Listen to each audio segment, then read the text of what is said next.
The Return of Tarzan by Edgar Rice Burroughs. Contents. Chapter I. The Affair on the Liner. Chapter I. Forging Bonds of Hate and Chapter E. What Happened in the Rue Mall. Chapter If the Countess Explains. Chapter V. The Plot That Failed. Chapter via Duel. Chapter by The Dancing Girl of City Asa. Chapter V.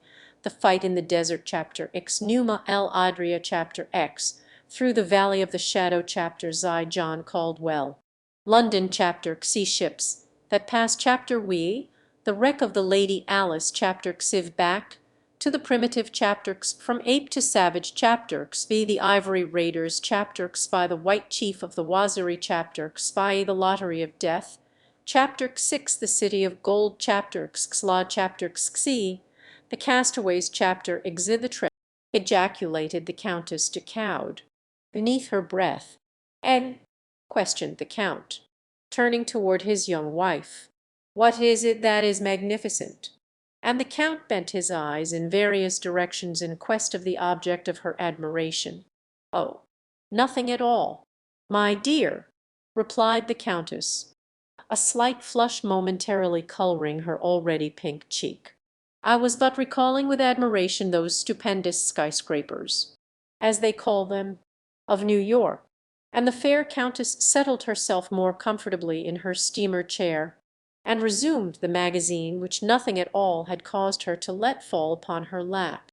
Her husband again buried himself in his book, but not without a mild wonderment that 3 days out from New York his Countess should suddenly have realized an admiration for the very buildings. Presently the Count put down his book. "It is very tiresome, Olga," he said. "I think that I shall hunt up some others who may be equally bored, and see if we cannot find enough for a game of cards." "You are not very gallant, my husband," replied the young woman, smiling, "but as I am equally bored I can forgive you. Go and play at your tiresome old cards, then, if you will." When he had gone she let her eyes wander slyly to the figure of a tall young man stretched lazily in a chair not far distant. "Magnific!" she breathed once more. The Countess Olga de Caude was 20, her husband 40. She was a very faithful and loyal wife, but as she had had nothing whatever to do with the selection of a husband, it is not at all unlikely that she was not wildly and passionately in love with the one that fate and her titled Russian father had selected for her. However, simply because she was surprised into a tiny exclamation of approval at sight of a splendid young stranger, it must not be inferred therefrom that her thoughts were in any way disloyal to her spouse. She merely admired, as she might have admired a particularly fine specimen of any species. Furthermore, the young man was unquestionably good to look at. As her furtive glance rested upon his profile, he rose to leave the deck. The Countess de Caude beckoned to a passing steward. "Who is that gentleman?" she asked. "He is booked, madam, as Monsieur Tarzan, of Africa," replied the steward. Rather a large estate, thought the girl, but now her interest was still further aroused. As Tarzan walked slowly toward the smoking room, he came unexpectedly upon two men whispering excitedly just without. He would have vouchsafed them not even a passing thought but for the strangely guilty glance that one of them shot in his direction. They reminded Tarzan of melodramatic villains he had seen at the theatres in Paris.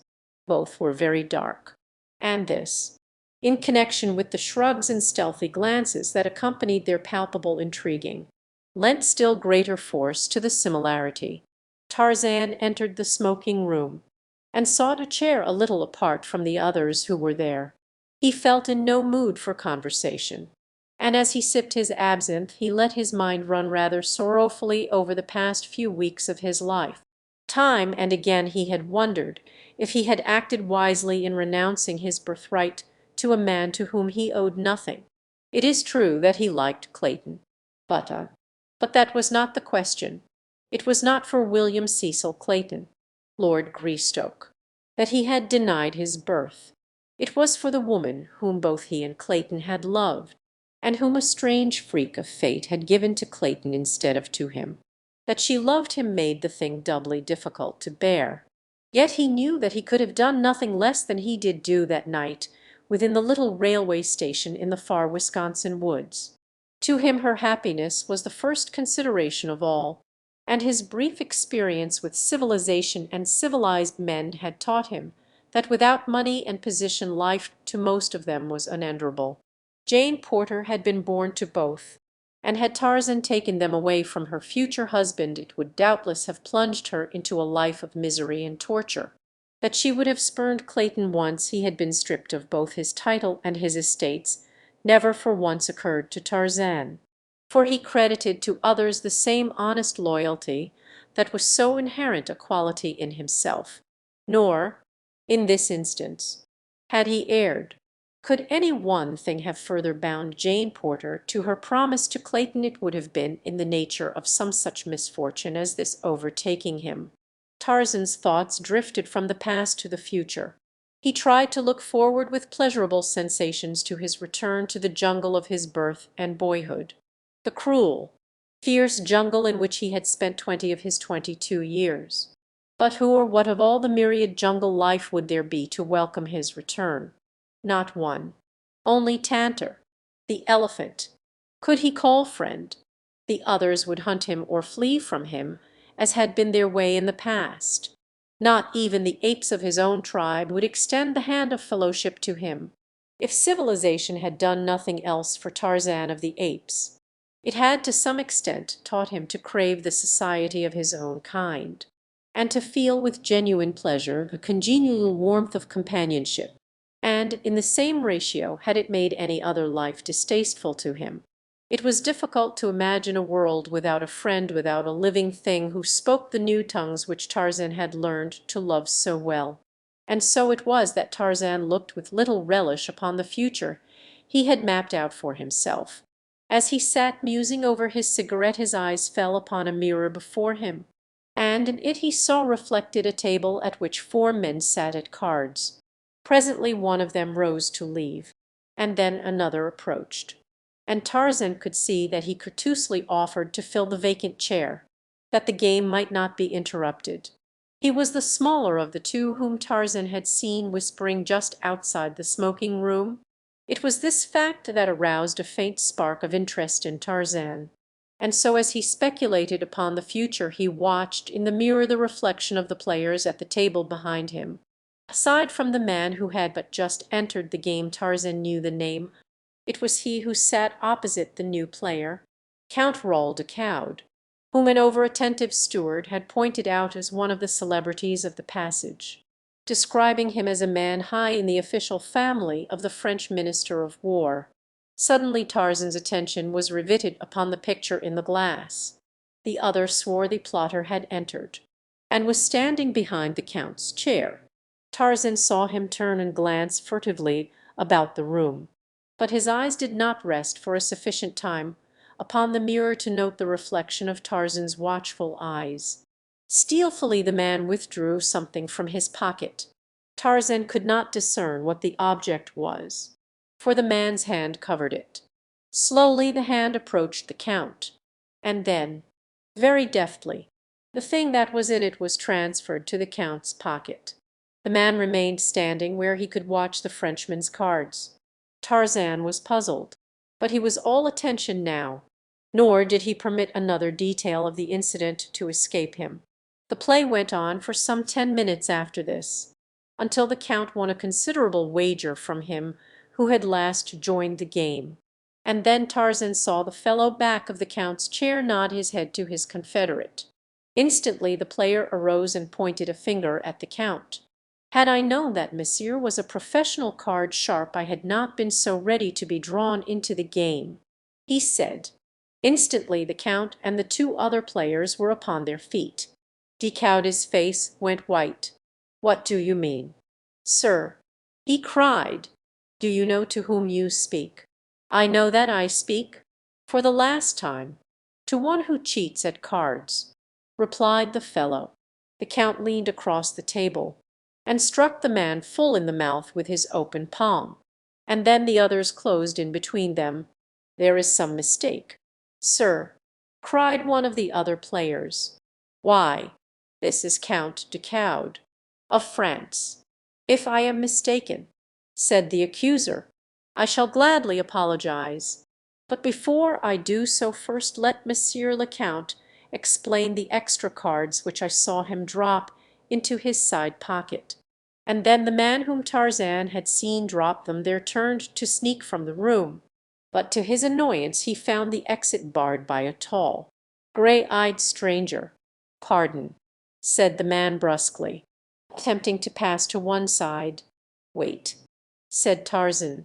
"But why—" "Monsieur," exclaimed the other petulantly, "permit me to pass." "Monsieur." "Wait," said Tarzan. "I think that there is a matter in here that you may doubtless be able to explain." The fellow had lost his temper by this time, and with a low oath seized Tarzan to push him to one side. The ape man but smiled as he twisted the big fellow about and, grasping him by the collar of his coat, escorted him back to the table, struggling, cursing, and striking in futile remonstrance. It was Nicholas Rokoff's first experience with the muscles that had brought their savage owner victorious through encounters with Numa, the lion, and Terkes, the great bull ape, the man who had accused de Caude, and the two others who had been playing, stood looking expectantly at the Count. Several other passengers had drawn toward the scene of the altercation, and all awaited the denouement. "The fellow is crazy," said the Count. "Gentlemen, I implore that one of you search me. The accusation is ridiculous." This from one of the players. "You have but to slip your hand in the Count's coat pocket, and you will see that the accusation is quite serious," insisted the accuser. And then, as the others still hesitated to do so, "Come, I shall do it myself if no other will." And he stepped forward toward the Count. "No, monsieur," said de Caude, "I will submit to a search only at the hands of a gentleman. It is unnecessary to search the Count. The cards are in his pocket. I myself saw them placed there." All turned in surprise toward this new speaker, to behold a very well-built young man urging a resisting captive toward them by the scruff of his neck. "It is a conspiracy," cried de Caude angrily. "There are no cards in my coat." And with that he ran his hand into his pocket. As he did so tense silence reigned in the little group. The Count went dead white, and then very slowly he withdrew his hand, and in it were three cards. He looked at them in mute and horrified surprise, and slowly the red of mortification suffused his face. Expressions of pity and contempt tinged the features of those who looked on at the death of a man's honour. "It is a conspiracy, monsieur." It was the grey-eyed stranger who spoke. "Gentlemen," he continued, "Monsieur le Count did not know that those cards were in his pocket. They were placed there without his knowledge as he sat at play. From where I sat in that chair yonder I saw the reflection of it all in the mirror before me. This person, whom I just intercepted, in an effort to escape placed the cards in the Count's pocket." De Caude had glanced from Tarzan to the man in his grasp. "Mon Dieu, Nicholas!" he cried. "You?" Then he turned to his accuser, and eyed him intently for a moment. "And you, monsieur? I did not recognize you without your beard. It quite disguises you. Paulvitch. I see it all now. It is quite clear. Gentlemen, what shall we do with them?" "Monsieur?" asked Tarzan. "Turn them over to the captain." "No, my friend," said the Count hastily. "It is a personal matter, and I beg that you will let it drop. It is sufficient that I have been exonerated from the charge. The less we have to do with such fellows, the better. But, monsieur, how can I thank you for the great kindness you have done me? Permit me to offer you my card, and should the time come when I may serve you, remember that I am yours to command." Tarzan had released Rokoff, who, with his confederate, Paulvitch, had hastened from the smoking room. Just as he was leaving, Rokoff turned to Tarzan. Monsieur will have ample opportunity to regret his interference in the affairs of others." Tarzan smiled, and then, bowing to the Count, handed him his own card. The Count read, "M. Jean C. Tarzan, Monsieur Tarzan." He said, "May indeed wish that he had never befriended me, for I can assure him that he has won the enmity of two of the most unmitigated scoundrels in all Europe. Avoid them, monsieur, by all means. I have had more awe-inspiring enemies." "My dear Count," replied Tarzan with a quiet smile, "yet I am still alive and unworried. I think that neither of these two will ever find the means to harm me." "Let us hope not, monsieur," said Decoud. "But yet it will do no harm to be on the alert, and to know that you have made at least one enemy today who never forgets and never forgives, and in whose malignant brain there are always hatching. To say that Nicholas Rokoff is a devil would be to place a wanton affront upon his satanic majesty." That night as Tarzan entered his cabin, he found a folded note upon the floor that had evidently been pushed beneath the door. He opened it and read, "M. Tarzan, doubtless you did not realize the gravity of your offence, or you would not have done the thing you did today. I am willing to believe that you acted in ignorance and without any intention to offend a stranger. For this reason I shall gladly permit you to offer an apology, and on receiving your assurances that you will not again interfere in affairs that do not concern you, I shall drop the matter. Otherwise, but I am sure that you will see the wisdom of adopting the course I suggest. Very respectfully, Nicholas Rokoff." Tarzan permitted a grim smile to play about his lips for a moment. Then he promptly dropped the matter from his mind, and went to bed. In a nearby cabin the Countess Decoud was speaking to her husband. "Why so grave, my dear Raoul?" she asked. "You have been as glum as could be all evening. What worries you?" "Olga. Nicholas is on board." "Did you know it?" "Nicholas!" she exclaimed. "But it is impossible."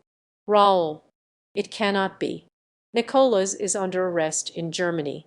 So I thought myself until I saw him today, him and that other arch scoundrel, Paulvitch. Olga, I cannot endure his persecution much longer. No, not even for you. Sooner or later I shall turn him over to the authorities.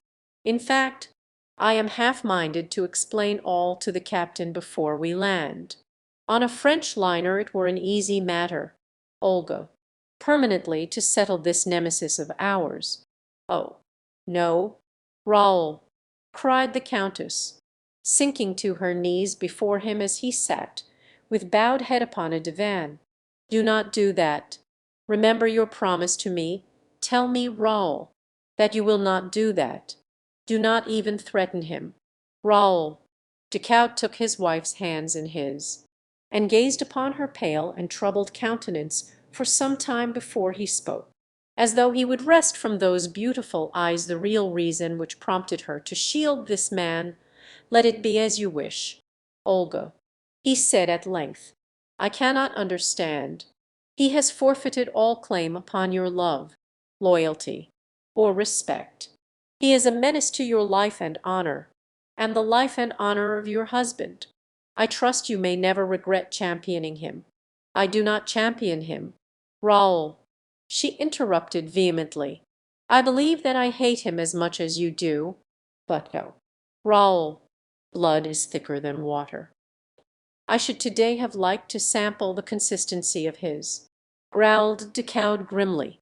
"The two deliberately attempted to besmirch my honor, Olga." And then he told her of all that had happened in the smoking room. Had it not been for this utter stranger, they had succeeded. For who would have accepted my unsupported word against the damning evidence of those cards hidden on my person? I had almost begun to doubt myself when this Monsieur Tarzan dragged your precious Nicholas before us, and explained the whole cowardly transaction." "Monsieur Tarzan?" asked the Countess, in evident surprise. "Yes. Do you know him, Olga?" I have seen him. A steward pointed him out to me. I did not know that he was a celebrity," said the Count. Olga Ducoud changed the subject. She discovered suddenly that she might find it difficult to explain just why the steward had pointed out the handsome Monsieur Tarzan to her. Perhaps she flushed the least little bit, for was not the Count, her husband, gazing at her with a strangely quizzical expression? Ah, she thought, a guilty conscience is a most suspicious thing. Chapter I. Forging bonds of hate, and it was not until late the following afternoon that Tarzan saw anything more of the fellow passengers into the midst of whose affairs his love of fair play had thrust him. And then he came most unexpectedly upon Rokoff and Paulvitch at a moment when of all others the two might least appreciate his company. They were standing on deck at a point which was temporarily deserted, and as Tarzan came upon them they were in heated argument with a woman. Tarzan noted that she was richly apparelled, and that her slender, well-modelled figure denoted youth, but as she was heavily veiled he could not discern her features. The men were standing on either side of her, and the backs of all were toward Tarzan, so that he was quite close to them without their being aware of his presence. He noticed that Rokoff seemed to be threatening, the woman pleading, but they spoke in a strange tongue, and he could only guess from appearances that the girl was afraid. Rokoff's attitude was so distinctly filled with the threat of physical violence that the ape-man paused for an instant just behind the trio, instinctively sensing an atmosphere of danger. Scarcely had he hesitated ere the man seized the woman roughly by the wrist, twisting it as though to wring a promise from her through torture. What would have happened next had Rokoff had his way we may only conjecture, since he did not have his way at all. Instead, steel fingers gripped his shoulder, and he was swung unceremoniously around, to meet the cold grey eyes of the stranger who had thwarted him on the previous day. "Sapristi!" screamed the infuriated Rokoff. "What do you mean? Are you a fool that you thus again insult Nicholas Rokoff? This is my answer to your note, monsieur," said Tarzan, in a low voice. And then he hurled the fellow from him with such force that Rokoff lunged sprawling against the rail. "Name of a name!" shrieked Rokoff. "Pig! But you shall die for this!" And, springing to his feet, he rushed upon Tarzan, tugging the meanwhile to draw a revolver from his hip pocket. The girl shrank back in terror. "Nicholas!" she cried. "Do not do that. Quick, monsieur. Fly, or he will surely kill you." But instead of flying, Tarzan advanced to meet the fellow. "Do not make a fool of yourself, monsieur," he said. Rokoff, who was in a perfect frenzy of rage at the humiliation the stranger had put upon him, had at last succeeded in drawing the revolver. He had stopped, and now he deliberately raised it to Tarzan's breast and pulled the trigger. The hammer fell with a futile click on an empty chamber. The ape-man's hand shot out like the head of an angry python. There was a quick wrench, and the revolver sailed far out across the ship's rail, and dropped into the Atlantic. For a moment the two men stood there facing one another. Rokoff had regained his self-possession. He was the first to speak. "Twice now has monsieur seen fit to interfere in matters which do not concern him. Twice he has taken it upon himself to humiliate Nicholas Rokoff. The first offence was overlooked on the assumption that monsieur acted through ignorance, but this affair shall not be overlooked. If monsieur does not know who Nicholas Rokoff is, this last piece of effrontery will ensure that monsieur later has good reason to remember him. That you are a coward and a scoundrel, monsieur," replied Tarzan, "is all that I care to know of you."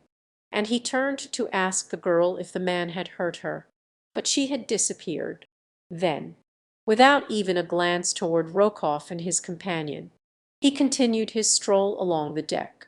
Tarzan could not but wonder what manner of conspiracy was on foot, or what the scheme of the two men might be.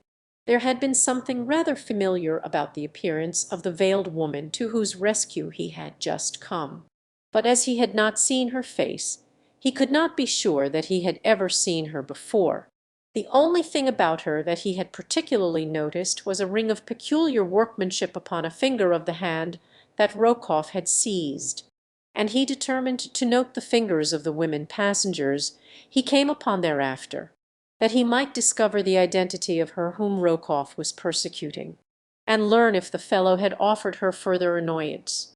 Tarzan had sought his deck chair, where he sat speculating on the numerous instances of human cruelty, selfishness, and spite that had fallen to his lot to witness since that day in the jungle 4 years, since that his eyes had first fallen upon a human being other than himself asleep, Black Kulonga, whose swift spear had that day found the vitals of Kala, the great she-ape, and robbed the youth, Tarzan, of the only mother he had ever known.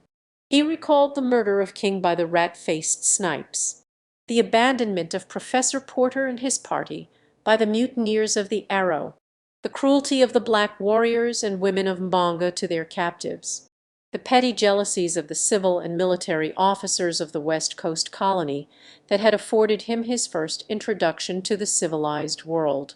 "Mon Dieu," he soliloquized, "but they are all alike, cheating, murdering, lying, fighting, and all for things that the beasts of the jungle would not deign to possess money to purchase the effeminate pleasures of weaklings, and yet withal bound down by silly customs that make them slaves to their unhappy lot while firm in the belief that they be the lords of creation, enjoying the only real pleasures of existence. In the jungle one would scarcely stand supinely aside while another took his mate. It is a silly world, an idiotic world, and Tarzan of the Apes was a fool to renounce the freedom and the happiness of his jungle to come into it." Presently, as he sat there, the sudden feeling came over him that eyes were watching from behind, and the old instinct of the wild beast broke through the thin veneer of civilization, so that Tarzan wheeled about so quickly that the eyes of the young woman who had been surreptitiously regarding him had not even time to drop before the grey eyes of the ape man shot an inquiring look straight into them. Then, as they fell, Tarzan saw a faint wave of crimson creep swiftly over the now half averted face.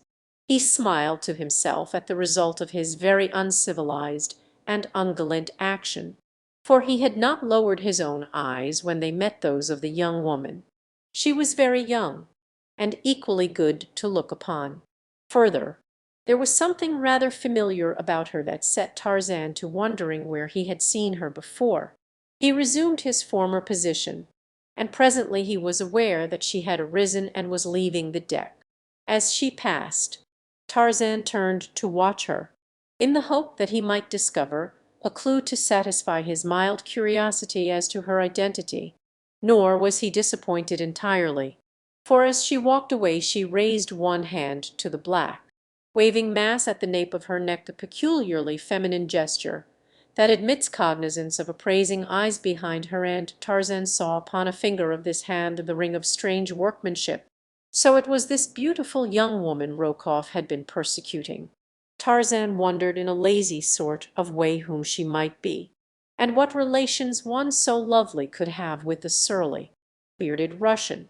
After dinner that evening Tarzan strolled forward, where he remained until after dark, in conversation with the second officer, and when that gentleman's duties called him elsewhere Tarzan lolled lazily by the rail watching the play of the moonlight upon the gently rolling waters. He was half hidden by a davit, so that two men who approached along the deck did not see him, and as they passed Tarzan caught enough of their conversation to cause him to fall in behind them, to follow and learn what deviltry they were up to. He had recognized the voice as that of Rokoff, and had seen that his companion was Paulvitch. Tarzan had overheard but a few words, and if she screams you may choke her, until but those had been enough to arouse the spirit of adventure within him. And so he kept the two men in sight as they walked, briskly now, along the deck. To the smoking room he followed them, but they merely halted at the doorway long enough, apparently, to assure themselves that one whose whereabouts they wished to establish was within. Then they proceeded directly to the first-class cabins upon the promenade deck.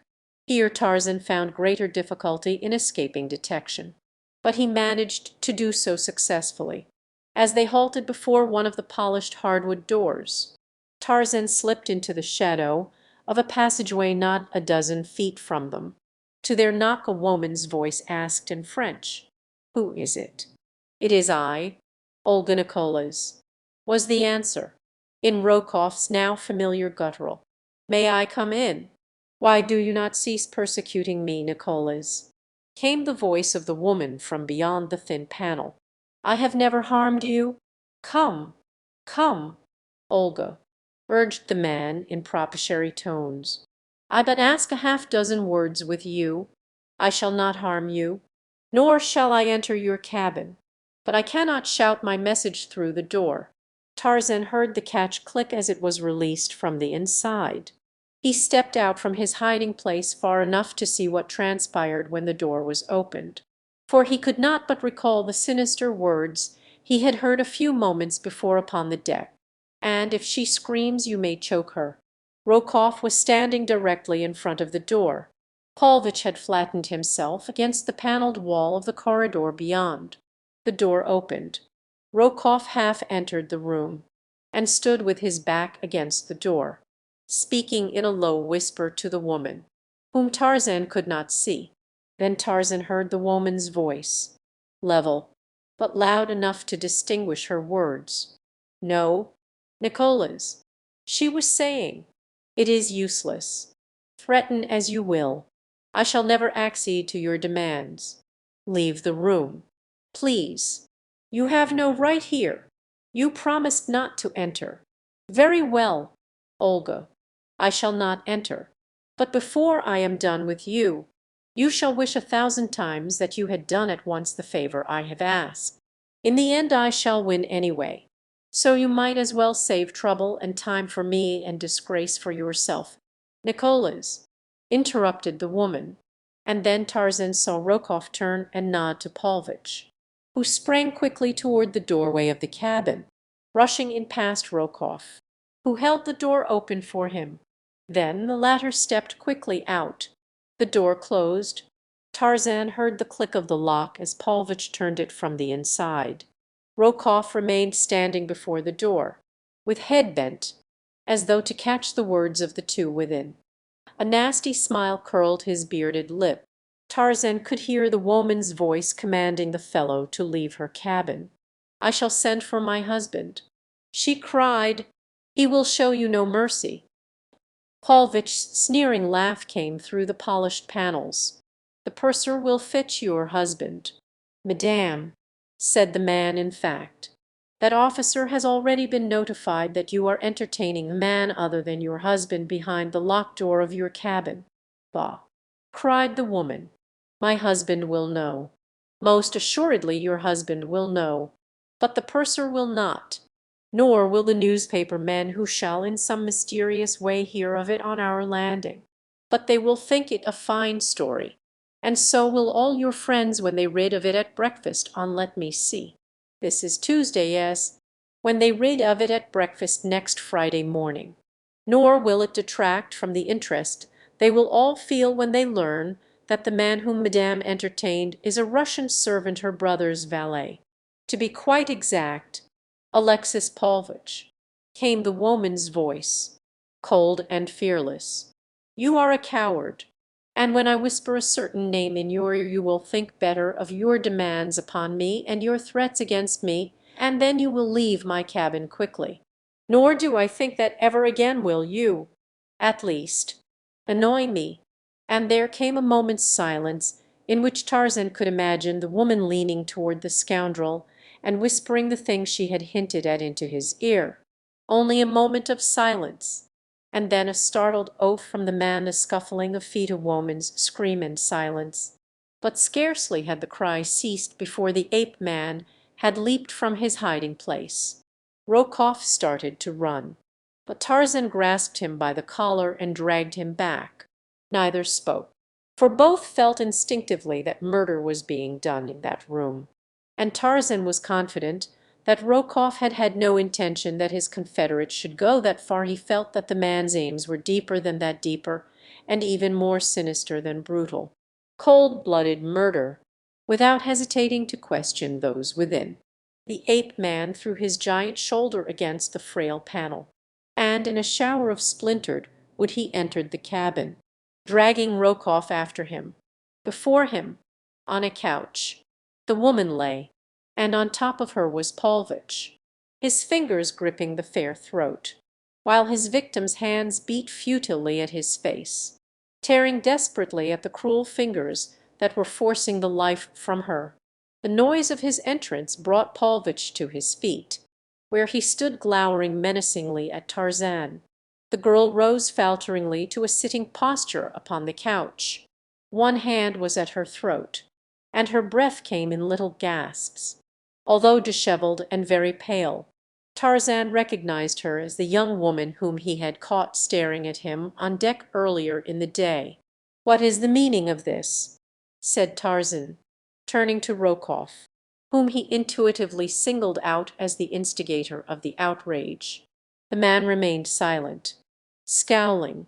"Touch the button, please," continued the ape-man. "We will have one of the ship's officers here. This affair has gone quite far enough." "No, no," cried the girl, coming suddenly to her feet. "Please do not do that. I am sure that there was no real intention to harm me. I angered this person, and he lost control of himself. That is all. I would not care to have the matter go further. Please, monsieur." And there was such a note of pleading in her voice that Tarzan could not press the matter, though his better judgment warned him that there was something afoot here of which the proper authorities should be made cognizant. "You wish me to do nothing, then, in the matter?" he asked. "Nothing, please," she replied. "You are content that these two scoundrels should continue persecuting you?" She did not seem to know what answer to make, and looked very troubled and unhappy. Tarzan saw a malicious grin of triumph curl Rokoff's lip. The girl evidently was in fear of these two. She dared not express her real desires before them. "Then," said Tarzan, "I shall act on my own responsibility. To you," he continued, turning to Rokoff, "and this includes your accomplice, I may say that from now on to the end of the voyage I shall take it upon myself to keep an eye on you, and should there chance to come to my notice any act of either one of you that might even remotely annoy this young woman, you shall be called to account for it directly to me, nor shall the calling or the accounting be pleasant experiences for either of you. Now get out of here," and he grabbed Rokoff and Paulvitch each by the scruff of the neck and thrust them forcibly through the doorway, giving each an added impetus down the corridor with the toe of his boot. Then he turned back to the stateroom and the girl. She was looking at him in wide-eyed astonishment. "And you, madame, will confer a great favour upon me if you will, but let me know if either of those rascals troubles you further." "Ah, monsieur," she answered, "I hope that you will not suffer. You have made a very wicked and resourceful enemy, who will stop at nothing to satisfy his hatred. You must be very careful indeed." "Monsieur, pardon me, madame. My name is Tarzan, Monsieur Tarzan, and because I would not consent to notify the officers. Do not think that I am not sincerely grateful to you for the brave and chivalrous protection you rendered me. Good night, Monsieur Tarzan. I shall never forget the debt I owe you," and, with a most winsome smile that displayed a row of perfect teeth, the girl curtsied to Tarzan, who bade her good night and made his way on deck. It puzzled the man considerably that there should be two on board this girl, and Count de Coude who suffered indignities at the hands of Rokoff and his companion, and yet would not permit the offenders to be brought to justice. Before he turned in that night his thoughts reverted many times to the beautiful young woman into the evidently tangled web of whose life fate had so strangely introduced him. It occurred to him that he had not learned her name. That she was married had been evidenced by the narrow gold band that encircled the third finger of her left hand. Involuntarily he wondered who the lucky man might be. Tarzan saw nothing further of any of the actors in the little drama that he had caught a fleeting glimpse of until late in the afternoon of the last day of the voyage. Then he came suddenly face to face with the young woman as the two approached their deck chairs from opposite directions. She greeted him with a pleasant smile, speaking almost immediately of the affair he had witnessed in her cabin 2 nights before. It was as though she had been perturbed by a conviction that he might have construed her acquaintance with such men as Rokoff and Paulvitch as a personal reflection upon herself. "I trust monsieur has not judged me," she said, "by the unfortunate occurrence of Tuesday evening. I have suffered much on account of it. This is the first time that I have ventured from my cabin since. I have been ashamed," she concluded simply. "One does not judge the gazelle by the lions that attack it," replied Tarzan. "I had seen those two work before in the smoking room the day prior to their attack on you, if I recollect it correctly, and so, knowing their methods, I am convinced that their enmity is a sufficient guarantee of the integrity of its object. Men such as they must cleave only to the vile, hating all that is noblest and best. It is very kind of you to put it that way," she replied, smiling. "I have already heard of the matter of the card game. My husband told me the entire story. He spoke especially of the strength and bravery of Monsieur Tarzan, to whom he feels that he owes an immense debt of gratitude." "Your husband?" repeated Tarzan questioningly. "Yes, I am the Countess de Caude. I am already amply repaid, madame, in knowing that I have rendered a service to the wife of the Count de Caude. Alas, monsieur, I already am so greatly indebted to you that I may never hope to settle my own account. So pray do not add further to my obligations." And she smiled so sweetly upon him that Tarzan felt that a man might easily attempt much greater things than he had accomplished, solely for the pleasure of receiving the benediction of that smile.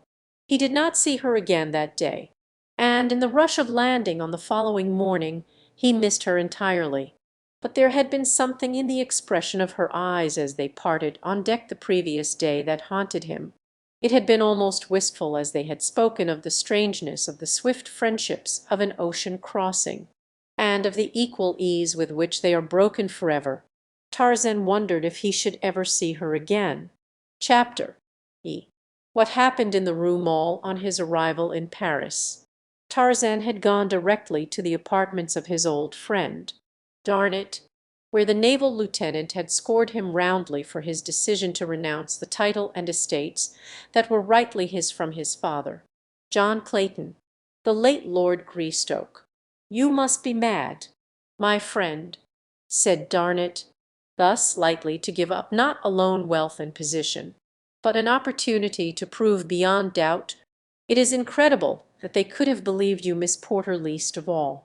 Why, I never did believe it. Even back in the wilds of your African jungle, when you tore the raw meat of your kills with mighty jaws, like some wild beast, and wiped your greasy hands upon your thighs. Even then, before there was the slightest proof to the contrary, I knew that you were mistaken in the belief that Kala was your mother. And now, with your father's diary of the terrible life led by him and your mother on that wild African shore, with the account of your birth, and, final and most convincing proof of all, your own baby fingerprints upon the pages of it, it seems incredible to me that you are willing to remain a nameless, penniless vagabond." "I do not need any better name than Tarzan," replied the ape-man, "and as for remaining a penniless vagabond, I have no intention of so doing. In fact, the next, and let us hope the last, burden that I shall be forced to put upon your unselfish friendship will be the finding of employment for me." "Pooh, pooh," scoffed Darnett, You know that I did not mean that. Have I not told you a dozen times that I have enough for 20 men, and that half of what I have is yours? And if I gave it all to you, would it represent even the 10th part of the value I place upon your friendship? My Tarzan, would it repay the services you did me in Africa? I do not forget, my friend, that but for you and your wondrous bravery I had died at the stake in the village of Mbonga's cannibals. Nor do I forget that to your self-sacrificing devotion I owe the fact that I recovered from the terrible wounds I received at their hands. I discovered later something of what it meant to you to remain with me in the amphitheatre of apes while your heart was urging you on to the coast. When we finally came there, and found that Miss Porter and her party had left, I commenced to realize something of what you had done for an utter stranger. Nor am I trying to repay you with money, Tarzan. It is that just at present you need money. Were it sacrifice that I might offer you, it were the same my friendship must always be yours, because our tastes are similar, and I admire you. That I cannot command, but the money I can and shall. Well, laughed Tarzan, we shall not quarrel over the money. I must live, and so I must have it. But I shall be more contented with something to do. You cannot show me your friendship. As for my birthright, it is in good hands. Clayton is not guilty of robbing me of it. He truly believes that he is the real Lord Greystoke, and the chances are that he will make a better English lord than a man who was born and raised in an African jungle. You know that I am but half civilized even now. Let me see rage in anger but for a moment, and all the instincts of the savage beast that I really am. Submerge what little I possess of the milder ways of culture and refinement. And then again, had I declared myself, I should have robbed the woman I love of the wealth and position that her marriage to Clayton will now ensure to her. I could not have done that, could I, Paul? Nor is the matter of birth of great importance to me," he went on, without waiting for a reply. "Raised as I have been, I see no worth in man or beast that is not theirs by virtue of their own mental or physical prowess. And so I am as happy to think of Kala as my mother as I would be to try to picture the poor, unhappy little English girl who passed away a year after she bore me. Kala was always kind to me in her fierce and savage way. I must have nursed at her hairy breast from the time that my own mother died. She fought for me against the wild denizens of the forest, and against the savage members of our tribe, with the ferocity of real mother love. And I, on my part, loved her. Paul, I did not realize how much until after the cruel spear and the poisoned arrow of Mbonga's black warrior had stolen her away from me. I was still a child when that occurred, and I threw myself upon her dead body and wept out my anguish as a child might for his own mother. To you, my friend, she would have appeared a hideous and ugly creature, but to me she was beautiful, so gloriously does love transfigure its object. And so I am perfectly content to remain forever the son of Kala, the she-ape. I do not admire you the less for your loyalty," said Darnett, "but the time will come when you will be glad to claim your own. Remember what I say, and let us hope that it will be as easy then as it is now. You must bear in mind that Professor Porter and Mr. Philander are the only people in the world who can swear that the little skeleton found in the cabin with those of your father and mother was that of an infant anthropoid ape, and not the offspring of Lord and Lady Greystoke. That evidence is most important. They are both old men. They may not live many years longer. And then, did it not occur to you that once Miss Porter knew the truth she would break her engagement with Clayton? You might easily have your title, your estates, and the woman you love, Tarzan. Had you not thought of that?" Tarzan shook his head. "You do not know her," he said. "Nothing could bind her closer to her bargain than some misfortune to Clayton. She is from an old Southern family in America, and Southerners pride themselves upon their loyalty." Tarzan spent the 2 following weeks renewing his former brief acquaintance with Paris. In the daytime he haunted the libraries and picture galleries. He had become an omnivorous reader, and the world of possibilities that were open to him in this seat of culture and learning fairly appalled him when he contemplated the very infinitesimal crumb of the sum total of human knowledge that a single individual might hope to acquire even after a lifetime of study and research. But he learned what he could by day, and threw himself into a search for relaxation and amusement at night. Nor did he find Paris a whit less fertile field. If he smoked too many cigarettes and drank too much absinthe, it was because he took civilization as he found it, and did the things that he found his civilized brothers doing. The life was a new and alluring one, and in addition he had a sorrow in his breast, and a great longing which he knew could never be fulfilled. And so he sought in study and in dissipation the two extremes to forget the past and inhibit contemplation of the future. He was sitting in a music hall one evening, sipping his absinthe and admiring the art of a certain famous Russian dancer, when he caught a passing glimpse of a pair of evil black eyes upon him. The man turned and was lost in the crowd at the exit before Tarzan could catch a good look at him. But he was confident that he had seen those eyes before, and that they had been fastened on him this evening through no passing accident. He had had the uncanny feeling for some time that he was being watched, and it was in response to this animal instinct that was strong within him that he had turned suddenly and surprised the eyes in the very act of watching him.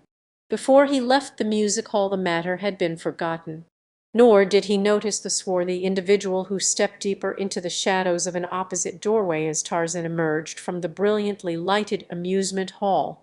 Had Tarzan but known it, he had been followed many times from this and other places of amusement. But seldom if ever had he been alone. Tonight Darnett had had another engagement, and Tarzan had come by himself. As he turned in the direction he was accustomed to taking from this part of Paris to his apartments, the watcher across the street ran from his hiding place and hurried on ahead at a rapid pace. Tarzan had been wont to traverse the Rue Maule on his way home at night.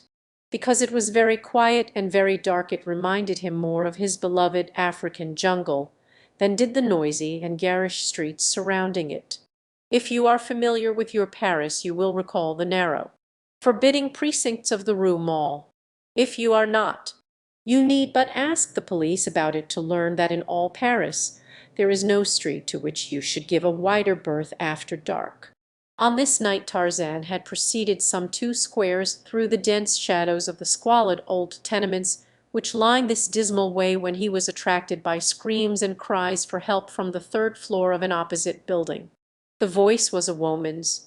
Before the echoes of her first cries had died Tarzan was bounding up the stairs and through the dark corridors to her rescue. At the end of the corridor on the 3rd landing a door stood slightly ajar, and from within Tarzan heard again the same appeal that had lured him from the street. Another instant found him in the centre of a dimly lighted room. An oil lamp burned upon a high, old-fashioned mantel, casting its dim rays over a dozen repulsive figures. All but one were men. The other was a woman of about 30. Her face, marked by low passions and dissipation, might once have been lovely. She stood with one hand at her throat, crouching against the farther wall. "Help, monsieur!" she cried in a low voice as Tarzan entered the room. "They were killing me." As Tarzan turned toward the men about him he saw the crafty, evil faces of habitual criminals. He wondered that they had made no effort to escape. A movement behind him caused him to turn. 2 things his eyes saw, and one of them caused him considerable wonderment. A man was sneaking stealthily from the room, and in the brief glance that Tarzan had of him he saw that it was Rokoff. But the other thing that he saw was of more immediate interest. It was a great brute of a fellow tiptoeing upon him from behind with a huge bludgeon in his hand. And then, as the man and his confederates saw that he was discovered, there was a concerted rush upon Tarzan from all sides. Some of the men drew knives, others picked up chairs, while the fellow with the bludgeon raised it high above his head in a mighty swing that would have crushed Tarzan's head had it ever descended upon it. But the brain, and the agility, and the muscles that had coped with the mighty strength and cruel craftance of Turcas and Numa in the fastness of their savage jungle were not to be so easily subdued as these Apaches of Paris had believed. Selecting his most formidable antagonist, the fellow with the bludgeon, Tarzan charged full upon him, dodging the falling weapon, and catching the man a terrific blow on the point of the chin that felled him in his tracks. Then he turned upon the others. This was sport. He was revelling in the joy of battle and the lust of blood, as though it had been but a brittle shell, to break at the least rough usage. The thin veneer of his civilization fell from him, and the 10 burly villains found themselves penned in a small room with a wild and savage beast, against whose steel muscles their puny strength was less than futile. At the end of the corridor without stood Rokoff, waiting the outcome of the affair. He wished to be sure that Tarzan was dead before he left, but it was not a part of his plan to be one of those within the room when the murder occurred. The woman still stood where she had when Tarzan entered, but her face had undergone a number of changes with the few minutes which had elapsed. From the semblance of distress which it had worn when Tarzan first saw it, it had changed to one of craftance as he had wheeled to meet the attack from behind. But the change Tarzan had not seen. Later an expression of surprise and then one of horror superseded the others. And who may wonder? For the immaculate gentleman her cries had lured to what was to have been his death had been suddenly metamorphosed into a demon of revenge. Instead of soft muscles and a weak resistance, she was looking upon a veritable Hercules gone mad. "Mon Dieu!" she cried. "He is a beast." For the strong, white teeth of the ape-man had found the throat of one of his assailants, and Tarzan fought as he had learned to fight with the great bull-apes of the tribe of Kerchip. He was in a dozen places at once, leaping hither and thither about the room in sinuous bounds that reminded the woman of a panther she had seen at the zoo. Now a wrist bone snapped in his iron grip. Now a shoulder was wrenched from its socket as he forced a victim's arm backward and upward. With shrieks of pain the men escaped into the hallway as quickly as they could. But even before the first one staggered, bleeding and broken, from the room, Rokoff had seen enough to convince him that Tarzan would not be the one to lie dead in that house this night. And so the Russian had hastened to a nearby den and telephoned the police that a man was committing murder on the 3rd floor of Rue Mall, 27. When the officers arrived, they found 3 men groaning on the floor, a frightened woman lying upon a filthy bed, her face buried in her arms, and what appeared to be a well-dressed young gentleman standing in the center of the room awaiting the reinforcements which he had thought the footsteps of the officers hurrying up the stairway had announced, but they were mistaken in the last. It was a wild beast that looked upon them through those narrowed lids and steel grey eyes. With the smell of blood the last vestige of civilization had deserted Tarzan, and now he stood at bay, like a lion surrounded by hunters, awaiting the next overt act, and crouching to charge its author. "What has happened here?" asked one of the policemen. Tarzan explained briefly, but when he turned to the woman for confirmation of his statement he was appalled by her reply. "He lies," she screamed shrilly, addressing the policeman. "He came to my room while I was alone, and for no good purpose. When I repulsed him he would have killed me had not my screams attracted these gentlemen, who were passing the house at the time. He is a devil, messieurs. Alone he has all but killed 10 men with his bare hands and his teeth." So shocked was Tarzan by her ingratitude that for a moment he was struck dumb. The police were inclined to be a little skeptical, for they had had other dealings with this same lady and her lovely coterie of gentlemen friends. However, they were policemen, not judges, so they decided to place all the inmates of the room under arrest, and let another, whose business it was, separate the innocent from the guilty. But they found that it was one thing to tell this well-dressed young man that he was under arrest, but quite another to enforce it. "I am guilty of no offense," he said quietly. "I have but sought to defend myself. I do not know why the woman has told you what she has. She can have no enmity against me, for never until I came to this room in response to her cries for help had I seen her."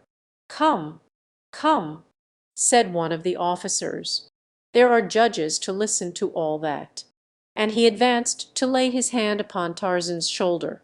An instant later he lay crumpled in a corner of the room, and then, as his comrades rushed in upon the ape-man, they experienced a taste of what the Apaches had but recently gone through.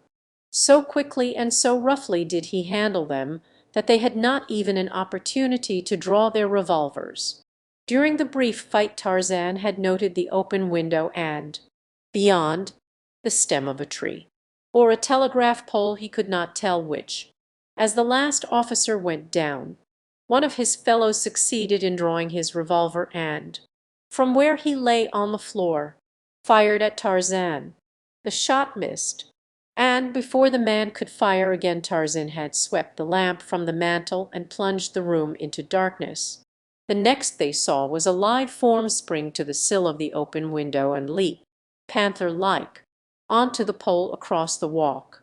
When the police gathered themselves together and reached the street their prisoner was nowhere to be seen. They did not handle the woman and the men who had not escaped any too gently when they took them to the station. They were a very sore and humiliated detail of police. It galled them to think that it would be necessary to report that a single unarmed man had wiped the floor with the whole lot of them, and then escaped them as easily as though they had not existed. The officer who had remained in the street swore that no one had leaped from the window or left the building from the time they entered until they had come out.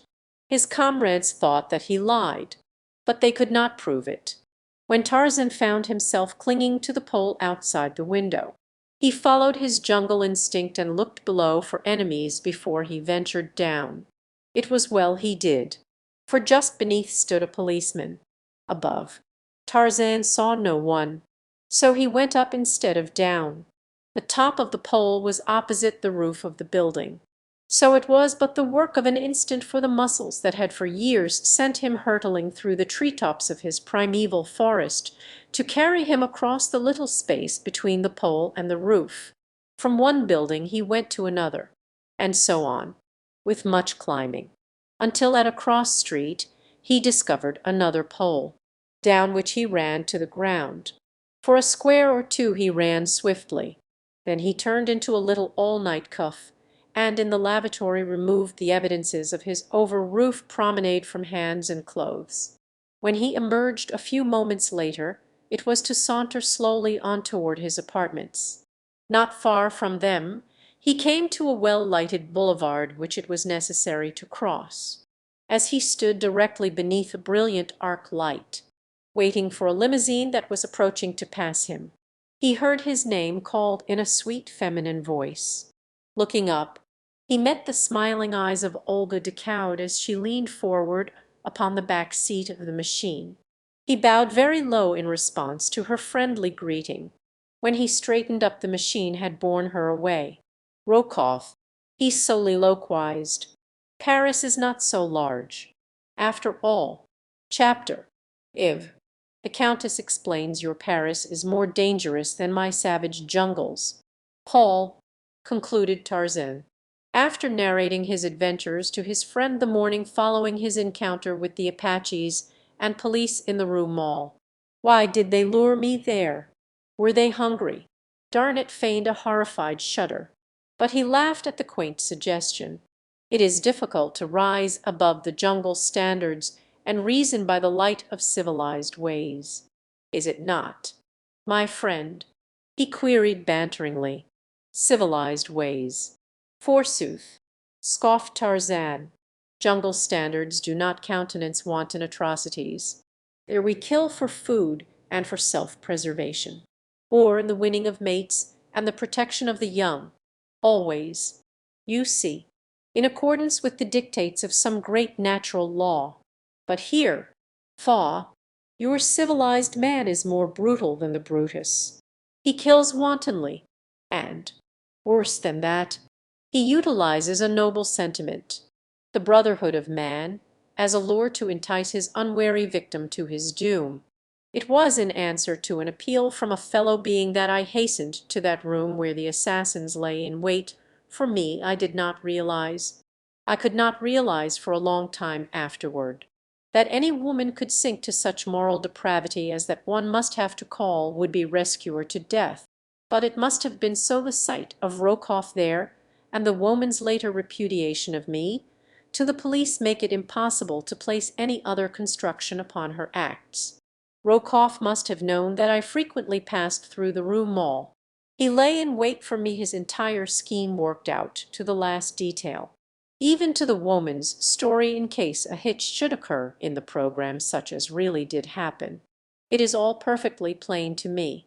Well, said Darnett, among other things, it has taught you what I have been unable to impress upon you, that the Rue Mall is a good place to avoid after dark. On the contrary, replied Tarzan, with a smile, it has convinced me that it is the one worth-while street in all Paris. Never again shall I miss an opportunity to traverse it, for it has given me the first real entertainment I have had since I left Africa. It may give you more than you will relish even without another visit, said Darnett. You are not through with the police yet. Remember, I know the Paris police well enough to assure you that they will not soon forget what you did to them. Sooner or later they will get you, my dear Tarzan, and then they will lock the wild man of the woods up behind iron bars. How will you like that? They will never lock Tarzan of the Apes behind iron bars, replied he, grimly. There was something in the man's voice as he said it that caused Darnett to look up sharply at his friend.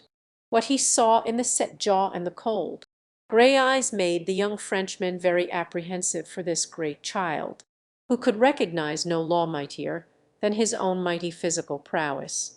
He saw that something must be done to set Tarzan right with the police before another encounter was possible. You have much to learn, Tarzan, he said gravely. The law of man must be respected, whether you relish it or no. Nothing but trouble can come to you and your friends should you persist in defying the police.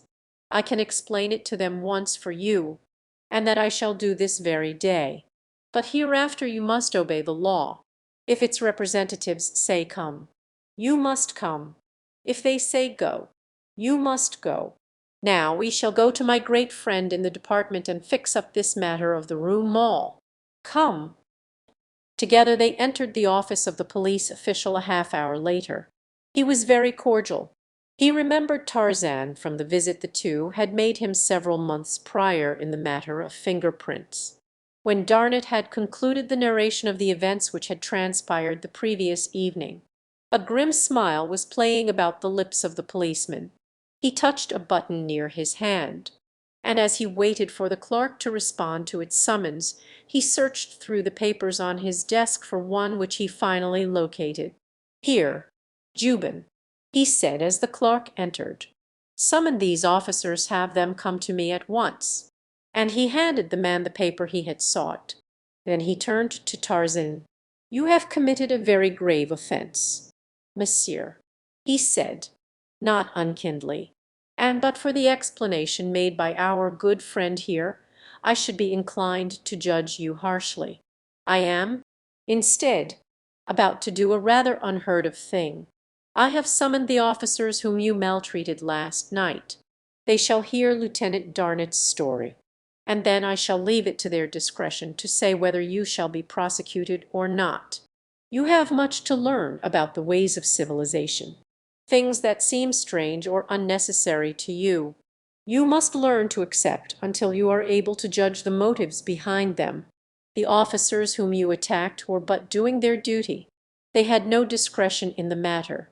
Every day they risk their lives in the protection of the lives or property of others. They would do the same for you. They are very brave men, and they are deeply mortified that a single unarmed man bested and beat them. Make it easy for them to overlook what you did. Unless I am gravely in error, you are yourself a very brave man, and brave men are proverbially magnanimous. Further conversation was interrupted by the appearance of the four policemen. As their eyes fell on Tarzan, surprise was writ large on each countenance. "My children," said the official, "here is the gentleman whom you met in the Rue Moll last evening. He has come voluntarily to give himself up. I wish you to listen attentively to Lieutenant Darnett, who will tell you a part of the story of Monsieur's life. It may explain his attitude toward you of last night. Proceeds. My dear Lieutenant." Darnett spoke to the policemen for half an hour. He told them something of Tarzan's wild jungle life. He explained the savage training that had taught him to battle like a wild beast in self-preservation. It became plain to them that the man had been guided by instinct rather than reason in his attack upon them. He had not understood their intentions. To him they had been little different from any of the various forms of life he had been accustomed to in his native jungle, where practically all were his enemies. "Your pride has been wounded," said Darnett. "In conclusion, it is the fact that this man overcame you that hurts the most. But you need feel no shame. You would not make apologies for defeat had you been penned in that small room with an African lion, or with the great gorilla of the jungles. And yet you were battling with muscles that have time and time again been pitted, and always victoriously, against these terrors of the dark continent. It is no disgrace to fall beneath the superhuman strength of Tarzan of the Apes." And then, as the men stood looking first at Tarzan and then at their superior, the ape man did the one thing which was needed to erase the last remnant of animosity which they might have felt for him. With outstretched hand he advanced toward them. "I am sorry for the mistake I made," he said simply. "Let us be friends." And that was the end of the whole matter, except that Tarzan became a subject of much conversation in the barracks of the police, and increased the number of his friends by 4 brave men at least. On their return to Darnett's apartments the lieutenant found a letter awaiting him from an English friend, William Cecil Clayton, Lord Greystoke. The two had maintained a correspondence since the birth of their friendship on that ill-fated expedition in search of Jane Porter after her theft by Turkis, the bull ape. "They are to be married in London in about 2 months," said Darnett, as he completed his perusal of the letter. Tarzan did not need to be told who was meant by they. He made no reply, but he was very quiet and thoughtful during the balance of the day. That evening they attended the opera. Tarzan's mind was still occupied by his gloomy thoughts. He paid little or no attention to what was transpiring upon the stage. Instead he saw only the lovely vision of a beautiful American girl, and heard naught but a sad, sweet voice acknowledging that his love was returned, and she was to marry another. He shook himself to be rid of his unwelcome thoughts, and at the same instant he felt eyes upon him. With the instinct that was his by virtue of training he looked up squarely into the eyes that were looking at him, to find that they were shining from the smiling face of Olga, Countess de Caude. As Tarzan returned her bow he was positive that there was an invitation in her look, almost a plea. The next intermission found him beside her in her box. "I have so much wished to see you," she was saying. "It has troubled me not a little to think that after the service you rendered to both my husband and myself no adequate explanation was ever made you of what must have seemed ingratitude on our part in not taking the necessary steps to prevent a repetition of the attacks upon us by those 2 men." "You wrong me," replied Tarzan. "My thoughts of you have been only the most pleasant. You must not feel that any explanation is due me. Have they annoyed you further?" "They never cease." She replied sadly, "I feel that I must tell some one, and I do not know another who so deserves an explanation as you. You must permit me to do so.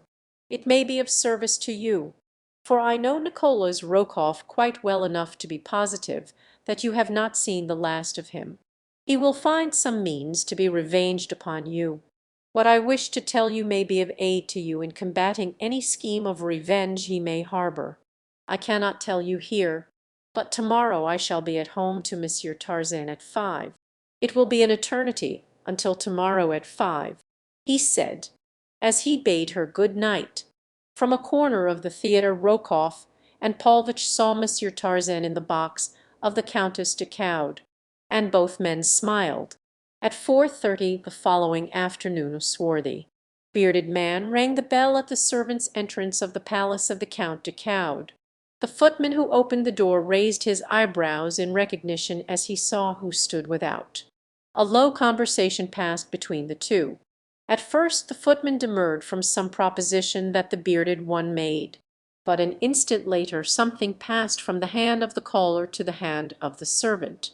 Then the latter turned and led the visitor by a roundabout way to a little curtained alcove off the apartment in which the Countess was wont to serve tea of an afternoon. A half hour later Tarzan was ushered into the room, and presently his hostess entered, smiling, and with outstretched hands. "I am so glad that you came," she said. "Nothing could have prevented," he replied. For a few moments they spoke of the opera, of the topics that were then occupying the attention of Paris, of the pleasure of renewing their brief acquaintance, which had had its inception under such odd circumstances. And this brought them to the subject that was uppermost in the minds of both. "You must have wondered," said the Countess finally, "what the object of Rokoff's persecution could be. It is very simple. The Count is entrusted with many of the vital secrets of the Ministry of War. He often has in his possession papers that foreign powers would give a fortune to possess secrets of state that their agents would commit murder and worse than murder to learn. There is such a matter now in his possession that would make the fame and fortune of any Russian who could divulge it to his government. Rokoff and Paulvitch are Russian spies. They will stop at nothing to procure this information. The affair on the liner, I mean the matter of the card game, was for the purpose of blackmailing the knowledge they seek from my husband. Had he been convicted of cheating at cards, his career would have been blighted. He would have had to leave the War Department. He would have been socially ostracized. They intended to hold this club over him the price of an avowal on their part that the Count was but the victim of the plot of enemies who wished to besmirch his name was to have been the papers they seek. You thwarted them in this. Then they concocted the scheme whereby my reputation was to be the price, instead of the Count's. When Paulvitch entered my cabin he explained it to me. If I would obtain the information for them he promised to go no farther. Otherwise Rokoff, who stood without, was to notify the purser that I was entertaining a man other than my husband behind the locked doors of my cabin. He was to tell every one he met on the boat, and when we landed he was to have given the whole story to the newspaper men. Was it not too horrible? But I happened to know something of Monsieur Paulvitch that would send him to the gallows in Russia if it were known by the police of St. Petersburg. I dared him to carry out his plan, and then I leaned toward him and whispered a name in his ear. Like that ant, she snapped her fingers, he flew at my throat as a madman. He would have killed me had you not interfered." "The Brutus," muttered Tarzan. "They are worse than that, my friend," she said. "They are devils.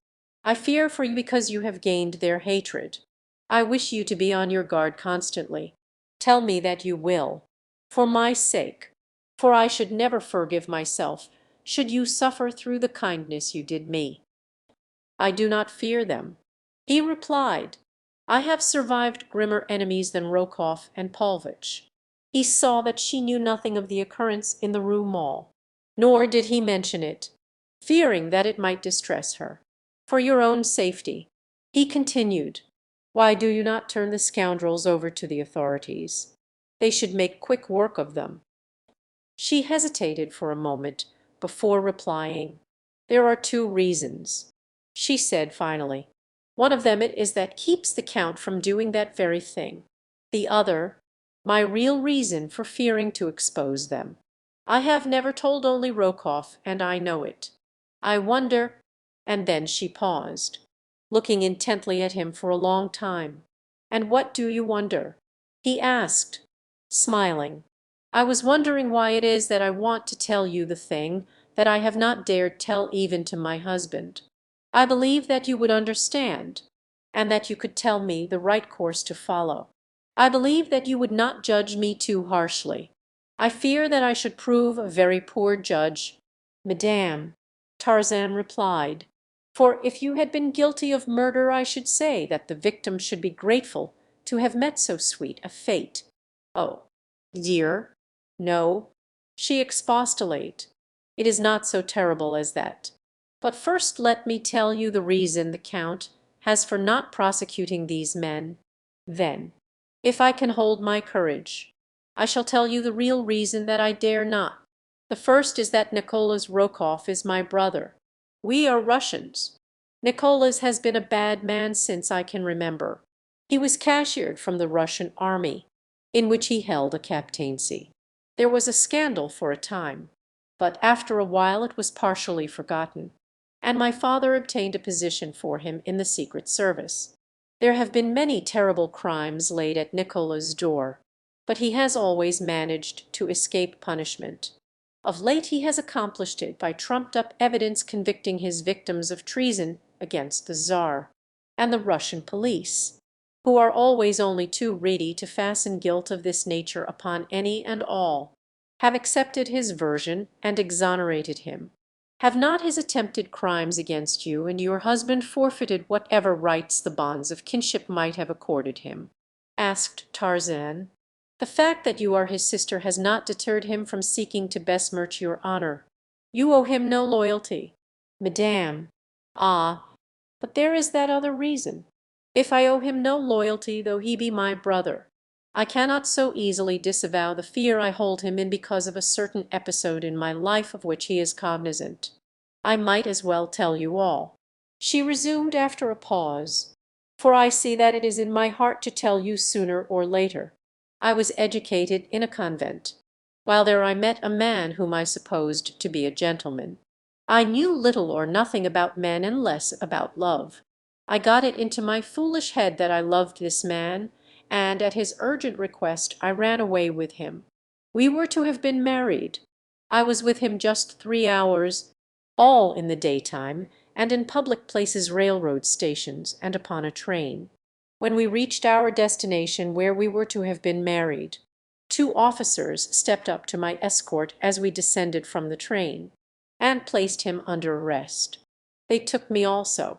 But when I had told my story they did not detain me other than to send me back to the convent under the care of a matron. It seemed that the man who had wooed me was no gentleman at all, but a deserter from the army as well as a fugitive from civil justice. He had a police record in nearly every country in Europe. The matter was hushed up by the authorities of the convent. Not even my parents knew of it. But Nicholas met the man afterward, and learned the whole story. Now he threatens to tell the Count if I do not do just as he wishes me to." Tarzan laughed. "You are still but a little girl. The story that you have told me cannot reflect in any way upon your reputation, and were you not a little girl at heart you would know it. Go to your husband tonight, and tell him the whole story, just as you have told it to me. Unless I am much mistaken, he will laugh at you for your fears, and take immediate steps to put that precious brother of yours in prison where he belongs. I only wish that I dared," she said, "but I am afraid. I learned early to fear men. First my father, then Nicholas, then the fathers in the convent. Nearly all my friends fear their husbands. Why should I not fear mine? It does not seem right that women should fear men," said Tarzan, an expression of puzzlement on his face. "I am better acquainted with the jungle folk, and there it is more often the other way around, except among the black men, and they to my mind are in most ways lower in the scale than the beasts. No, I cannot understand why civilized women should fear men, the beings that are created to protect them.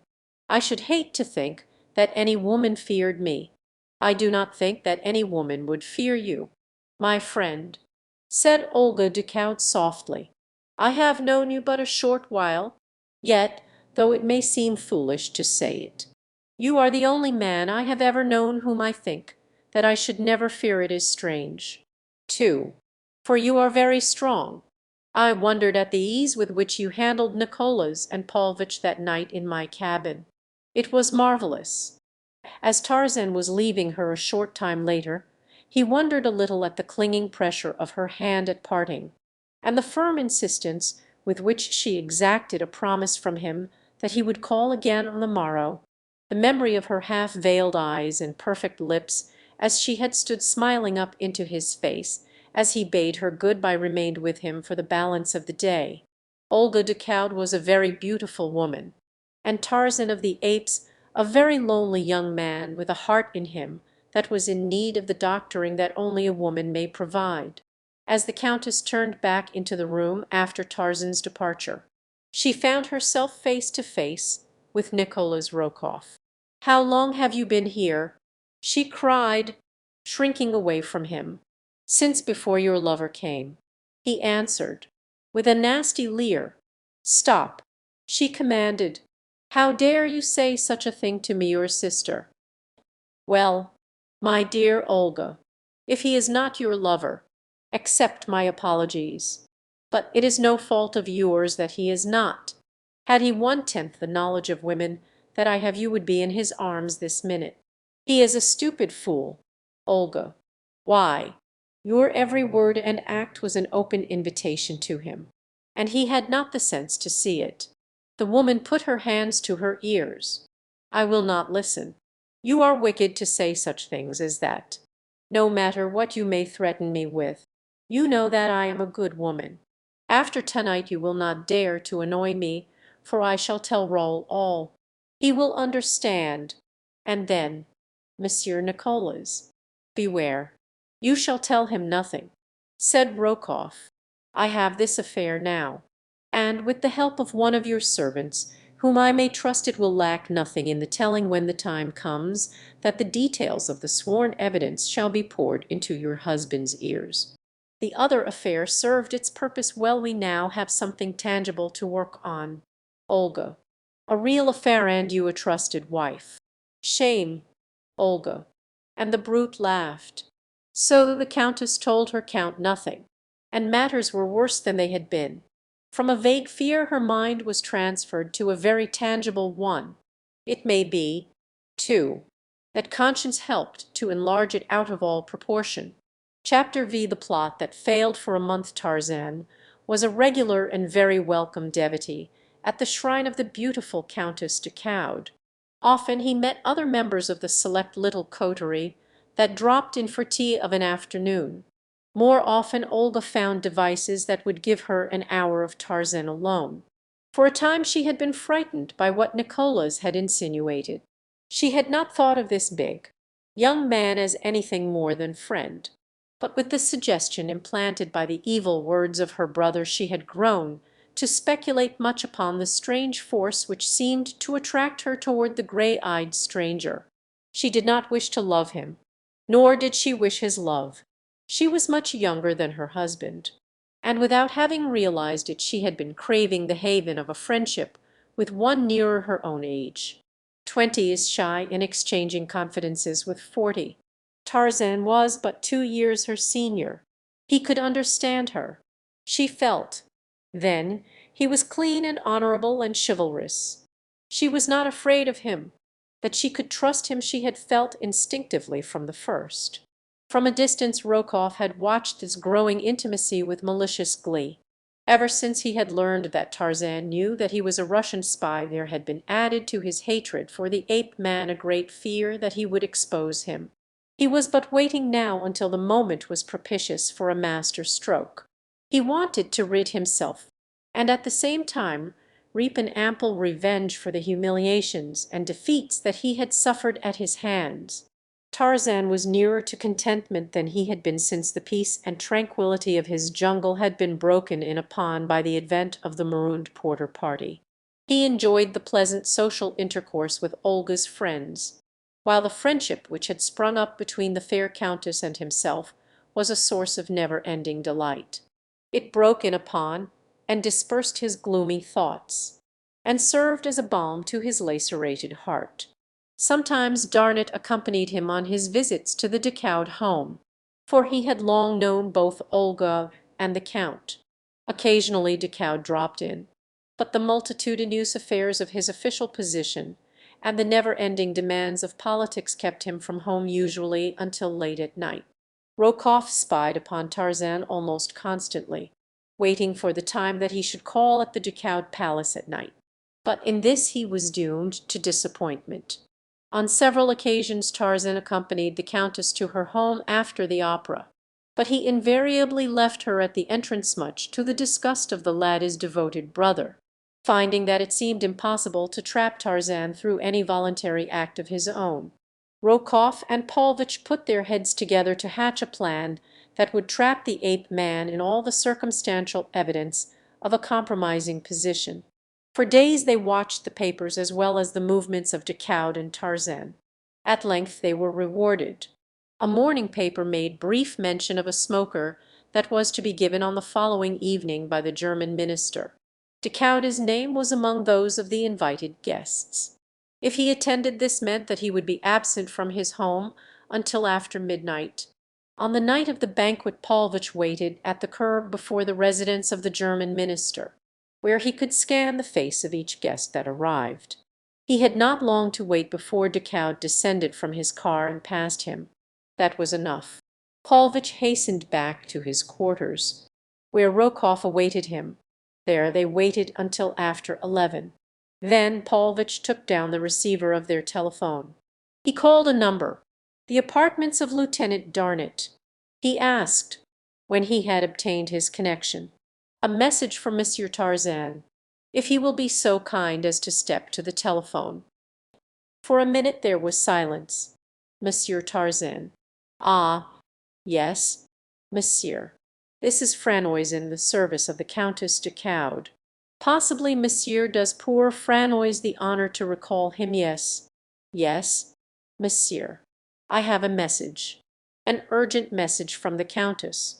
She asks that you hasten to her at once. She is in trouble. Monsieur. No, monsieur. Poor Franois does not know. Shall I tell madame that monsieur will be here shortly? Thank you, monsieur. The good God will bless you. Paulvitch hung up the receiver and turned to grin at Rokoff. It will take him 30 minutes to get there. If you reach the German minister's in 15, Dechaude should arrive at his home in about 45 minutes. It all depends upon whether the fool will remain 15 minutes after he finds that a trick has been played upon him.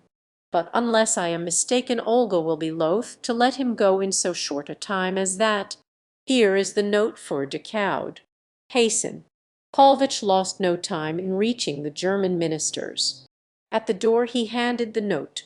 This is for the Count Dechaude. It is very urgent. You must see that it is placed in his hands at once. And he dropped a piece of silver into the willing hand of the servant.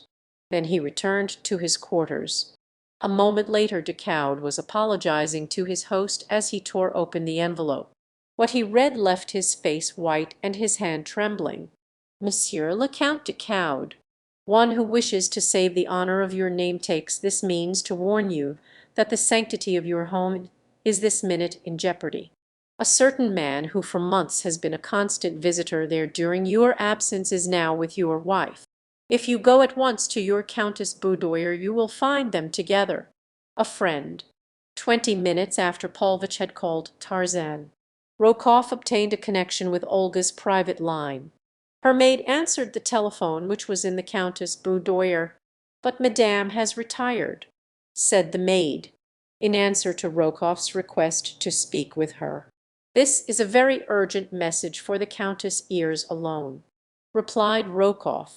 "Tell her that she must arise and slip something about her and come to the telephone. I shall call up again in 5 minutes." Then he hung up his receiver. A moment later Paulvitch entered. "The Count has the message," asked Rokoff. "He should be on his way to his home by now," replied Paulvitch. "Good. My lady will be sitting in her boudoir, very much in neglige, about now." In a minute the faithful Jacques will escort Monsieur Tarzan into her presence without announcing him. It will take a few minutes for explanations. Olga will look very alluring in the filmy creation that is her night-dress, and the clinging robe, which but half conceals the charms that the former does not conceal at all. Olga will be surprised, but not displeased. If there is a drop of red blood in the man, the Count will break in upon a very pretty love scene in about 15 minutes from now. I think we have planned marvelously.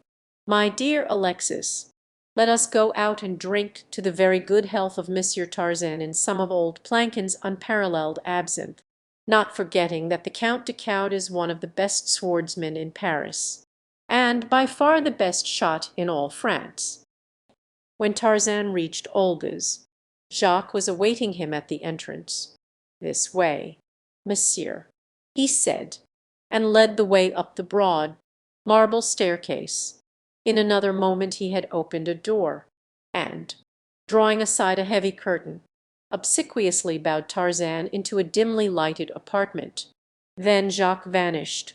Across the room from him Tarzan saw Olga seated before a little desk on which stood her telephone. She was tapping impatiently upon the polished surface of the desk. She had not heard him enter. "Olga," he said, "what is wrong?" She turned toward him with a little cry of alarm. "Jean," she cried, "what are you doing here? Who admitted you? What does it mean?" Tarzan was thunderstruck, but in an instant he realized a part of the truth. "Then you did not send for me, Olga."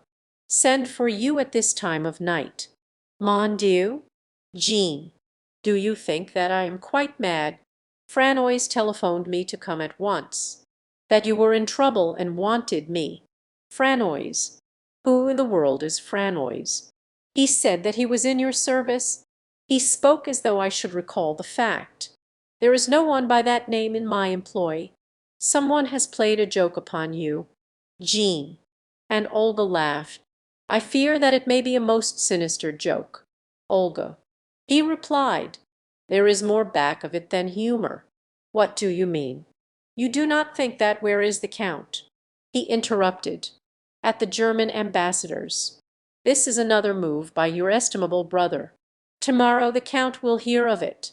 He will question the servants. Everything will point to what Rokoff wishes the Count to think." "The scoundrel!" cried Olga. She had arisen, and come close to Tarzan, where she stood looking up into his face. She was very frightened.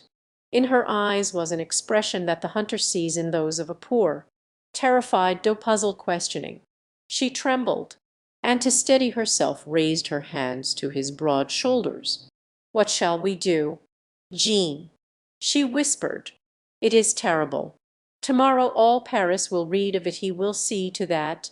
Her look, her attitude, her words were eloquent of the age-old appeal of defenseless woman to her natural protector man. Tarzan took one of the warm little hands that lay on his breast in his own strong one. The act was quite involuntary, and almost equally so was the instinctive protection that threw a sheltering arm around the girl's shoulders. The result was electrical. Never before had he been so close to her. In startled guilt they looked suddenly into each other's eyes. And where Olga de Coude should have been strong she was weak, for she crept closer into the man's arms, and clasped her own about his neck. And Tarzan of the Apes, he took the panting figure into his mighty arms, and covered the hot lips with kisses. Raoul de Coude made hurried excuses to his host after he had read the note handed him by the ambassador's butler. Never afterward could he recall the nature of the excuses he made. Everything was quite a blur to him up to the time that he stood on the threshold of his own home. Then he became very cool, moving quietly and with caution. For some inexplicable reason Jacques had the door open before he was halfway to the steps. It did not strike him at the time as being unusual, though afterward he remarked it. Very softly he tiptoed up the stairs and along the gallery to the door of his wife's boudoir. In his hand was a heavy walking stick, in his heart murder Olga was the first to see him. With a horrified shriek she tore herself, and the ape-man turned just in time to ward with his arm a terrific blow that Decoud had aimed at his head. Once, twice, three times the heavy stick fell with lightning rapidity, and each blow aided in the transition of the ape-man back to the primordial. With the low, guttural snarl of the bull-ape he sprang for the Frenchman. The great stick was torn from his grasp and broken in two as though it had been matchwood, to be flung aside as the now infuriated beast charged for his adversary's throat. Olga Decoud stood a horrified spectator of the terrible scene which ensued during the next brief moment. Then she sprang to where Tarzan was murdering her husband, choking the life from him, shaking him as a terrier might shake a rat. Frantically she tore at his great hands. "Mother of God!" she cried, "you are killing him! You are killing him! Oh, Jean, you are killing my husband!" Tarzan was deaf with rage. Suddenly he hurled the body to the floor, and, placing his foot upon the upchurned breast, raised his head. Then through the palace of the Count Decoud rang the awesome challenge of the bull-ape that has made a kill. From cellar to attic the horrid sound searched out the servants, and left them blanched and trembling. The woman in the room sank to her knees beside the body of her husband, and prayed. Slowly the red mist faded from before Tarzan's eyes. Things began to take form. He was regaining the perspective of civilized man. His eyes fell upon the figure of the kneeling woman. "Olga," he whispered. She looked up, expecting to see the maniacal light of murder in the eyes above her. Instead she saw sorrow and contrition. "Oh, Jean," she cried, "see what you have done. He was my husband. I loved him, and you have killed him." Very gently Tarzan raised the limp form of the Count Decoud and bore it to a couch. Then he put his ear to the man's breast. "Some brandy, Olga," he said. She brought it, and together they forced it between his lips. Presently a faint gasp came from the white lips. The head turned, and Decoud groaned. "He will not die," said Tarzan. "Thank God. Why did you do it, Jean?" she asked. "I do not know. He struck me and I went mad. I have seen the apes of my tribe do the same thing. I have never told you my story, Olga. It would have been better had you known it. This might not have happened. I never saw my father. The only mother I knew was a ferocious she-ape. Until I was 15 I had never seen a human being. I was 20 before I saw a white man a little more than a year ago. I was a naked beast of prey in an African jungle. Do not judge me too harshly. 2 years is too short a time in which to attempt to work the change in an individual that it has taken countless ages to accomplish in the white race. I do not judge at all. Jean, the fault is mine. You must go now. He must not find you here when he regains consciousness. Goodbye." It was a sorrowful Tarzan who walked with bowed head from the palace of the Count Decoud. Once outside his thoughts took definite shape, to the end that 20 minutes later he entered a police station not far from the Rue Mall. Here he soon found one of the officers with whom he had had the encounter several weeks previous. The policeman was genuinely glad to see again the man who had so roughly handled him. After a moment of conversation Tarzan asked if he had ever heard of Nicholas Rokoff or Alexis Paulvitch. "Very often, indeed, monsieur. Each has a police record, and while there is nothing charged against them now, we make it a point to know pretty well where they may be found should the occasion demand. It is only the same precaution that we take with every known criminal. Why does monsieur ask?" "They are known to me," replied Tarzan. "I wish to see Monsieur Rokoff on a little matter of business. If you can direct me to his lodgings I shall appreciate it."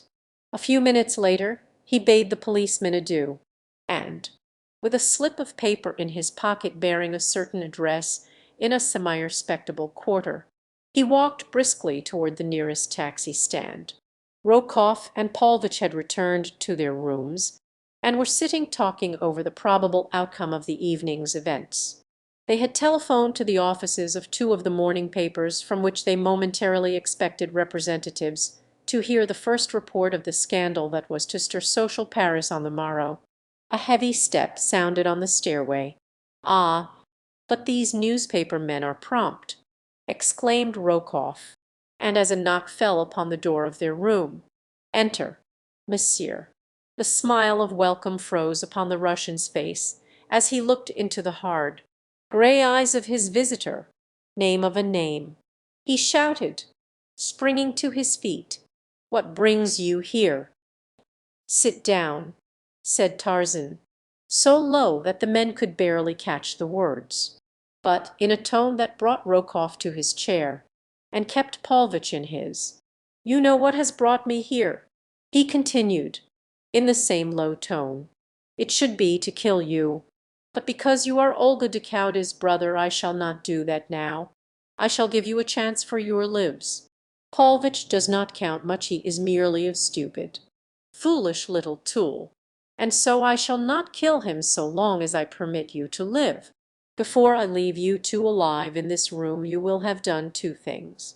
The first will be to write a full confession of your connection with tonight's plot and sign it. The second will be to promise me upon pain of death that you will permit no word of this affair to get into the newspapers. If you do not do both, neither of you will be alive when I pass next through that doorway. Do you understand? And, without waiting for a reply, make haste. There is ink before you, and paper and a pen." Rokoff assumed a truculent air, attempting by bravado to show how little he feared Tarzan's threats. An instant later he felt the ape man's steel fingers at his throat, and Paulvitch, who attempted to dodge them and reach the door, was lifted completely off the floor and hurled senseless into a corner.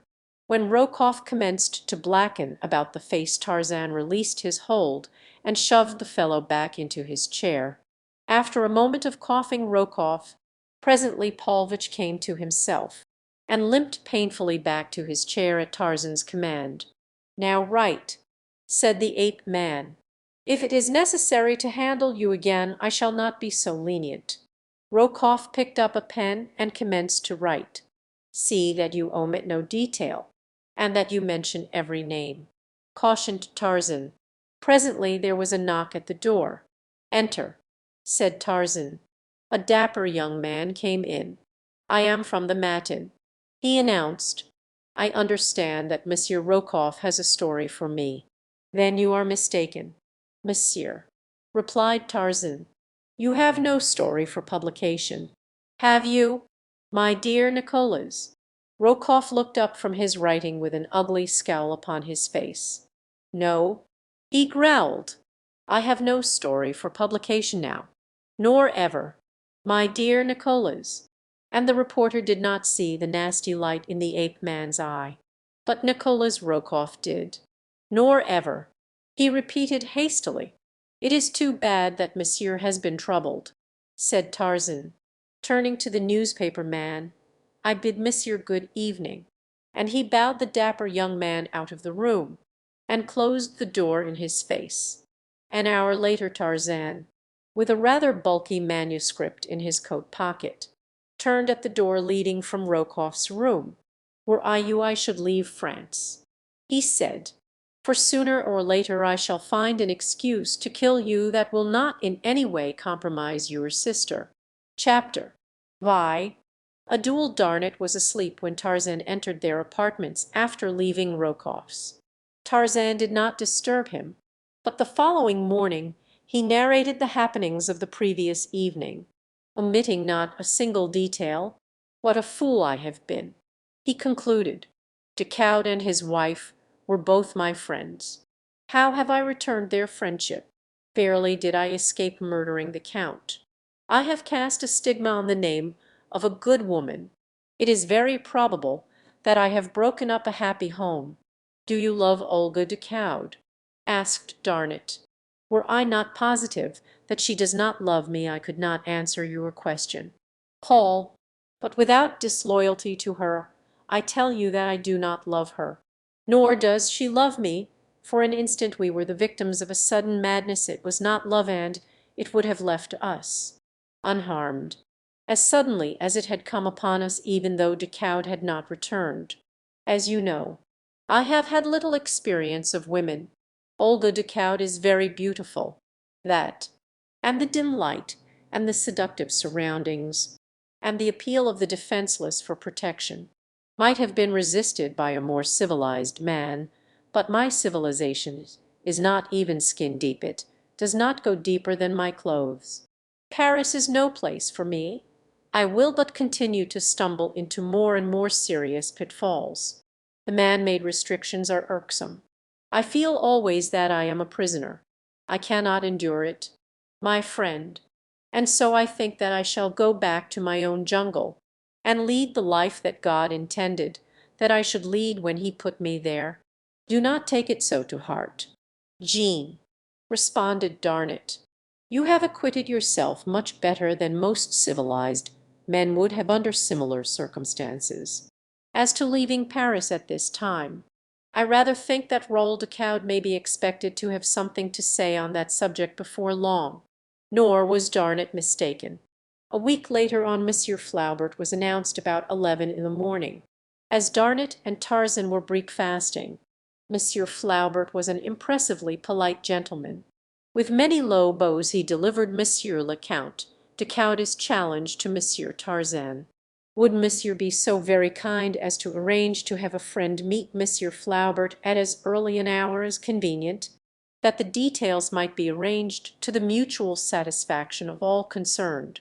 Certainly, Monsieur Tarzan would be delighted to place his interests unreservedly in the hands of his friend, Lieutenant Darnett.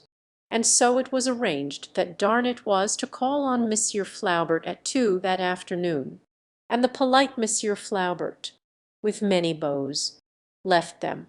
When they were again alone Darnett looked quizzically at Tarzan. "Well," he said, "now to my sins I must add murder, or else myself be killed." Said Tarzan, "I am progressing rapidly in the ways of my civilized brothers." "What weapons shall you select?" asked Darnett. "Decoud is accredited with being a master with the sword, and a splendid shot. I might then choose poisoned arrows at 20 paces, or spears at the same distance," laughed Tarzan. "Make it pistols. Paul, he will kill you." "Jean, I have no doubt of it," replied Tarzan. "I must die some day. We had better make it swords," said Darnett. "He will be satisfied with wounding you, and there is less danger of a mortal wound." "Pistols," said Tarzan, with finality. Darnett tried to argue him out of it, but without avail. So pistols it was. Darnett returned from his conference with Monsieur Flaubert shortly after 4. "It is all arranged," he said. "Everything is satisfactory. Tomorrow morning at daylight there is a secluded spot on the road not far from Étampes. For some personal reason Monsieur Flaubert preferred it. I did not demur." "Good," was Tarzan's only comment. He did not refer to the matter again, even indirectly. That night he wrote several letters before he retired. After sealing and addressing them he placed them all in an envelope addressed to Darnett. As he undressed Darnett heard him humming a music-hall ditty. The Frenchman swore under his breath. He was very unhappy, for he was positive that when the sun rose the next morning it would look down upon a dead Tarzan. It grated upon him to see Tarzan so unconcerned. "This is a most uncivilized hour for people to kill each other," remarked the ape-man when he had been routed out of a comfortable bed in the blackness of the early morning hours. He had slept well, and so it seemed that his head scarcely touched the pillow ere his man deferentially aroused him. His remark was addressed to Darnett, who stood fully dressed in the doorway of Tarzan's bedroom. Darnett had scarcely slept at all during the night. He was nervous, and therefore inclined to be irritable. "I presume you slept like a baby all night," he said. Tarzan laughed.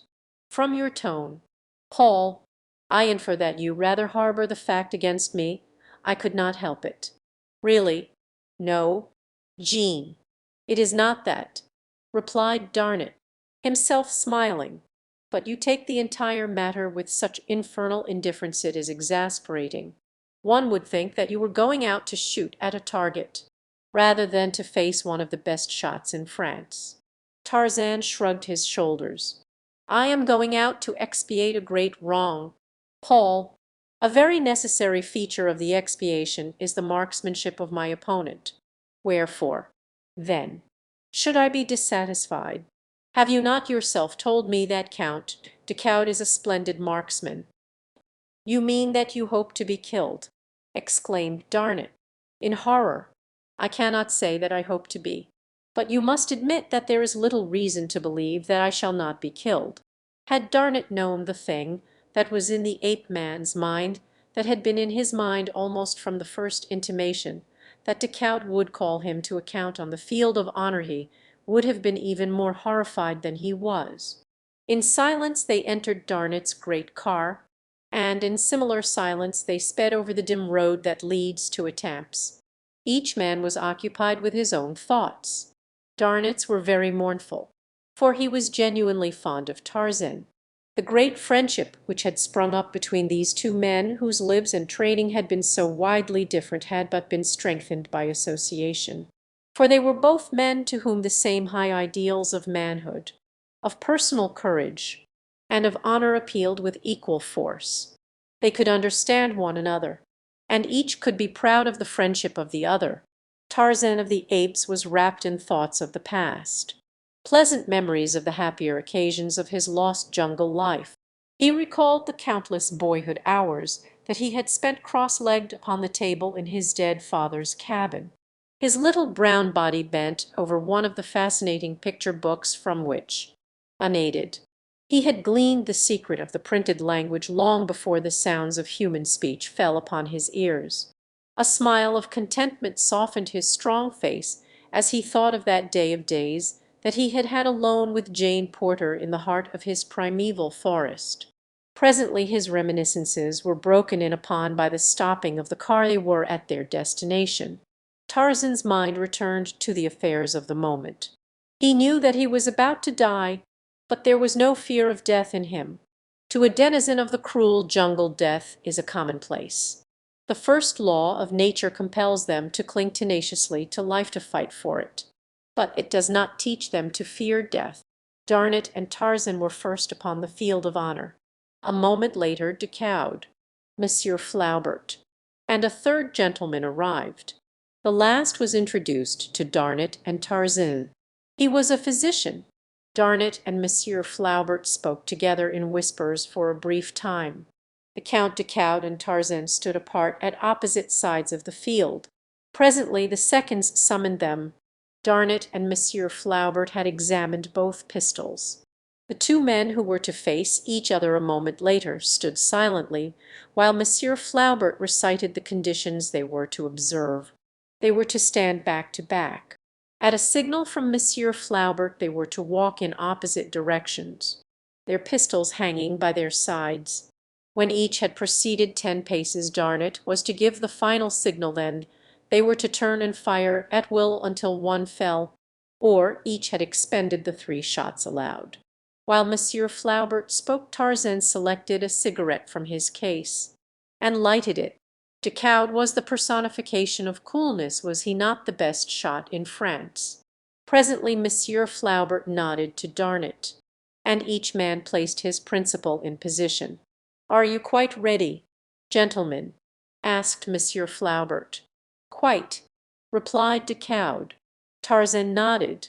Monsieur Flaubert gave the signal. He and Darnot stepped back a few paces to be out of the line of fire as the men paced slowly apart. 6, 7, 8. There were tears in Darnot's eyes. He loved Tarzan very much. 9. Another pace. And the poor lieutenant gave the signal he so hated to give. To him it sounded the doom of his best friend. Quickly Decaud wheeled and fired. Tarzan gave a little start. His pistol still dangled at his side. Decaud hesitated. as though waiting to see his antagonist crumple to the ground. The Frenchman was too experienced a marksman not to know that he had scored a hit. Still Tarzan made no move to raise his pistol. Decoud fired once more. But the attitude of the ape-man, the utter indifference that was so apparent in every line of the nonchalant ease of his giant figure, and the even unruffled puffing of his cigarette had disconcerted the best marksman in France. This time Tarzan did not start. But again Decoud knew that he had hit. Suddenly the explanation leaped to his mind: his antagonist was coolly taking these terrible chances in the hope that he would receive no staggering wound from any of Decoud's 3 shots. Then he would take his own time about shooting Decoud down deliberately, coolly, and in cold blood. A little shiver ran up the Frenchman's spine. It was fiendish, diabolical. What manner of creature was this that could stand complacently with 2 bullets in him, waiting for the third? And so Decoud took careful aim this time. But his nerve was gone, and he made a clean miss. Not once had Tarzan raised his pistol hand. For a moment the two stood looking straight into each other's eyes. On Tarzan's face was a pathetic expression of disappointment. On Decoud's a rapidly growing expression of horreur, of terror. He could endure it no longer. Mother of God, Monsieur shoot. He screamed, but Tarzan did not raise his pistol. Instead, he advanced toward Decoud, and when Darnot and Monsieur Flaubert, misinterpreting his intention, would have rushed between them, he raised his left hand in a sign of remonstrance. "Do not fear," he said to them. "I shall not harm him." It was most unusual, but they halted. Tarzan advanced until he was quite close to Decoud. "There must have been something wrong with Monsieur's pistol," he said, "or Monsieur is unstrung. Take mine, Monsieur, and try again." And Tarzan offered his pistol, but foremost, to the astonished Decoud. "Mon Dieu, Monsieur!" cried the latter. "Are you mad?" "No, my friend," replied the ape-man, "but I deserve to die. It is the only way in which I may atone for the wrong I have done a very good woman. Take my pistol and do as I bid." "It would be murder," replied Decoud. "But what wrong did you do my wife?" "She swore to me that I do not mean that," said Tarzan quickly. "You saw all the wrong that passed between us, but that was enough to cast a shadow upon her name, and to ruin the happiness of a man against whom I had no enmity. The fault was all mine, and so I hoped to die for it this morning. I am disappointed that Monsieur is not so wonderful a marksman as I had been led to believe." "You say that the fault was all yours?" asked Decoud eagerly. "All mine, Monsieur. Your wife is a very pure woman. She loves only you. The fault that you saw was all mine. The thing that brought me, there was no fault of either the Countess Decoud or myself. Here is a paper which will quite positively demonstrate that." And Tarzan drew from his pocket the statement Rokoff had written and signed. Decoud took it and read. Darnot and Monsieur Flaubert had drawn near. They were interested spectators of this strange ending of a strange duel. None spoke until Decoud had quite finished. Then he looked up at Tarzan. "You are a very brave and chivalrous gentleman," he said. "I thank God that I did not kill you." Decoud was a Frenchman. Frenchmen are impulsive. He threw his arms about Tarzan and embraced him. Monsieur Flaubert embraced Darnot. There was no one to embrace the doctor. So possibly it was pique which prompted him to interfere, and demand that he be permitted to dress Tarzan's wounds. This gentleman was hit once at least, he said, possibly thrice. "Twice," said Tarzan. "Once in the left shoulder, and again in the left side, both flesh wounds, I think." But the doctor insisted upon stretching him upon the sward, and tinkering with him until the wounds were cleansed and the flow of blood checked.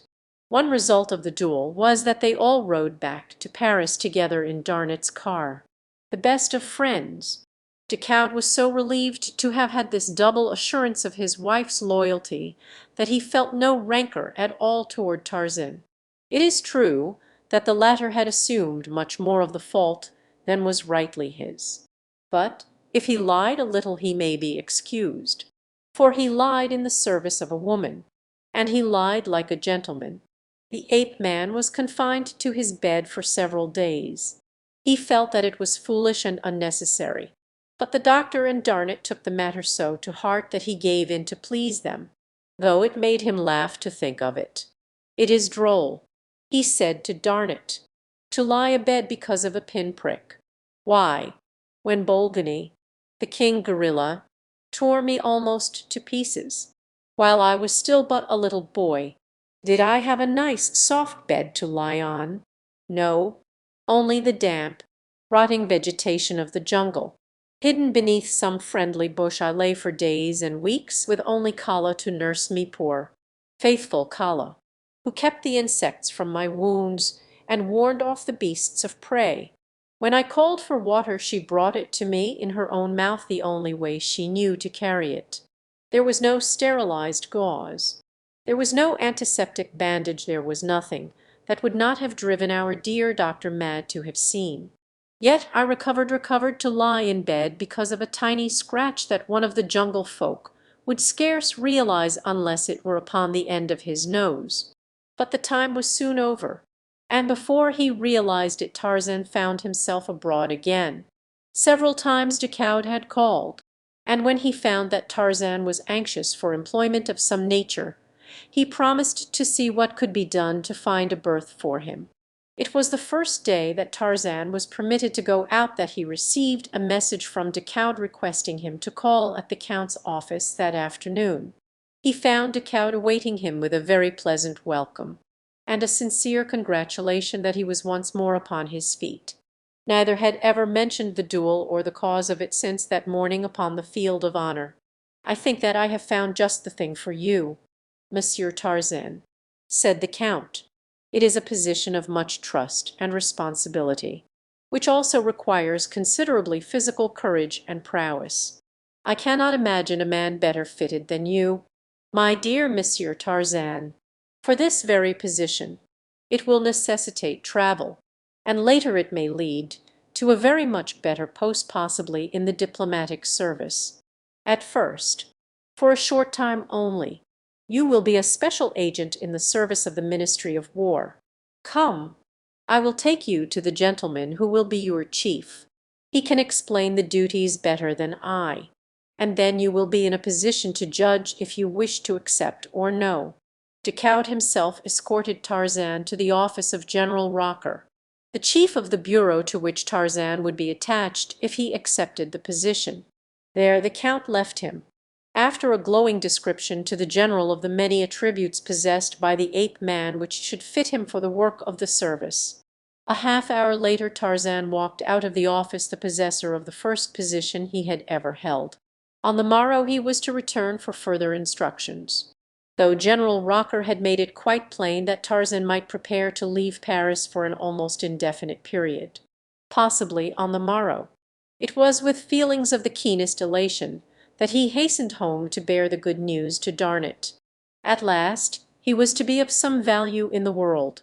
He was to earn money, and, best of all, to travel and see the world. He could scarcely wait to get well inside Darnett's sitting room before he burst out with the glad tidings. Darnett was not so pleased. "It seems to delight you to think that you are to leave Paris, and that we shall not see each other for months. Perhaps, Tarzan, you are a most ungrateful beast." And Darnett laughed. "No, Paul, I am a little child.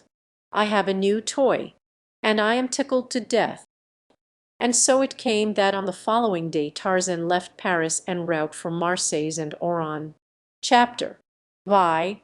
The dancing girl of Sidi Asa. Tarzan's first mission did not bid fair to be either exciting or vastly important. There was a certain lieutenant of Speyes whom the government had reason to suspect of improper relations with a great European power.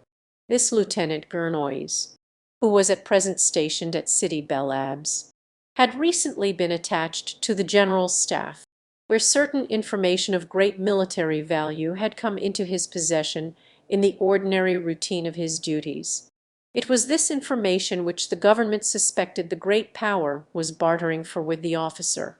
It was at most but a vague hint dropped by a certain notorious pursian in a jealous mood that had caused suspicion to rest upon the lieutenant.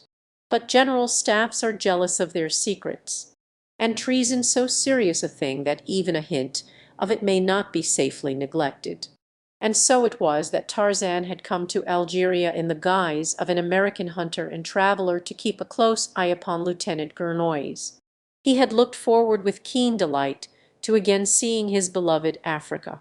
But this northern aspect of it was so different from his tropical jungle home that he might as well have been back in Paris for all the heart thrills of homecoming that he experienced. At Oran he spent a day wandering through the narrow, crooked alleys of the Arab quarter, enjoying the strange, new sights.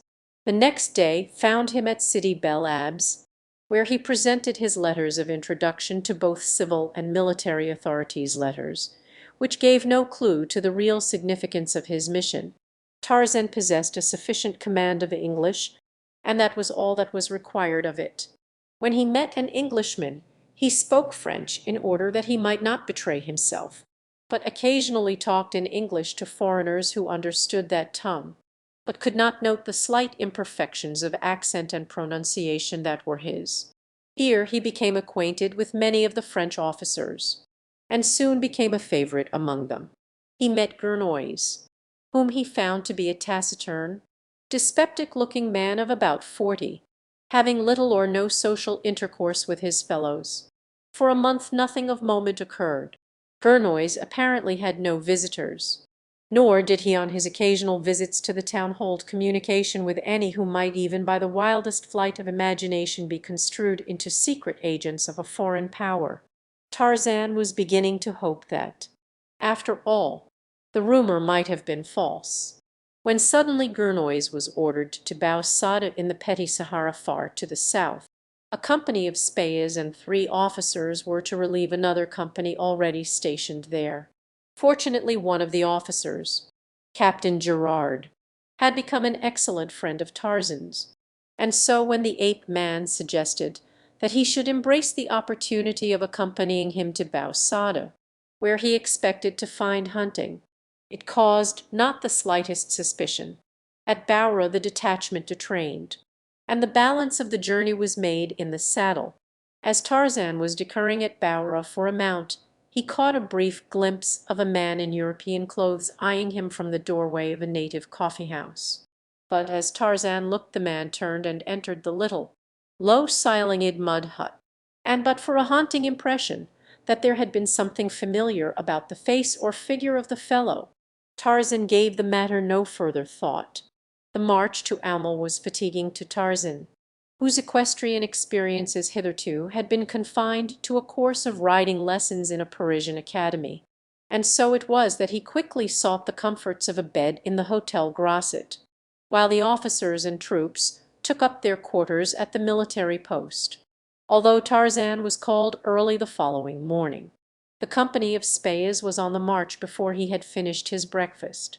He was hurrying through his meal that the soldiers might not get too far in advance of him, when he glanced through the door connecting the dining-room with the bar. To his surprise, he saw Gurnoys standing there in conversation with the very stranger he had seen in the coffee-house at Boura the day previous. He could not be mistaken, for there was the same strangely familiar attitude and figure, though the man's back was toward him, as his eyes lingered on the two. Gurnoys looked up and caught the intent expression on Tarzan's face. The stranger was talking in a low whisper at the time, but the French officer immediately interrupted him, and the two at once turned away and passed out of the range of Tarzan's vision. This was the first suspicious occurrence that Tarzan had ever witnessed in connection with Gurnoy's actions, but he was positive that the men had left the barroom solely because Gurnoys had caught Tarzan's eyes upon them. Then, There was the persistent impression of familiarity about the stranger to further augment the ape man's belief that here at length was something which would bear watching. A moment later Tarzan entered the barroom. But the men had left, nor did he see aught of them in the street beyond, though he found a pretext to ride to various shops before he set out after the column, which had now considerable start of him. He did not overtake them until he reached City Asa shortly after noon, where the soldiers had halted for an hour's rest. Here he found Gurnoys with the column, but there was no sign of the stranger. It was market day at City Asa, and the numberless caravans of camels coming in from the desert, and the crowds of bickering Arabs in the market-place, filled Tarzan with a consuming desire to remain for a day, that he might see more of these sons of the desert. Thus it was that the company of Spahis marched on that afternoon toward Bausada without him. He spent the hours until dark wandering about the market in company with a youthful Arab, one Abdul, who had been recommended to him by the innkeeper as a trustworthy servant and interpreter. Here Tarzan purchased a better mount than the one he had selected at Baura, and, entering into conversation with the stately Arab to whom the animal had belonged, learned that the seller was Kador Ben Saden, sheik of a desert tribe far south of Jelfa. Through Abdul, Tarzan invited his new acquaintance to dine with him, as the three were making their way through the crowds of marketers, camels, donkeys, and horses that filled the market-place with a confusing babel of sounds. Abdul plucked at Tarzan's sleeve. "Look, master, behind us," and he turned, pointing at a figure which disappeared behind a camel as Tarzan turned. "He has been following us about all afternoon," continued Abdul. "I caught only a glimpse of an Arab in a dark blue burnous and white turban," replied Tarzan. "Is it he you mean?" "Yes. I suspected him because he seems a stranger here, without other business than following us, which is not the way of the Arab who is honest, and also because he keeps the lower part of his face hidden, only his eyes showing. He must be a bad man, or he would have honest business of his own to occupy his time." "He is on the wrong scent then, Abdul," replied Tarzan, "for no one here can have any grievance against me.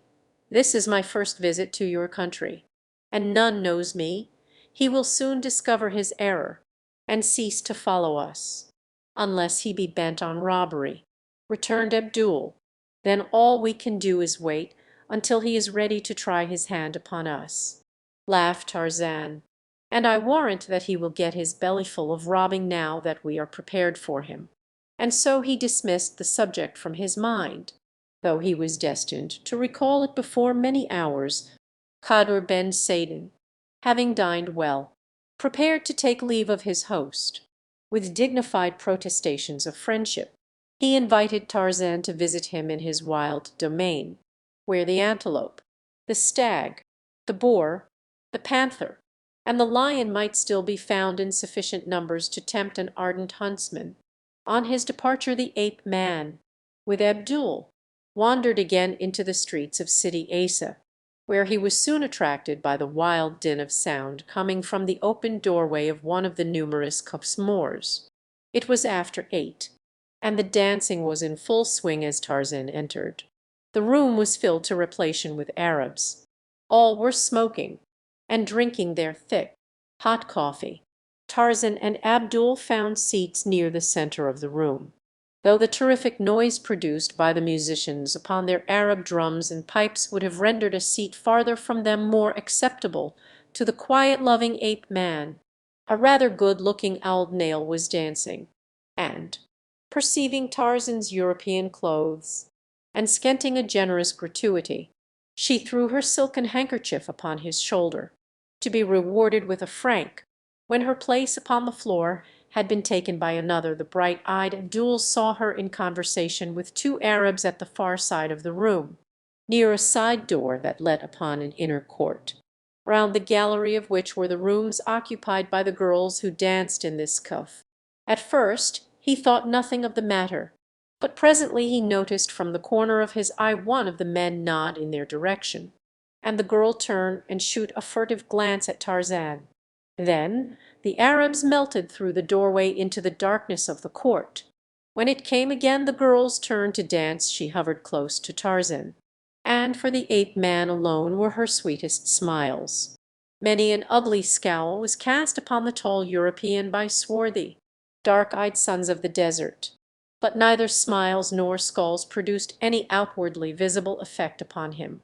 Again the girl cast her handkerchief upon his shoulder, and again was she rewarded with a franc piece.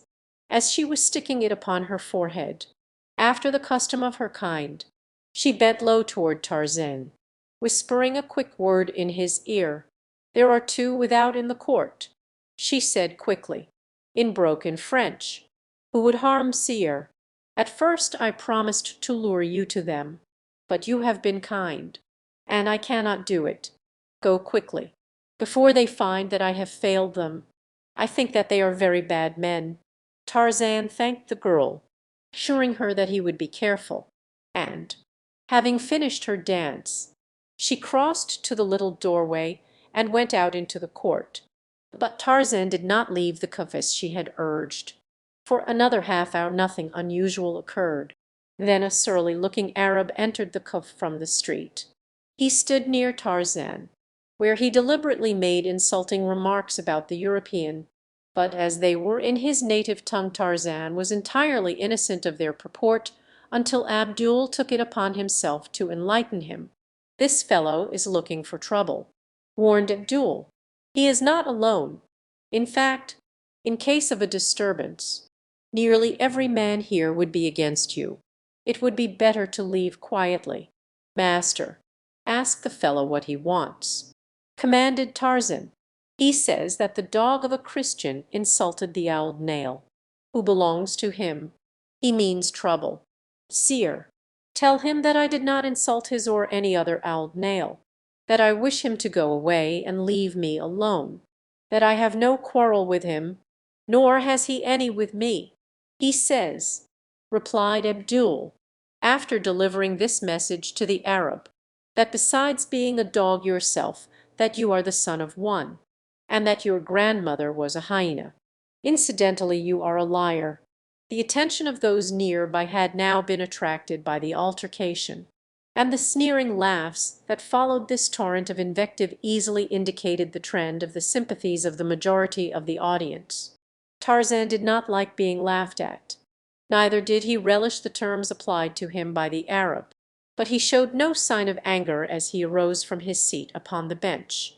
A half smile played about his lips, but of a sudden a mighty fist shot into the face of the scowling Arab, and back of it were the terrible muscles of the ape-man.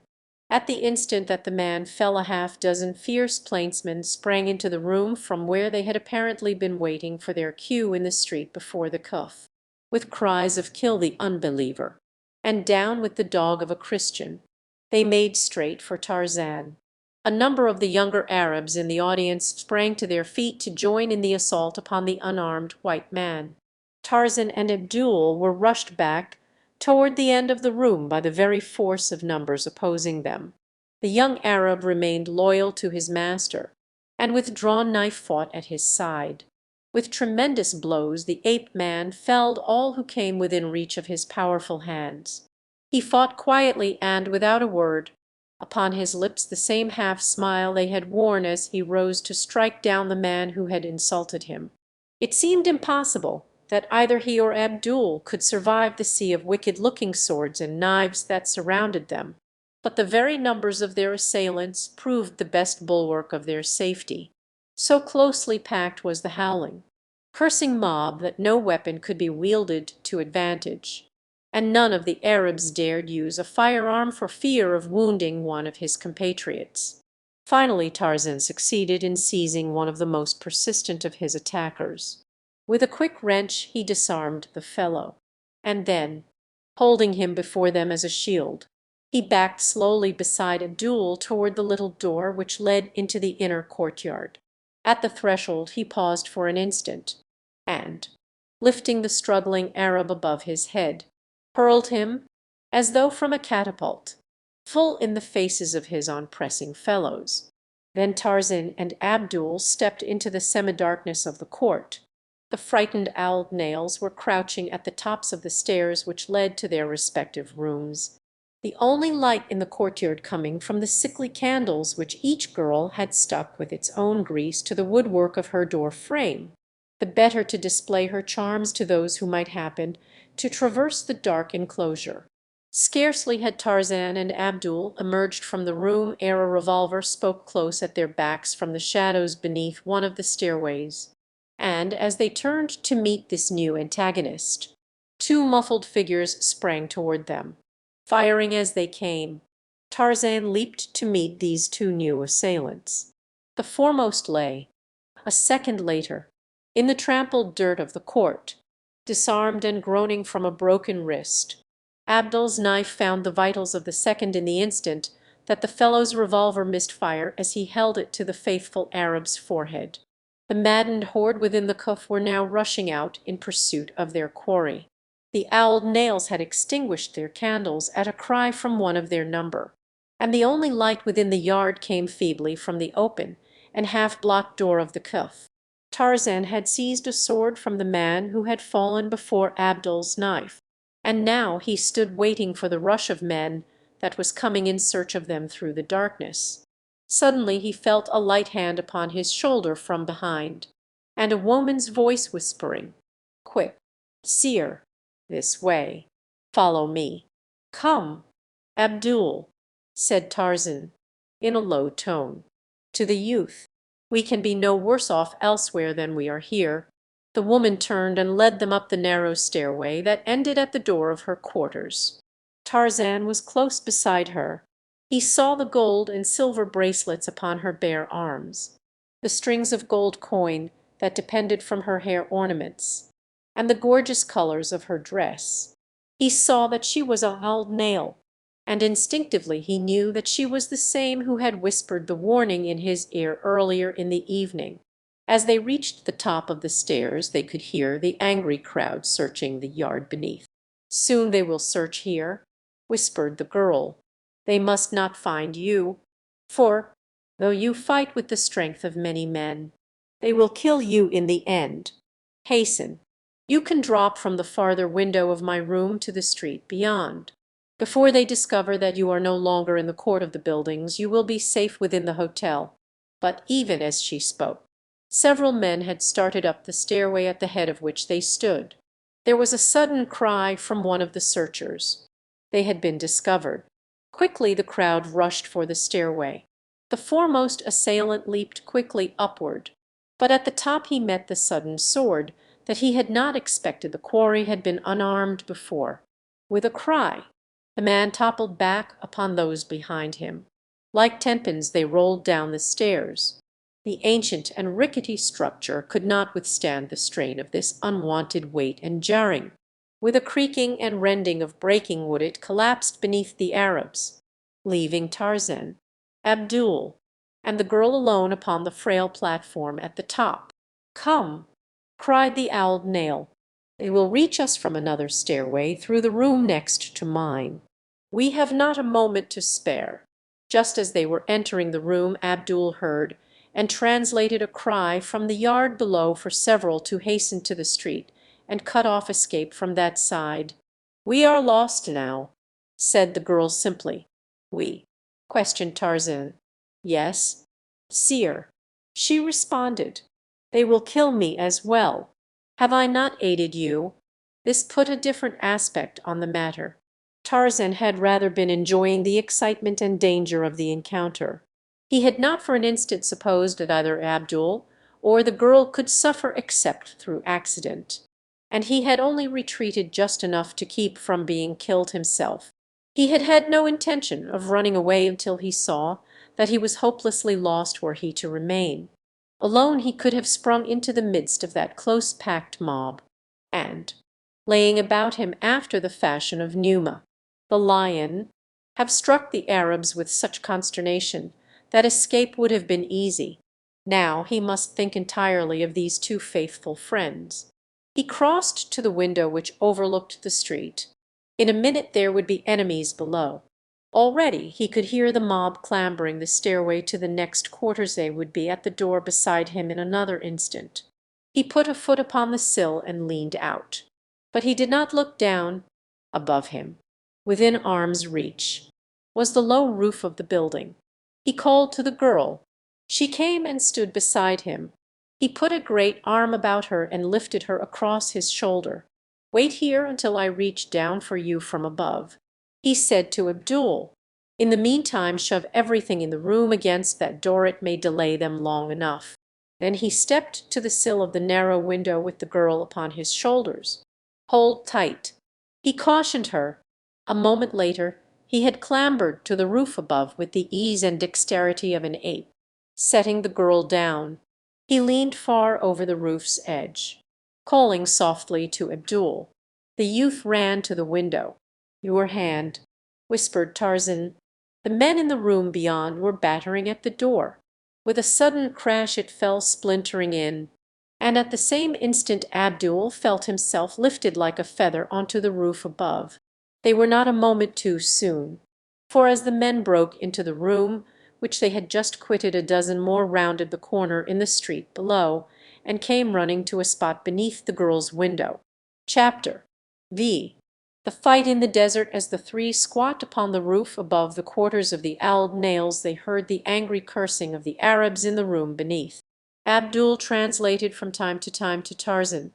"They are berating those in the street below now," said Abdul, "for permitting us to escape so easily. Those in the street say that we did not come that way, that we are still within the building, and that those above, being too cowardly to attack us, are attempting to deceive them into believing that we have escaped. In a moment they will have fighting of their own to attend to if they continue their brawling." Presently those in the building gave up the search, and returned to the Kuf. A few remained in the street below, smoking and talking. Tarzan spoke to the girl, thanking her for the sacrifice she had made for him. A total stranger. "I liked you," she said simply. "You were unlike the others who come to the Kuf. You did not speak coarsely to me. The manner in which you gave me money was not an insult. What shall you do after tonight?" he asked. "You cannot return to the Kuf. Can you even remain with safety in Sidi Asa? Tomorrow it will be forgotten." She replied, "But I should be glad if it might be that I need never return to this or another Kuf. I have not remained because I wished to. I have been a prisoner."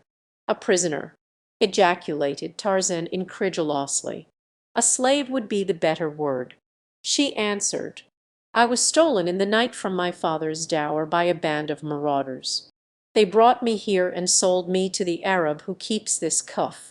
It has been nearly 2 years now since I saw the last of mine own people. They are very far to the south. They never come to Sidi Asa." "You would like to return to your people?" asked Tarzan. "Then I shall promise to see you safely so far as Bau Sada at least.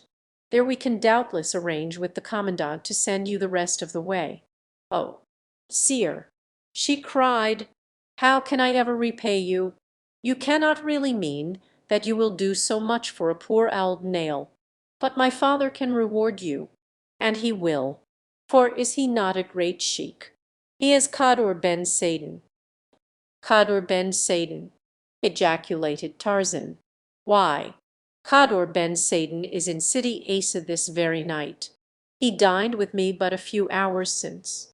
"My father in Sidi Asa!" cried the amazed girl. "Allah be praised then, for I am indeed saved." "S," cautioned Abdul. "Listen." From below came the sound of voices, quite distinguishable upon the still night air. Tarzan could not understand the words, but Abdul and the girl translated. "They have gone now," said the latter. "It is you they want. Sire, one of them said that the stranger who had offered money for your slaying lay in the house of Ahmed Din Salaf with a broken wrist, but that he had offered a still greater reward if some would lay in wait for you upon the road to Bau Sada and kill you. It is he who followed Msir about the market today," exclaimed Abdul. I saw him again within the Kufim and another, and the two went out into the inner court after talking with this girl here. It was they who attacked and fired upon us as we came out of the Kuf. Why do they wish to kill you?" "Seer, I do not know," replied Tarzan, and then, after a pause, but he did not finish, for the thought that had come to his mind, while it seemed the only reasonable solution of the mystery, appeared at the same time quite improbable. Presently the men in the street went away.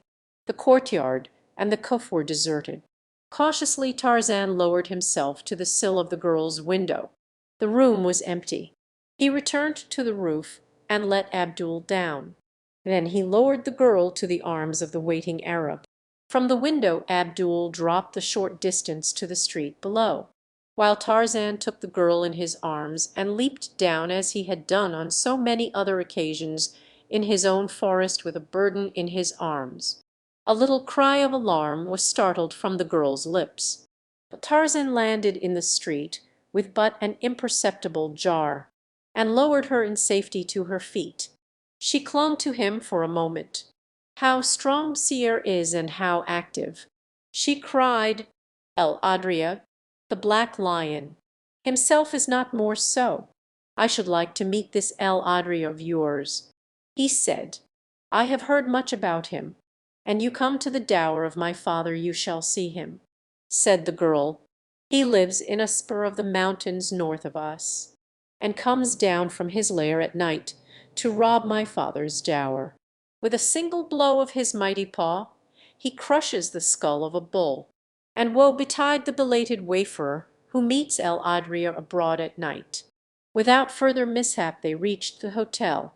The sleepy landlord objected strenuously to instituting a search for Khadr Ben Saden until the following morning, but a piece of gold put a different aspect on the matter, so that a few moments later a servant had started to make the rounds of the lesser native hostelries where it might be expected that a desert sheik would find congenial associations.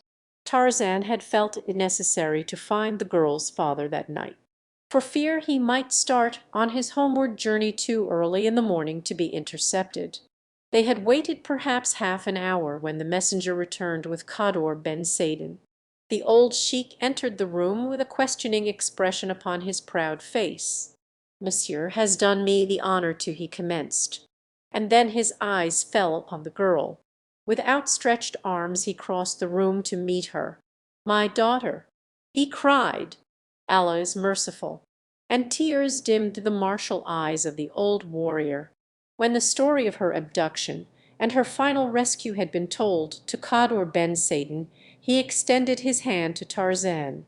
"All that is Khadr Ben Saden's is thine, my friend, even to his life," he said very simply. But Tarzan knew that those were no idle words.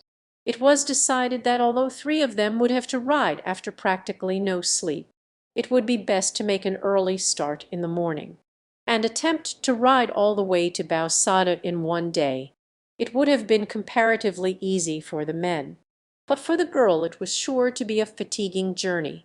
She, however, was the most anxious to undertake it, for it seemed to her that she could not quickly enough reach the family and friends from whom she had been separated for 2 years. It seemed to Tarzan that he had not closed his eyes before he was awakened, and in another hour the party was on its way south toward Bau Sada. For a few miles the road was good, and they made rapid progress, but suddenly it became only a waste of sand, into which the horses sank fetlock deep at nearly every step. In addition to Tarzan, Abdul, the sheik, and his daughter were 4 of the wild plainsmen of the sheik's tribe who had accompanied him upon the trip to Sidi Asa. Thus, 7 guns strong, they entertained little fear of attack by day, and if all went well they should reach Bau Sada before nightfall. A brisk wind enveloped them in the blowing sand of the desert, until Tarzan's lips were parched and cracked. What little he could see of the surrounding country was far from alluring a vast expanse of rough country, rolling in little, barren hillocks, and tufted here and there with clumps of dreary shrub. Far to the south rose the dim lines of the Sahara Atlas range. How different, thought Tarzan, from the gorgeous Africa of his boyhood. Abdul, always on the alert, looked backward quite as often as he did ahead. At the top of each hillock that they mounted he would draw in his horse and, turning, scan the country to the rear with utmost care. At last his scrutiny was rewarded. "Look," he cried, "there are 6 horsemen behind us. Your friends of last evening, no doubt, monsieur," remarked Khadr Ben Saden dryly to Tarzan. "No doubt," replied the ape man. "I am sorry that my society should endanger the safety of your journey.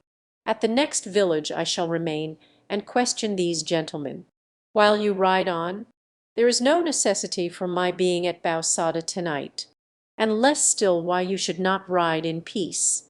If you stop we shall stop," said Khadr Ben Saden, "until you are safe with your friends, or the enemy has left your trail. We shall remain with you. There is nothing more to say." Tarzan nodded his head. He was a man of few words, and possibly it was for this reason as much as any that Khadr Ben Saden had taken to him. For if there be one thing that an Arab despises, it is a talkative man. All the balance of the day Abdul caught glimpses of the horsemen in their rear. They remained always at about the same distance, during the occasional halts for rest, and at the longer halt at noon. They approached no closer. "They are waiting for darkness," said Khadr Ben Saden. And darkness came before they reached Bau Sada. The last glimpse that Abdul had of the grim, white-robed figures that trailed them, just before dusk made it impossible to distinguish them, had made it apparent that they were rapidly closing up the distance that intervened between them and their intended quarry. He whispered this fact to Tarzan, for he did not wish to alarm the girl. The ape man drew back beside him. "You will ride ahead with the others." "Abdul," said Tarzan, "this is my quarrel. I shall wait at the next convenient spot, and interview these fellows." "Then Abdul shall wait at thy side," replied the young Arab, nor would any threats or commands move him from his decision. "Very well, then," replied Tarzan. "Here is as good a place as we could wish. Here are rocks at the top of this hillock. We shall remain hidden here and give an account of ourselves to these gentlemen when they appear." They drew in their horses and dismounted. The others, riding ahead, were already out of sight in the darkness. Beyond them shone the lights of Bau Sada. Tarzan removed his rifle from its boot and loosened his revolver in its holster. He ordered Abdul to withdraw behind the rocks with the horses, so that they should be shielded from the enemy's bullets should they fire. The young Arab pretended to do as he was bid. But when he had fastened the 2 animals securely to a low shrub, he crept back to lie on his belly a few paces behind Tarzan. The ape man stood erect in the middle of the road, waiting, nor did he have long to wait. The sound of galloping horses came suddenly out of the darkness below him, and a moment later he discerned the moving blotches of lighter color against the solid background of the night. "Halt!" he cried, "or we fire." The white figures came to a sudden stop, and for a moment there was silence. Then came the sound of a whispered counsel, and like ghosts the phantom riders dispersed in all directions. Again the desert lay still about him, yet it was an ominous stillness that foreboded evil. Abdul raised himself to one knee. Tarzan cocked his jungle-trained ears, and presently there came to him the sound of horses walking quietly through the sand to the east of him, to the west, to the north, and to the south. They had been surrounded. Then a shot came from the direction in which he was looking. A bullet wired through the air above his head, and he fired at the flash of the enemy's gun. Instantly the soundless waste was torn with the quick staccato of guns upon every hand. Abdul and Tarzan fired only at the flashes; they could not yet see their foemen. Presently it became evident that the attackers were circling their position, drawing closer and closer in as they began to realize the paltry numbers of the party which opposed them. But one came too close, for Tarzan was accustomed to using his eyes in the darkness of the jungle night, than which there is no more utter darkness this side the grave, and with a cry of pain a saddle was emptied. "The odds are evening, Abdul," said Tarzan, with a low laugh, but they were still far too one-sided, and when the 5 remaining horsemen whirled at a signal and charged full upon them, it looked as if there would be a sudden ending of the battle. Both Tarzan and Abdul sprang to the shelter of the rocks, that they might keep the enemy in front of them.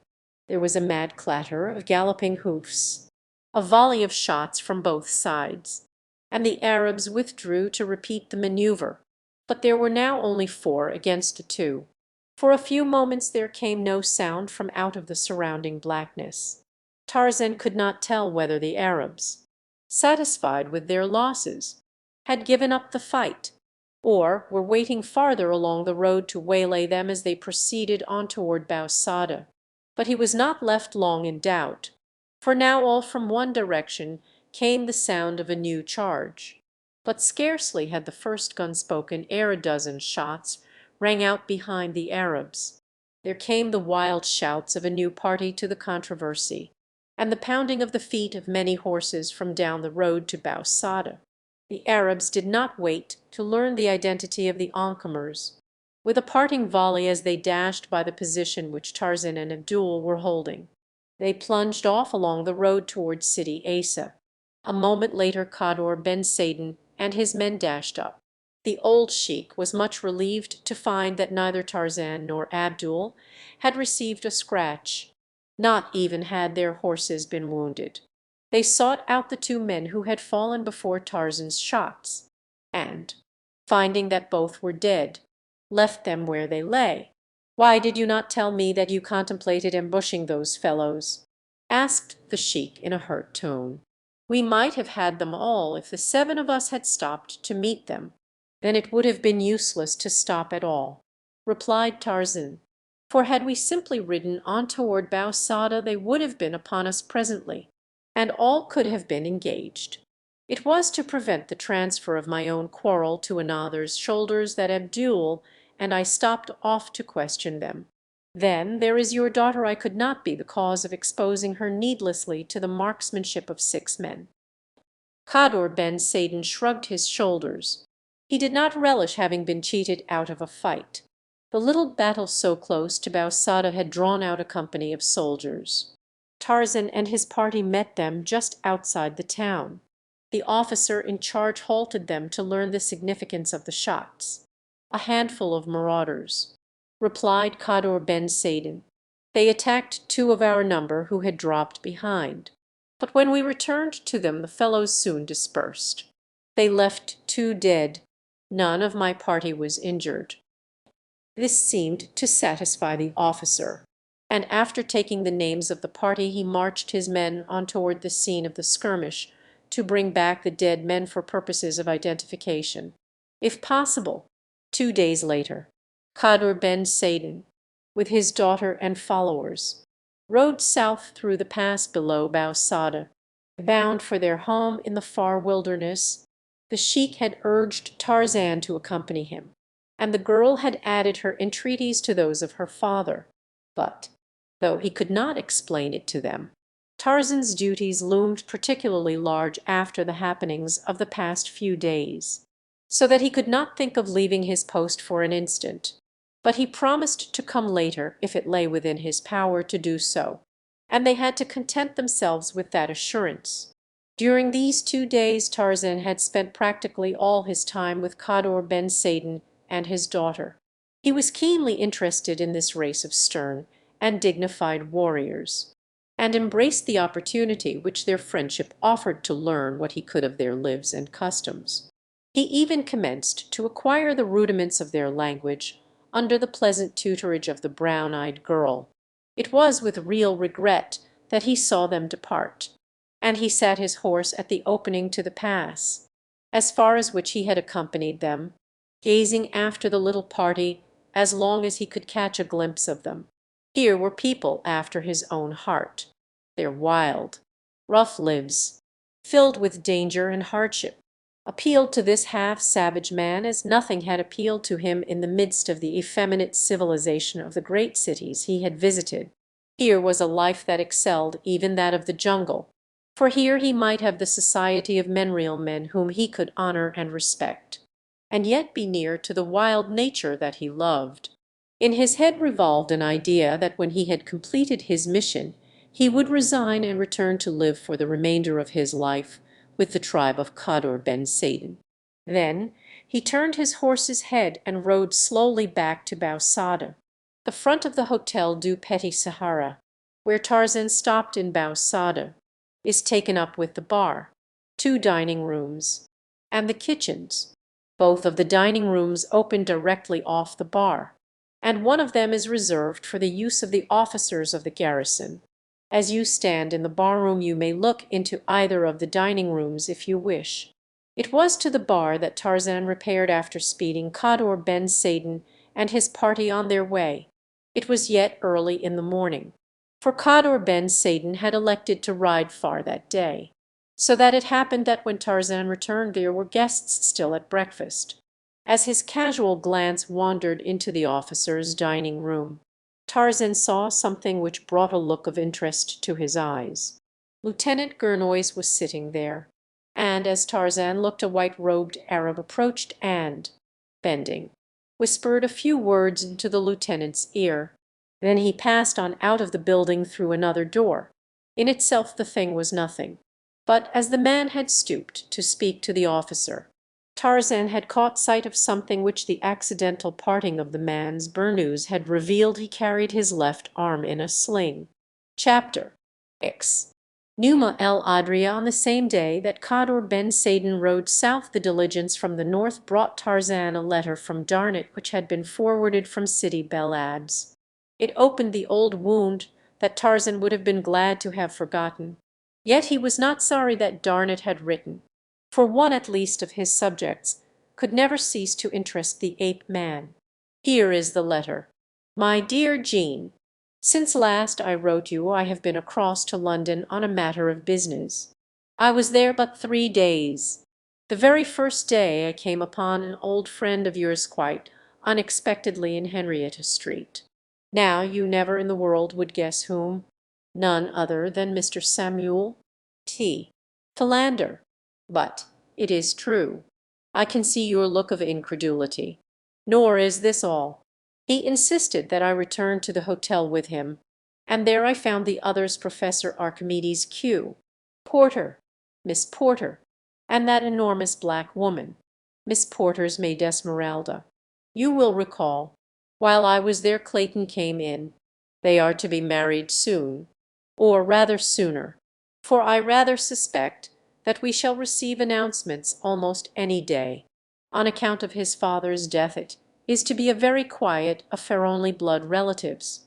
While I was alone with Mr. Philander the old fellow became rather confidential. Said Miss Porter had already postponed the wedding on 3 different occasions. He confided that it appeared to him that she was not particularly anxious to marry Clayton at all. But this time it seems that it is quite likely to go through.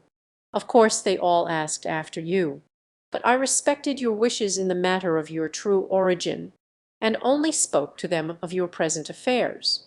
Miss Porter was especially interested in everything I had to say about you, and asked many questions. I am afraid I took a rather unchivalrous delight in picturing your desire and resolve to go back eventually to your native jungle.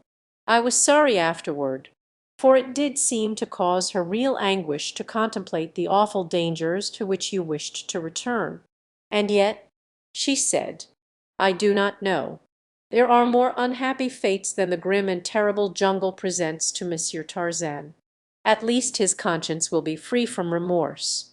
And there are moments of quiet and restfulness by day, and vistas of exquisite beauty. You may find it strange that I should say it, who experienced such terrifying experiences in that frightful forest. Yet at times I long to return. for I cannot but feel that the happiest moments of my life were spent there." There was an expression of ineffable sadness on her face as she spoke, and I could not but feel that she knew that I knew her secret, and that this was her way of transmitting to you a last tender message from a heart that might still enshrine your memory, though its possessor belonged to another. Clayton appeared nervous and ill at ease while you were the subject of conversation. He wore a worried and harassed expression, yet he was very kindly in his expressions of interest in you. "I wonder if he suspects the truth about you." Tennington came in with Clayton. "They are great friends. You know, he is about to set out upon one of his interminable cruises in that yacht of his, and was urging the entire party to accompany him. Tried to inveigle me into it, too. Is thinking of circumnavigating Africa this time. I told him that his precious toy would take him and some of his friends to the bottom of the ocean one of these days if he didn't get it out of his head. I returned to Paris day before yesterday, and yesterday I met the Count and Countess de Caude at the races. They inquired after you. De Caude really seems quite fond of you, doesn't appear to harbor the least ill will. Olga is as beautiful as ever, but a trifle subdued. I imagine that she learned a lesson through her acquaintance with you that will serve her in good stead during the balance of her life. It is fortunate for her, and for de Caude as well, that it was you and not another man more sophisticated.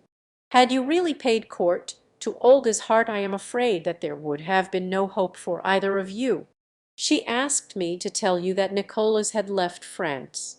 She paid him 20,000 francs to go away.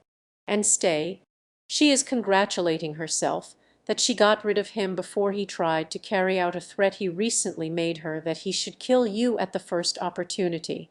She said that she should hate to think that her brother's blood was on your hands, for she is very fond of you, and made no bones in saying so before the Count.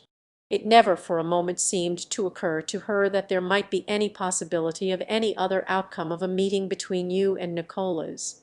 The Count quite agreed with her in that. He added that it would take a regiment of Rokoffs to kill you. He has a most healthy respect for your prowess. Have been ordered back to my ship. She sails from Havre in 2 days under sealed orders. If you will address me in her care, the letters will find me eventually. I shall write you as soon as another opportunity presents.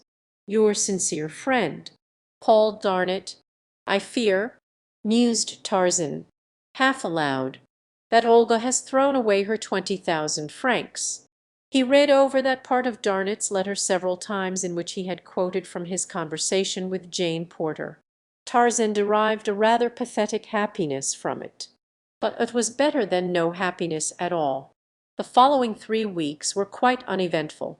On several occasions Tarzan saw the mysterious Arab, and once again he had been exchanging words with Lieutenant Gurnoys. But no amount of espionage or shadowing by Tarzan revealed the Arab's lodgings, the location of which Tarzan was anxious to ascertain. Gurnoys, never cordial, had kept more than ever aloof from Tarzan since the episode in the dining-room. His attitude on the few occasions that they had been thrown together had been distinctly hostile, that he might keep up the appearance of the character he was playing. Tarzan spent considerable time hunting in the vicinity of Bau Sada. He would spend entire days in the foothills, ostensibly searching for gazelle, but on the few occasions that he came close enough to any of the beautiful little animals to harm them, he invariably allowed them to escape without so much as taking his rifle from its boot. The ape-man could see no sport in slaughtering the most harmless and defenseless of God's creatures for the mere pleasure of killing. In fact, Tarzan had never killed for pleasure, nor to him was there pleasure in killing. It was the joy of righteous battle that he loved, the ecstasy of victory, and the keen and successful hunt for food, in which he pitted his skill and craftance against the skill and craftance of another. But to come out of a town filled with food to shoot down a soft-eyed, pretty gazella, that was crueler than the deliberate and cold-blooded murder of a fellow-man, Tarzan would have none of it. And so he hunted alone, that none might discover the sham that he was practicing, and once, probably because of the fact that he rode alone. He was like to have lost his life. He was riding slowly through a little ravine when a shot sounded close behind him, and a bullet passed through the cork helmet he wore, although he turned at once and galloped rapidly to the top of the ravine. There was no sign of any enemy, nor did he see aught of another human being until he reached Bausada. Yes, he soliloquized, in recalling the occurrence. Olga has indeed thrown away her 20,000 francs. That night he was Captain Gerard's guest at a little dinner. "Your hunting has not been very fortunate?" questioned the officer. "No," replied Tarzan. "The game hereabout is timid. Nor do I care particularly about hunting game birds or antelope. I think I shall move on farther south, and have a try at some of your Algerian lions." "Good!" exclaimed the captain. "We are marching toward Jelfa on the morrow. You shall have company that far at least. Lieutenant Gurnoys and I, with 100 men, are ordered south to patrol a district in which the marauders are giving considerable trouble. Possibly we may have the pleasure of hunting the lion together. What say you?" Tarzan was more than pleased, nor did he hesitate to say so. But the captain would have been astonished had he known the real reason of Tarzan's pleasure. Gurnoys was sitting opposite the ape-man. He did not seem so pleased with his captain's invitation. "You will find lion hunting more exciting than gazelle shooting," remarked Captain Gerard, "and more dangerous." "Even gazelle shooting has its dangers," replied Tarzan, "especially when one goes alone. I found it so today. I also found that while the gazelle is the most timid of animals, it is not the most cowardly." He let his glance rest only casually upon Gurnoys after he had spoken, for he did not wish the man to know that he was under suspicion or surveillance, no matter what he might think. The effect of his remark upon him, however, might tend to prove his connection with, or knowledge of, certain recent happenings. Tarzan saw a dull red creep up from beneath Gurnoy's collar. He was satisfied, and quickly changed the subject. When the column rode south from Bausada the next morning there were half a dozen Arabs bringing up the rear. "They are not attached to the command," replied Gerard in response to Tarzan's query. "They merely accompany us on the road for companionship." Tarzan had learned enough about Arab character since he had been in Algeria to know that this was no real motive. For the Arab is never overfond of the companionship of strangers, and especially of French soldiers. So his suspicions were aroused, and he decided to keep a sharp eye on the little party that trailed behind the column at a distance of about a quarter of a mile. But they did not come close enough even during the halts to enable him to obtain a close scrutiny of them. He had long been convinced that there were hired assassins on his trail, nor was he in great doubt but that Rokoff was at the bottom of the plot, whether it was to be revenge for the several occasions in the past that Tarzan had defeated the Russian's purposes and humiliated him, or was in some way connected with his mission in the Gurnoys affair.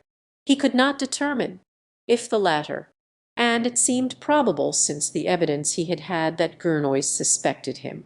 Then he had two rather powerful enemies to contend with, for there would be many opportunities in the wilds of Algeria, for which they were bound, to dispatch a suspected enemy quietly and without attracting suspicion. After camping at Jelfa for 2 days the column moved to the southwest, from whence word had come that the marauders were operating against the tribes whose dowers were situated at the foot of the mountains. The little band of Arabs who had accompanied them from Bausada had disappeared suddenly the very night that orders had been given to prepare for the morrow's march from Jelfa. Tarzan made casual inquiries among the men, but none could tell him why they had left, or in what direction they had gone. He did not like the looks of it, especially in view of the fact that he had seen Gurnoys in conversation with one of them some half hour after Captain Gerard had issued his instructions relative to the new move. Only Gurnoys and Tarzan knew the direction of the proposed march. All the soldiers knew was that they were to be prepared to break camp early the next morning. Tarzan wondered if Gurnoys could have revealed their destination to the Arabs. Late that afternoon they went into camp at a little oasis in which was the dower of a sheik whose flocks were being stolen and whose herdsmen were being killed.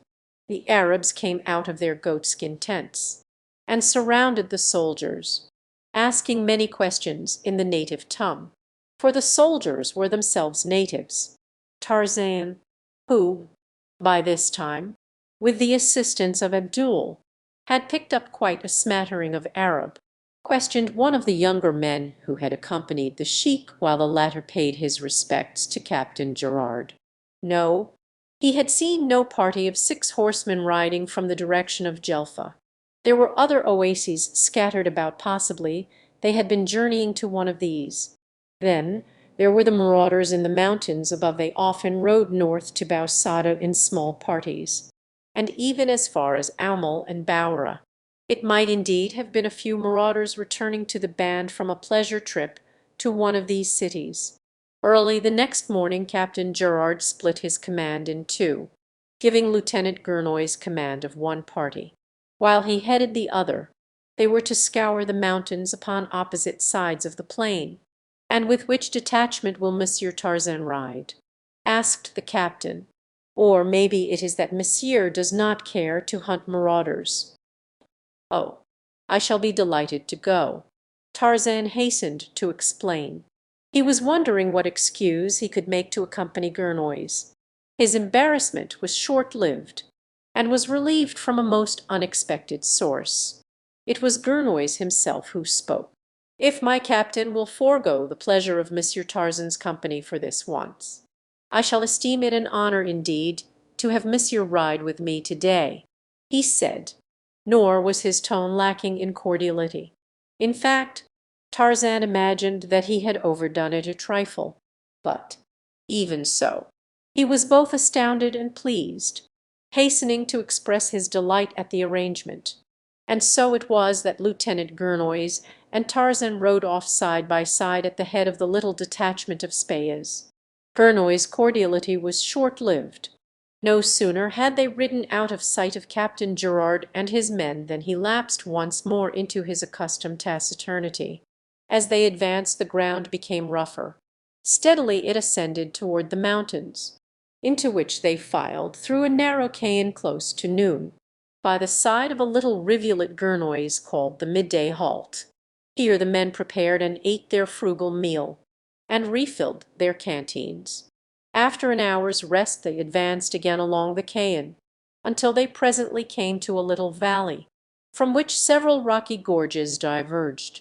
Here they halted, while Gurnoys minutely examined the surrounding heights from the centre of the depression. "We shall separate here," he said, "several riding into each of these gorges." And then he commenced to detail his various squads and issue instructions to the non-commissioned officers who were to command them. When he had done he turned to Tarzan. "Monsieur will be so good as to remain here until we return." Tarzan demurred, but the officer cut him short. "There may be fighting for one of these sections," he said, "and troops cannot be embarrassed by civilian non-combatants during action. But, my dear lieutenant," expostulated Tarzan, "I am most ready and willing to place myself under command of yourself or any of your sergeants or corporals, and to fight in the ranks as they direct. It is what I came for." "I should be glad to think so," retorted Gurnoys, with a sneer he made no attempt to disguise. Then shortly, "You are under my orders, and they are that you remain here until we return. Let that end the matter." And he turned and spurred away at the head of his men. A moment later Tarzan found himself alone in the midst of a desolate mountain fastness. The sun was hot, so he sought the shelter of a nearby tree, where he tethered his horse, and sat down upon the ground to smoke. Inwardly he swore at Gurnoys for the trick he had played upon him. A mean little revenge, thought Tarzan, and then suddenly it occurred to him that the man would not be such a fool as to antagonize him through a trivial annoyance of so petty a description. There must be something deeper than this behind it. With the thought he arose and removed his rifle from its boot. He looked to its loads and saw that the magazine was full. Then he inspected his revolver. After this preliminary precaution, he scanned the surrounding heights and the mouths of the several gorges. He was determined that he should not be caught napping. The sun sank lower and lower. Yet there was no sign of returning Spahis. At last the valley was submerged in shadow. Tarzan was too proud to go back to camp until he had given the detachment ample time to return to the valley, which he thought was to have been their rendezvous. With the closing in of night he felt safer from attack, for he was at home in the dark. He knew that none might approach him so cautiously as to elude those alert and sensitive ears of his. Then there were his eyes, too, for he could see well at night, and his nose, if they came toward him from upwind, would apprise him of the approach of an enemy while they were still a great way off. So he felt that he was in little danger, and thus lulled to a sense of security he fell asleep, with his back against the tree. He must have slept for several hours, for when he was suddenly awakened by the frightened snorting and plunging of his horse the moon was shining full upon the little valley, and there, not 10 paces before him, stood the grim cause of the terror of his mount, superb, majestic, his graceful tail extended and quivering, and his 2 eyes of fire riveted full upon his prey, stood Numa el Adria, the black lion. A little thrill of joy tingled through Tarzan's nerves. It was like meeting an old friend after years of separation. For a moment he sat rigid to enjoy the magnificent spectacle of this lord of the wilderness. But now Numa was crouching for the spring.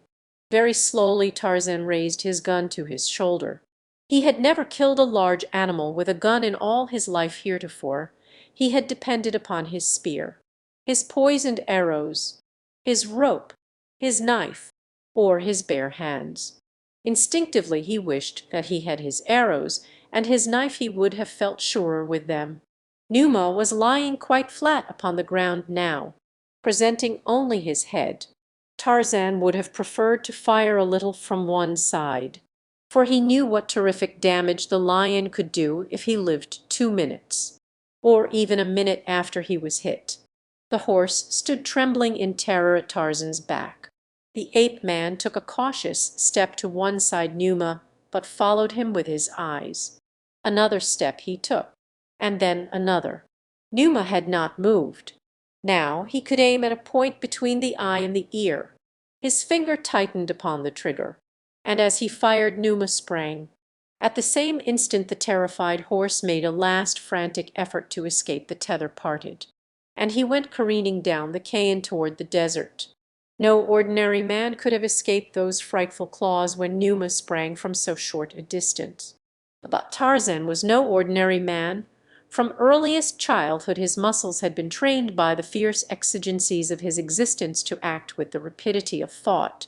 As quick as was El Adria, Tarzan of the Apes was quicker, and so the great beast crashed against a tree where he had expected to feel the soft flesh of man, while Tarzan, a couple of paces to the right, pumped another bullet into him that brought him clawing and roaring to his side.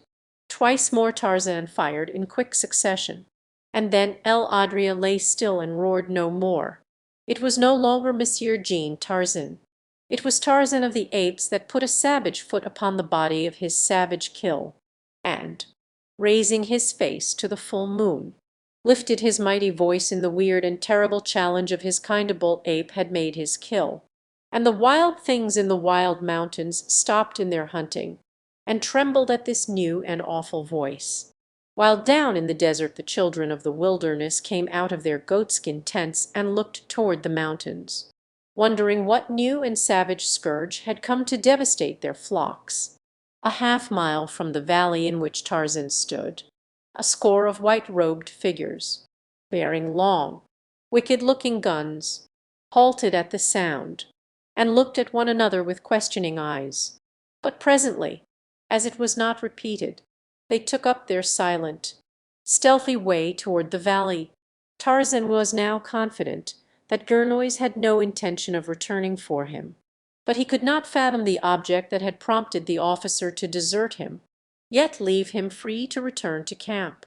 His horse gone, he decided that it would be foolish to remain longer in the mountains. So he set out toward the desert. He had scarcely entered the confines of the Cayen when the first of the white-robed figures emerged into the valley upon the opposite side. For a moment they scanned the little depression from behind sheltering boulders, but when they had satisfied themselves that it was empty they advanced across it. Beneath the tree at one side they came upon the body of El Adria. With muttered exclamations they crowded about it. Then, a moment later, they hurried down the Cayen which Tarzan was threading a brief distance in advance of them. They moved cautiously and in silence, taking advantage of shelter, as men do who are stalking man Chapter X through the Valley of the Shadow. As Tarzan walked down the wild Cayen beneath the brilliant African moon, the call of the jungle was strong upon him. The solitude and the savage freedom filled his heart with life and buoyancy. Again he was Tarzan of the apes, every sense alert against the chance of surprise by some jungle enemy, yet treading lightly and with head erect, in proud consciousness of his might. The nocturnal sounds of the mountains were new to him, yet they fell upon his ears like the soft voice of a half-forgotten love. Many he intuitively sensed off. There was one that was familiar indeed, the distant coughing of Sheeta, the leopard, but there was a strange note in the final wail which made him doubt. It was a panther he heard. Presently a new sound, a soft, stealthy sound obtruded itself among the others. No human ears other than the ape-man's would have detected it. At first he did not translate it, but finally he realized that it came from the bare feet of a number of human beings. They were behind him, and they were coming toward him quietly. He was being stalked. In a flash he knew why he had been left in that little valley by Gurnoys. But there had been a hitch in the arrangements. The men had come too late. Closer and closer came the footsteps. Tarzan halted and faced them, his rifle ready in his hand. Now he caught a fleeting glimpse of a white burnous. He called aloud in French, asking what they would of him. His reply was the flash of a long gun, and with the sound of the shot Tarzan of the Apes plunged forward upon his face. The Arabs did not rush out immediately. Instead, they waited to be sure that their victim did not rise. Then they came rapidly from their concealment, and bent over him. It was soon apparent that he was not dead. One of the men put the muzzle of his gun to the back of Tarzan's head to finish him, but another waved him aside. "If we bring him alive the reward is to be greater," explained the latter. So they bound his hands and feet, and, picking him up, placed him on the shoulders of 4 of their number. Then the march was resumed toward the desert. When they had come out of the mountains, they turned toward the south, and about daylight came to the spot where their horses stood in care of 2 of their number. From here on their progress was more rapid. Tarzan, who had regained consciousness, was tied to a spare horse, which they evidently had brought for the purpose. His wound was but a slight scratch, which had furrowed the flesh across his temple. It had stopped bleeding, but the dried and clotted blood smeared his face and clothing. He had said no word since he had fallen into the hands of these Arabs, nor had they addressed him other than to issue a few brief commands to him when the horses had been reached. For 6 hours they rode rapidly across the burning desert, avoiding the oases near which their way led. About noon they came to a dower of about 20 tents. Here they halted, and as one of the Arabs was releasing the alfa grass ropes which bound him to his mount, they were surrounded by a mob of men, women, and children. Many of the tribe, and more especially the women, appeared to take delight in heaping insults upon the prisoner, and some had even gone so far as to throw stones at him and strike him with sticks, when an old sheik appeared and drove them away. Ali Ben Ahmed tells me, he said, that this man sat alone in the mountains and slew El Adria. What the business of the stranger who sent us after him may be, I know not, and what he may do with this man when we turn him over to him, I care not. But the prisoner is a brave man, and while he is in our hands, he shall be treated with the respect that be due one who hunts the Lord with the large head alone, and by night and slays him. Tarzan had heard of the respect in which Arabs held a lion killer, and he was not sorry that chance had played into his hands thus favorably to relieve him of the petty tortures of the tribe. Shortly after this he was taken to a goat-skin tent upon the upper side of the Dower. There he was fed and then, securely bound, was left lying on a piece of native carpet, alone in the tent. He could see a guard sitting before the door of his frail prison, but when he attempted to force the stout bonds that held him he realized that any extra precaution on the part of his captors was quite unnecessary. Not even his giant muscles could part those numerous strands. Just before dusk several men approached the tent where he lay, and entered it. All were in Arab dress, but presently one of the number advanced to Tarzan's side, and as he let the folds of cloth that had hidden the lower half of his face fall away, the ape-man saw the malevolent features of Nicholas Rokoff. There was a nasty smile on the bearded lips. "Ah, Monsieur Tarzan," he said, "this is indeed a pleasure. But why do you not rise and greet your guest?" Then, with an ugly oath, "Get up, you dog!" and, drawing back his booted foot, he kicked Tarzan heavily in the side. "And here is another, and another, and another," he continued, as he kicked Tarzan about the face and side, "one for each of the injuries you have done me." The ape-man made no reply. He did not even deign to look upon the Russian again after the first glance of recognition. Finally the sheik, who had been standing a mute and frowning witness of the cowardly attack, intervened. "Stop," he commanded. "Kill him if you will, but I will see no brave man subjected to such indignities in my presence. I have half a mind to turn him loose, that I may see how long you would kick him then." This threat put a sudden end to Rokoff's brutality, for he had no craving to see Tarzan loosed from his bonds while he was within reach of those powerful hands. "Very well," he replied to the Arab, "I shall kill him presently." "Not within the precincts of my dower," returned the sheik. "When he leaves here he leaves alive.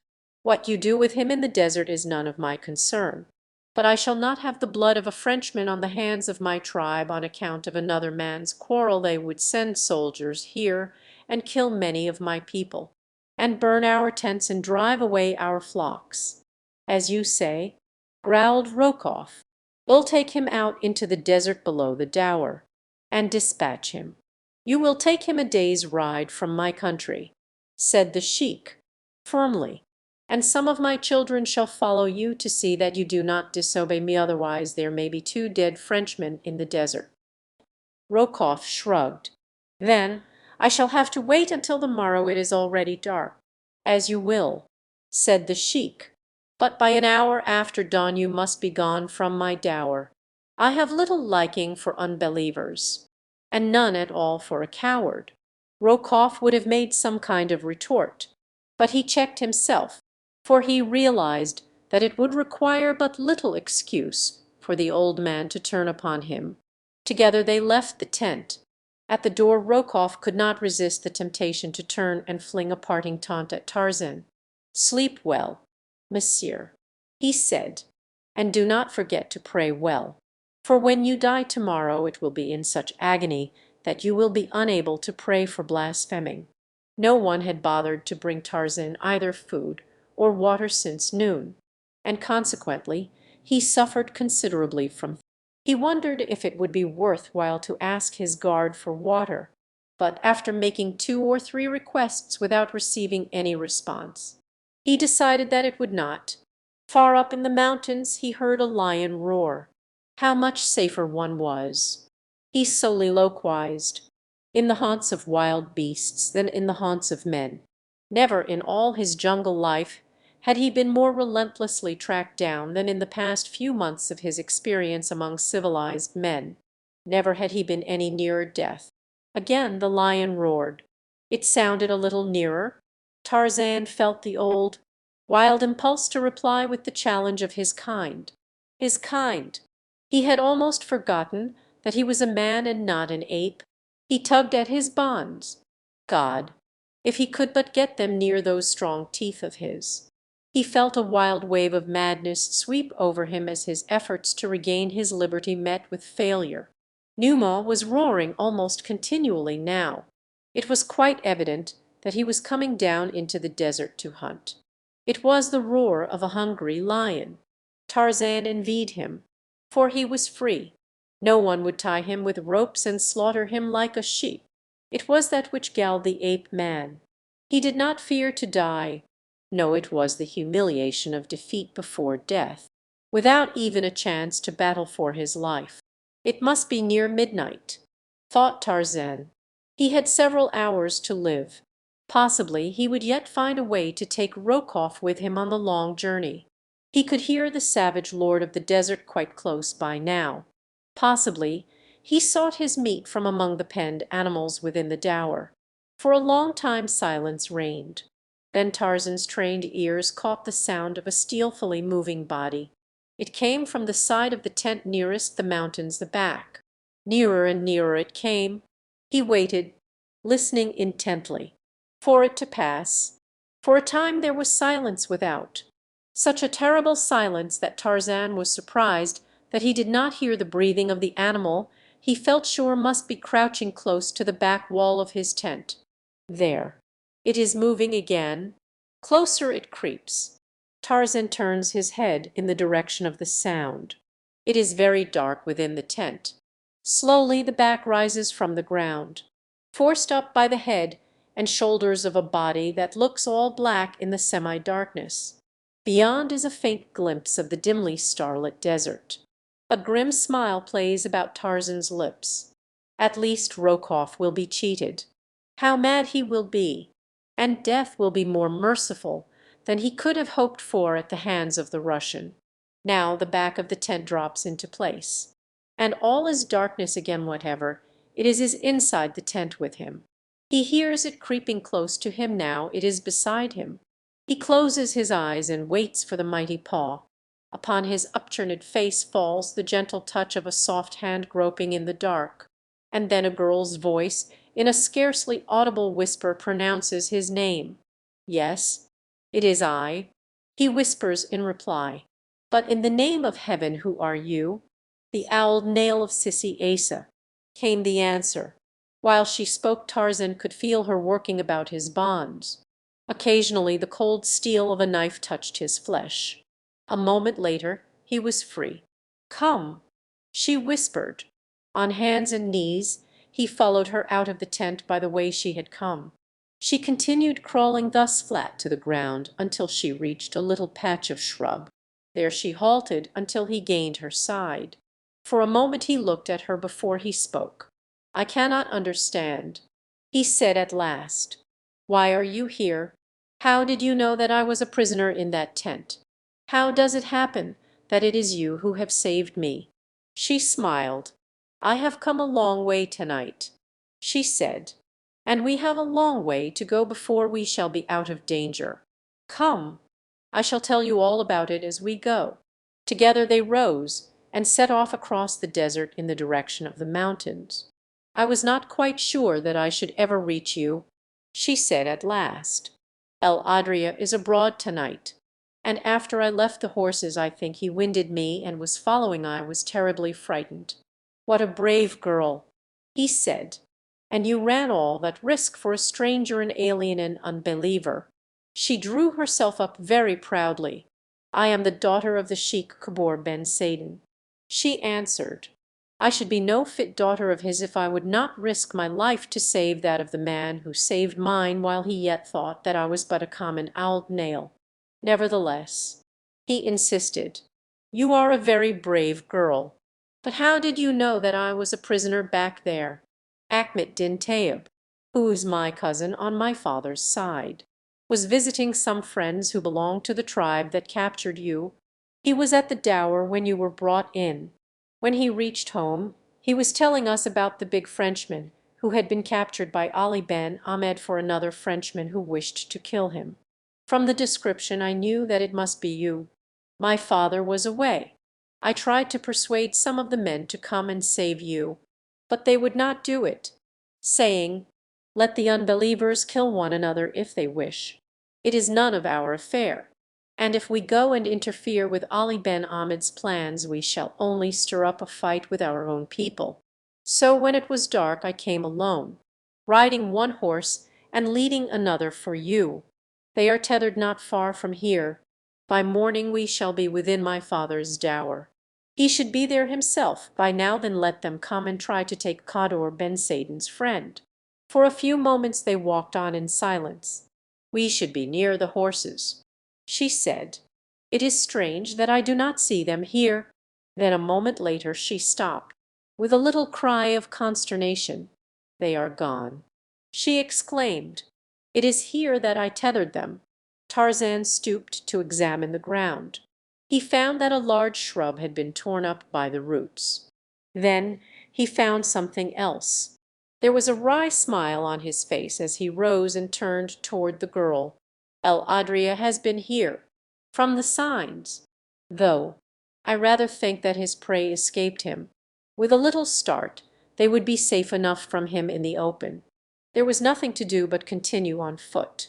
The way led them across a low spur of the mountains, but the girl knew the trail as well as she did her mother's face. They walked in easy, swinging strides, Tarzan keeping a hand's breadth behind the girl's shoulder, that she might set the pace, and thus be less fatigued. As they walked they talked, occasionally stopping to listen for sounds of pursuit.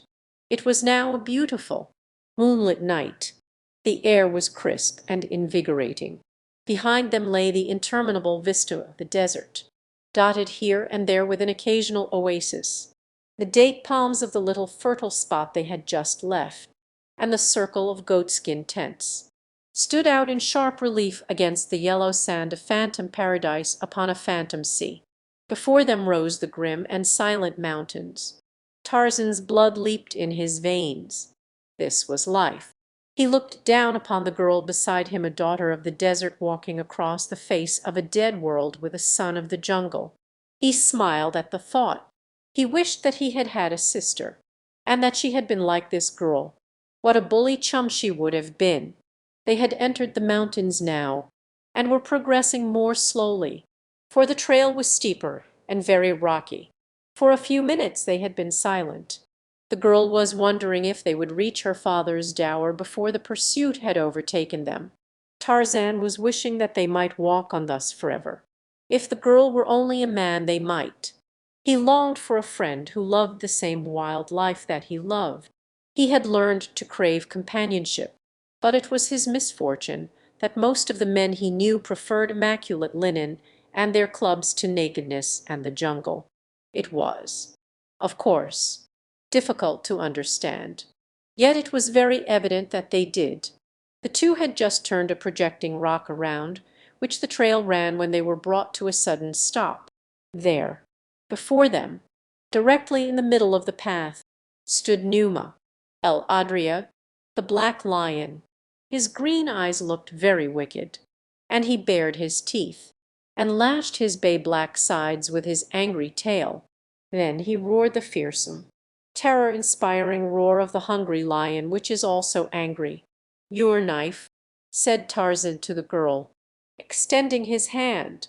She slipped the hilt of the weapon into his waiting palm.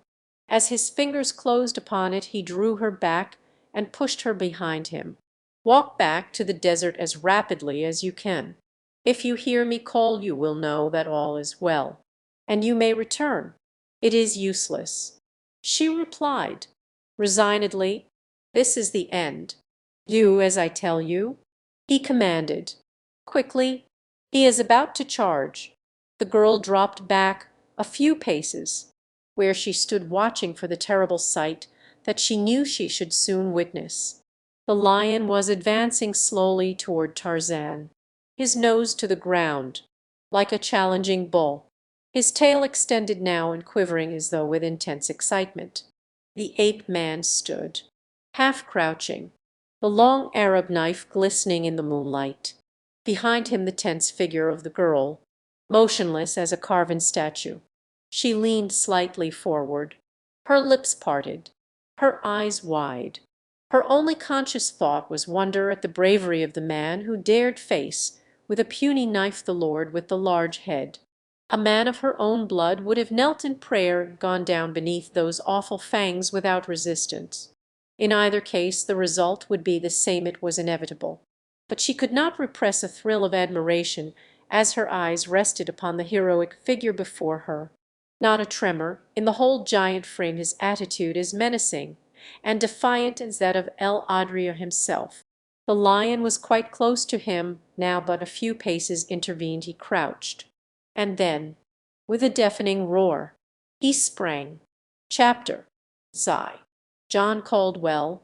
London, as Numa El Adria launched himself, with widespread paws and bared fangs, he looked to find this puny man as easy prey as the score who had gone down beneath him in the past. To him man was a clumsy, slow-moving, defenseless creature. He had little respect for him. But this time he found that he was pitted against a creature as agile and as quick as himself. When his mighty frame struck the spot where the man had been, he was no longer there. The watching girl was transfixed by astonishment at the ease with which the crouching man eluded the great paws. And now, oh Allah! He had rushed in behind El Adri's shoulder even before the beast could turn, and had grasped him by the mane. The lion reared upon his hind legs like a horse. Tarzan had known that he would do this, and he was ready. A giant arm encircled the black-maned throat, and once, twice, a dozen times a sharp blade darted in and out of the bay-black side behind the left shoulder. Frantic were the leaps of Numawful, his roars of rage and pain. But the giant upon his back could not be dislodged or brought within reach of fangs or talons in the brief interval of life that remained to the lord with the large head. He was quite dead when Tarzan of the Apes released his hold and arose. Then the daughter of the desert witnessed a thing that terrified her even more than had the presence of El Adria. The man placed a foot upon the carcass of his kill, and, with his handsome face raised toward the full moon, gave voice to the most frightful cry that ever had smote upon her ears. With a little cry of fear she shrank away from him. She thought that the fearful strain of the encounter had driven him mad. As the last note of that fiendish challenge died out in the diminishing echoes of the distance, the man dropped his eyes until they rested upon the girl. Instantly his face was lighted by the kindly smile that was ample assurance of his sanity, and the girl breathed freely once again, smiling in response. "What manner of man are you?" she asked. "The thing you have done is unheard of. Even now I cannot believe that it is possible for a lone man armed only with a knife to have fought hand to hand with El Adria and conquered him, unscathed, to have conquered him at all. And that cry, it was not human. Why did you do that?" Tarzan flushed. "It is because I forget," he said, "sometimes, that I am a civilized man. When I kill, it must be that I am another creature." He did not try to explain further, for it always seemed to him that a woman must look with loathing upon one who was yet so nearly a beast. Together they continued their journey. The sun was an hour high when they came out into the desert again beyond the mountains.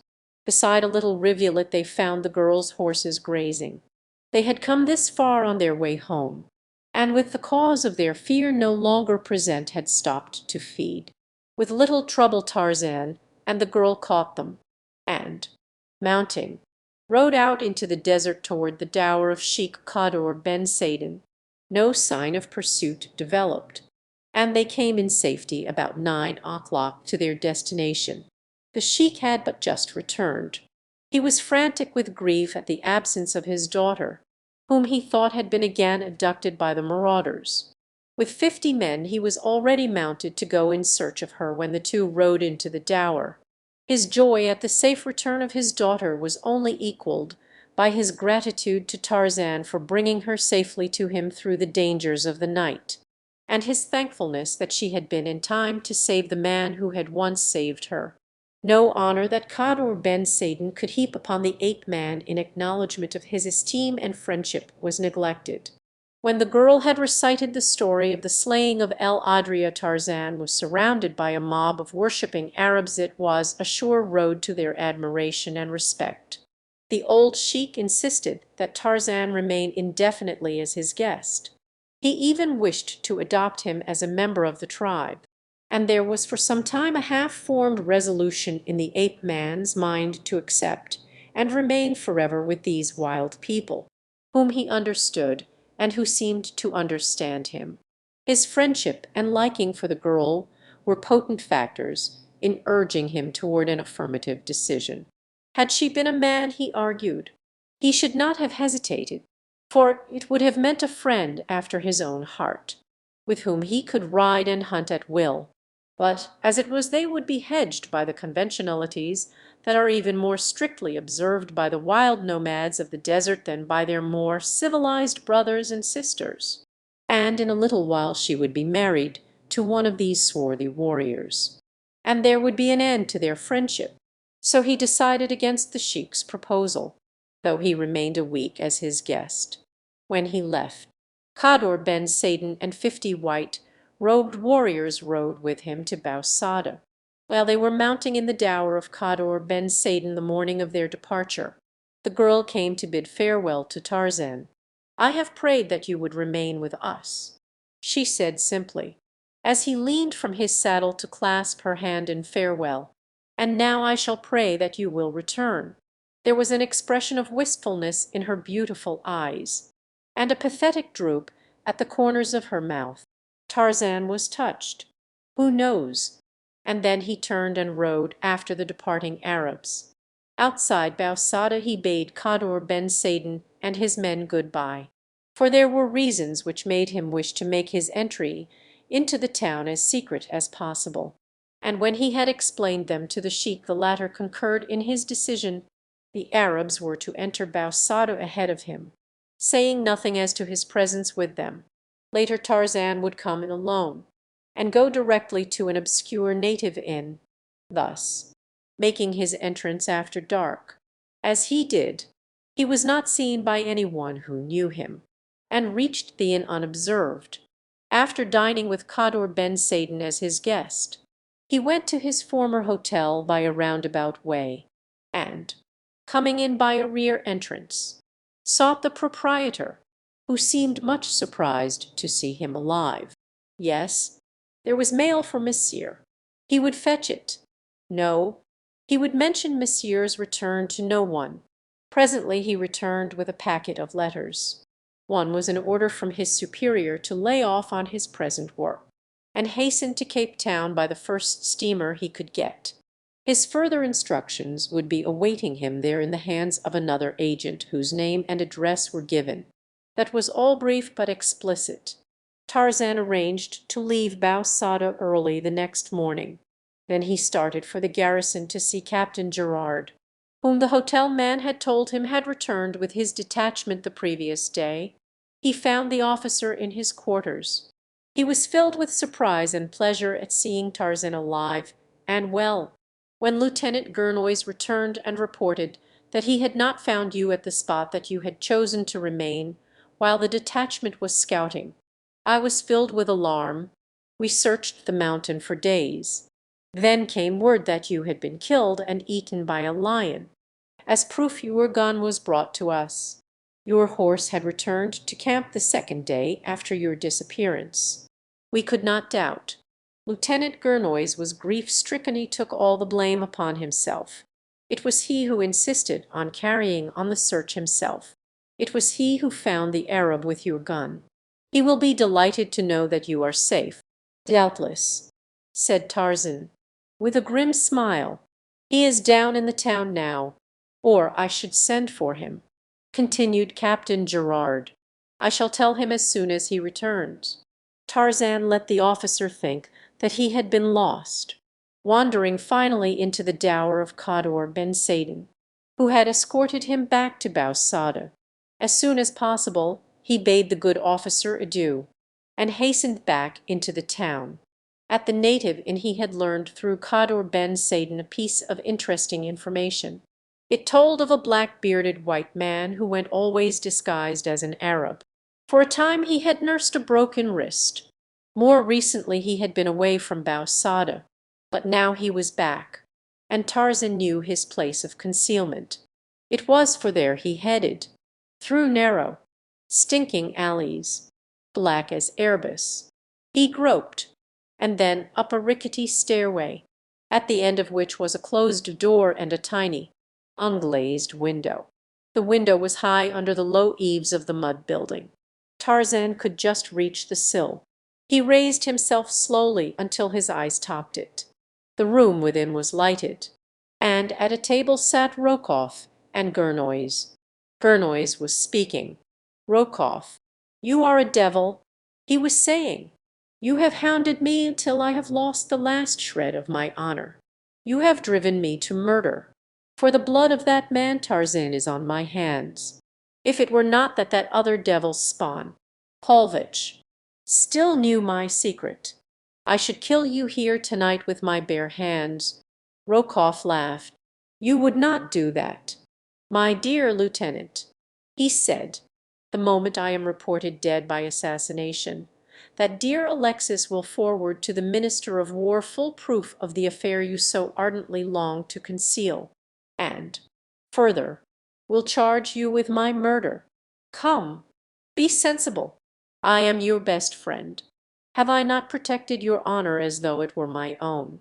Gurnoy sneered, and spat out an oath. "Just one more little payment," continued Rokoff, "and the papers I wish. And you have my word of honor that I shall never ask another cent from you, or further information, and a good reason why," growled Gurnoys.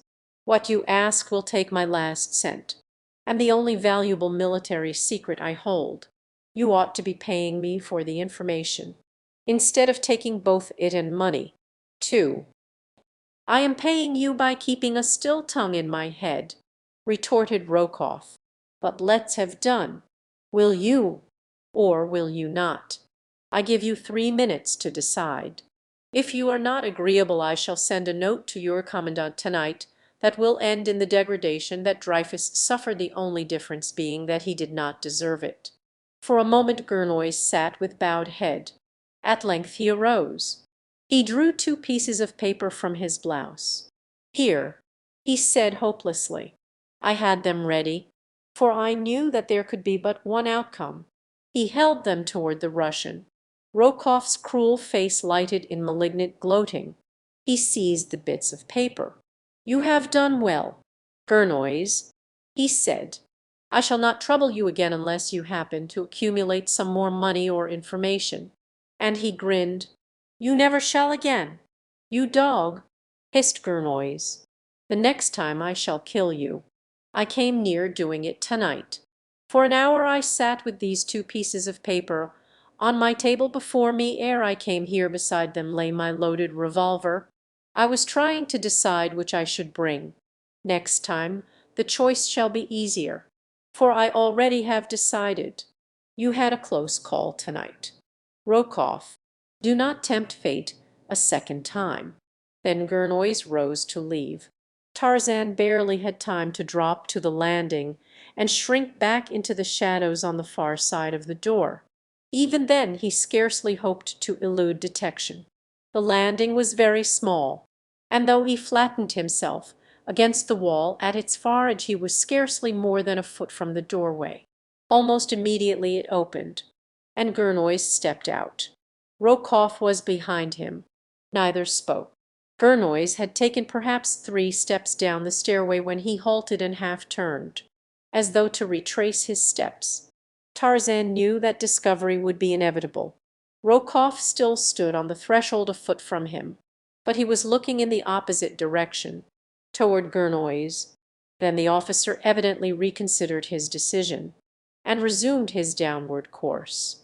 Tarzan could hear Rokoff's sigh of relief. A moment later the Russian went back into the room and closed the door. Tarzan waited until Gurnoys had had time to get well out of hearing. Then he pushed open the door and stepped into the room. He was on top of Rokoff before the man could rise from the chair where he sat scanning the paper Gurnoys had given him. As his eyes turned and fell upon the ape man's face his own went livid. "You?" he gasped. "I," replied Tarzan. "What do you want?" whispered Rokoff, for the look in the ape man's eyes frightened him. "Have you come to kill me? You do not dare. They would guillotine you. You do not dare kill me? I dare kill you?" "Rokoff," replied Tarzan, "for no one knows that you are here or that I am here, and Paulvitch would tell them that it was Gurnoys. I heard you tell Gurnoys so. But that would not influence me, Rokoff. I would not care who knew that I had killed you. The pleasure of killing you would more than compensate for any punishment they might inflict upon me. You are the most despicable cur of a coward, Rokoff, I have ever heard of. You should be killed. I should love to kill you." And Tarzan approached closer to the man. Rokoff's nerves were keyed to the breaking point. With a shriek he sprang toward an adjoining room, but the ape man was upon his back while his leap was yet but half completed.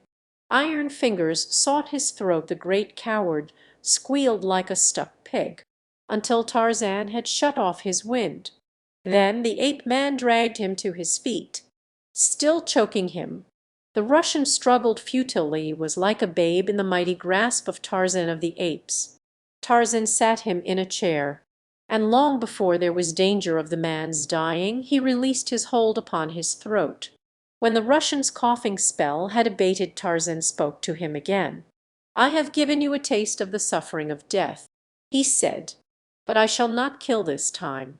I am sparing you solely for the sake of a very good woman whose great misfortune it was to have been born of the same woman who gave birth to you. But I shall spare you only this once on her account. Should I ever learn that you have again annoyed her, or her husband should you ever annoy me again, should I hear that you have returned to France or to any French possession, I shall make it my sole business to hunt you down and complete the choking I commenced tonight." Then he turned to the table, on which the two pieces of paper still lay. As he picked them up, Rokoff gasped in horror. Tarzan examined both the check and the other. He was amazed at the information the latter contained. Rokoff had partially read it, but Tarzan knew that no one could remember the salient facts and figures it held, which made it of real value to an enemy of France. "These will interest the chief of staff," he said, as he slipped them into his pocket. Rokoff groaned. He did not dare curse aloud. The next morning Tarzan rode north on his way to Bower and Algiers. As he had ridden past the hotel, Lieutenant Gurnoys was standing on the veranda. As his eyes discovered Tarzan, he went white as chalk. The ape man would have been glad had the meeting not occurred, but he could not avoid it. He saluted the officer as he rode past. Mechanically Gurnoys returned the salute. But those terrible, wide eyes followed the horseman, expressionless except for horror. It was as though a dead man looked upon a ghost. At Sidi Asa Tarzan met a French officer with whom he had become acquainted on the occasion of his recent sojourn in the town. "You left Bou Saada early?" questioned the officer. "Then you have not heard about poor Gurnoys?" "He was the last man I saw as I rode away," replied Tarzan. "What about him?" "He is dead. He shot himself about 8 o'clock this morning." 2 days later Tarzan reached Algiers. There he found that he would have a 2 days' wait before he could catch a ship bound for Cape Town. He occupied his time in writing out a full report of his mission. The secret papers he had taken from Rokoff he did not enclose, for he did not dare trust them out of his own possession until he had been authorized to turn them over to another agent, or himself return to Paris with them. As Tarzan boarded his ship after what seemed a most tedious wait to him, 2 men watched him from an upper deck. Both were fashionably dressed and smooth-shaven. The taller of the two had sandy hair, but his eyebrows were very black. Later in the day they chanced to meet Tarzan on deck, but as one hurriedly called his companion's attention to something at sea their faces were turned from Tarzan as he passed, so that he did not notice their features. In fact, he had paid no attention to them at all. Following the instructions of his chief, Tarzan had booked his passage, under an assumed name, John Caldwell, London. He did not understand the necessity of this, and it caused him considerable speculation. He wondered what role he was to play in Cape Town. Well, he thought, thank heaven that I am rid of Rokoff. He was commencing to annoy me. I wonder if I am really becoming so civilized that presently I shall develop a set of nerves. He would give them to me if any one could, for he does not fight fair. One never knows through what new agency he is going to strike.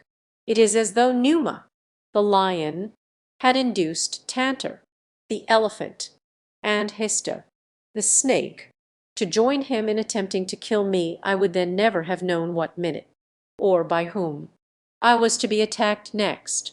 But the brutes are more chivalrous than man. They do not stoop to cowardly intrigue. At dinner that night Tarzan sat next to a young woman whose place was at the captain's left. The officer introduced them. Miss Strong. Where had he heard the name before? It was very familiar. And then the girl's mother gave him the clue, for when she addressed her daughter she called her Hazel. Hazel Strong. What memories the name inspired!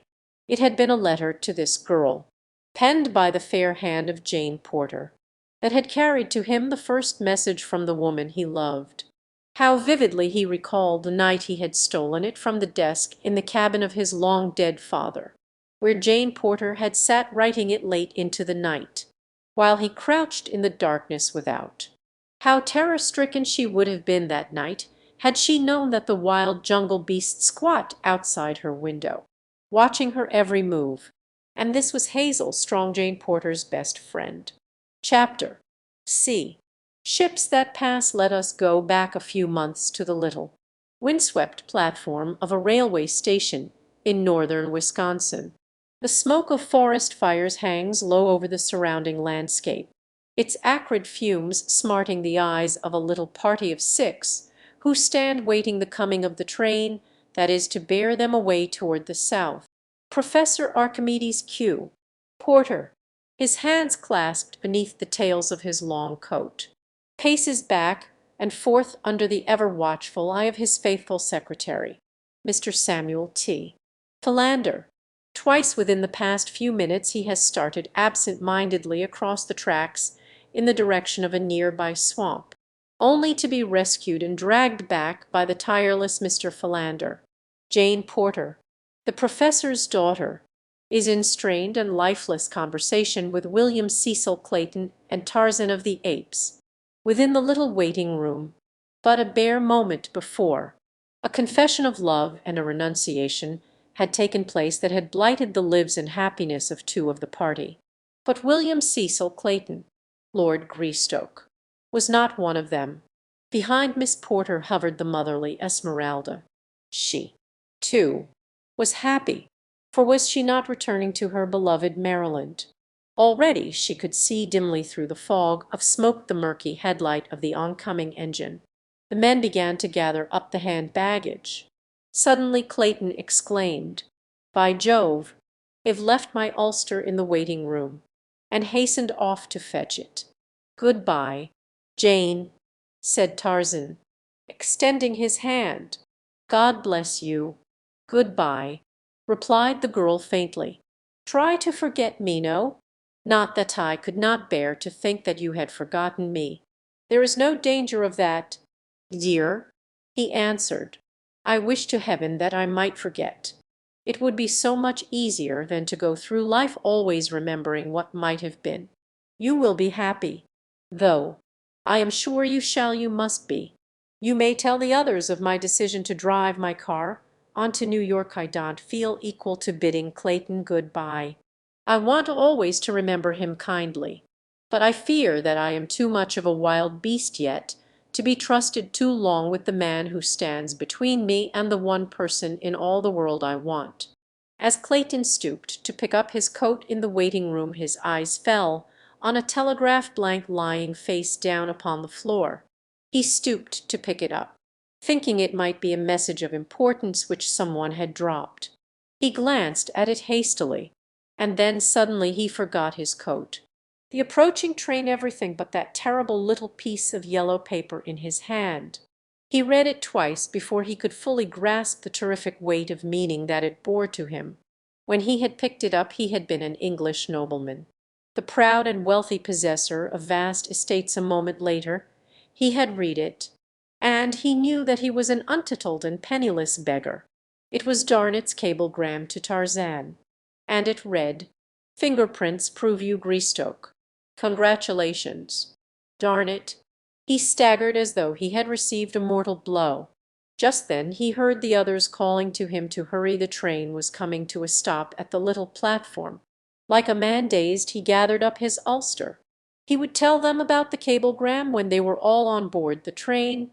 Then he ran out upon the platform just as the engine whistled. The others were on board, leaning out from the platform of a Pullman, crying to him to hurry. Quite 5 minutes elapsed before they were settled in their seats. Nor was it until then that Clayton discovered that Tarzan was not with them. "Where is Tarzan?" he asked Jane Porter. "In another car." "No," she replied. At the last minute he determined to drive his machine back to New York. He is anxious to see more of America than is possible from a car window. He is returning to France. You know." Clayton did not reply. He was trying to find the right words to explain to Jane Porter the calamity that had befallen him and her. He wondered just what the effect of his knowledge would be on her. Would she still wish to marry him to be plain Mrs. Clayton? Suddenly the awful sacrifice which one of them must make loomed large before his imagination. Then came the question, will Tarzan claim his own? The ape-man had known the contents of the message before he calmly denied knowledge of his parentage. He had admitted that Kala, the ape, was his mother. Could it have been for love of Jane Porter? There was no other explanation which seemed reasonable. Then, having ignored the evidence of the message, was it not reasonable to assume that he meant never to claim his birthright? If this were so, what right had he, William Cecil Clayton, to thwart the wishes, to balk the self-sacrifice of this strange man? If Tarzan of the Apes could do this thing to save Jane Porter from unhappiness, why should he, to whose care she was entrusting her whole future, do aught to jeopardize her interests? And so he reasoned until the first generous impulse to proclaim the truth and relinquish his titles and his estates to their rightful owner was forgotten beneath the mass of sophistries which self-interest had advanced. But during the balance of the trip, and for many days thereafter, he was moody and distraught. Occasionally the thought obtruded itself that possibly at some later day Tarzan would regret his magnanimity and claim his rights. Several days after they reached Baltimore, Clayton broached the subject of an early marriage to Jane. "What do you mean by early?" she asked. "Within the next few days. I must return to England at once. I want you to return with me, dear." "I can't get ready so soon as that," replied Jane. "It will take a whole month, at least." She was glad, for she hoped that whatever called him to England might still further delay the wedding. She had made a bad bargain, but she intended carrying her part loyally to the bitter end if she could manage to secure a temporary reprieve, though she felt that she was warranted in doing so. His reply disconcerted her. "Very well, Jane," he said. "I am disappointed, but I shall let my trip to England wait a month. Then we can go back together." But when the month was drawing to a close she found still another excuse upon which to hang a postponement, until at last, discouraged and doubting, Clayton was forced to go back to England alone. The several letters that passed between them brought Clayton no nearer to a consummation of his hopes than he had been before. and so it was that he wrote directly to Professor Porter, and enlisted his services. The old man had always favored the match. He liked Clayton, and, being of an old Southern family, he put rather an exaggerated value on the advantages of a title, which meant little or nothing to his daughter. Clayton urged that the professor accept his invitation to be his guest in London, an invitation which included the professor's entire little family, Mr. Philander, Esmeralda, and all. The Englishman argued that once Jane was there, and home ties had been broken, she would not so dread the step which she had so long hesitated to take. So the evening that he received Clayton's letter, Professor Porter announced that they would leave for London the following week. But once in London, Jane Porter was no more tractable than she had been in Baltimore. She found one excuse after another, and when, finally, Lord Tennington invited the party to cruise around Africa in his yacht, she expressed the greatest delight in the idea, but absolutely refused to be married until they had returned to London, as the cruise was to consume a year at least, for they were to stop for indefinite periods at various points of interest. Clayton mentally anathematized Tennington for ever suggesting such a ridiculous trip.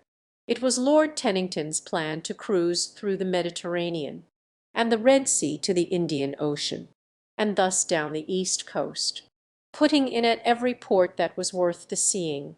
And so it happened that on a certain day two vessels passed in the Strait of Gibraltar.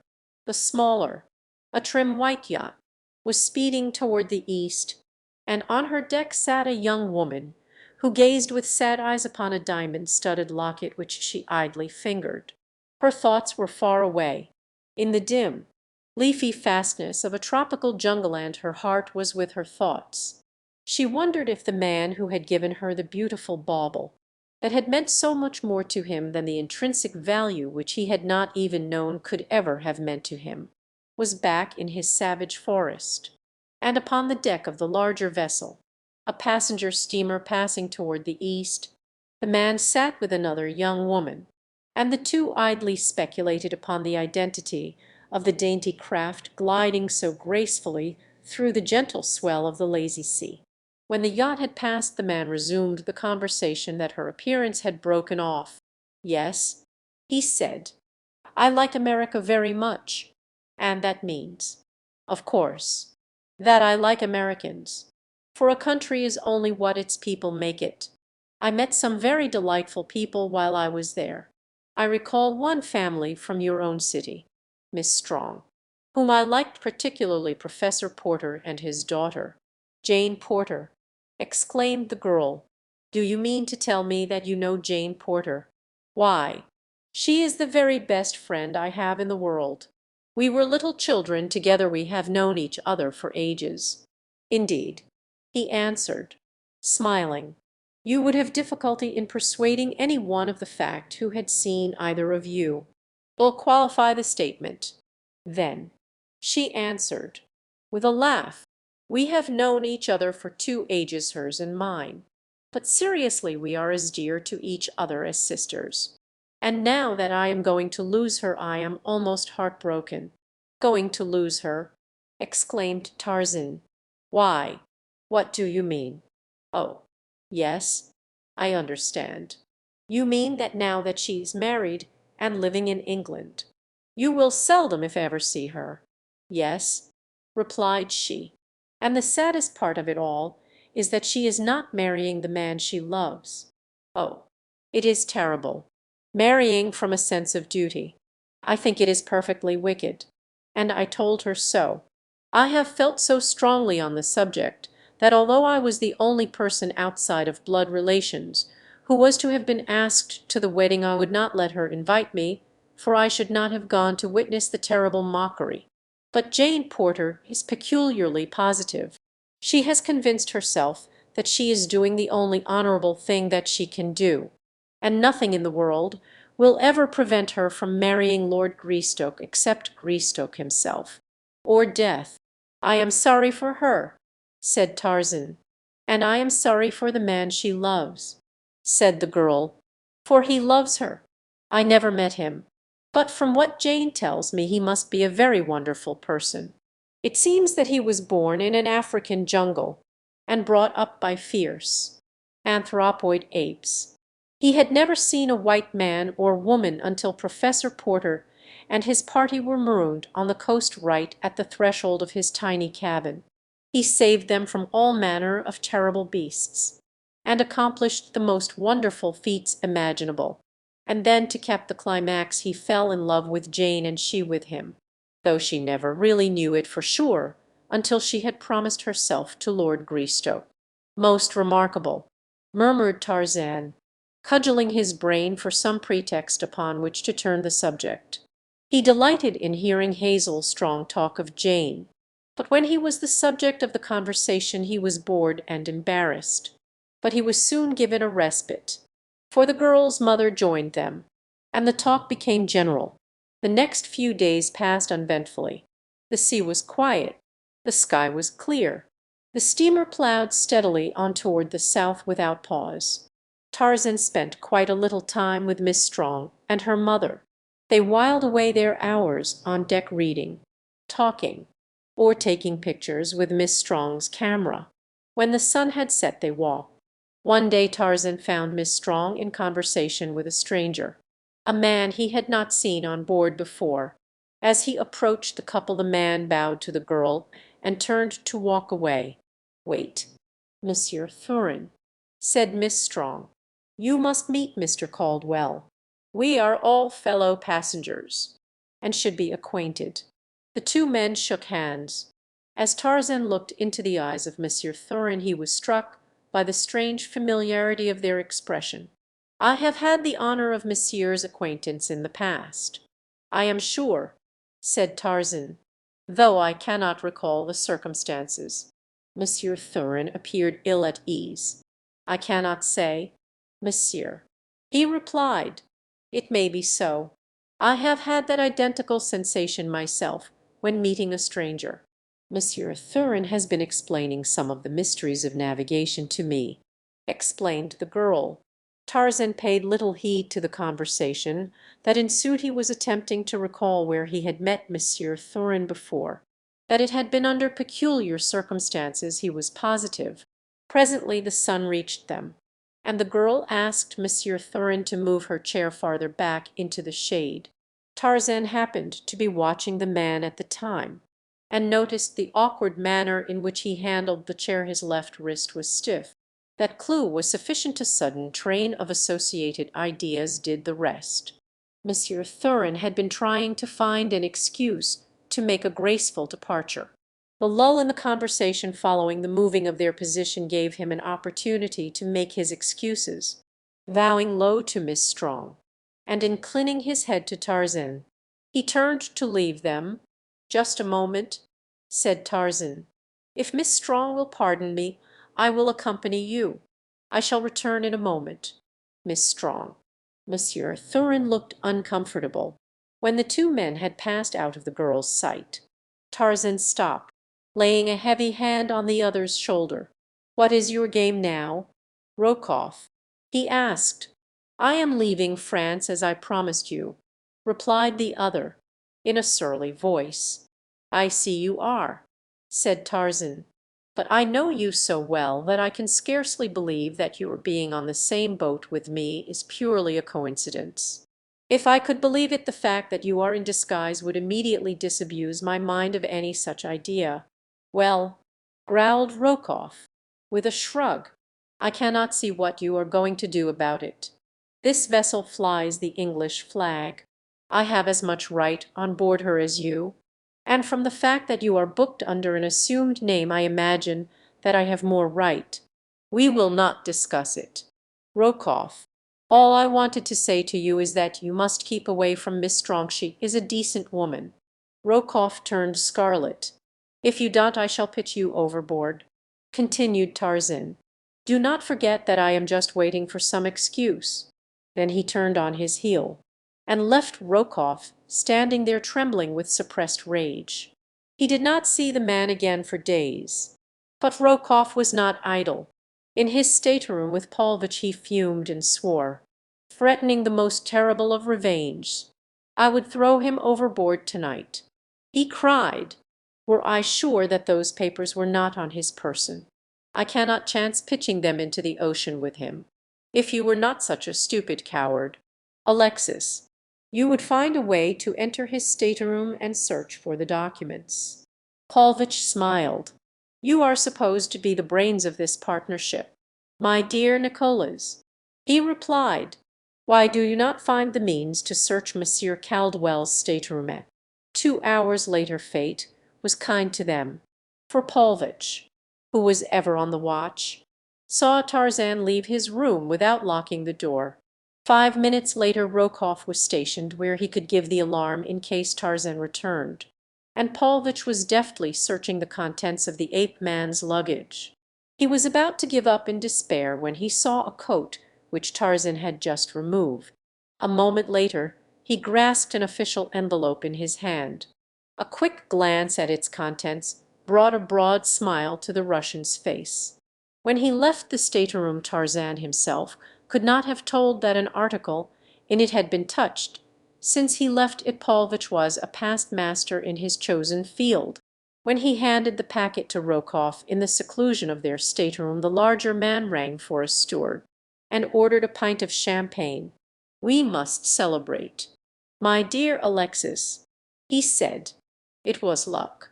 "Nicholas," explained Paulvitch, "it is evident that he carries these papers always upon his person just by chance. He neglected to transfer them when he changed coats a few minutes since. But there will be the deuce to pay when he discovers his loss. I am afraid that he will immediately connect you with it. Now that he knows that you are on board he will suspect you at once. It will make no difference whom he suspects after tonight," said Rokoff, with a nasty grin. After Miss Strong had gone below, that night Tarzan stood leaning over the rail looking far out to sea. Every night he had done this since he had come on board. Sometimes he stood thus for an hour, and the eyes that had been watching his every movement since he had boarded the ship, even as he stood there this night those eyes were on him. Presently the last straggler had left the deck. It was a clear night, but there was no moon. Objects on deck were barely discernible. From the shadows of the cabin 2 figures crept stealthily upon the ape man from behind. The lapping of the waves against the ship's sides, the whirring of the propeller, the throbbing of the engines, drowned the almost soundless approach of the 2. They were quite close to him now, and crouching low, like tacklers on a gridiron. One of them raised his hand and lowered it, as though counting off seconds 1, 2, 3. As one man the 2 leaped for their victim. Each grasped a leg, and before Tarzan of the Apes, lightning though he was, could turn to save himself, he had been pitched over the low rail and was falling into the Atlantic. Hazel Strong was looking from her darkened port across the dark sea. Suddenly a body shot past her eyes from the deck above. It dropped so quickly into the dark waters below that she could not be sure of what it was. It might have been a man. She could not say. She listened for some outcry from above, for the always fearsome call, "Man overboard," but it did not come. All was silence on the ship above, all was silence in the sea below. The girl decided that she had but seen a bundle of refuse thrown overboard by one of the ship's crew, and a moment later sought her berth. Chapter We. The wreck of the Lady Alice the next morning at breakfast. Tarzan's place was vacant. Miss Strong was mildly curious, for Mr. Caldwell had always made it a point to wait that he might breakfast with her and her mother. As she was sitting on deck later, Monsieur Thurin paused to exchange a half-dozen pleasant words with her. He seemed in most excellent spirits. His manner was the extreme of affability. As he passed on, Miss Strong thought what a very delightful man was Monsieur Thurin. The day dragged heavily. She missed the quiet companionship of Mr. Caldwell. There had been something about him that had made the girl like him from the first. He had talked so entertainingly of the places he had seen, the peoples and their customs, the wild beasts. And he had always had a droll way of drawing striking comparisons between savage animals and civilized men that showed a considerable knowledge of the former, and a keen, though somewhat cynical, estimate of the latter. When Monsieur Thurin stopped again to chat with her in the afternoon she welcomed the break in the day's monotony. But she had begun to become seriously concerned in Mr. Caldwell's continued absence. Somehow she constantly associated it with the start she had had the night before, when the dark object fell past her port into the sea. Presently she broached the subject to Monsieur Thurin. Had he seen Mr. Caldwell to-day? He had not. Why? He was not at breakfast as usual. Nor have I seen him once since yesterday, explained the girl. Monsieur Thurin was extremely solicitous. I did not have the pleasure of intimate, he said. He seemed a most estimable gentleman. However, can it be that he is indisposed, and has remained in his stateroom? It would not be strange. No, replied the girl, it would not be strange. Of course. But for some inexplicable reason I have one of those foolish feminine presentiments that all is not right with Mr. Caldwell. It is the strangest feeling. It is as though I knew that he was not on board the ship. Monsieur Thurin laughed pleasantly. Mercy, my dear Miss Strong, he said. Where in the world could he be then? We have not been within sight of land for days. Of course, it is ridiculous of me, she admitted, and then, but I am not going to worry about it any longer. I am going to find out where Mr. Caldwell is. And she motioned to a passing steward. That may be more difficult than you imagine. My dear girl, thought Monsieur Thurin, but aloud he said, by all means. Find Mr. Caldwell, please, she said to the steward, and tell him that his friends are much worried by his continued absence. You are very fond of Mr. Caldwell, suggested Monsieur Thurin. I think he is splendid, replied the girl, and mamma's perfectly infatuated with him. He is the sort of man with whom one has a feeling of perfect security. No one could help but have confidence in Mr. Caldwell. A moment later the steward returned to say that Mr. Caldwell was not in his stateroom.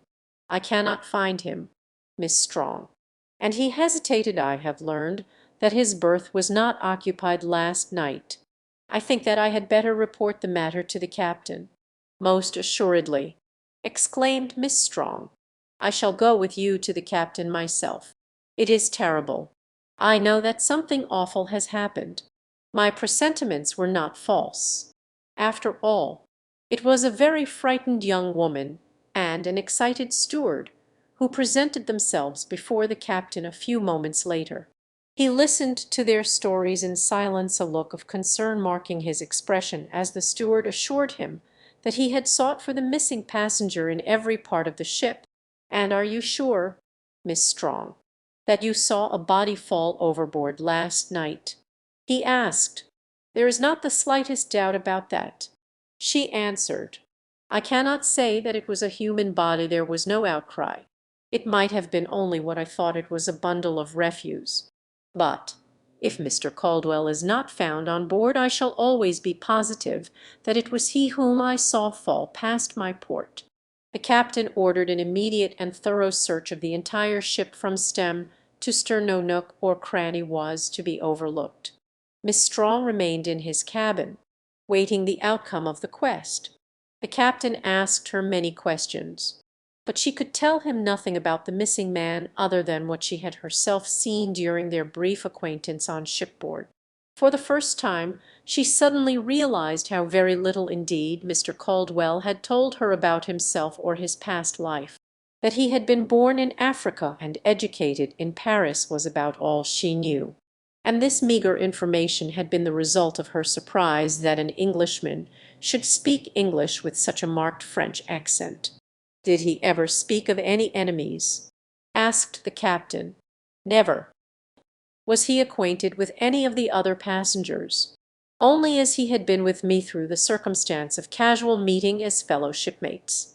Or was he, in your opinion, Miss Strong, a man who drank to excess? I do not know that he drank at all. He certainly had not been drinking up to half an hour before I saw that body fall overboard." She answered, "For I was with him on deck up to that time." "It is very strange," said the captain. "He did not look to me like a man who was subject to fainting spells, or anything of that sort. And even had he been, it is scarcely credible that he should have fallen completely over the rail. Had he been taken with an attack while leaning upon it, he would rather have fallen inside, upon the deck, if he is not on board, Miss Strong.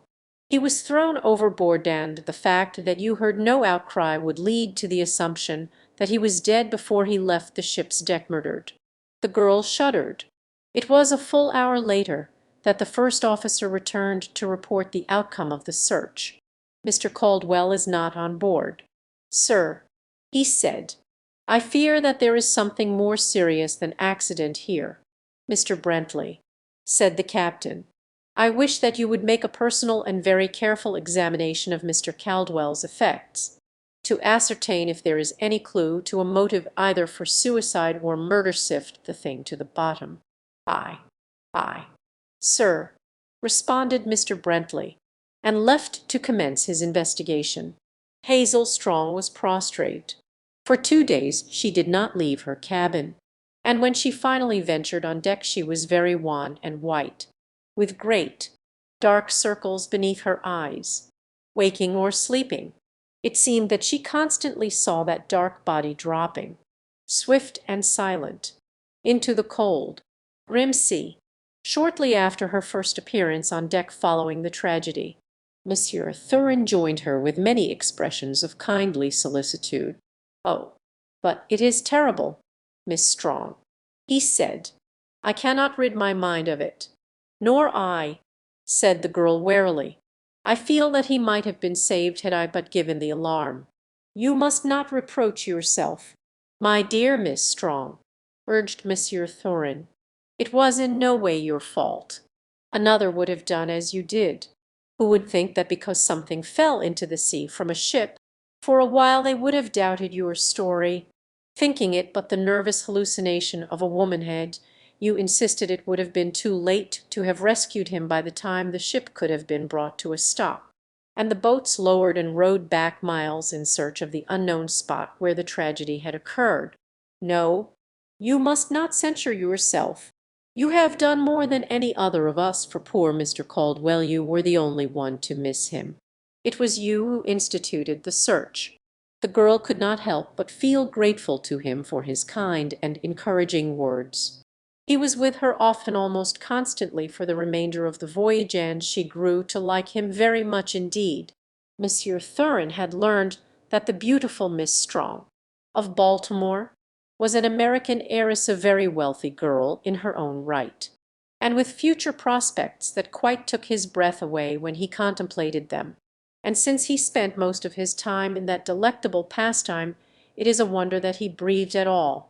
It had been Monsieur Thurin's intention to leave the ship at the first port they touched after the disappearance of Tarzan. Did he not have in his coat pocket the thing he had taken passage upon this very boat to obtain? There was nothing more to detain him here. He could not return to the continent fast enough that he might board the first express for St. Petersburg. But now another idea had obtruded itself, and was rapidly crowding his original intentions into the background. That American fortune was not to be sneezed at, nor was its possessor a whit less attractive. Sapristi, but she would cause a sensation in St. Petersburg, and he would, too, with the assistance of her inheritance, after Monsieur Thurin had squandered a few $1,000,000. He discovered that the vocation was so entirely to his liking that he would continue on down to Cape Town, where he suddenly decided that he had pressing engagements that might detain him there for some time. Miss Strong had told him that she and her mother were to visit the latter's brother there. They had not decided upon the duration of their stay, and it would probably run into months. She was delighted when she found that Monsieur Thurin was to be there also. "I hope that we shall be able to continue our acquaintance," she said. "You must call upon mamma and me as soon as we are settled." Monsieur Thurin was delighted at the prospect, and lost no time in saying so. Mrs. Strong was not quite so favorably impressed by him as her daughter. "I do not know why I should distrust him," she said to Hazel one day as they were discussing him. "He seems a perfect gentleman in every respect. But sometimes there is something about his eyes, a fleeting expression which I cannot describe, but which when I see it gives me a very uncanny feeling." The girl laughed. "You are a silly dear, mamma," she said. "I suppose so. But I am sorry that we have not poor Mr. Caldwell for company instead." "And I, too," replied her daughter. Monsieur Thurin became a frequent visitor at the home of Hazel Strong's uncle in Cape Town. His attentions were very marked, but they were so punctiliously arranged to meet the girl's every wish that she came to depend upon him more and more. Did she or her mother or a cousin require an escort, was there a little friendly service, the genial and ubiquitous Monsieur Thurin was always available. Her uncle and his family grew to like him for his unfailing courtesy and willingness to be of service. Monsieur Thurin was becoming indispensable, at length, feeling the moment propitious. He proposed. Miss Strong was startled. She did not know what to say. "I had never thought that you cared for me in any such way." She told him, "I have looked upon you always as a very dear friend. I shall not give you my answer now. Forget that you have asked me to be your wife. Let us go on as we have been then. I can consider you from an entirely different angle for a time. It may be that I shall discover that my feeling for you is more than friendship. I certainly have not thought for a moment that I loved you." This arrangement was perfectly satisfactory to Monsieur Thurin. He deeply regretted that he had been hasty, but he had loved her for so long a time, and so devotedly, that he thought that every one must know it. "From the first time I saw you, Hazel," he said, "I have loved you. I am willing to wait, for I am certain that so great and pure a love as mine will be rewarded. All that I care to know is that you do not love another. Will you tell me? I have never been in love in my life." She replied, and he was quite satisfied. On the way home that night he purchased a steam yacht, and built $1,000,000 villa on the Black Sea. The next day Hazel Strong enjoyed one of the happiest surprises of her life. She ran face to face upon Jane Porter as she was coming out of a jeweller's shop. "Why, Jane Porter!" she exclaimed. "Where in the world did you drop from? Why, I can't believe my own eyes." "Well, of all things!" cried the equally astonished Jane. "And here I have been wasting whole reams of perfectly good imagination picturing you in Baltimore, the very idea!" And she threw her arms about her friend once more, and kissed her a dozen times. By the time mutual explanations had been made, Hazel knew that Lord Tennington's yacht had put in at Cape Town for at least a week's stay, and at the end of that time was to continue on her voyage, this time up the west coast and so back to England, where, concluded Jane, "I am to be married." "Then you are not married yet?" asked Hazel. "Not yet," replied Jane, and then, quite irrelevantly, "I wish England were 1,000,000 miles from here." Visits were exchanged between the yacht and Hazel's relatives. Dinners were arranged, and trips into the surrounding country to entertain the visitors. Monsieur Thurin was a welcome guest at every function. He gave a dinner himself to the men of the party, and managed to ingratiate himself in the goodwill of Lord Tennington by many little acts of hospitality. Monsieur Thurin had heard dropped a hint of something which might result from this unexpected visit of Lord Tennington's yacht, and he wanted to be counted in on it. Once, when he was alone with the Englishman, he took occasion to make it quite plain that his engagement to Miss Strong was to be announced immediately upon their return to America. But not a word of it. "My dear Tennington, not a word of it." "Certainly, I quite understand, my dear fellow," Tennington had replied. "But you are to be congratulated, ripping girl. Don't you know really?" The next day it came. Mrs. Strong, Hazel, and Monsieur Thurin were Lord Tennington's guests aboard his yacht. Mrs. Strong had been telling them how much she had enjoyed her visit at Cape Town, and that she regretted that a letter just received from her attorneys in Baltimore had necessitated her cutting her visit shorter than they had intended. "When do you sail?" asked Tennington. "The first of the week, I think," she replied. "Indeed!" exclaimed Monsieur Thurin. "I am very fortunate. I, too, have found that I must return at once. And now I shall have the honor of accompanying and serving you." "That is nice of you, Monsieur Thurin," replied Mrs. Strong. "I am sure that we shall be glad to place ourselves under your protection." But in the bottom of her heart was the wish that they might escape him.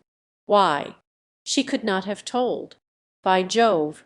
ejaculated Lord Tennington, a moment later. "Bully idea, by Jove!" "Yes, Tennington, of course," ventured Clayton. "It must be a bully idea if you had it. But what the deuce is it? Goin' to steam to China via the South Pole? Oh, I say now, Clayton," returned Tennington, "you nedn't be so rough on a fellow just because you didn't happen to suggest this trip yourself. You've acted a regular bounder ever since we sailed. No, sir," he continued, "it's a bully idea, and you'll all say so. It's to take Mrs. Strong and Miss Strong, and Thurin, too, if hell come, as far as England with us on the yacht. Now, is't that a corker?" "Forgive me, Tenny, old boy," cried Clayton.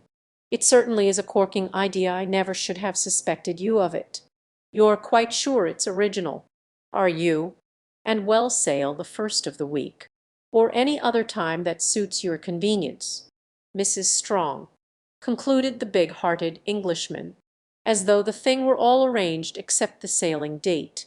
"Mercy, Lord Tennington, you haven't even given us an opportunity to thank you, much less decide whether we shall be able to accept your generous invitation," said Mrs. Strong.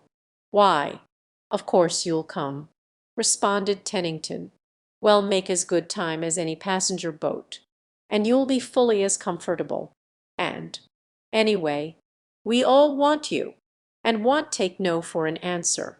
And so it was settled that they should sail the following Monday. 2 days out the girls were sitting in Hazel's cabin, looking at some prints she had had finished in Cape Town.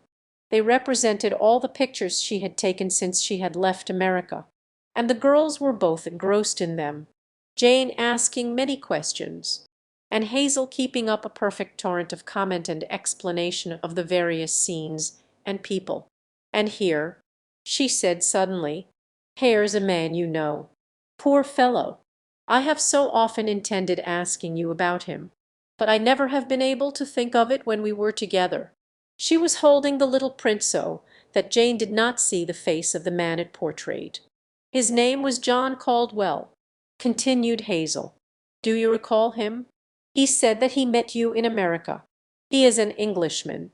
"I do not recollect the name," replied Jane. "Let me see the picture. The poor fellow was lost overboard on our trip down the coast," she said, as she handed the print to Jane. "Lost over why? Hazel, Hazel, don't tell me that he is dead drowned at sea. Hazel, why don't you say that you are joking?"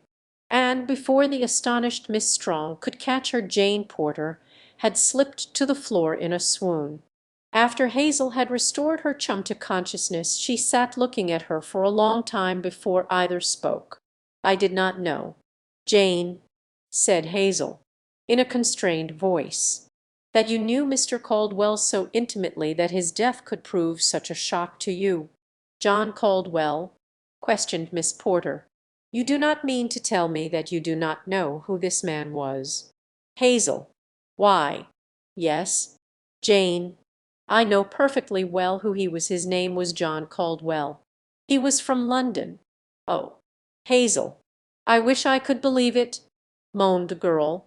"I wish I could believe it, but those features are burned so deep into my memory and my heart that I should recognize them anywhere in the world from among 1,000 others." who might appear identical to any one but me." "What do you mean?" "Jane," cried Hazel, now thoroughly alarmed. "Who do you think it is?" "I don't think." "Hazel, I know that that is a picture of Tarzan of the Apes." "Jane, I cannot be mistaken." "Oh, Hazel, are you sure that he is dead? Can there be no mistake?" "I am afraid not." "Dear," answered Hazel sadly, "I wish I could think that you are mistaken. But now 101 little pieces of corroborative evidence occur to me that meant nothing to me while I thought that he was John Caldwell, of London. He said that he had been born in Africa and educated in France." "Yes, that would be true," murmured Jane Porter dully. "The first officer, who searched his luggage, found nothing to identify John Caldwell, of London. Practically all his belongings had been made, or purchased, in Paris. Everything that bore an initial was marked either with a T alone, or with J, C, T. We thought that he was traveling incognito under his first two names, the J, C, standing for John Caldwell. Tarzan of the Apes took the name Jean C. "Tarzan," said Jane, in the same lifeless monotone. "And he is dead. Oh, Hazel, it is horrible. He died all alone in this terrible ocean. It is unbelievable that that brave heart should have ceased to beat, that those mighty muscles are quiet and cold forever, that he who was the personification of life and health and manly strength should be the prey of slimy, crawling things, that but she could go no further." And with a little moan she buried her head in her arms and sank sobbing to the floor. For days Miss Porter was ill, and would see no one except Hazel and the faithful Esmeralda. When at last she came on deck all were struck by the sad change that had taken place in her. She was no longer the alert, vivacious American beauty who had charmed and delighted all who came in contact with her. Instead she was a very quiet. The entire party strove their utmost to cheer and amuse her, but all to no avail. Occasionally the jolly Lord Tennington would wring a wan smile from her, but for the most part she sat with wide eyes looking out across the sea. With Jane Porter's illness one misfortune after another seemed to attack the yacht. First an engine broke down, and they drifted for 2 days while temporary repairs were being made. Then a squall struck them unaware, that carried overboard nearly everything above deck that was portable. Later 2 of the seamen fell to fighting in the forecastle, with the result that one of them was badly wounded with a knife, and the other had to be put in irons. Then, to cap the climax, the mate fell overboard at night, and was drowned before help could reach him. The yacht cruised about the spot for 10 hours. But no sign of the man was seen after he disappeared from the deck into the sea. Every member of the crew and guests was gloomy and depressed after these series of misfortunes. All were apprehensive of worse to come, and this was especially true of the seamen, who recalled all sorts of terrible omens and warnings that had occurred during the early part of the voyage, and which they could now clearly translate into the precursors of some grim and terrible tragedy to come. Nor did the Croakers have long to wait. The second night after the drowning of the mate the little yacht was suddenly racked from stem to stern. About 1 o'clock in the morning there was a terrific impact that threw the slumbering guests and crew from berth and bunk. A mighty shudder ran through the frail craft. She lay far over to starboard. The engines stopped. For a moment she hung there with her decks at an angle of 45 degrees, then, with a sullen, rending sound, she slipped back into the sea and righted. Instantly the men rushed upon deck, followed closely by the women. Though the night was cloudy, there was little wind or sea, nor was it so dark but that just off the port bow a black mass could be discerned floating low in the water. "A derelict," was the terse explanation of the officer of the watch. Presently the engineer hurried on deck in search of the captain. "That patch we put on the cylinder head's blown out, sir," he reported. and she's making water fast for'ard on the port bow." An instant later a seaman rushed up from below. "My God!" he cried. "Her whole bleeding bottom's ripped out. She can't float." "Shut up!" roared Tennington. "Ladies, go below and get some of your things together. It may not be so bad as that, but we may have to take to the boats. It will be safer to be prepared. Go at once, please, and, Captain Gerald, send some competent man below, please, to ascertain the exact extent of the damage. In the meantime I might suggest that you have the boats provisioned." The calm, low voice of the owner did much to reassure the entire party, and a moment later all were occupied with the duties he had suggested. By the time the ladies had returned to the deck the rapid provisioning of the boats had been about completed, and a moment later the officer who had gone below had returned to report. But his opinion was scarcely needed to assure the huddled group of men and women that the end of the Lady Alice was at hand. "Well, sir," said the captain, as his officer hesitated, "I dislike to frighten the ladies, sir," he said, "but she can't float a dozen minutes, in my opinion. There's a hole in her you could drive a bally cow through, sir." For 5 minutes the Lady Alice had been settling rapidly by the bow. Already her stern loomed high in the air, and foothold on the deck was of the most precarious nature. She carried 4 boats, and these were all filled and lowered away in safety.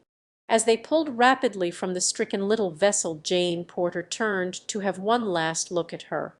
Just then there came a loud crash and an ominous rumbling and pounding from the heart of the ship. Her machinery had broken loose, and was dashing its way toward the bow, tearing out partitions and bulkheads. As it went the stern rose rapidly high above them.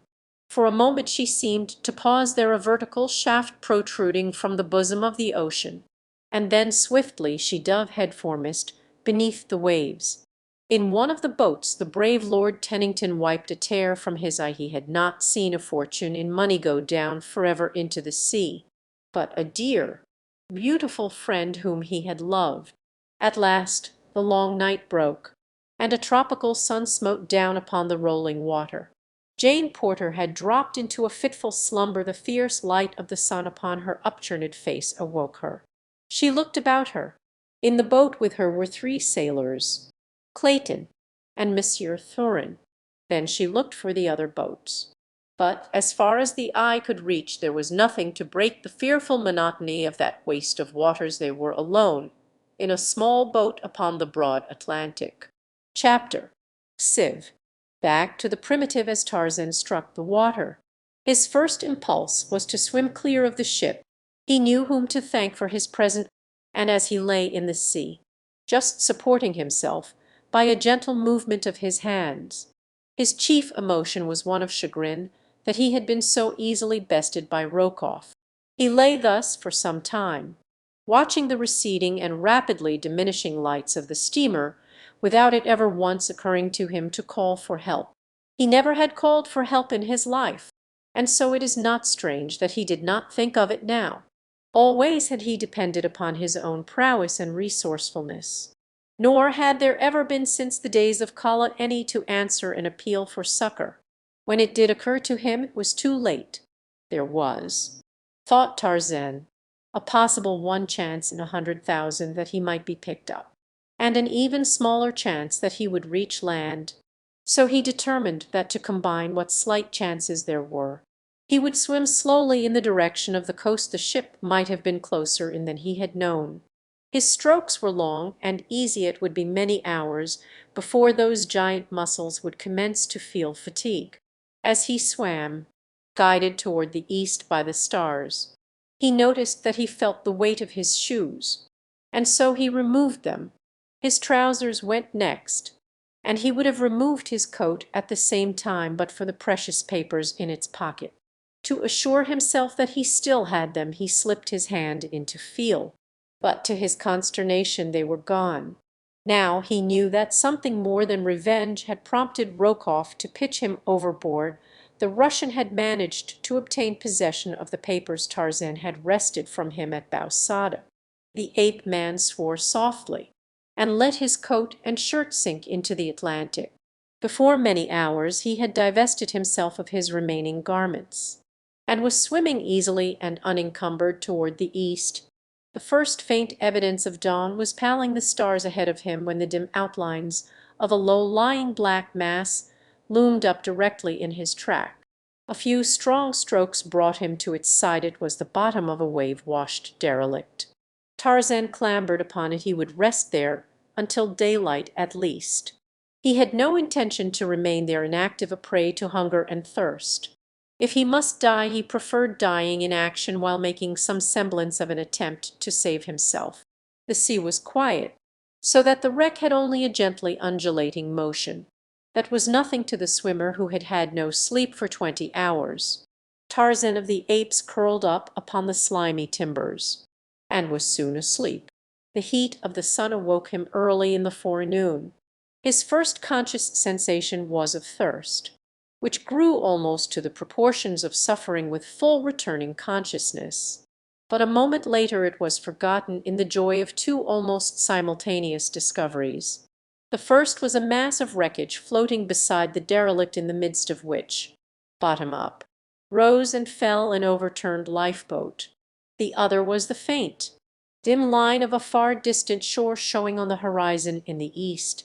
Tarzan dove into the water and swam around the wreck to the lifeboat. The cool ocean refreshed him almost as much as would a draught of water, so that it was with renewed vigor that he brought the smaller boat alongside the derelict, and, after many Herculean efforts, succeeded in dragging it onto the slimy ship's bottom. There he righted and examined it. The boat was quite sound, and a moment later floated upright alongside the wreck. Then Tarzan selected several pieces of wreckage that might answer him as paddles, and presently was making good headway toward the far-off shore. It was late in the afternoon by the time he came close enough to distinguish objects on land, or to make out the contour of the shore line. Before him lay what appeared to be the entrance to a little landlocked harbor. The wooded point to the north was strangely familiar.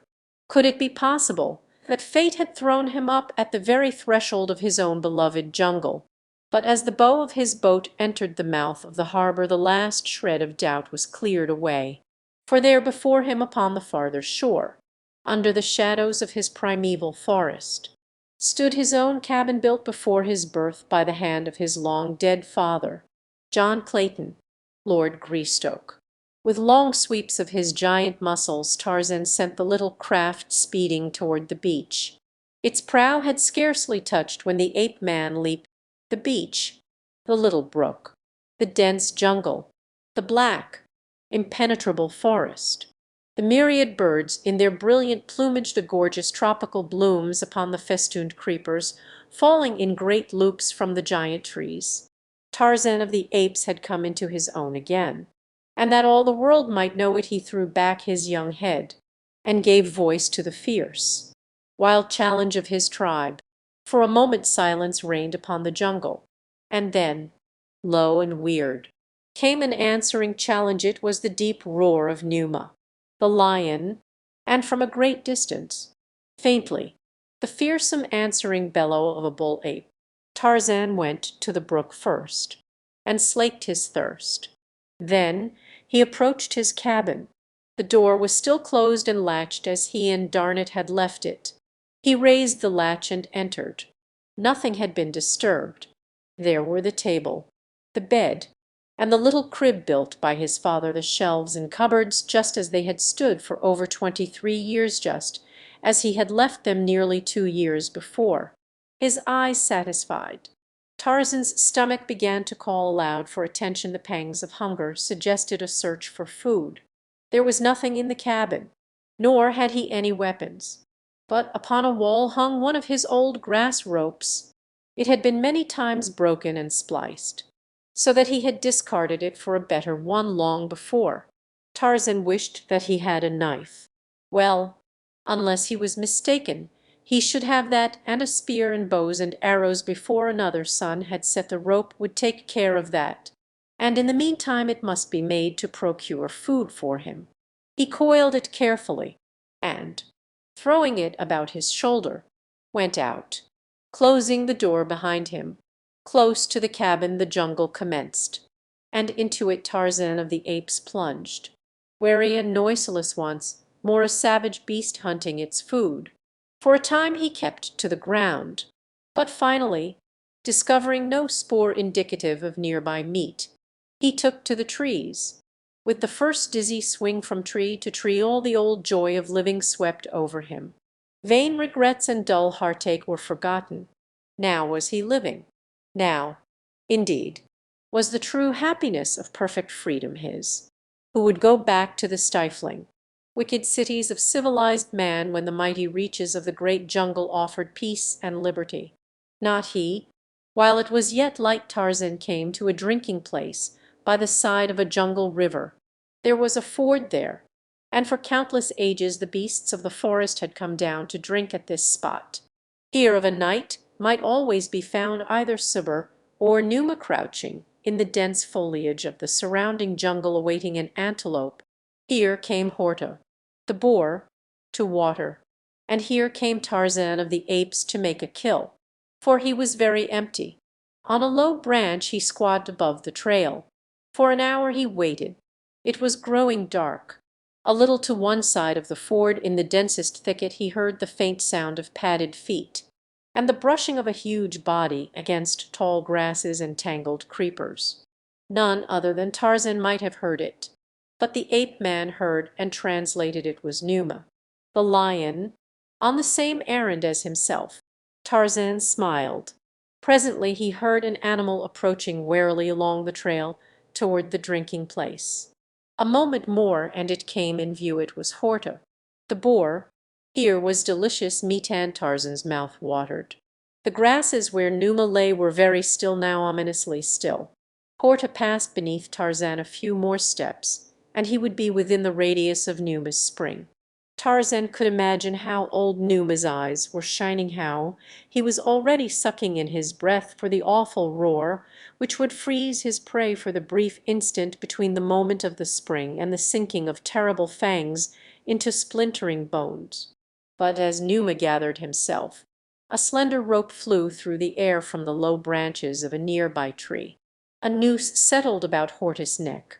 There was a frightened grunt, a squeal, and then Numa saw his quarry dragged backward up the trail, and, as he sprang, Horta, the boar, soared upward beyond his clutches into the tree above, and a mocking face looked down and laughed into his own.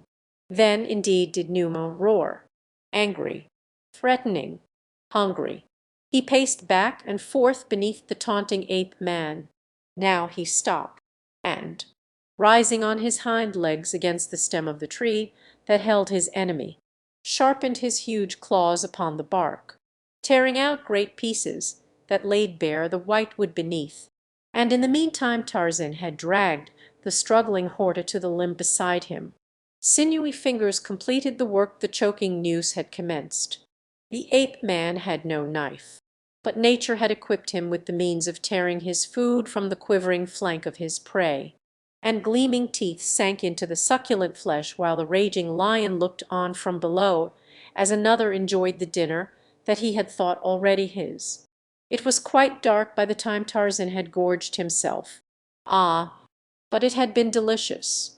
Never had he quite accustomed himself to the ruined flesh that civilized men had served him, and in the bottom of his savage heart there had constantly been the craving for the warm meat of the fresh kill, and the rich, red blood.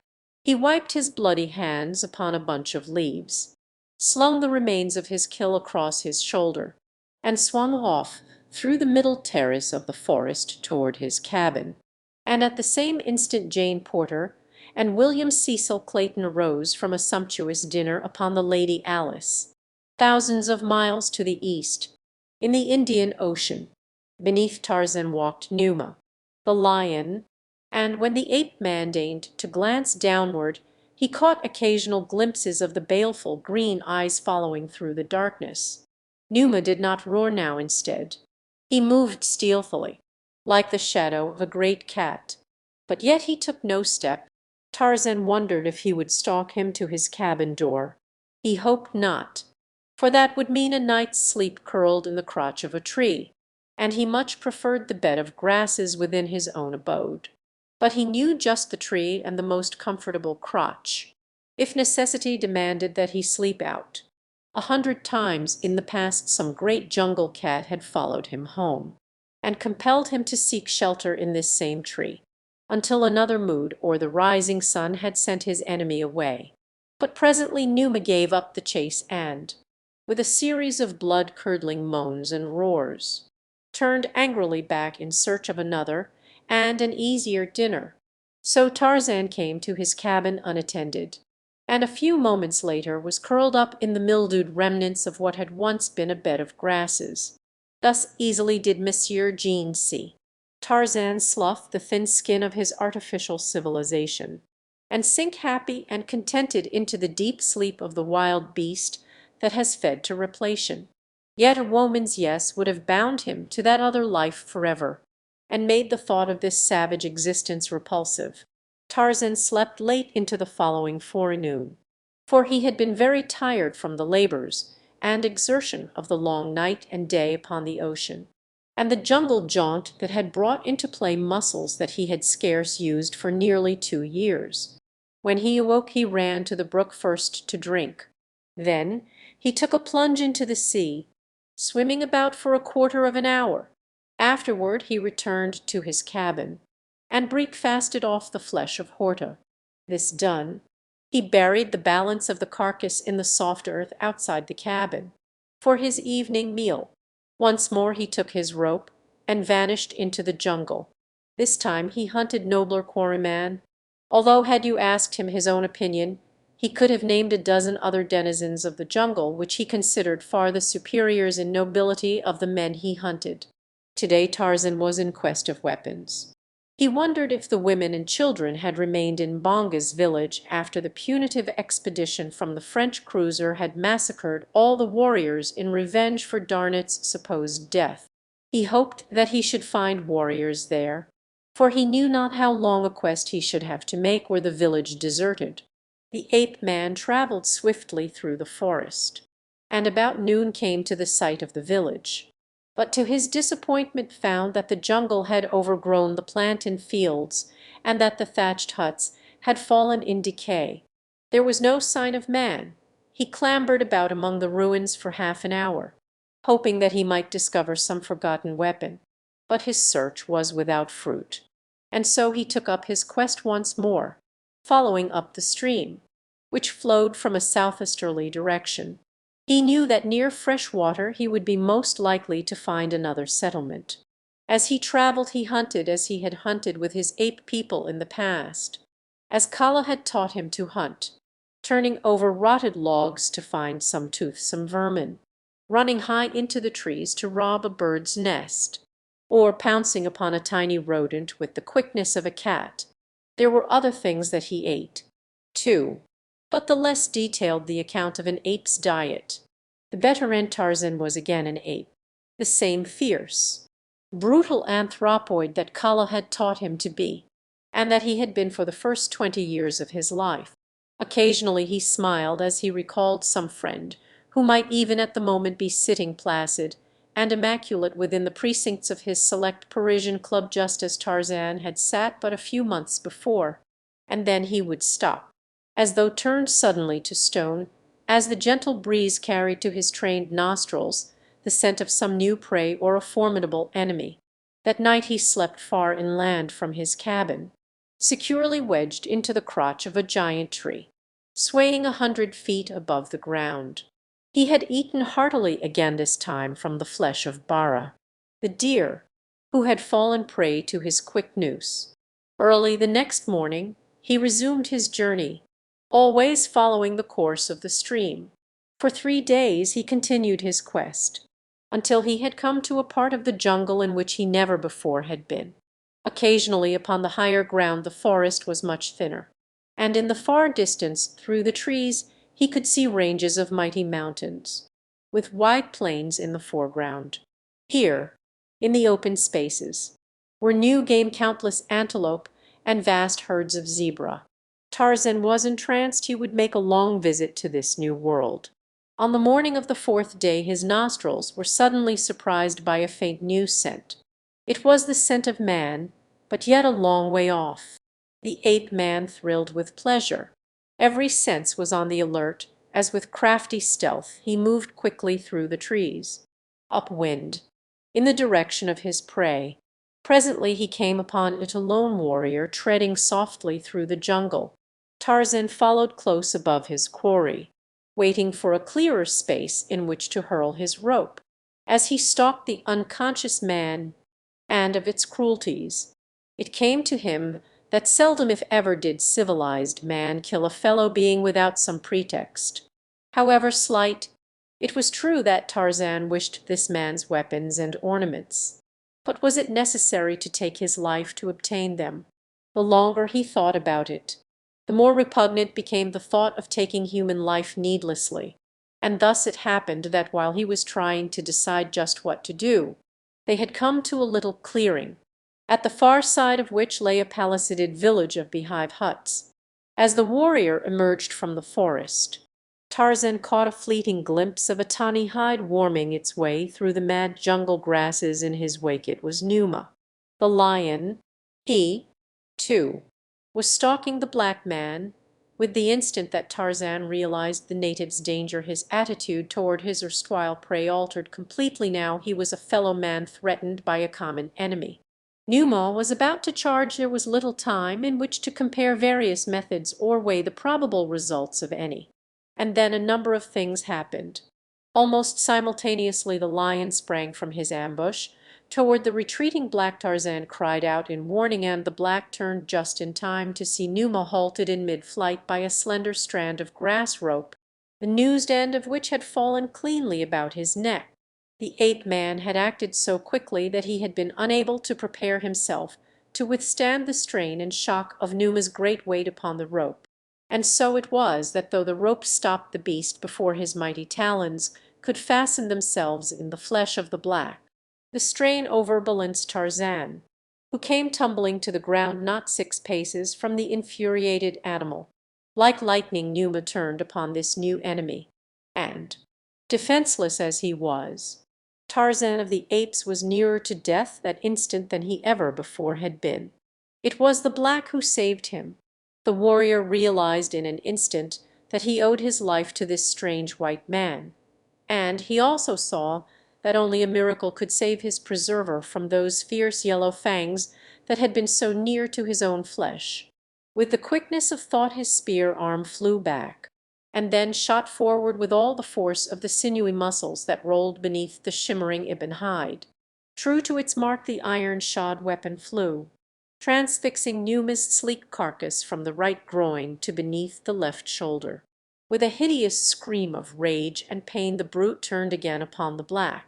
A dozen paces he had gone when Tarzan's rope brought him to a stand once more. Then he wheeled again upon the ape-man, only to feel the painful prick of a barbed arrow as it sank half its length in his quivering flesh.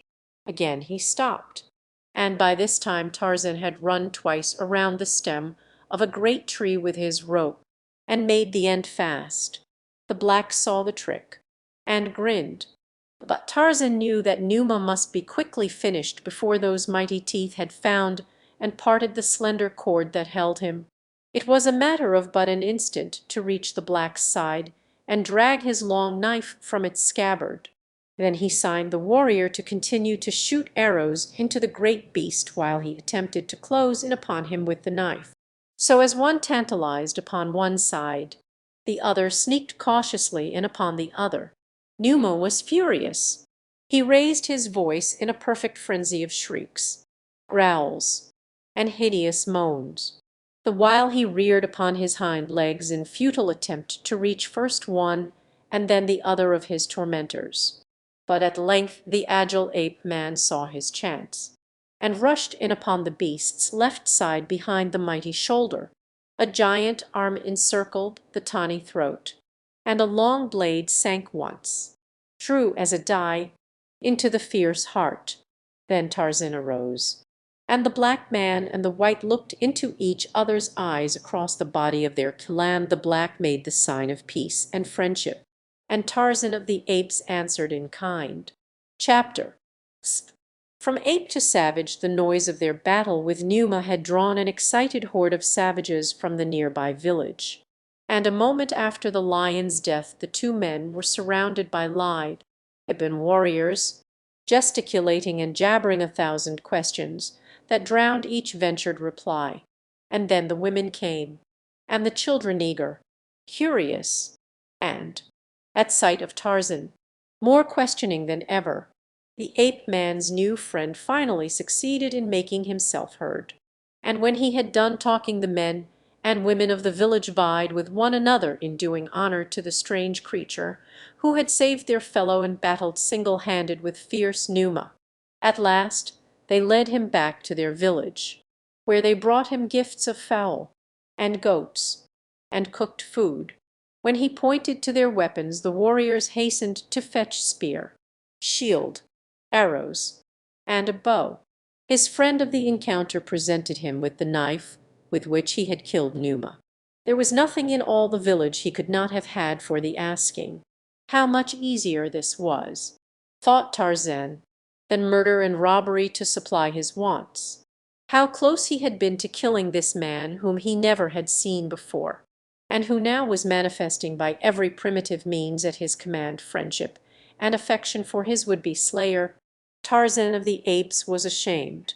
Hereafter he would at least wait until he knew men deserved it before he thought of killing them.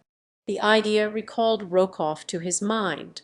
He wished that he might have the Russian to himself in the dark jungle for a few minutes. There was a man who deserved killing if ever any one did. And if he could have seen Rokoff at that moment as he assiduously bent every endeavor to the pleasant task of ingratiating himself into the affections of the beautiful Miss Strong, he would have longed more than ever to mete out to the man the fate he deserved. Tarzan's first night with the savages was devoted to a wild orgy in his honor. There was feasting, for the hunters had brought in an antelope and a zebra as trophies of their skill, and gallons of the weak native beer were consumed. As the warriors danced in the firelight, Tarzan was again impressed by the symmetry of their figures and the regularity of their features. The flat noses and thick lips of the typical West Coast savage were entirely missing. In repose the faces of the men were intelligent and dignified, those of the women ofttimes prepossessing. It was during this dance that the ape man first noticed that some of the men and many of the women wore ornaments of gold, principally anklets and armlets of great weight, apparently beaten out of the solid metal. When he expressed a wish to examine one of these, the owner removed it from her person and insisted, through the medium of signs, that Tarzan accept it as a gift. A close scrutiny of the bauble convinced the ape man that the article was of virgin gold, and he was surprised, for it was the first time that he had ever seen golden ornaments among the savages of Africa, other than the trifling baubles those near the coast had purchased or stolen from Europeans. He tried to ask them from whence the metal came, but he could not make them understand. When the dance was done Tarzan signified his intention to leave them, but they almost implored him to accept the hospitality of a great hut which the chief set apart for his sole use. He tried to explain that he would return in the morning, but they could not understand. When he finally walked away from them toward the side of the village opposite the gate, they were still further mystified as to his intentions. Tarzan, however, knew just what he was about.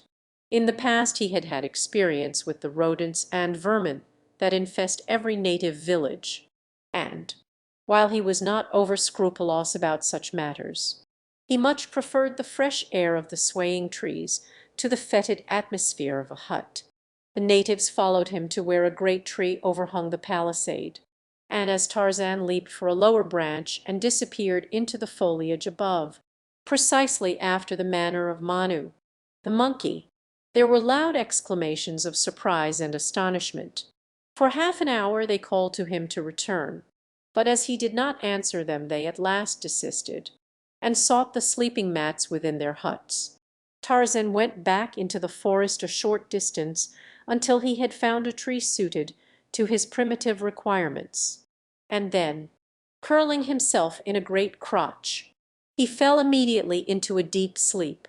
The following morning he dropped into the village street as suddenly as he had disappeared the preceding night. For a moment the natives were startled and afraid, but when they recognized their guest of the night before they welcomed him with shouts and laughter. That day he accompanied a party of warriors to the nearby plains on a great hunt, and so dexterous did they find this white man with their own crude weapons that another bond of respect and admiration was thereby wrought. For weeks Tarzan lived with his savage friends, hunting buffalo, antelope, and zebra for meat, and elephant for ivory.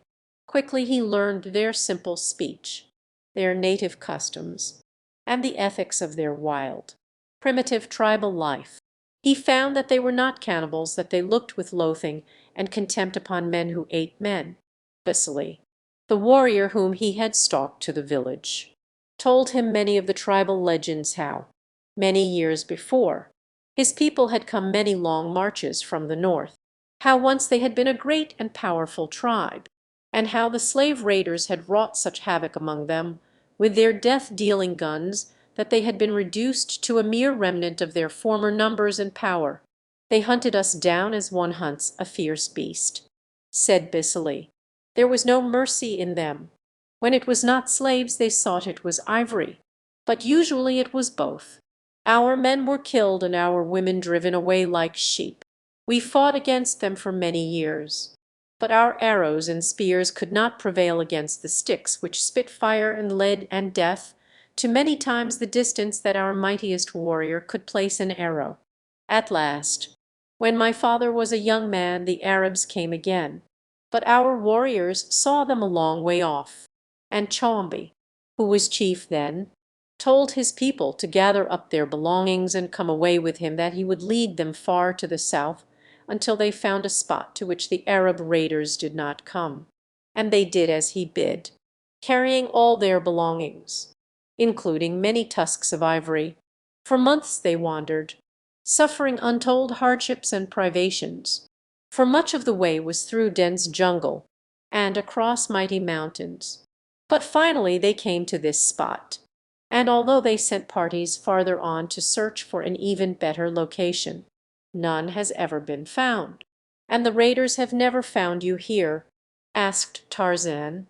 "About a year ago a small party of Arabs in Manuma stumbled upon us, but we drove them off, killing many. For days we followed them, stalking them for the wild beasts they are, picking them off one by one, until but a handful remained. But these escaped us."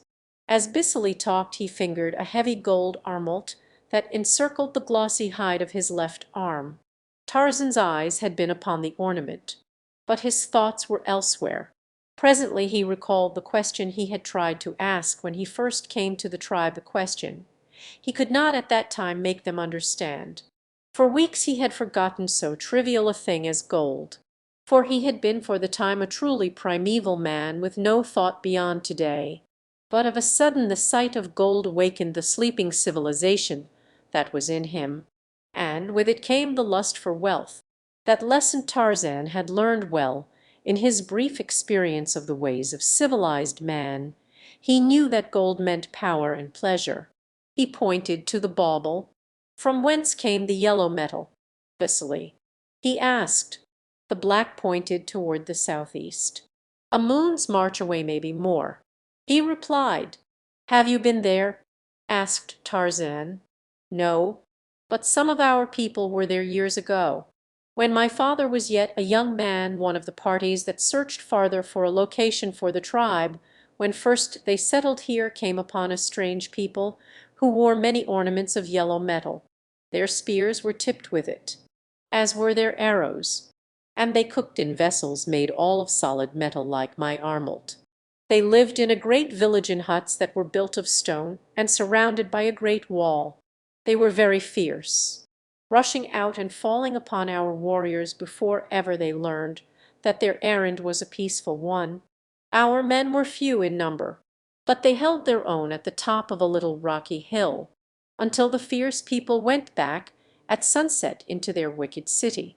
Then our warriors came down from their hill, and, after taking many ornaments of yellow metal from the bodies of those they had slain, they marched back out of the valley. Nor have any of us ever returned.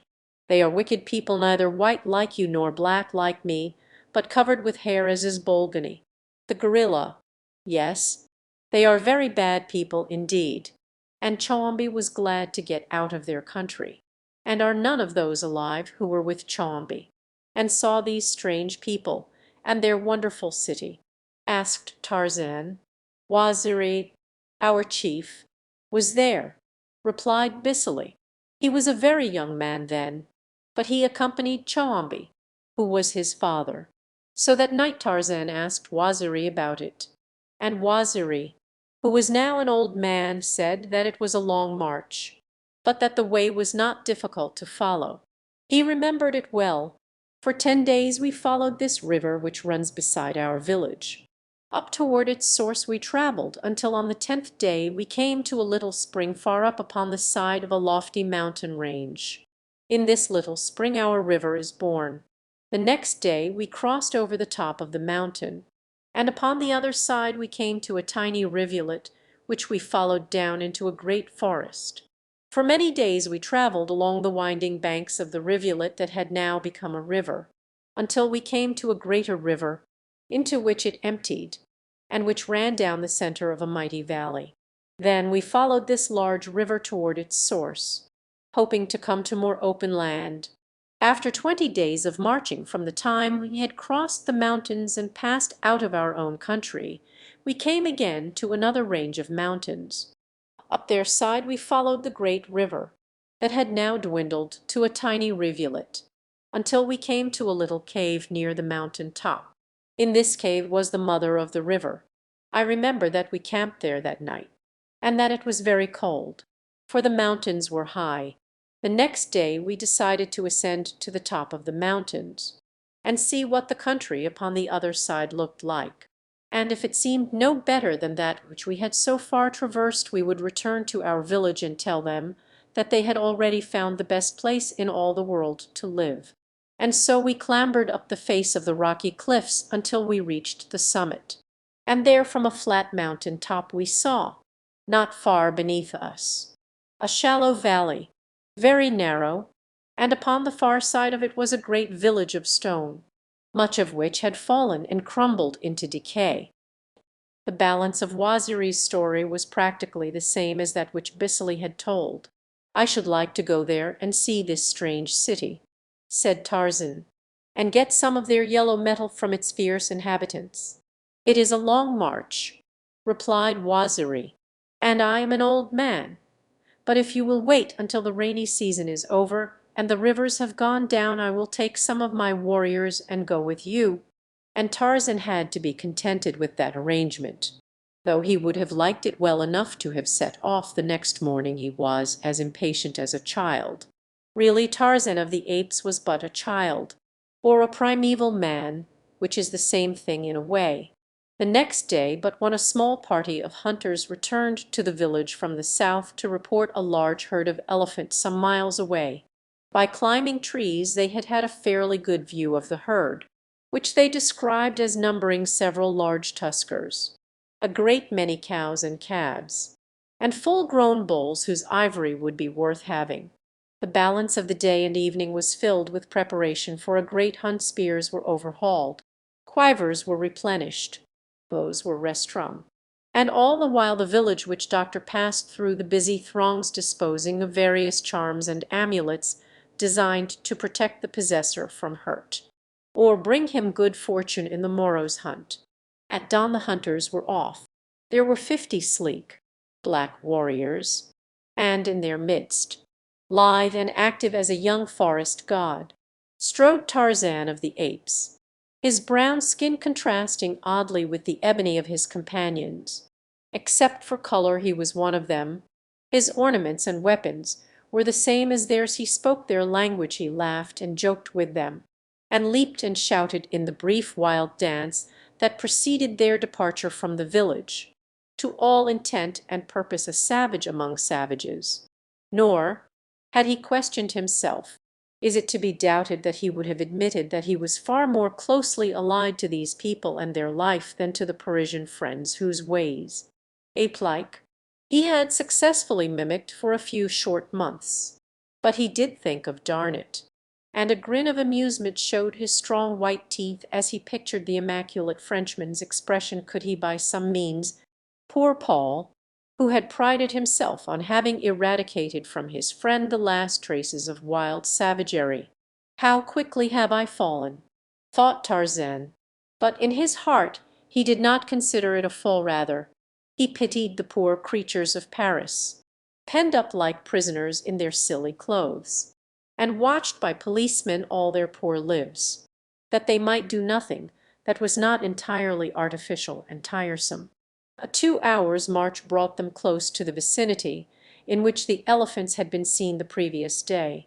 From there on they moved very quietly indeed, searching for the spoor of the great beasts. At length they found the well-marked trail along which the herd had passed not many hours before. In single file they followed it for about half an hour. It was Tarzan who first raised his hand in signal that the quarry was at hand. His sensitive nose had warned him that the elephants were not far ahead of them. The blacks were skeptical when he told them how he knew. "Come with me," said Tarzan, "and we shall see." With the agility of a squirrel he sprang into a tree and ran nimbly to the top. One of the blacks followed more slowly and carefully. When he had reached a lofty limb beside the ape-man, the latter pointed to the south, and there, some few hundred yards away, the black saw a number of huge black backs swaying back and forth above the top of the lofty jungle grasses. He pointed the direction to the watchers below, indicating with his fingers the number of beasts he could count. Immediately the hunters started toward the elephants. The black in the tree hastened down, but Tarzan stalked, after his own fashion, along the leafy way of the middle terrace. It is no child's play to hunt wild elephants with the crude weapons of primitive man. Tarzan knew that few native tribes ever attempted it, and the fact that his tribe did so gave him no little pride. Already he was commencing to think of himself as a member of the little community. As Tarzan moved silently through the trees he saw the warriors below creeping in a half circle upon the still unsuspecting elephants. Finally they were within sight of the great beasts. Now they singled out 2 large tuskers, and at a signal the 50 men rose from the ground where they had lain concealed, and hurled their heavy war spears at the 2 marked beasts. There was not a single miss. 25 spears were embedded in the sides of each of the giant animals. One never moved from the spot where it stood when the avalanche of spears struck it, for 2, perfectly aimed, had penetrated its heart, and it lunged forward upon its knees, rolling to the ground without a struggle. The other, standing nearly head on toward the hunters, had not proved so good a mark, and though every spear struck, not one entered the great heart. For a moment the huge bull stood trumpeting in rage and pain, casting about with its little eyes for the author of its hurt. The blacks had faded into the jungle before the weak eyes of the monster had fallen upon any of them. But now he caught the sound of their retreat, and, amid a terrific crashing of underbrush and branches, he charged in the direction of the noise. It so happened that chance sent him in the direction of Bisley, whom he was overtaking so rapidly that it was as though the black were standing still instead of racing at full speed to escape the certain death which pursued him. Tarzan had witnessed the entire performance from the branches of a nearby tree, and now that he saw his friend's peril he raced toward the infuriated beast with loud cries, hoping to distract him. But it had been as well had he saved his breath, for the brute was deaf and blind to all else save the particular object of his rage that raced futilely before him. And now Tarzan saw that only a miracle could save Bissely, and with the same unconcern with which he had once hunted this very man, he hurled himself into the path of the elephant. He still grasped his spear, and while Tantor was yet 6 or 8 paces behind his prey, a sinewy white warrior dropped as from the heavens, almost directly in his path. With a vicious lunge the elephant swerved to the right to dispose of this temerarious foeman who dared intervene between himself and his intended victim. But he had not reckoned on the lightning quickness that could galvanize those steel muscles into action so marvelously swift as to baffle even a keener eyesight than Tantor's. And so it happened that before the elephant realized that his new enemy had leaped from his path, Tarzan had driven his iron-shod spear from behind the massive shoulder straight into the fierce heart, and the colossal pachyderm had toppled to his death at the feet of the ape-man. Bissely had not beheld the manner of his deliverance, but Waziri, the old chief, had seen, and several of the other warriors, and they hailed Tarzan with delight as they swarmed about him and his great kill, when he leaped upon the mighty carcass, and gave voice to the weird challenge with which he announced a great victory. The blacks shrank back in fear, for to them it marked the brutal Bolgani, whom they feared fully as much as they feared Numa, the lion, but with a fear with which was mixed a certain uncanny awe of the manlike thing to which they attributed supernatural powers. But when Tarzan lowered his raised head and smiled upon them they were reassured, though they did not understand, nor did they ever fully understand this strange creature who ran through the trees as quickly as Manu, yet was even more at home upon the ground than themselves, who was except as to color like unto themselves, yet as powerful as 10 of them, and single-handed a match for the fiercest denizens of the fierce jungle. When the remainder of the warriors had gathered, the hunt was again taken up, but they had covered a bare 100 yards when from behind them, at a great distance, sounded faintly a strange popping. For an instant they stood like a group of statuary, intently listening. Then Tarzan spoke. "Guns," he said. "The village is being attacked." "Come!" cried Waziri. "The Arab raiders have returned with their cannibal slaves for our ivory and our women." Chapter Svi. The ivory raiders Waziri's warriors marched at a rapid trot through the jungle in the direction of the village.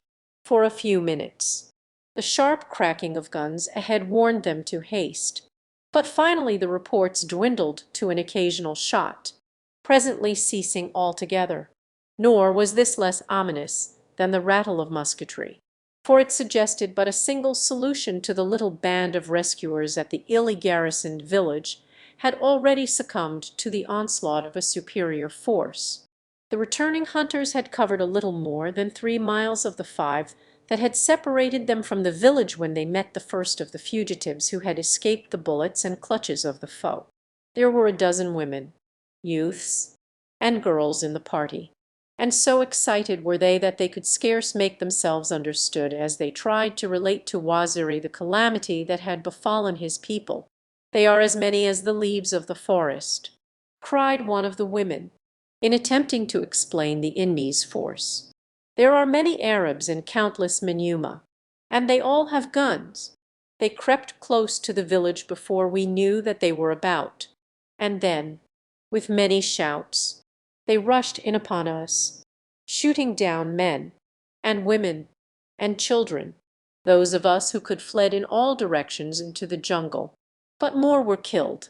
I do not know whether they took any prisoners or not. They seemed only bent upon killing us all. The Menuma called us many names, saying that they would eat us all before they left our country, that this was our punishment for killing their friends last year. I did not hear much, for I ran away quickly. The march toward the village was now resumed, more slowly and with greater stealth, for Waziri knew that it was too late to rescue. Their only mission could be one of revenge. Inside the next mile 100 more fugitives were met. There were many men among these, and so the fighting strength of the party was augmented. Now a dozen warriors were sent creeping ahead to reconnoitre. Waziri remained with the main body, which advanced in a thin line that spread in a great crescent through the forest. By the chief's side walked Tarzan. Presently one of the scouts returned. He had come within sight of the village. "They are all within the palisade," he whispered. "Good," said Waziri. "We shall rush in upon them and slay them all." And he made ready to send word along the line that they were to halt at the edge of the clearing until they saw him rush toward the village, then all were to follow. "Wait," cautioned Tarzan. "If there are even 50 guns within the palisade, we shall be repulsed and slaughtered. Let me go alone through the trees, so that I may look down upon them from above, and see just how many there be, and what chance we might have were we to charge. It were foolish to lose a single man needlessly if there be no hope of success. I have an idea that we can accomplish more by cunning than by force. Will you wait?" Waziri, "Yes," said the old chief. "Go." So Tarzan sprang into the trees and disappeared in the direction of the village. He moved more cautiously than was his wont, for he knew that men with guns could reach him quite as easily in the treetops as on the ground. And when Tarzan of the Apes elected to adopt stealth, no creature in all the jungle could move so silently or so completely efface himself. In 5 minutes he had wormed his way to the great tree that overhung the palisade at one end of the village, and from his point of vantage looked down upon the savage horde beneath. He counted 50 Arabs and estimated that there were 5 times as many Manyuma. The latter were gorging themselves upon food and, under the very noses of their white masters, preparing the gruesome feast, which is the piece de resistance that follows a victory in which the bodies of their slain enemies fall into their horrid hands. The ape man saw that to charge that wild horde, armed as they were with guns, and barricaded behind the locked gates of the village, would be a futile task. And so he returned to Waziri and advised him to wait, that he, Tarzan, had a better plan. But a moment before one of the fugitives had related to Waziri the story of the atrocious murder of the old chief's wife, and so crazed with rage was the old man that he cast discretion to the winds. Calling his warriors about him, he commanded them to charge, and, with brandishing spears and savage yells, the little force of scarcely more than 100 dashed madly toward the village gates. Before the clearing had been half crossed, the Arabs opened up a withering fire from behind the palisade. With the first volley Waziri fell. The speed of the chargers slackened. Another volley brought down a half dozen more. A few reached the barred gates, only to be shot in their tracks, without the ghost of a chance to gain the inside of the palisade. And then the whole attack crumpled, and the remaining warriors scampered back into the forest. As they ran, the raiders opened the gates, rushing after them, to complete the day's work with the utter extermination of the tribe. Tarzan had been among the last to turn back toward the forest. And now, as he ran slowly, he turned from time to time to speed a well-aimed arrow into the body of a pursuer. Once within the jungle, he found a little knot of determined blacks waiting to give battle to the oncoming horde. But Tarzan cried to them to scatter, keeping out of harm's way until they could gather in force after dark. "Do as I tell you," he urged, "and I will lead you to victory over these enemies of yours.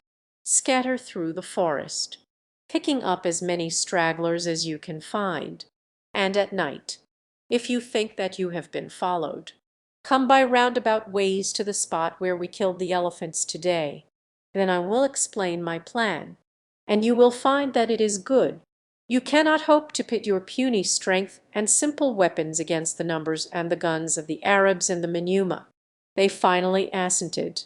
"When you scatter," explained Tarzan, "in conclusion, your foes will have to scatter to follow you, and so it may happen that if you are watchful you can drop many a Manyuma with your arrows from behind some great trees." They had barely time to hasten away farther into the forest before the first of the raiders had crossed the clearing and entered it in pursuit of them. Tarzan ran a short distance along the ground before he took to the trees. Then he raced quickly to the upper terrace, there doubling on his tracks and making his way rapidly back toward the village.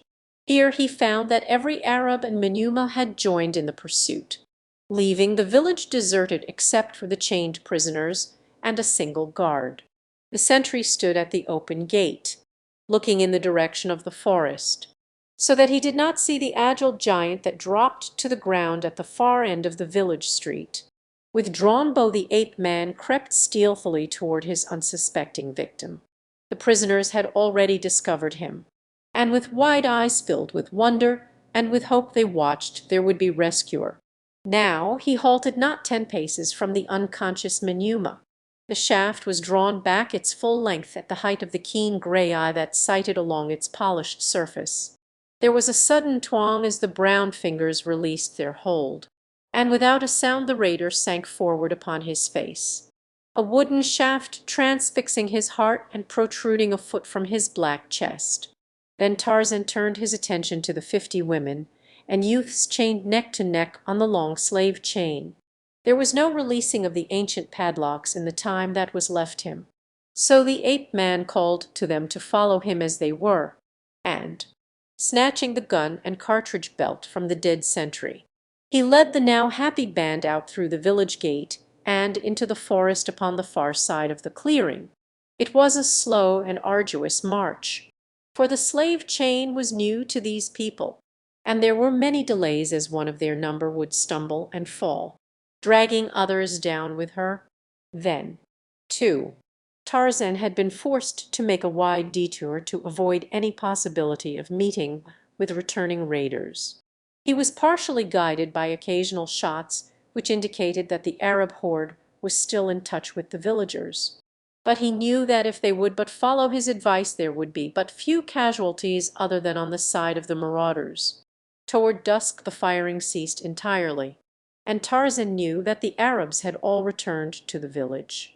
He could scarce repress a smile of triumph as he thought of their rage on discovering that their guard had been killed and their prisoners taken away. Tarzan had wished that he might have taken some of the great store of ivory the village contained, solely for the purpose of still further augmenting the wrath of his enemies. But he knew that that was not necessary for its salvation, since he already had a plan mapped out which would effectually prevent the Arabs leaving the country with a single tusk. And it would have been cruel to have needlessly burdened these poor, overwrought women with the extra weight of the heavy ivory. It was after midnight when Tarzan, with his slow-moving caravan, approached the spot where the elephants lay. Long before they reached it they had been guided by the huge fire the natives had built in the center of a hastily improvised boma, partially for warmth and partially to keep off chance lions. When they had come close to the encampment Tarzan called aloud to let them know that friends were coming. It was a joyous reception the little party received when the blacks within the boma saw the long file of fettered friends and relatives enter the firelight.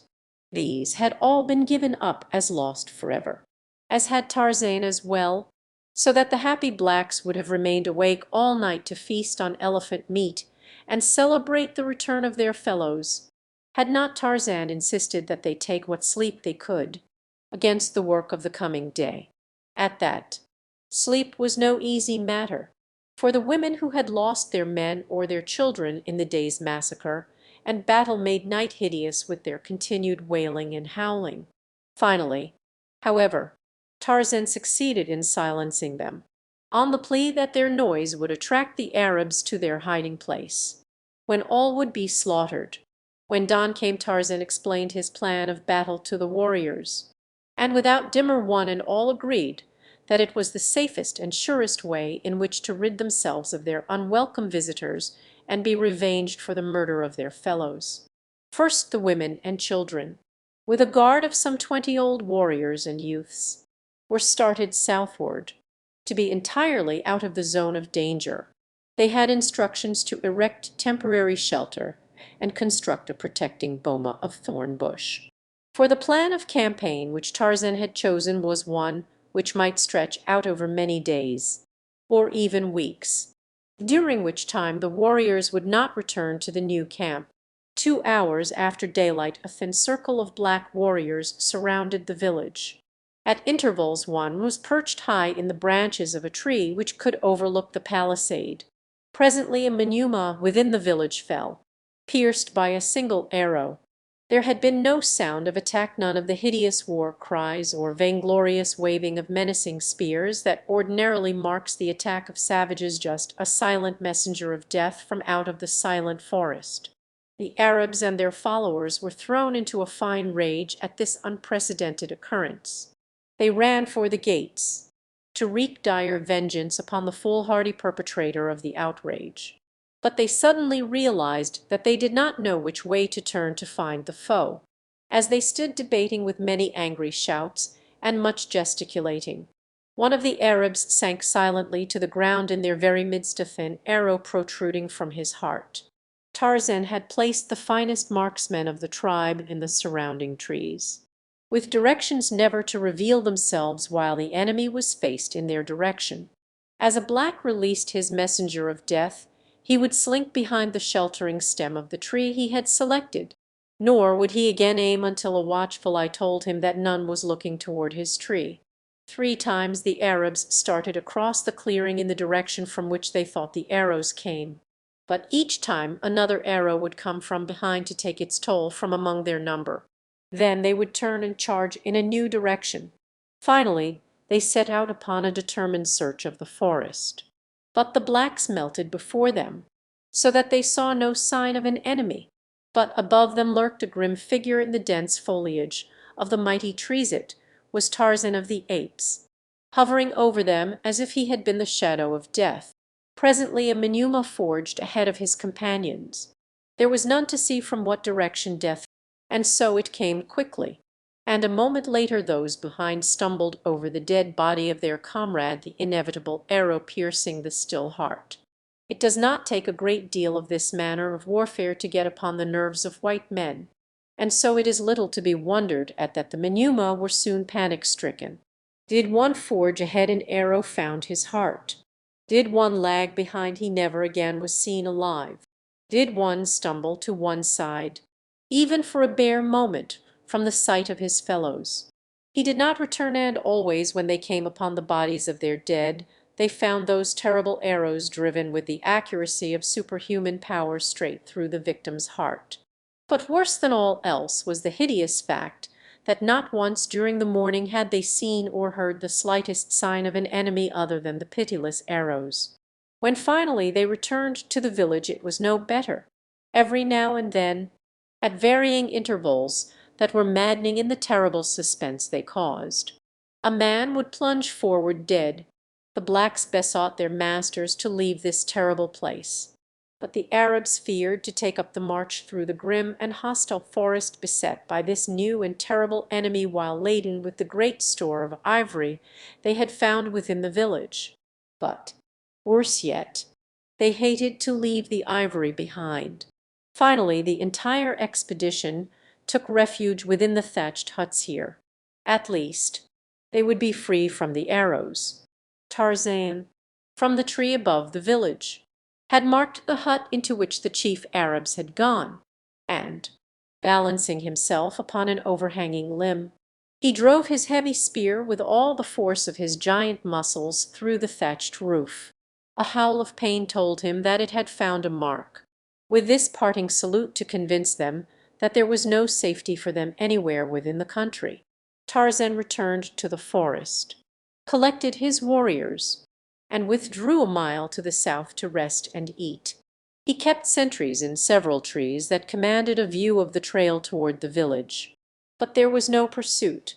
An inspection of his force showed not a single casualty, not even a minor wound, while rough estimates of the enemy's loss convinced the blacks that no fewer than 20 had fallen before their arrows. They were wild with elation, and were for finishing the day in one glorious rush upon the village, during which they would slaughter the last of their foemen. They were even picturing the various tortures they would inflict, and gloating over the suffering of the Manuma, for whom they entertained a peculiar hatred, when Tarzan put his foot down flatly upon the plan. "You are crazy," he cried. "I have shown you the only way to fight these people. Already you have killed 20 of them without the loss of a single warrior, whereas yesterday, following your own tactics, which you would now renew, you lost at least a dozen, and killed not a single Arab or Manyuma. You will fight just as I tell you to fight, or I shall leave you and go back to my own country." They were frightened when he threatened this, and promised to obey him scrupulously if he would but promise not to desert them. "Very well," he said, "we shall return to the elephant boma for the night. I have a plan to give the Arabs a little taste of what they may expect if they remain in our country, but I shall need no help. Come. If they suffer no more for the balance of the day, they will feel reassured, and the relapse into fear will be even more nerve-racking than as though we continued to frighten them all afternoon." So they marched back to their camp of the previous night, and, lighting great fires, ate and recounted the adventures of the day until long after dark. Tarzan slept until midnight. Then he arose and crept into the Cimmerian blackness of the forest. An hour later he came to the edge of the clearing before the village. There was a camp fire burning within the palisade. The ape-man crept across the clearing until he stood before the barred gates. Through the interstice he saw a lone sentry sitting before the fire.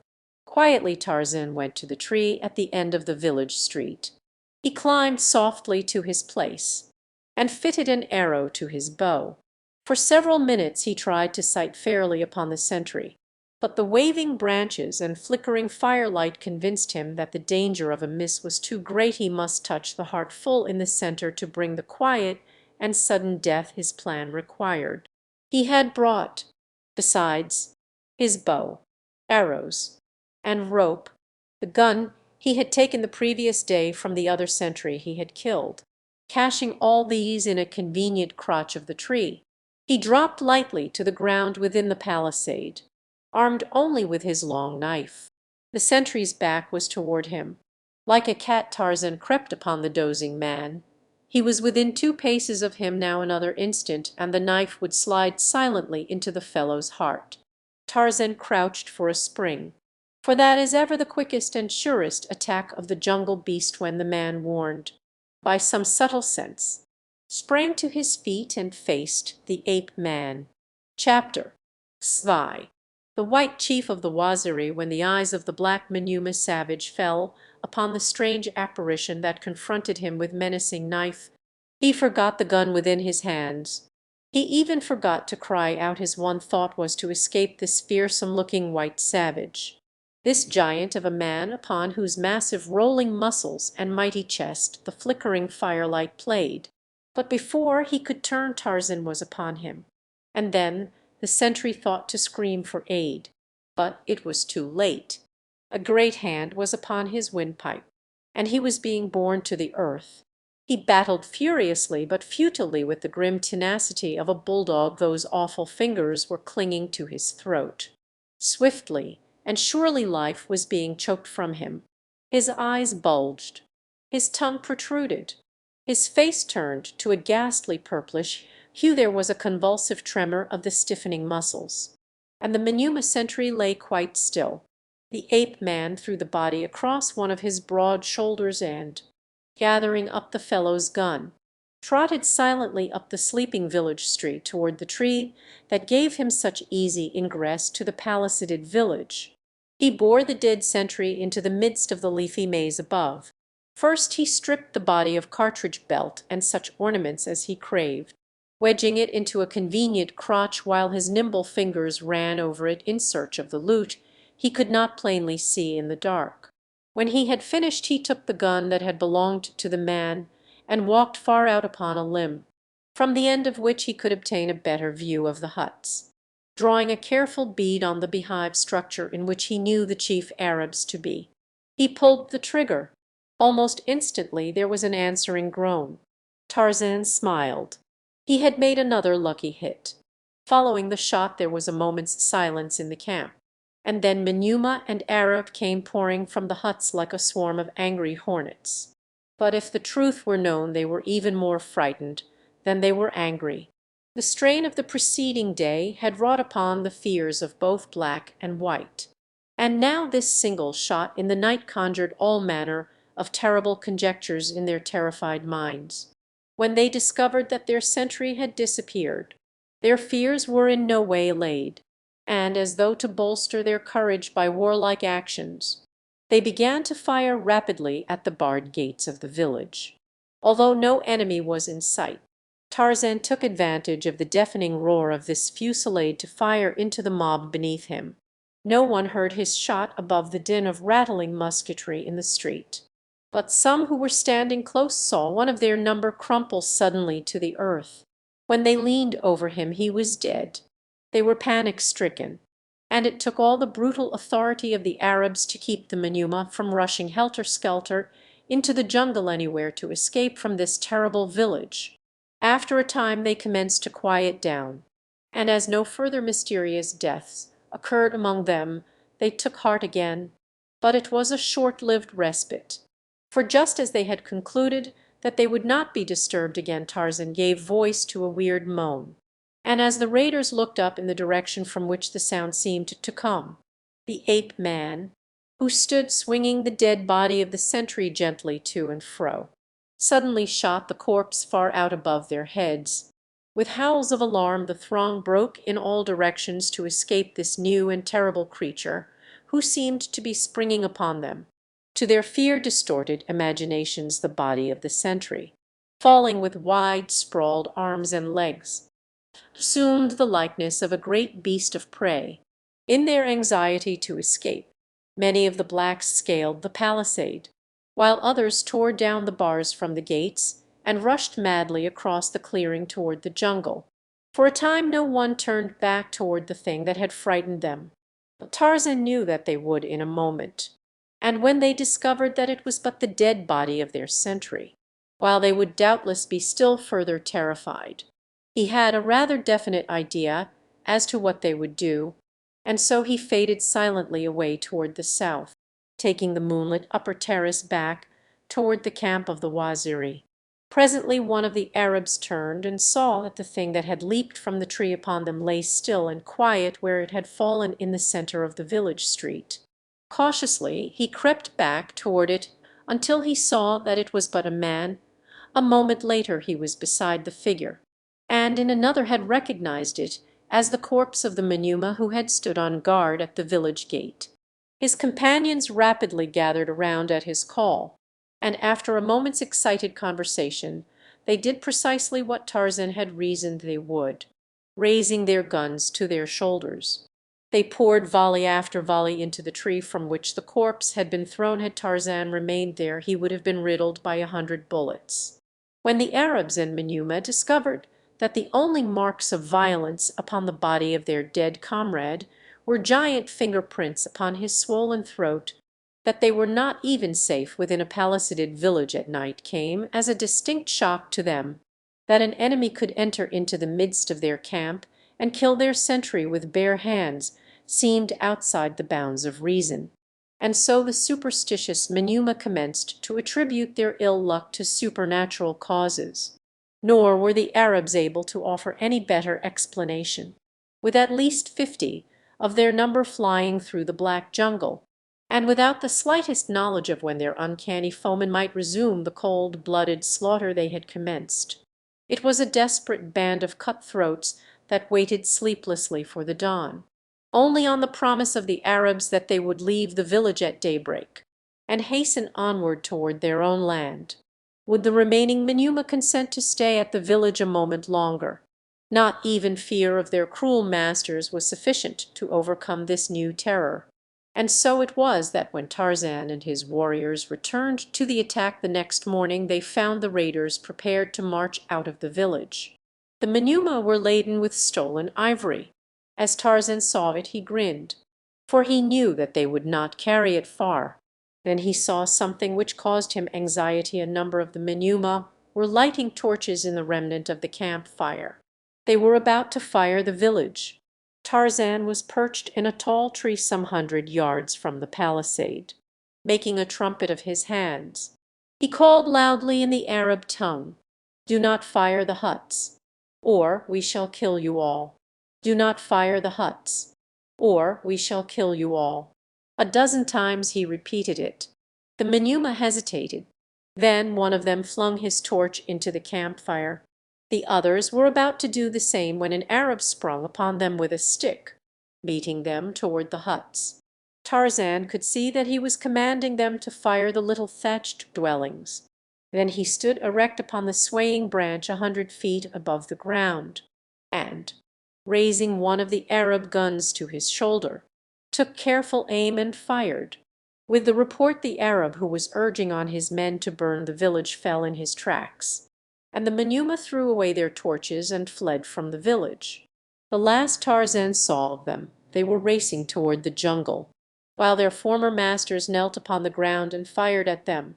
But however angry the Arabs might have been at the insubordination of their slaves, they were at least convinced that it would be the better part of wisdom to forego the pleasure of firing the village that had given them two such nasty receptions. In their hearts, however, they swore to return again with such force as would enable them to sweep the entire country for miles around, until no vestige of human life remained. They had looked in vain for the owner of the voice which had frightened off the men who had been detailed to put the torch to the huts. But not even the keenest eye among them had been able to locate him. They had seen the puff of smoke from the tree following the shot that brought down the Arab, but, though a volley had immediately been loosed into its foliage, there had been no indication that it had been effective. Tarzan was too intelligent to be caught in any such trap, and so the report of his shot had scarcely died away before the ape man was on the ground and racing for another tree 100 yards away. Here he again found a suitable perch from which he could watch the preparations of the raiders. It occurred to him that he might have considerable more fun with them, so again he called to them through his improvised trumpet. "Leave the ivory," he cried. "Leave the ivory. Dead men have no use for ivory." Some of the Menuma started to lay down their loads, but this was altogether too much for the avaricious Arabs. With loud shouts and curses they aimed their guns full upon the bearers, threatening instant death to any who might lay down his load. They could give up firing the village, but the thought of abandoning this enormous fortune in ivory was quite beyond their conception better death than that. And so they marched out of the village of the Waziri, and on the shoulders of their slaves was the ivory ransom of a score of kings. Toward the north they marched, back toward their savage settlement in the wild and unknown country which lies back from the Congo in the uttermost depths of the great forest. And on either side of them traveled an invisible and relentless foe. Under Tarzan's guidance the black Waziri warriors stationed themselves along the trail on either side in the densest underbrush. They stood at far intervals, and, as the column passed, a single arrow or a heavy spear, well aimed, would pierce a Menuma or an Arab. Then the Waziri would melt into the distance and run ahead to take his stand farther on. They did not strike unless success were sure and the danger of detection almost nothing, and so the arrows and the spears were few and far between, but so persistent and inevitable that the slow-moving column of heavy-laden raiders was in a constant state of panic at the uncertainty of who the next would be to fall. And when, it was with the greatest difficulty that the Arabs prevented their men a dozen times from throwing away their burdens and fleeing like frightened rabbits up the trail toward the north. And so the day wore on a frightful nightmare of a day for the raiders, a day of weary but well repaid work for the Waziri. At night the Arabs constructed a rude boma in a little clearing by a river, and went into camp. At intervals during the night a rifle would bark close above their heads, and one of the dozen sentries which they now had posted would tumble to the ground. Such a condition was insupportable, for they saw that by means of these hideous tactics they would be completely wiped out, one by one, without inflicting a single death upon their enemy. But yet, with the persistent avariciousness of the white man, And when morning came forced the demoralized Menuma to take up their burdens of death and stagger on into the jungle. For 3 days the withering column kept up its frightful march. Each hour was marked by its deadly arrow or cruel spear. The nights were made hideous by the barking of the invisible gun that made sentry duty equivalent to a death sentence.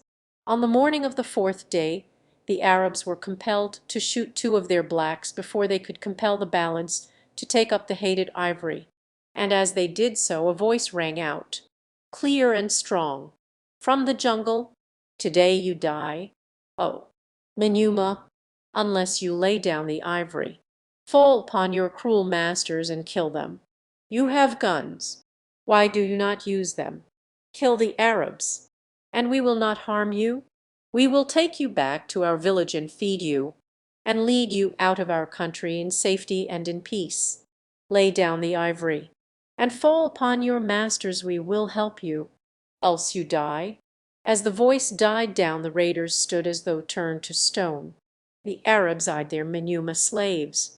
The slaves looked first at one of their fellows, and then at another. They were but waiting for some one to take the initiative. There were some 30 Arabs left, and about 150 blacks. All were armed, even those who were acting as porters had their rifles slung across their backs. The Arabs drew together. The sheik ordered the Menuma to take up the march, and as he spoke he cocked his rifle and raised it. But at the same instant one of the blacks threw down his load, and, snatching his rifle from his back, fired point blank at the group of Arabs. In an instant the camp was a cursing, howling mass of demons, fighting with guns and knives and pistols.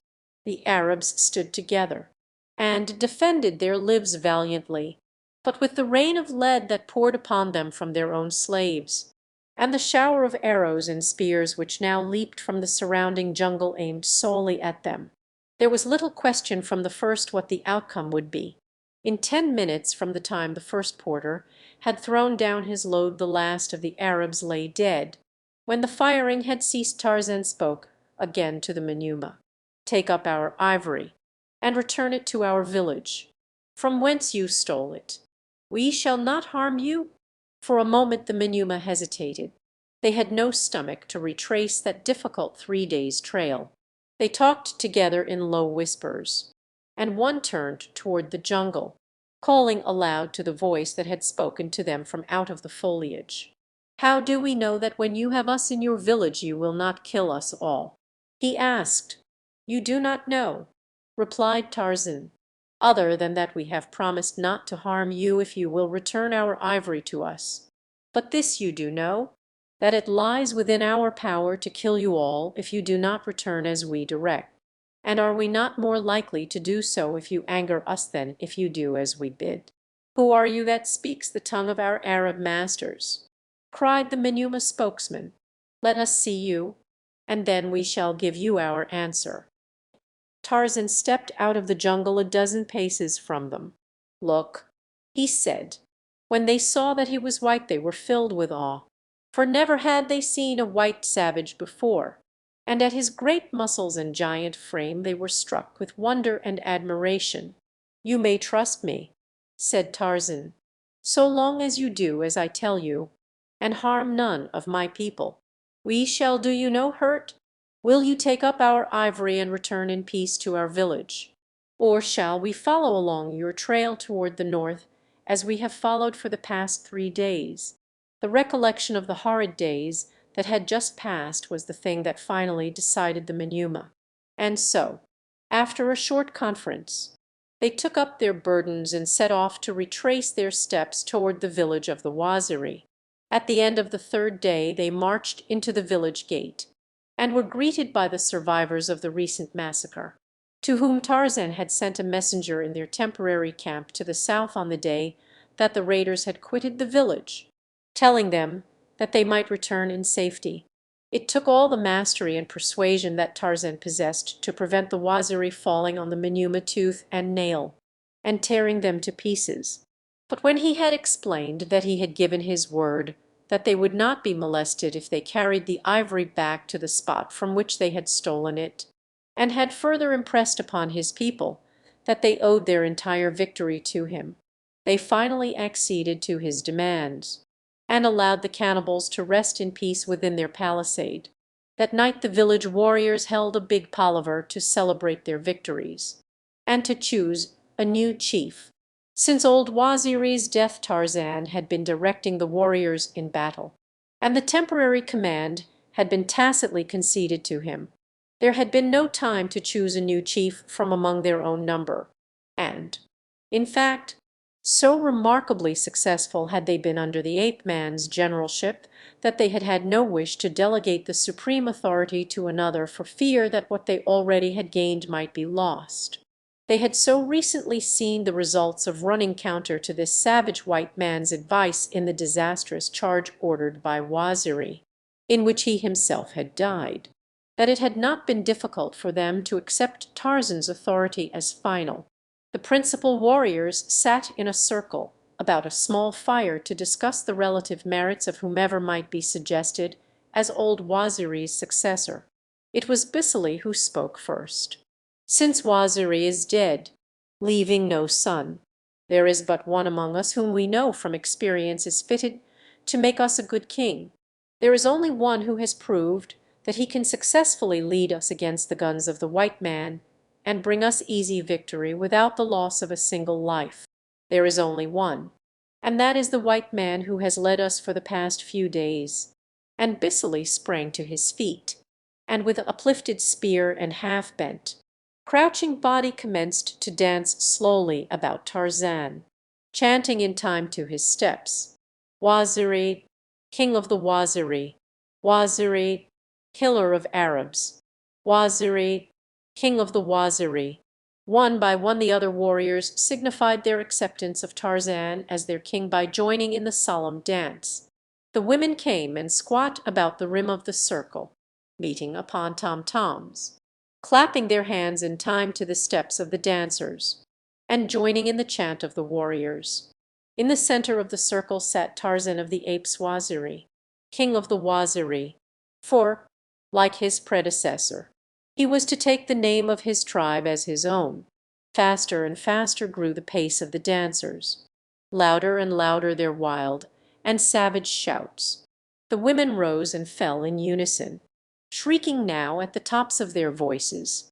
The spears were brandishing fiercely, and as the dancers stooped down and beat their shields upon the hard tramped earth of the village street, the whole sight was as terribly primeval and savage as though it were being staged in the dim dawn of humanity, countless ages in the past. As the excitement waxed, the ape-man sprang to his feet and joined in the wild ceremony. In the center of the circle of glittering black bodies he leaped and roared and shook his heavy spear in the same mad abandon that enthralled his fellow savages. The last remnant of his civilization was forgotten. He was a primitive man to the fullest now, reveling in the freedom of the fierce. Wild life he loved, gloating in his kingship among these wild blacks. Ah, if Olga de Coude had but seen him, then could she have recognized the well-dressed, quiet young man whose well-bred face and irreproachable manners had so captivated her but a few short months ago. And Jane Porter, would she have still loved this savage warrior chieftain, dancing naked among his naked savage subjects?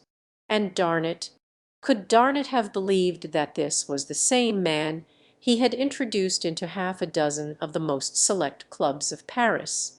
What would his fellow peers in the House of Lords have said had one pointed to this dancing giant, with his barbaric headdress and his metal ornaments, and said, "There, my lords, is John Clayton, Lord Greystoke"? And so Tarzan of the Apes came into a real kingship among men. Slowly but surely was he following the evolution of his ancestors. For had he not started at the very bottom? Chapter Zwei. The lottery of death. Jane Porter had been the first of those in the lifeboat to awake in the morning after the wreck of the Lady Alice. The other members of the party were asleep upon the thwarts or huddled in cramped positions in the bottom of the boat. When the girl realized that they had become separated from the other boats she was filled with alarm. The sense of utter loneliness and helplessness which the vast expanse of deserted ocean aroused in her was so depressing that, from the first, contemplation of the future held not the slightest ray of promise for her. She was confident that they were lost beyond possibility of succor. Presently Clayton awoke. It was several minutes before he could gather his senses sufficiently to realize where he was, or recall the disaster of the previous night. Finally his bewildered eyes fell upon the girl. "Jane!" he cried. "Thank God that we are together." "Look," said the girl dully, indicating the horizon with an apathetic gesture. "We are all alone." Clayton scanned the water in every direction. "Where can they be?" he cried. "They cannot have gone down, for there has been no sea, and they were afloat after the yacht sank. I saw them all." He awoke the other members of the party, and explained their plight. "It is just as well that the boats are scattered, sir," said one of the sailors.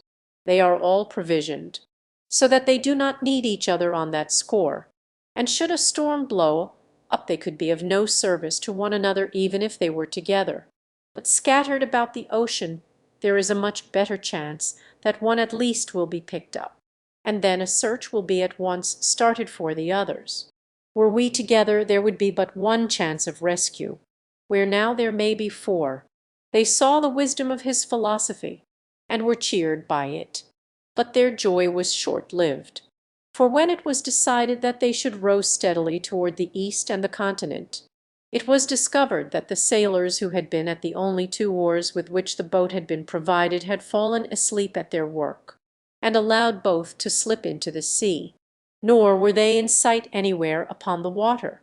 During the angry words and recriminations which followed the sailors nearly came to blows, but Clayton succeeded in quieting them, though a moment later Monsieur Thurin almost precipitated another row by making a nasty remark about the stupidity of all Englishmen, and especially English sailors. "Come, come, mates," spoke up one of the men, Tompkins, who had taken no part in the altercation. "Shooting off our bloomin' mugs won't get us nothin'. As Spider 'ere said afore, we'll all bloody well be picked up. Anyway," says E, "so what's the use o' squabblin'? Let's eat," says I. "That's not a bad idea," said Monsieur Thurin, and then, turning to the third sailor, "Wilson," he said, "pass one of those tins aft." "My good man—" "Fetch it yourself," retorted Wilson sullenly. "I ain't a taking no orders from no foreigner who ain't captain o' this ship yet." The result was that Clayton himself had to get the tin, and then another angry altercation ensued when one of the sailors accused Clayton and Monsieur Thurin of conspiring to control the provisions so that they could have the lion's share. "Some one should take command of this boat," spoke up Jane Porter, thoroughly disgusted with the disgraceful wrangling that had marked the very opening of a forced companionship that might last for many days. "It is terrible enough to be alone in a frail boat on the Atlantic, without having the added misery and danger of constant bickering and brawling among the members of our party. You men should elect a leader, and then abide by his decisions in all matters. There is greater need for strict discipline here than there is upon a well-ordered ship." She had hoped before she voiced her sentiments that it would not be necessary for her to enter into the transaction at all, for she believed that Clayton was amply able to cope with every emergency. But she had to admit that so far at least he had shown no greater promise of successfully handling the situation than any of the others, though he had at least refrained from adding in any way to the unpleasantness, even going so far as to give up the tin to the sailors when they objected to its being opened by him.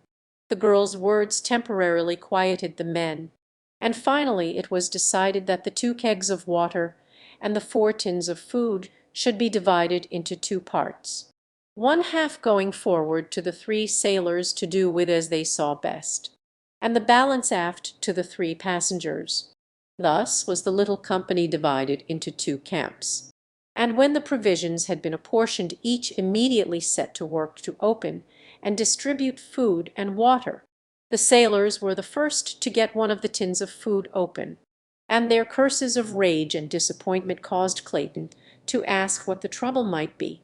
"Trouble!" shrieked Spider. "Trouble! It's worse than trouble, it's death. This tin is full of coal oil." Hastily now Clayton and Monsieur Thurin tore open one of theirs, only to learn the hideous truth that it also contained, not food, but coal oil.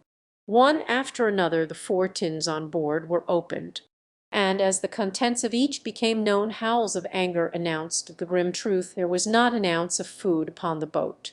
"Well, thank God it wasn't the water," cried Tompkins. "It's easier to get along without food than it is without water. We can eat our shoes if worse comes to worst, but we can't drink 'em." As he spoke Wilson had been boring a hole in one of the water kegs, and as Spider held a tin cup he tilted the keg to pour a draught of the precious fluid. A thin stream of blackish, dry particles filtered slowly through the tiny aperture into the bottom of the cup. With a groan Wilson dropped the keg, and sat staring at the dry stuff in the cup, speechless with horror. "The kegs are filled with gunpowder," said Spider, in a low tone, turning to those aft, and so it proved when the last had been opened. "Coal oil and gunpowder!" cried Monsieur Thurin. "Sapristi! What a diet for shipwrecked mariners!"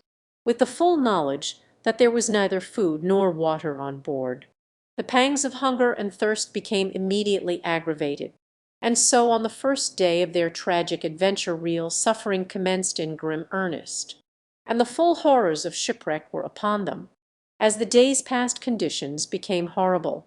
Aching eyes scanned the horizon day and night until the weak and weary watchers would sink exhausted to the bottom of the boat, and their rest in dream disturbed slumber a moment's respite from the horrors of the waking reality.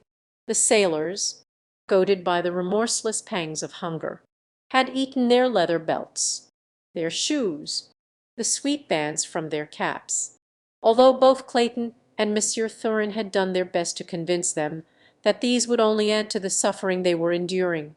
Weak and hopeless, the entire party lay beneath the pitiless tropic sun, with parched lips and swollen tongues, waiting for the death they were beginning to crave.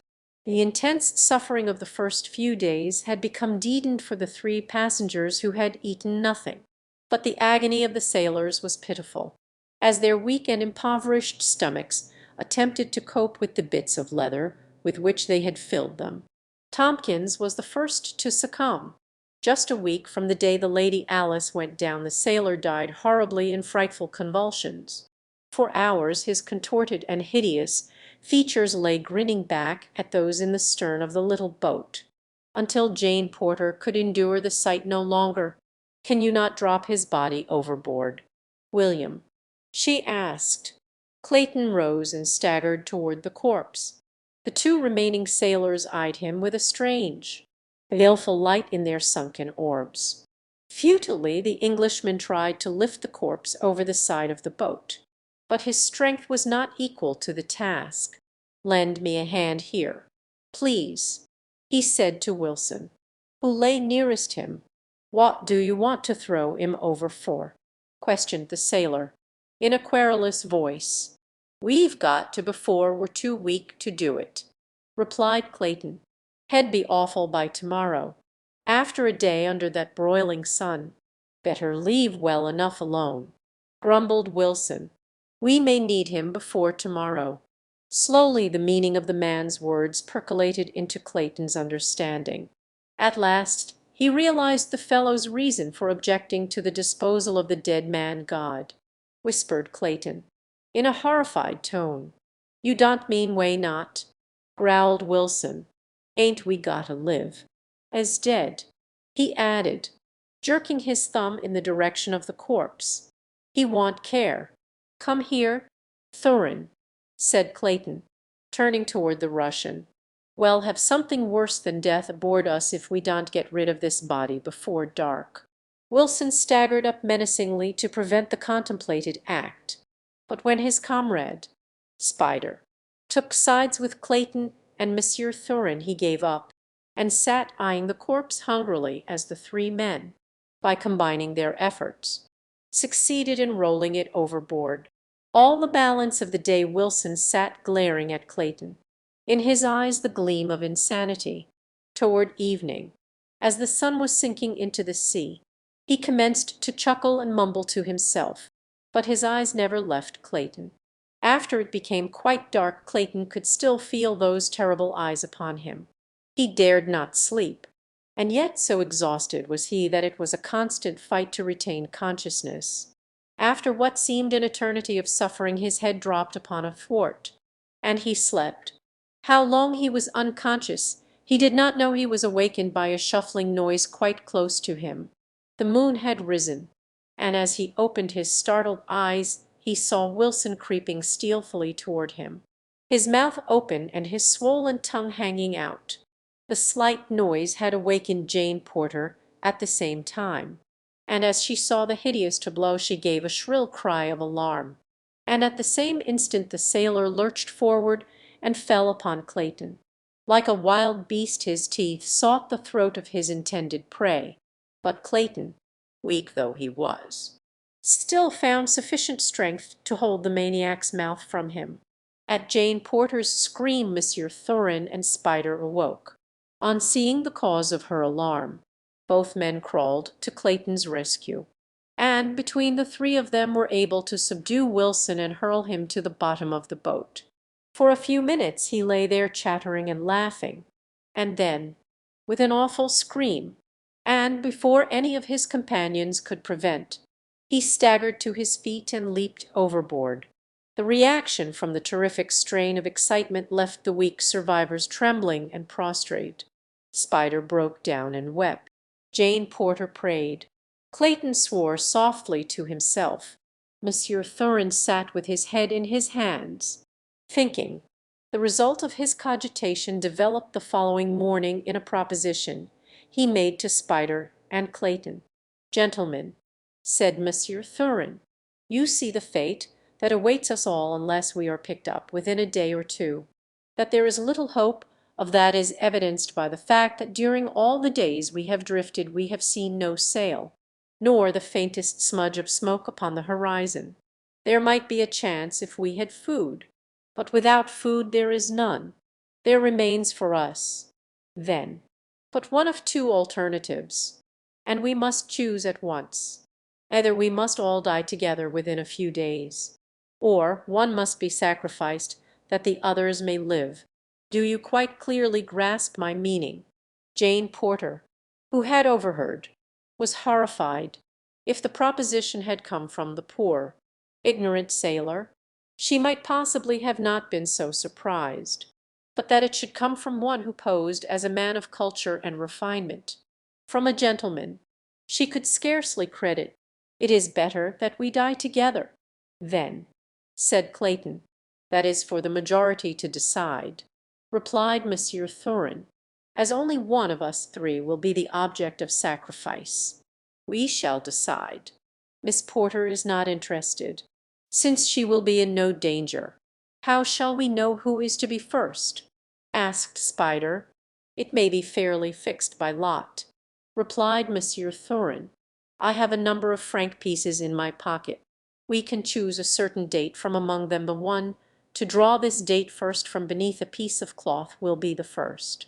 "I shall have nothing to do with any such diabolical plan," muttered Clayton. "Even yet land may be sighted or a ship appear in time. You will do as the majority decide, or you will be the first without the formality of drawing lots," said Monsieur Thurin threateningly. "Come, let us vote on the plan. I for one am in favor of it. How about you, Spider?" "And I," replied the sailor. "It is the will of the majority," announced Monsieur Thurin.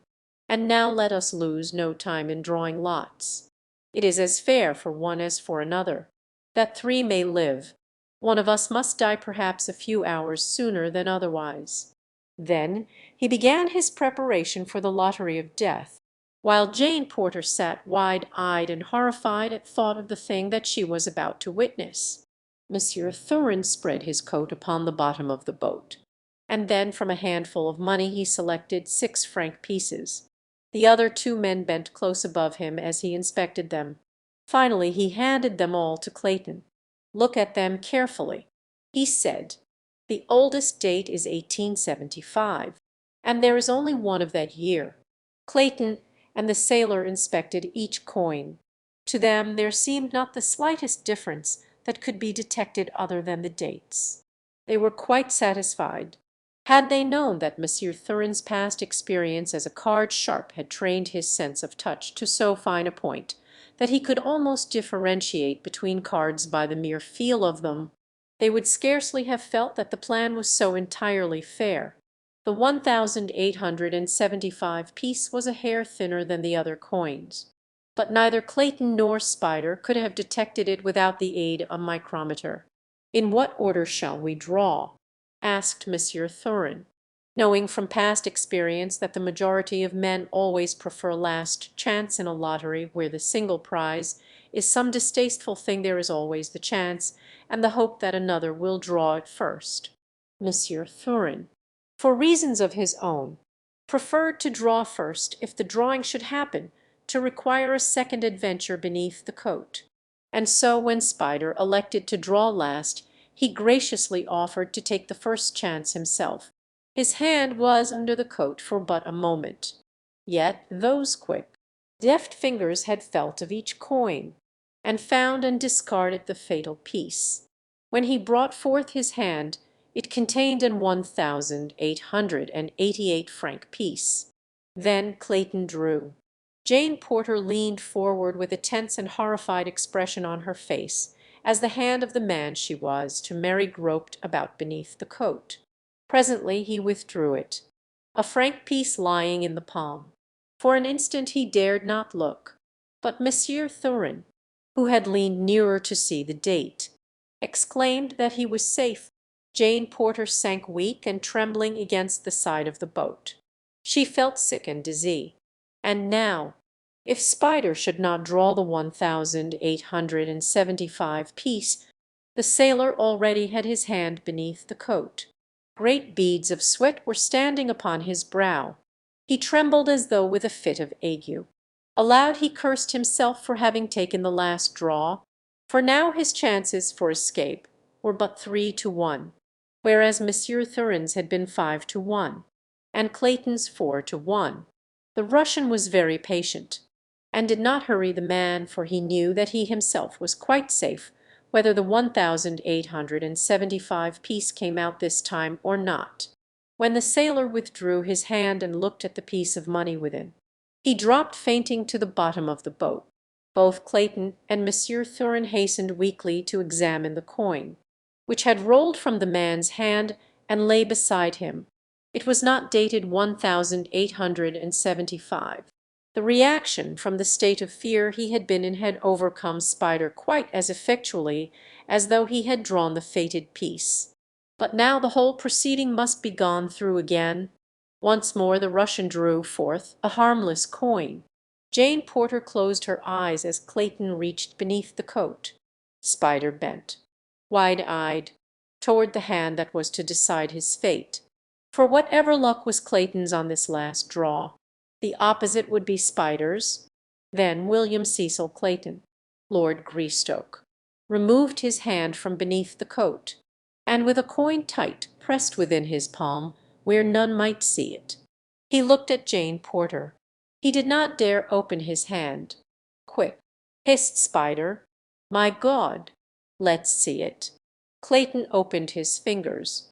Spider was the first to see the date, and ere any knew what his intention was he raised himself to his feet, and lunged over the side of the boat.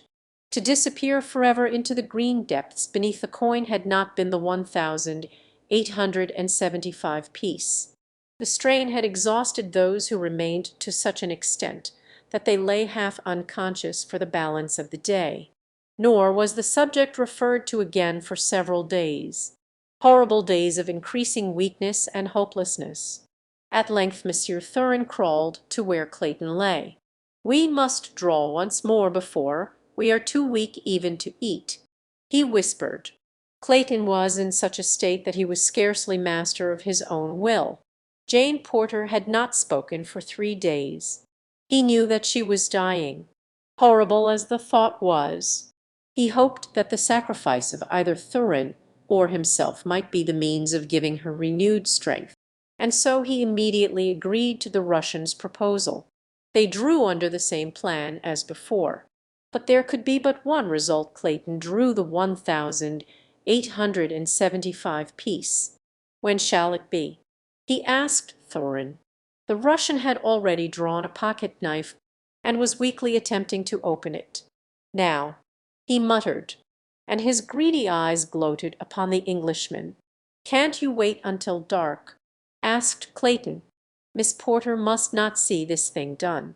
We were to have been married, you know." A look of disappointment came over Monsieur Thurin's face. "Very well," he replied hesitatingly. "It will not be long until night. I have waited for many days. I can wait a few hours longer." "Thank you, my friend," murmured Clayton. "Now I shall go to her side and remain with her until it is time. I would like to have an hour or two with her before I die." When Clayton reached the girl's side she was unconscious. He knew that she was dying, and he was glad that she should not have to see or know the awful tragedy that was shortly to be enacted. He took her hand and raised it to his cracked and swollen lips. For a long time he lay caressing the emaciated, claw-like thing that had once been the beautiful, shapely white hand of the young Baltimore belle. It was quite dark before he knew it, but he was recalled to himself by a voice out of the night. It was the Russian calling him to his doom. "I am coming, Monsieur Thurin." He hastened to reply. Thrice he attempted to turn himself upon his hands and knees, that he might crawl back to his death. But in the few hours that he had lain there he had become too weak to return to Thurin's side. "You will have to come to me, monsieur," he called weakly. "I have not sufficient strength to gain my hands and knees." "Sapristi," muttered Monsieur Thurin, "you are attempting to cheat me out of my winnings." Clayton heard the man shuffling about in the bottom of the boat. Finally there was a despairing groan. "I cannot crawl," he heard the Russian wail. "It is too late. You have tricked me, you dirty English dog." "I have not tricked you, monsieur," replied Clayton. "I have done my best to rise, but I shall try again, and if you will try possibly each of us can crawl halfway, and then you shall have your winnings." Again Clayton exerted his remaining strength to the utmost, and he heard Thurin apparently doing the same. Nearly an hour later the Englishman succeeded in raising himself to his hands and knees, but at the first forward movement he pitched upon his face. A moment later he heard an exclamation of relief from Monsieur Thurin. "I am coming," whispered the Russian. Again Clayton essayed to stagger on to meet his fate, but once more he pitched headlong to the boat's bottom. Nor, try as he would, could he again rise. His last effort caused him to roll over on his back, and there he lay looking up at the stars, while behind him, coming ever nearer and nearer, he could hear the laborious shuffling and the stertorous breathing of the Russian. It seemed that he must have lain thus an hour waiting for the thing to crawl out of the dark and end his misery. It was quite close now, but there were longer and longer pauses between its efforts to advance, and each forward movement seemed to the waiting Englishman to be almost imperceptible. Finally he knew that Thurin was quite close beside him. He heard a cackling laugh. Something touched his face, and he lost consciousness. Chapter 6. The City of Gold. The very night that Tarzan of the Apes became chief of the Waziri, the woman he loved lay dying in a tiny boat 200 miles west of him upon the Atlantic, as he danced among his naked fellow savages, the firelight gleaming against his great, rolling muscles, the personification of physical perfection and strength. The woman who loved him lay thin and emaciated in the last coma. that precedes death by thirst and starvation. The week following the induction of Tarzan into the kingship of the Waziri was occupied in escorting the Manuma of the Arab raiders to the northern boundary of Waziri in accordance with the promise which Tarzan had made them. Before he left them he exacted a pledge from them that they would not lead any expeditions against the Waziri in the future. Nor was it a difficult promise to obtain. They had had sufficient experience with the fighting tactics of the new Waziri chief not to have the slightest desire to accompany another predatory force within the boundaries of his domain. Almost immediately upon his return to the village Tarzan commenced making preparations for leading an expedition in search of the ruined city of gold which old Waziri had described to him. He selected 50 of the sturdiest warriors of his tribe, choosing only men who seemed anxious to accompany him on the arduous march and share the dangers of a new and hostile country. The fabulous wealth of the fabled city had been almost constantly in his mind since Waziri had recounted the strange adventures of the former expedition which had stumbled upon the vast ruins by chance. The lure of adventure may have been quite as powerful a factor in urging Tarzan of the Apes to undertake the journey as the lure of gold. But the lure of gold was there, too, for he had learned among civilized men something of the miracles that may be wrought by the possessor of the magic yellow metal. What he would do with a golden fortune in the heart of savage Africa it had not occurred to him to consider it would be enough, even though he never had an opportunity to employ it. So one glorious tropical morning Waziri, chief of the Waziri, set out at the head of 50 clean-limbed Ibn warriors in quest of adventure and of riches. They followed the course which old Waziri had described to Tarzan. For days they marched up one river, across a low divide, down another river, up a third, until at the end of the 25th day they camped upon a mountainside, from the summit of which they hoped to catch their first view of the marvelous city of treasure. Early the next morning they were climbing the almost perpendicular crags which formed the last, but greatest, natural barrier between them and their destination. It was nearly noon before Tarzan, who headed the thin line of climbing warriors, scrambled over the top of the last cliff and stood upon the little flat table-land of the mountain top. On either hand towered mighty peaks thousands of feet higher than the pass through which they were entering the forbidden valley.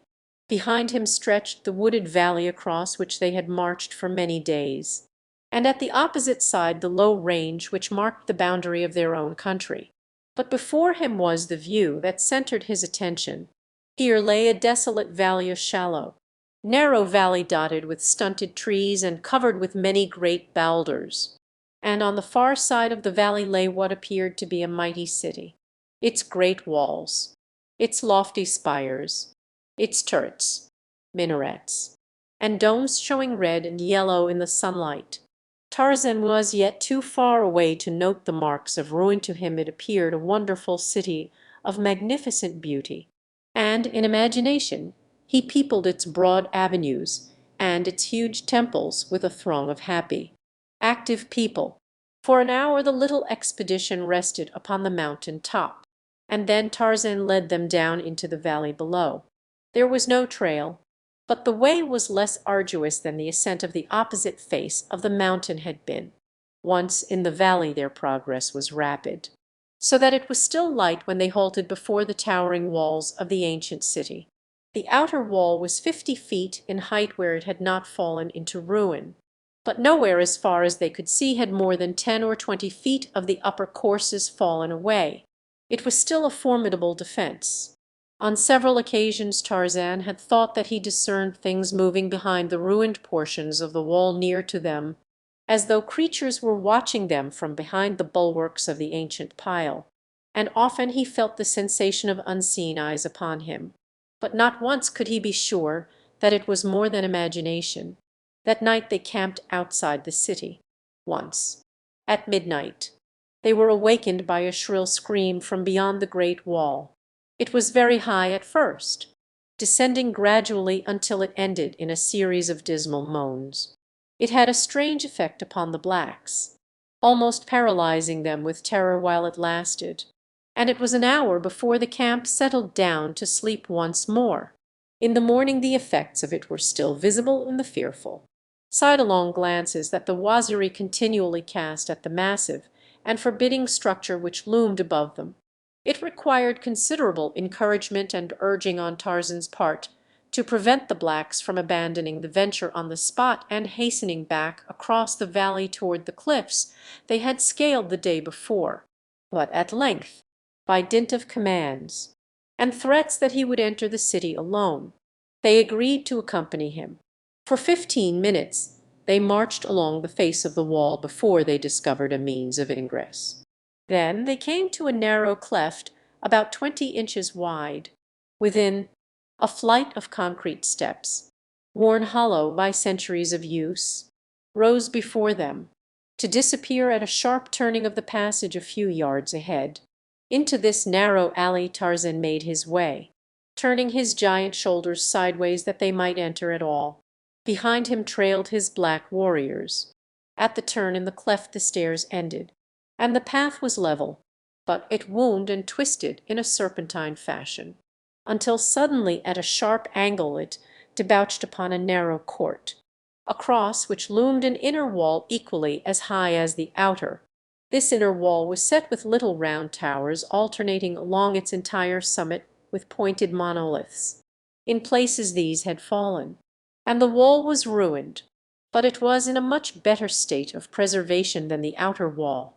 Another narrow passage led through this wall, and at its end Tarzan and his warriors found themselves in a broad avenue, on the opposite side of which crumbling edifice of hewn granite loomed dark and forbidding.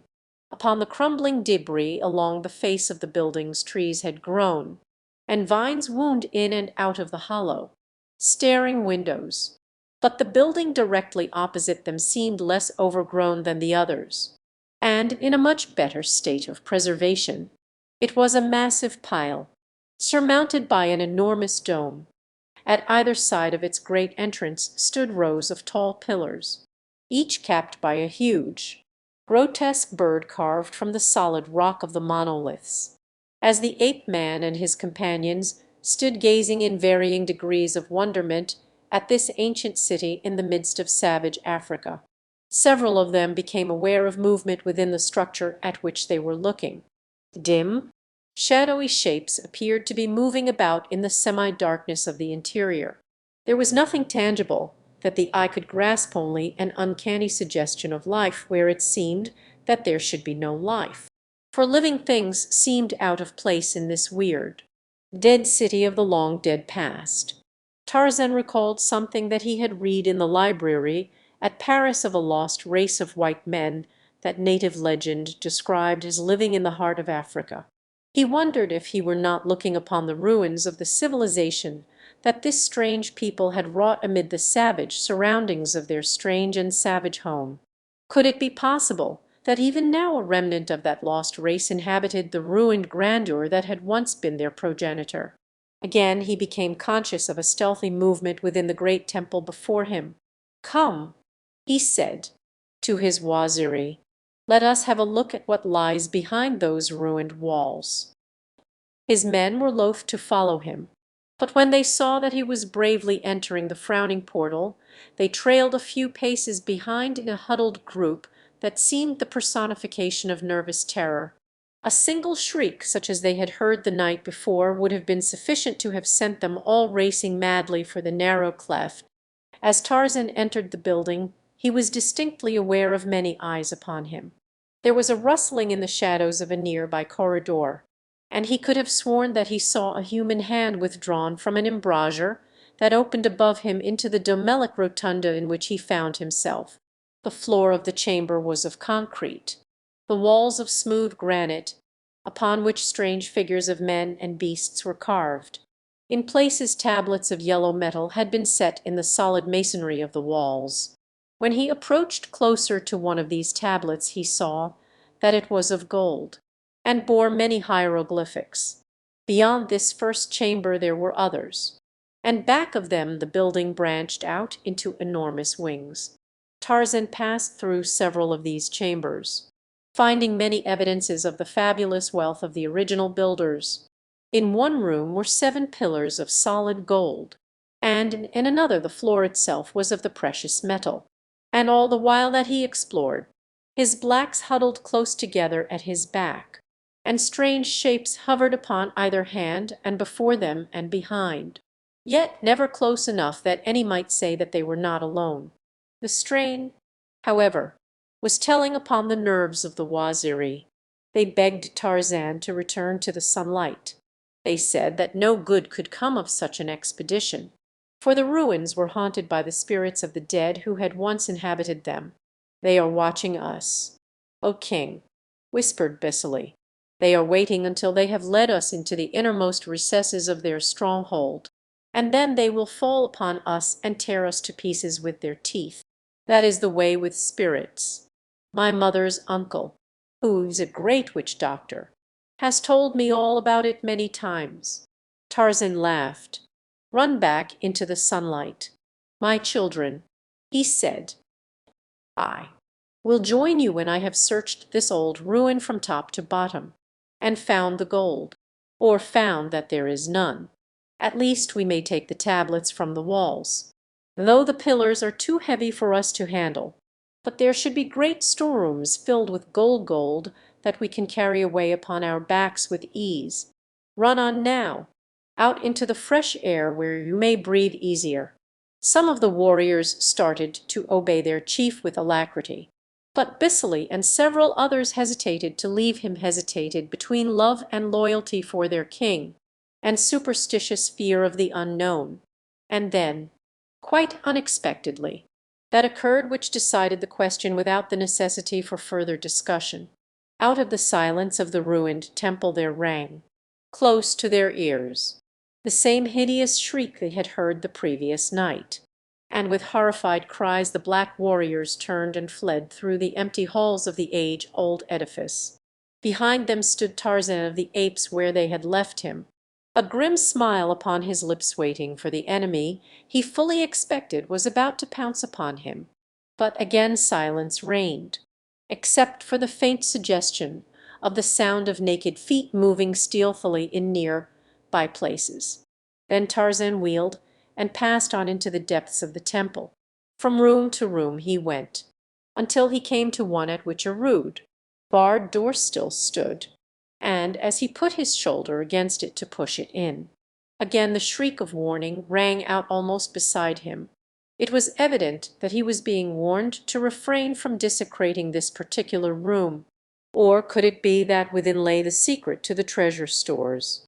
At any rate, the very fact that the strange, invisible guardians of this weird place had some reason for wishing him not to enter this particular chamber was sufficient to treble Tarzan's desire to do so, and though the shrieking was repeated continuously, he kept his shoulder to the door until it gave before his giant strength. Within all was black as the tomb. There was no window to let in the faintest ray of light, and as the corridor upon which it opened was itself in semi-darkness, even the open door shed no relieving rays within. Feeling before him upon the floor with the butt of his spear, Tarzan entered the Stygian gloom. Suddenly the door behind him closed, and at the same time hands clutched him from every direction out of the darkness.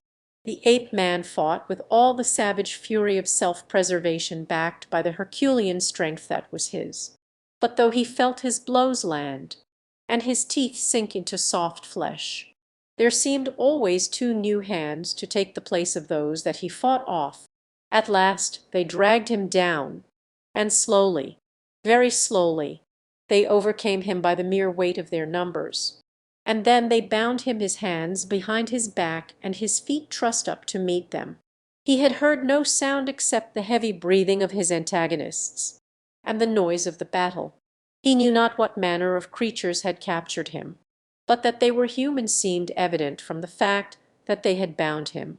Presently they lifted him from the floor, and half dragging, half pushing him, they brought him out of the black chamber through another doorway into an inner courtyard of the temple.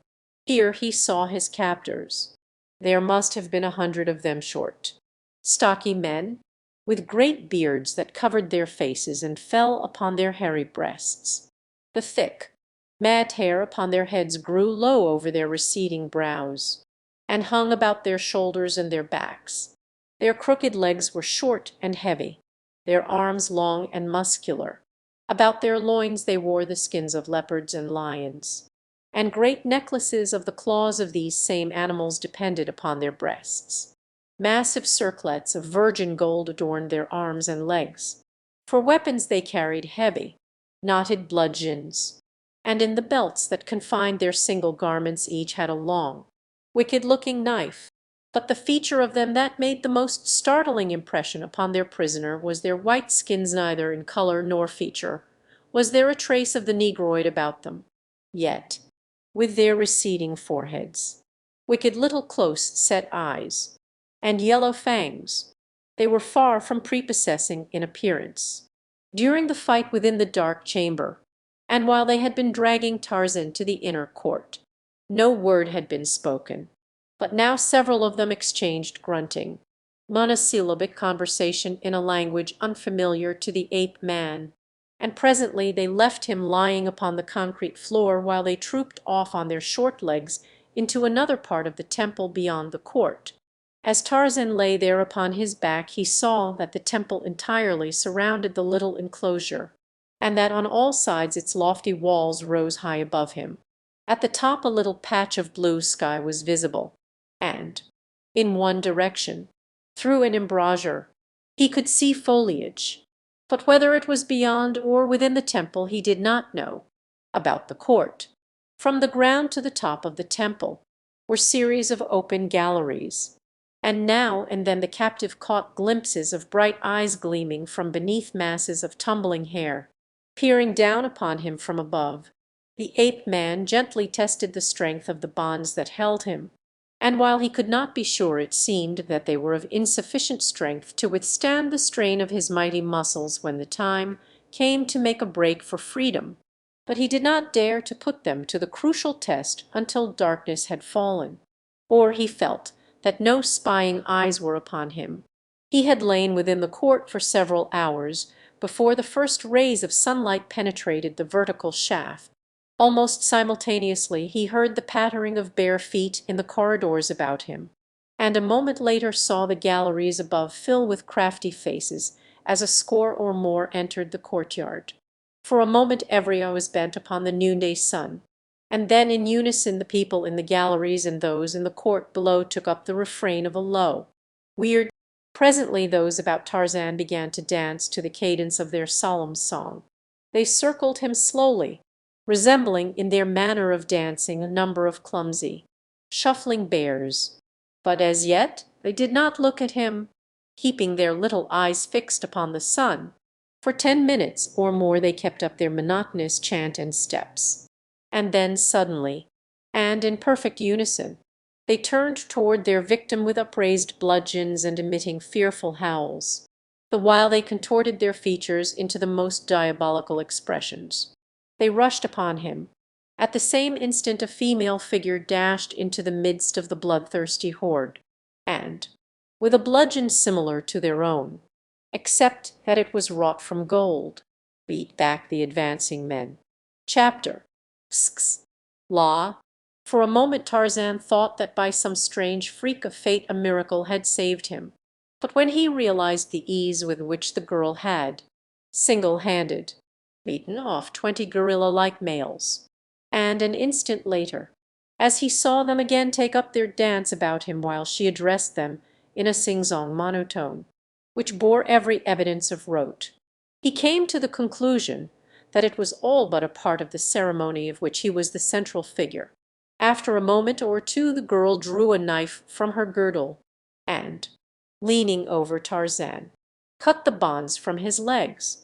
Then, as the men stopped their dance and approached, she motioned to him to rise. Placing the rope that had been about his legs around his neck, she led him across the courtyard, the men following in twos. Through winding corridors she led, farther and farther into the remoter precincts of the temple, until they came to a great chamber in the center of which stood an altar. Then it was that Tarzan translated the strange ceremony that had preceded his introduction into this holy of holies. He had fallen into the hands of descendants of the ancient sun worshippers. His seeming rescue by a voters of the high priestess of the sun had been but a part of the mimicry of their heathen ceremony. The sun, looking down upon him through the opening at the top of the court, had claimed him as his own, and the priestess had come from the inner temple to save him from the polluting hands of worldlings, to save him as a human offering to their flaming deity.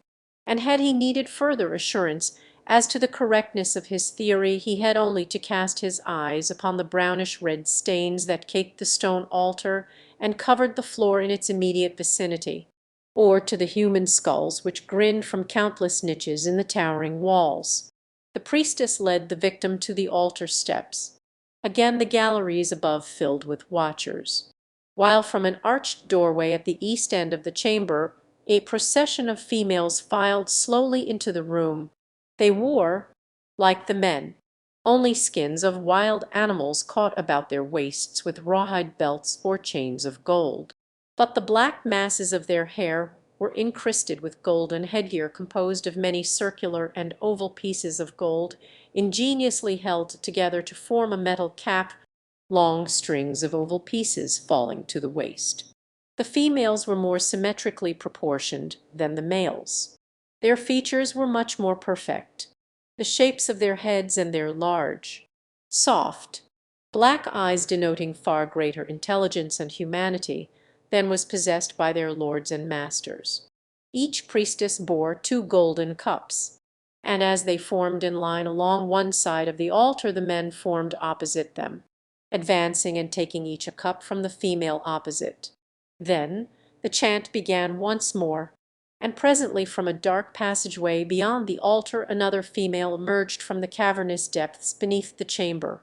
The high priestess, thought Tarzan. She was a young woman with a rather intelligent and shapely face. Her ornaments were similar to those worn by her votaries, but much more elaborate, many being set with diamonds. Her bare arms and legs were almost concealed by the massive, bejewelled ornaments which covered them, while her single leopard skin was supported by a close-fitting girdle of golden rings set in strange designs with innumerable small diamonds. In the girdle she carried a long, jewelled knife, and in her hand a slender wand in lieu of a bludgeon. As she advanced to the opposite side of the altar she halted, and the chanting ceased. The priests and priestesses knelt before her, while with wand extended above them she recited a long and tiresome prayer. Her voice was soft and musical. Tarzan could scarce realize that its possessor in a moment more would be transformed by the fanatical ecstasy of religious zeal into a wild-eyed and bloodthirsty executioner, who, with dripping knife, would be the first to drink her victim's red, warm blood from the little golden cup that stood upon the altar. As she finished her prayer she let her eyes rest for the first time upon Tarzan. With every indication of considerable curiosity she examined him from head to foot. Then she addressed him, and when she had finished stood waiting, as though she expected a reply. "I do not understand your language," said Tarzan. "Possibly we may speak together in another tongue." But she could not understand him, though he tried French, English, Arab, Waziri, and, as a last resort, the mongrel tongue of the West Coast.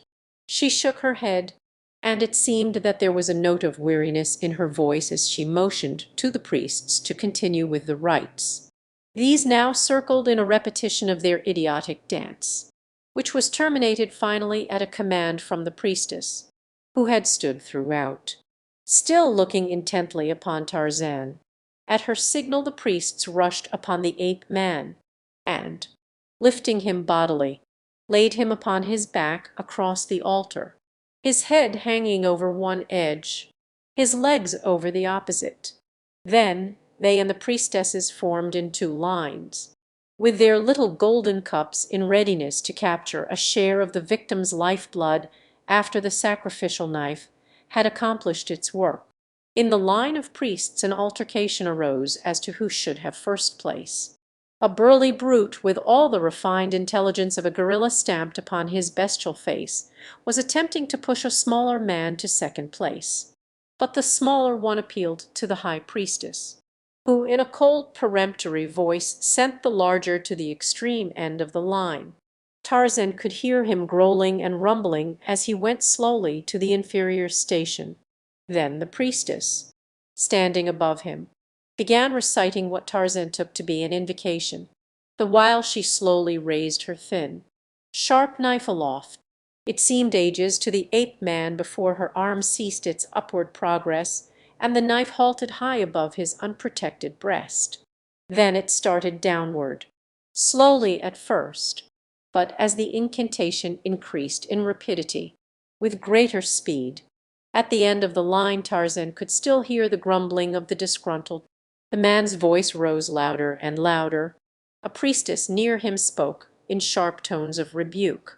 The knife was quite near to Tarzan's breast now, but it halted for an instant as the high priestess raised her eyes to shoot her swift displeasure at the instigator of this sacrilegious interruption.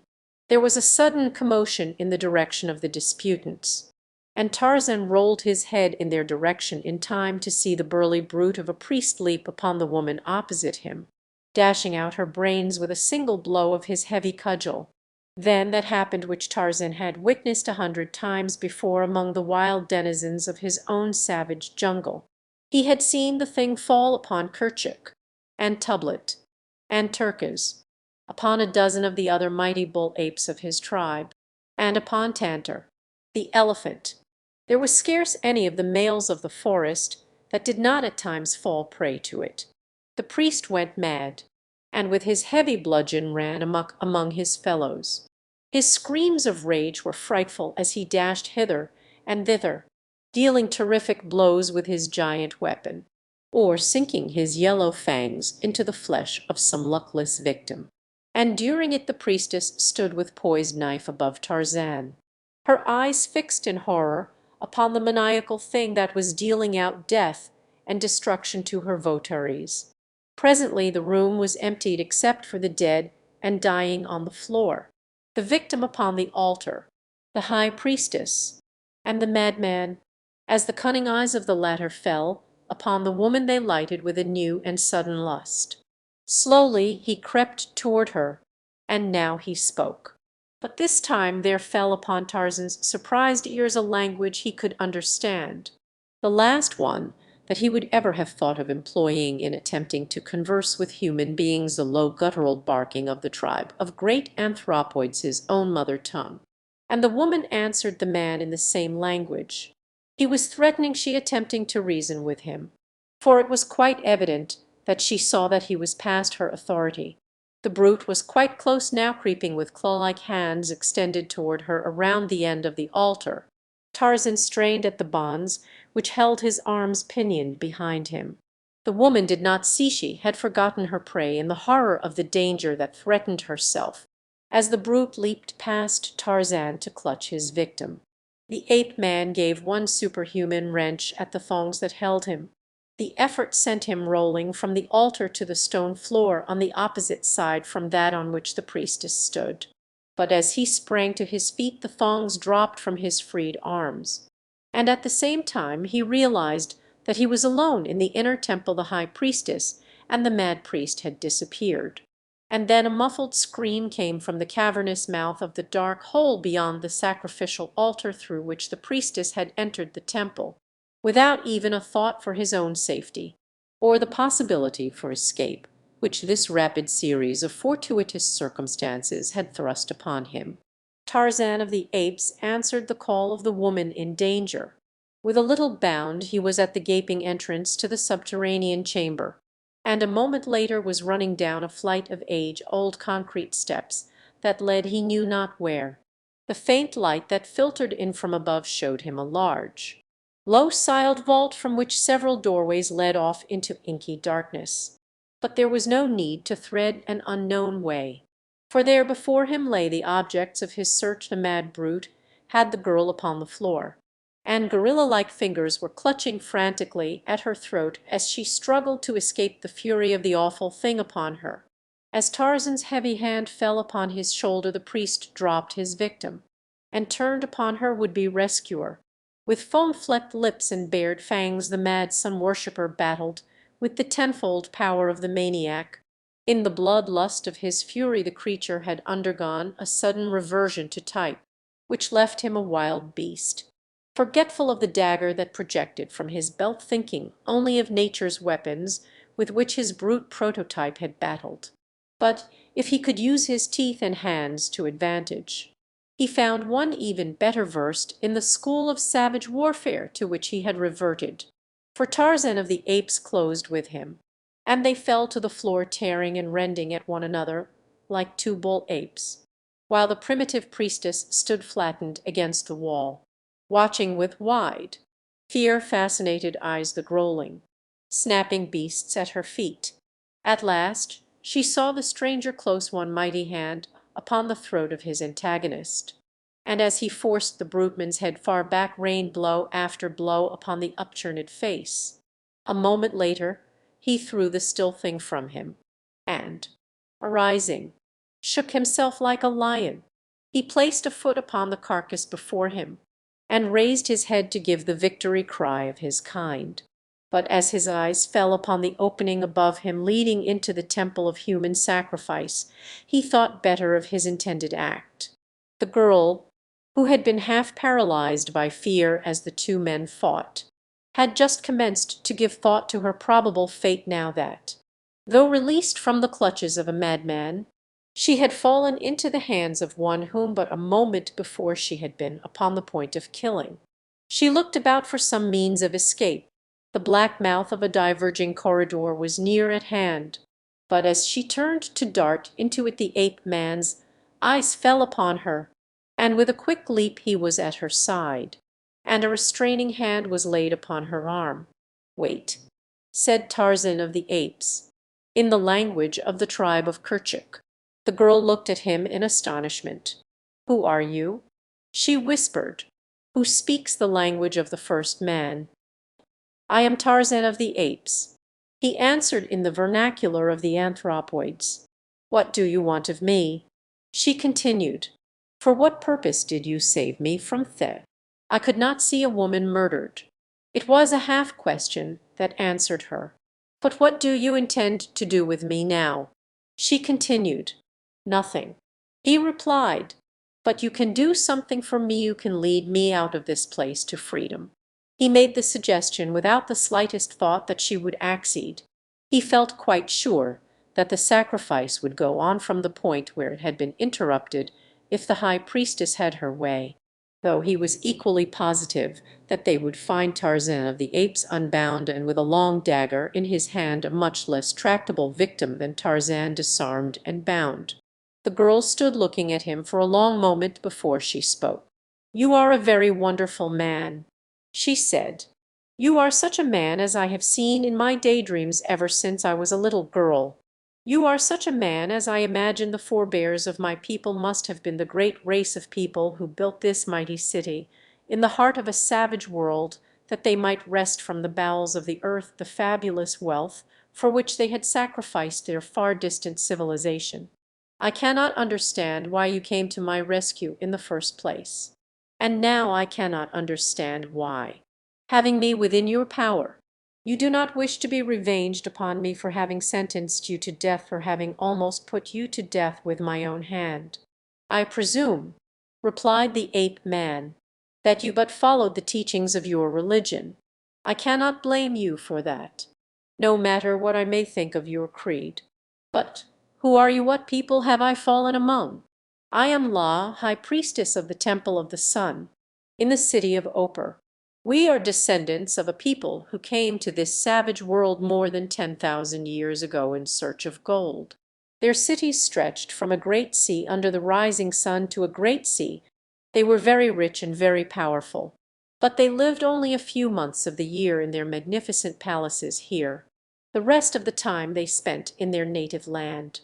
Far, far to the north, many ships went back and forth between this new world and the old. During the rainy season there were but few of the inhabitants remained here. only those who superintended the working of the mines by the black slaves, and the merchants who had to stay to supply their wants, and the soldiers who guarded the cities and the mines. It was at one of these times that the great calamity occurred. When the time came for the teeming thousands to return, none came. For weeks the people waited. Then they sent out a great galley to learn why no one came from the mother country. But though they sailed about for many months, they were unable to find any trace of the mighty land that had for countless ages borne their ancient civilization. It had sunk into the sea. From that day dated the downfall of my people. Disheartened and unhappy, they soon became a prey to the black hordes of the north and the black hordes of the south. One by one the cities were deserted or overcome. The last remnant was finally forced to take shelter within this mighty mountain fortress. Slowly we have dwindled in power, in civilization, in intellect, in numbers, until now we are no more than a small tribe of savage apes. In fact, the apes live with us, and have for many ages. We call them the first men. We speak their language quite as much as we do our own. Only in the rituals of the temple do we make any attempt to retain our mother tongue. In time it will be forgotten, and we will speak only the language of the apes. In time we will no longer banish those of our people who mate with apes. And so in time we shall descend to the very beasts from which ages ago our progenitors may have sprung. "But why are you more human than the others?" asked the man. "For some reason the women have not reverted to savagery so rapidly as the men. It may be because only the lower types of men remained here at the time of the great catastrophe, while the temples were filled with the noblest daughters of the race. My strain has remained clearer than the rest because for countless ages my foremothers were high priestesses. The sacred office descends from mother to daughter. Our husbands are chosen for us from the noblest in the land. The most perfect man, mentally and physically, is selected to be the husband of the high priestess. From what I saw of the gentlemen above," said Tarzan, with a grin, "there should be little trouble in choosing from among them." The girl looked at him quizzically for a moment. "Do not be sacrilegious," she said. "They are very holy men, they are priests." "Then there are others who are better to look upon?" he asked. "The others are all more ugly than the priests," she replied. Tarzan shuddered at her fate, for even in the dim light of the vault he was impressed by her beauty. "But how about myself?" he asked suddenly. "Are you going to lead me to liberty?" "You have been chosen by the flaming god as his own," she answered solemnly. "Not even I have the power to save you should they find you again. But I do not intend that they shall find you. You risked your life to save mine. I may do no less for you. It will be no easy matter, it may require days. But in the end I think that I can lead you beyond the walls. Come, they will look here for me presently, and if they find us together we shall both be lost. They would kill me did they think that I had proved false to my God. You must not take the risk." Then he said quickly, "I will return to the temple, and if I can fight my way to freedom there will be no suspicion thrown upon you." But she would not have it so, and finally persuaded him to follow her, saying that they had already remained in the vault too long to prevent suspicion from falling upon her even if they returned to the temple. "I will hide you and then return alone," she said, "telling them that I was long unconscious after you killed Tha, and that I do not know whither you escaped." And so she led him through winding corridors of gloom, until finally they came to a small chamber into which a little light filtered through a stone grating in the ceiling. "This is the chamber of the dead," she said. "None will think of searching here for you, they would not dare. I will return after it is dark. By that time I may have found a plan to effect your escape." She was gone, and Tarzan of the Apes was left alone in the chamber of the dead, beneath the long dead city of Opar. Chapter Sxi. The castaways Clayton dreamed that he was drinking his fill of water. Pure, delightful draughts of fresh water. With a start he gained consciousness to find himself, wet through by torrents of rain that were falling upon his body and his upturned face. A heavy tropical shower was beating down upon them. He opened his mouth and drank. Presently he was so revived and strengthened that he was enabled to raise himself upon his hands. Across his legs lay Monsieur Thurin. A few feet aft Jane Porter was huddled in a pitiful little heap in the bottom of the boat. She was quite still. Clayton knew that she was dead. After infinite labor he released himself, and with renewed strength crawled toward the girl. He raised her head from the rough boards of the boat's bottom.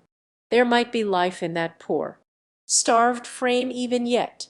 He could not quite abandon all hope, and so he seized a water-soaked rag and squeezed the precious drops between the swollen lips of the hideous thing that had but a few short days before glowed with the resplendent life of happy youth and glorious beauty. For some time there was no sign of returning animation, but at last his efforts were rewarded by a slight tremor of the half-closed lids. He chafed the thin hands, and forced a few more drops of water into the parched throat. The girl opened her eyes, looking up at him for a long time before she could recall her surroundings. "Water," she whispered. "Are we saved? It is raining." He explained. "We may at least drink. Already it has revived us both." "Monsieur Thurin?" she asked. "He did not kill you. Is he dead?" "I do not know," replied Clayton. "If he lives and this rain revives him—" But he stopped there, remembering too late that he must not add further to the horrors which the girl already had endured. But she guessed what he would have said. "Where is he?" she asked. Clayton nodded his head toward the prostrate form of the Russian. For a time neither spoke. "I will see if I can revive him," said Clayton at length. "No," she whispered, extending a detaining hand toward him. "Do not do that. He will kill you when the water has given him strength. If he is dying, let him die. Do not leave me alone in this boat with that beast." Clayton hesitated. His honor demanded that he attempt to revive Thurin, and there was the possibility, too, that the Russian was beyond human aid. It was not dishonorable to hope so. As he sat fighting out his battle, he presently raised his eyes from the body of the man, and as they passed above the gunwale of the boat he staggered weakly to his feet with a little cry of joy. "Land! Jane!"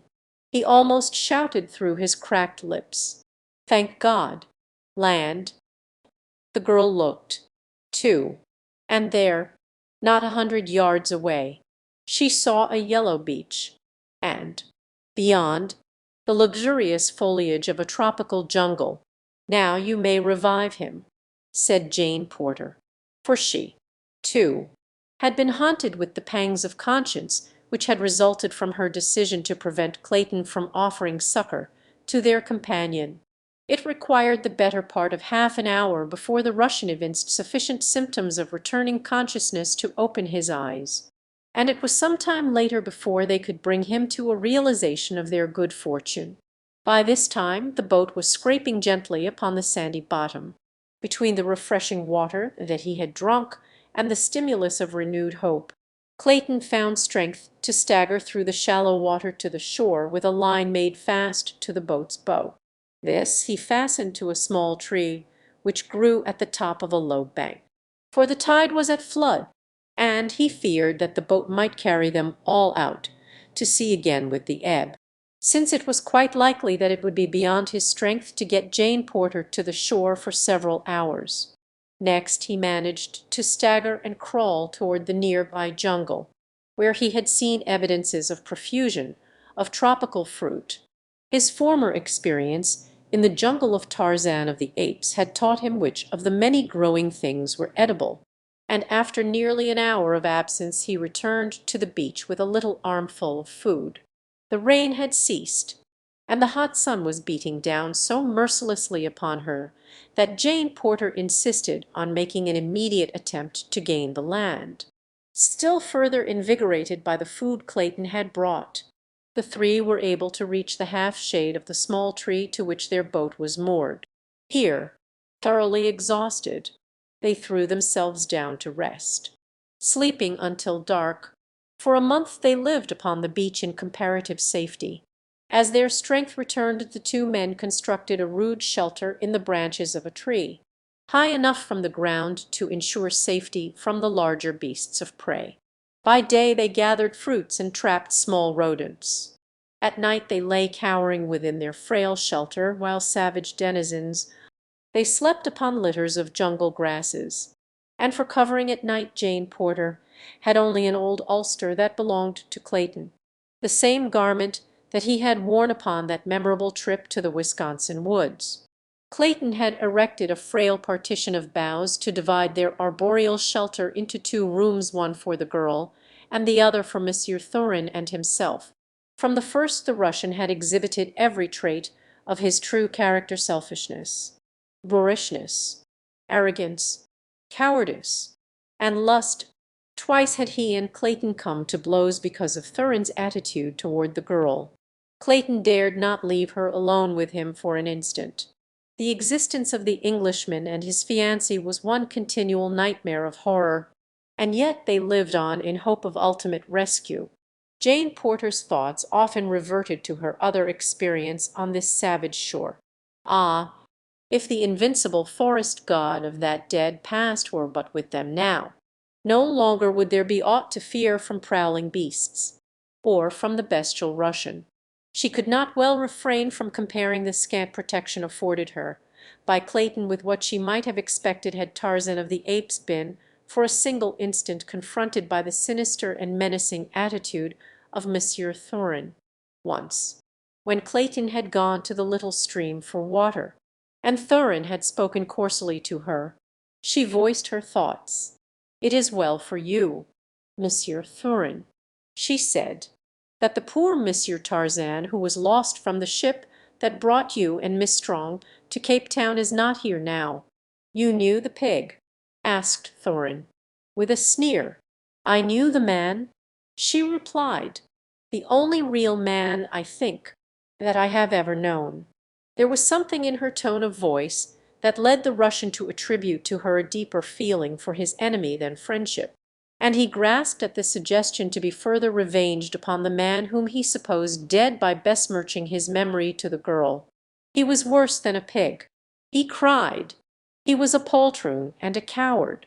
To save himself from the righteous wrath of the husband of a woman he had wronged, he perjured his soul in an attempt to place the blame entirely upon her. Not succeeding in this, he ran away from France to escape meeting the husband upon the field of honor. That is why he was on board the ship. I know whereof I speak, for the woman in the case is my sister. Something more I know that I have never told another. Your brave Monsieur Tarzan leaped overboard in an agony of fear because I recognized him, and insisted that he make reparation to me. The following morning we could have fought with knives in my stateroom." Jane Porter laughed. "You do not for a moment imagine that one who has known both Monsieur Tarzan and you could ever believe such an impossible tale. Then why did he travel under an assumed name?" asked Monsieur Thorin. "I do not believe you," she cried, but nevertheless the seed of suspicion was sown, for she knew that Hazel Strong had known her Forest, God only as John Caldwell, of London, a scant 5 miles north of their rude shelter. All unknown to them, and practically as remote as though separated by thousands of miles of impenetrable jungle, lay the snug little cabin of Tarzan of the Apes, while farther up the coast, a few miles beyond the cabin, in crude but well-built shelters, lived a little party of 18 souls, the occupants of the 3 boats from the Lady Alice from which Clayton's boat had become separated. Over a smooth sea they had rowed to the mainland in less than 3 days.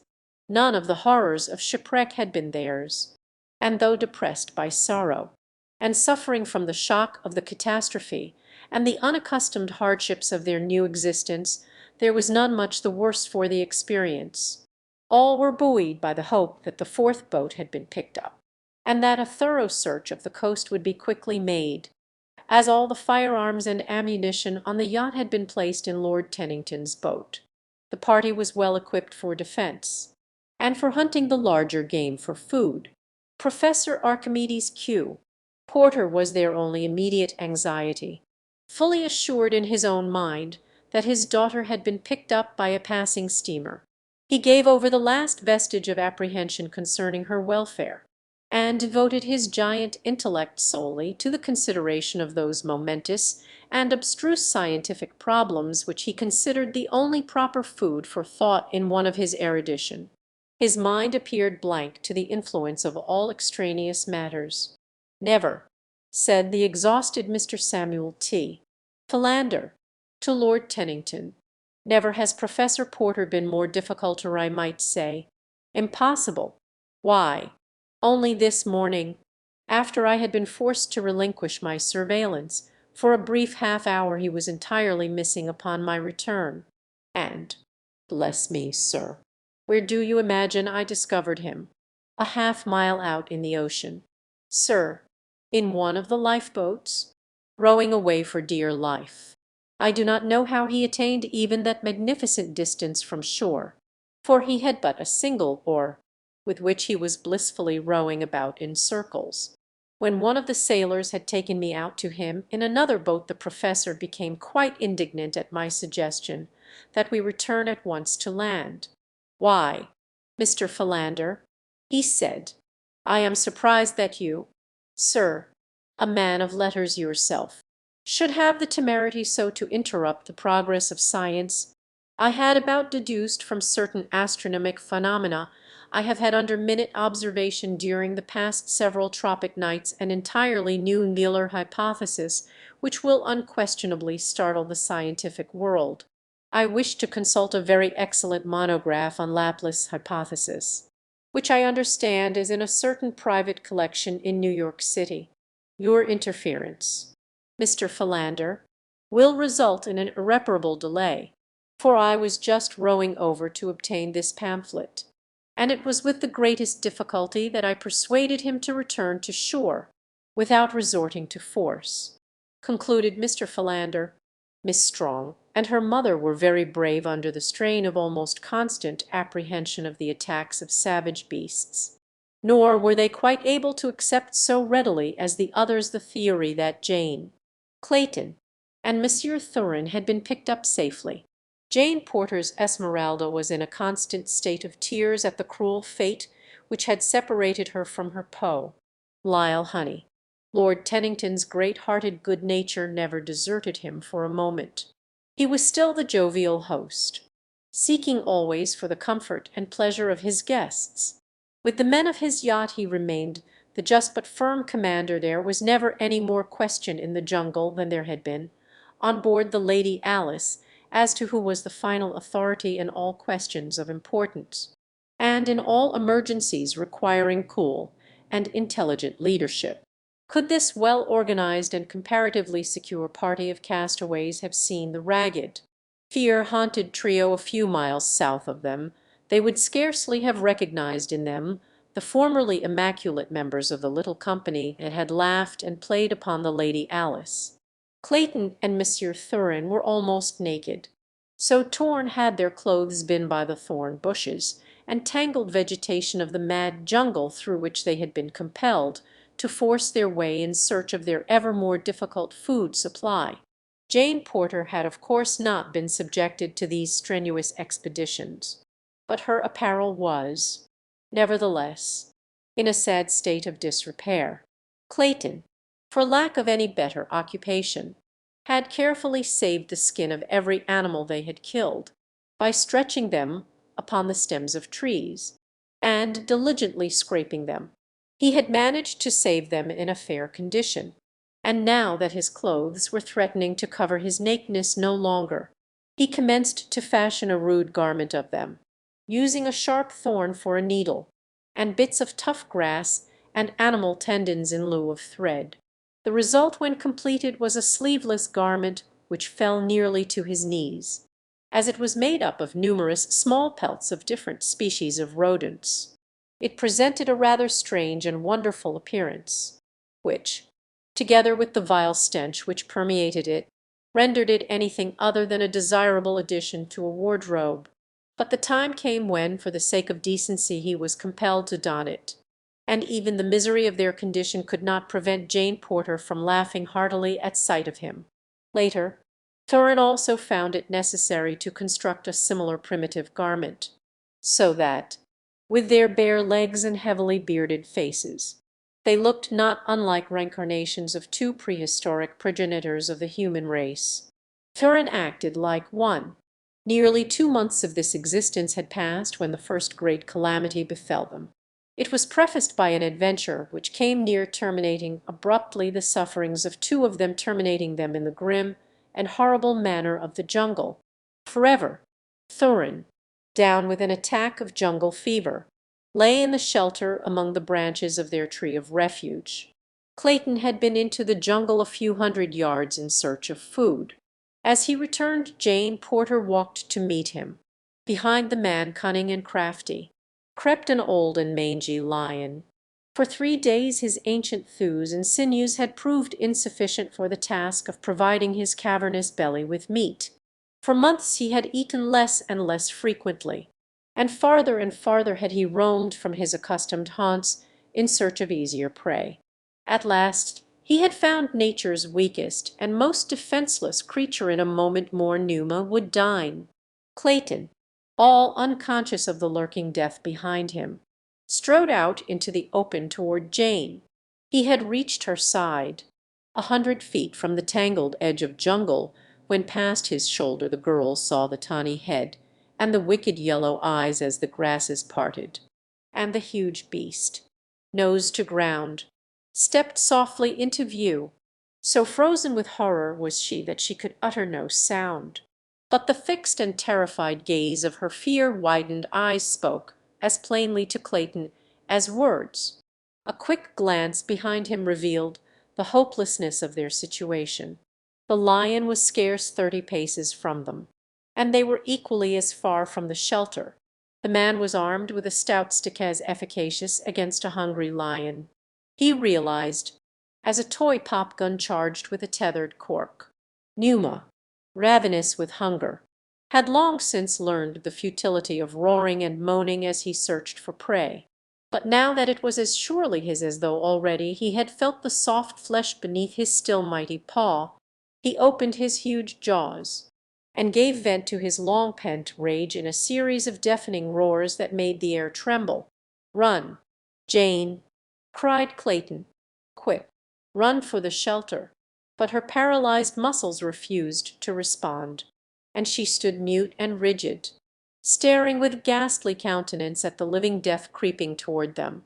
Thorin, at the sound of that awful roar, had come to the opening of the shelter, and as he saw the tableau below him he hopped up and down, shrieking to them in Russian. "Run, run!" he cried. "Run, or I shall be left all alone in this horrible place." And then he broke down and commenced to weep. For a moment this new voice distracted the attention of the lion, who halted to cast an inquiring glance in the direction of the tree. Clayton could endure the strain no longer. Turning his back upon the beast, he buried his head in his arms and waited. The girl looked at him in horror. Why did he not do something? If he must die, why not die like a man bravely, beating at that terrible face with his puny stick, no matter how futile it might be? Would Tarzan of the Apes have done thus? Would he not at least have gone down to his death fighting heroically to the last? Now the lion was crouching for the spring that would end their young lives beneath cruel, rending, yellow fangs. Jane Porter sank to her knees in prayer, closing her eyes to shut out the last hideous instant. Thorin, weak from fever, fainted. Seconds dragged into minutes, long minutes into an eternity, and yet the beast did not spring. Clayton was almost unconscious from the prolonged agony of fright. His knees trembled a moment more, and he would collapse. Jane Porter could endure it no longer. She opened her eyes. Could she be dreaming? "William," she whispered. "Look." Clayton mastered himself sufficiently to raise his head and turn toward the lion. An ejaculation of surprise burst from his lips. At their very feet the beast lay crumpled in death.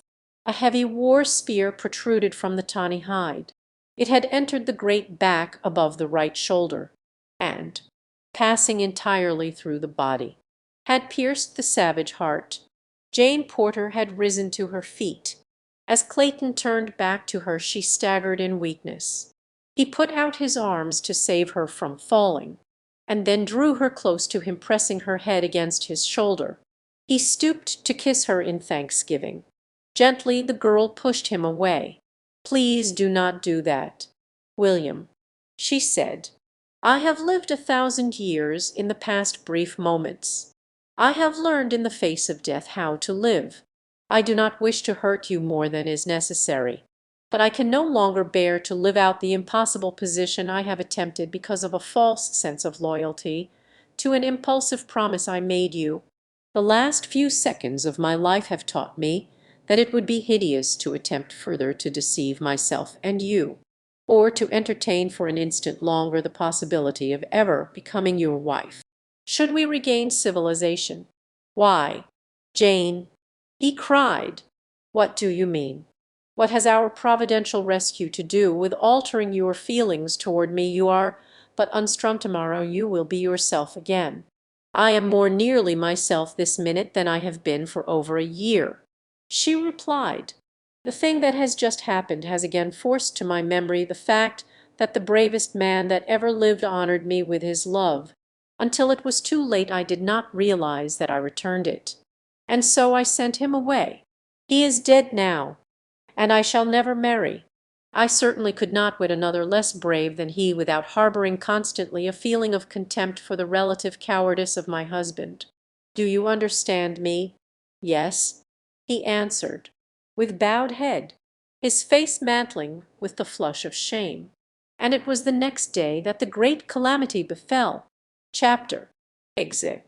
The treasure vaults of Opera. It was quite dark before La, the high priestess, returned to the chamber of the dead with food and drink for Tarzan.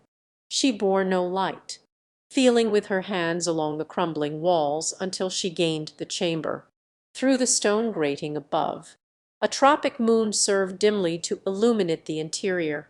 Tarzan, crouching in the shadows at the far side of the room, and as the first sound of approaching footsteps reached him, came forth to meet the girl as he recognized that it was she.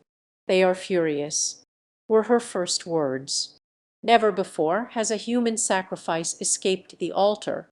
Already 50 have gone forth. They have searched the temple all save this single room." "Why do they fear to come here?" he asked. "It is the chamber of the dead. Here the dead return to worship. See this ancient altar. It is here that the dead sacrifice, the living if they find a victim here. That is the reason our people shun this chamber. Were one to enter he knows that the waiting dead would seize him for their sacrifice." "But you?" he asked. "I am high priestess. I alone am safe from the dead. It is I who at rare intervals bring them a human sacrifice from the world above. I alone may enter here in safety. Why have they not seized me?" he asked, humoring her grotesque belief. She looked at him quizzically for a moment. Then she replied, "It is the duty of a high priestess to instruct, to interpret according to the creed that others, wiser than herself, have laid down. But there is nothing in the creed which says that she must believe. The more one knows of one's religion, the less one believes. No one living knows more of mine than I." "Then your only fear in aiding me to escape is that your fellow mortals may discover your duplicity. That is all. The dead are dead. They cannot harm or help. We must therefore depend entirely upon ourselves, and the sooner we act the better it will be. I had difficulty in eluding their vigilance, but now in bringing you this morsel of food. To attempt to repeat the thing daily would be the height of folly. Come, let us see how far we may go toward liberty before I must return." She led him back to the chamber beneath the altar room. Here she turned into one of the several corridors leading from it. In the darkness Tarzan could not see which one. For 10 minutes they groped slowly along a winding passage. until at length they came to a closed door. Here he heard her fumbling with a key, and presently came the sound of a metal bolt grating against metal. The door swung in on scraping hinges, and they entered. "You will be safe here until tomorrow night," she said. Then she went out, and, closing the door, locked it behind her. Where Tarzan stood it was dark as Erebus. Not even his trained eyes could penetrate the utter blackness. Cautiously he moved forward until his outstretched hand touched a wall. Then very slowly he traveled around the four walls of the chamber. Apparently it was about 20 feet square. The floor was of concrete, the walls of the dry masonry that marked the method of construction above ground.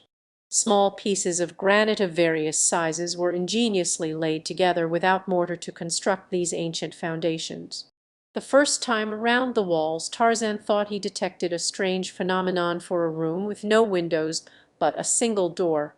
Again he crept carefully around close to the wall. No, he could not be mistaken. He paused before the center of the wall opposite the door. For a moment he stood quite motionless. Then he moved a few feet to one side. Again he returned, only to move a few feet to the other side. Once more he made the entire circuit of the room, feeling carefully every foot of the walls. Finally he stopped again before the particular section that had aroused his curiosity.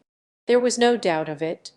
A distinct draught of fresh air was blowing into the chamber through the intersection of the masonry at that particular point and nowhere else.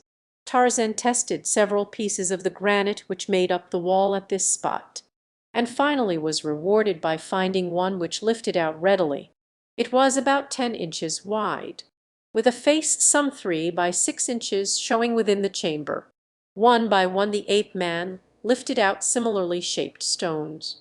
The wall at this point was constructed entirely, it seemed, of these almost perfect slabs.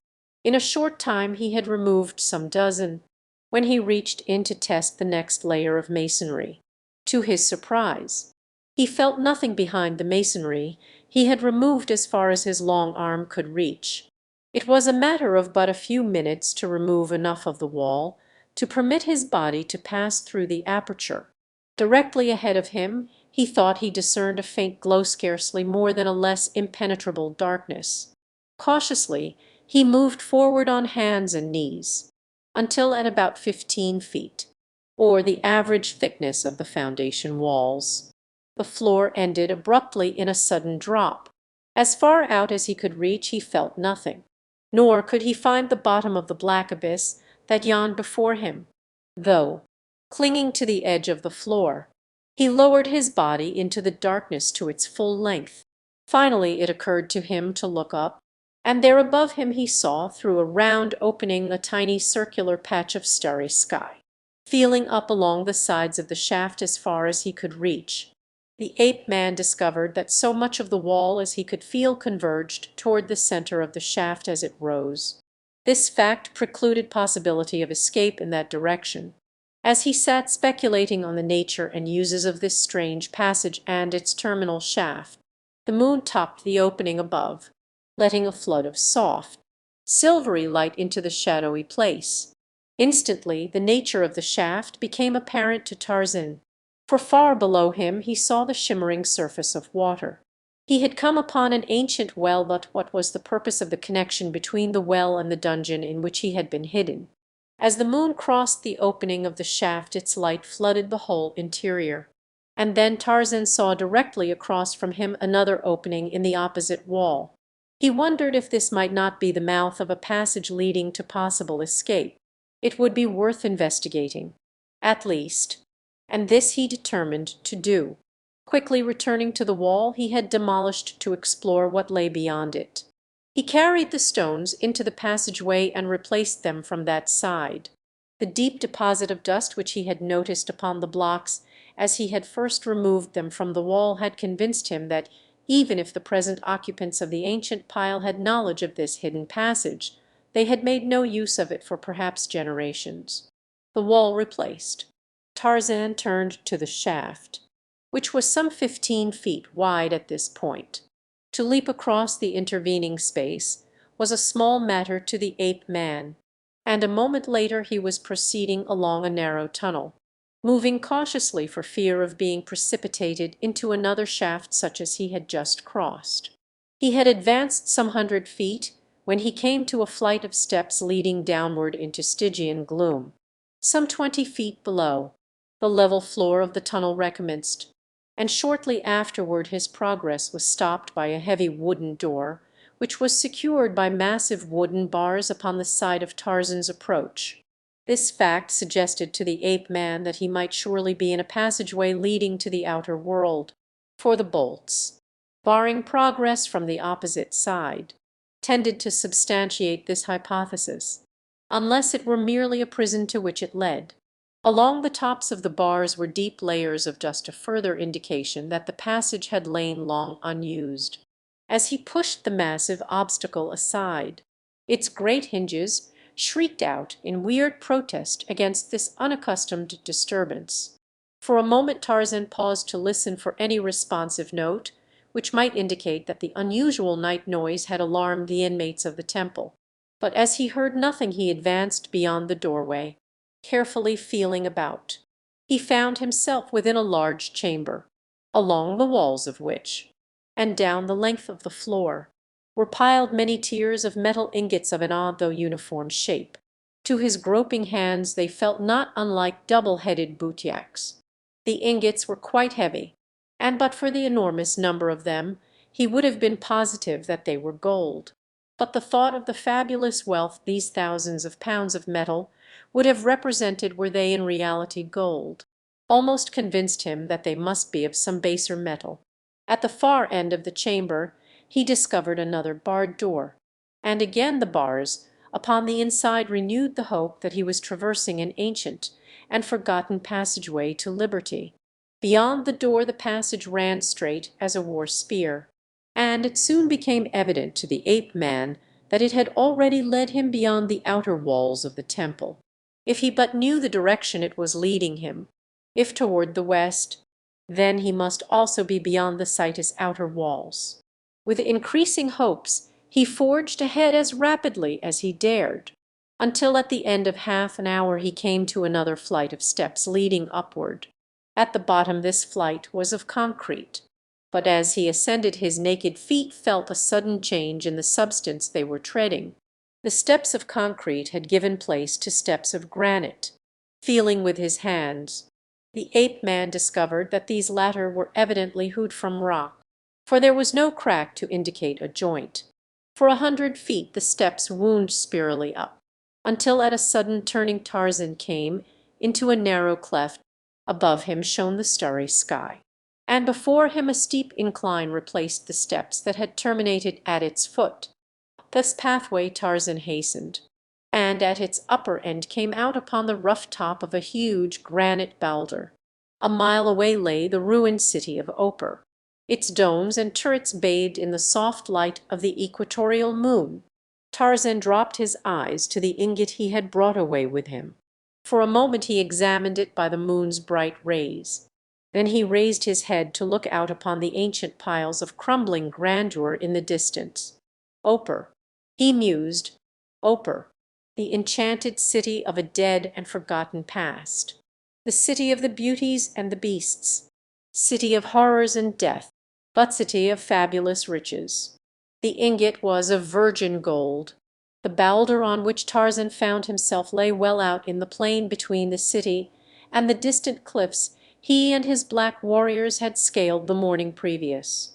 To descend its rough and precipitous face was a task of infinite labor and considerable peril even to the ape-man.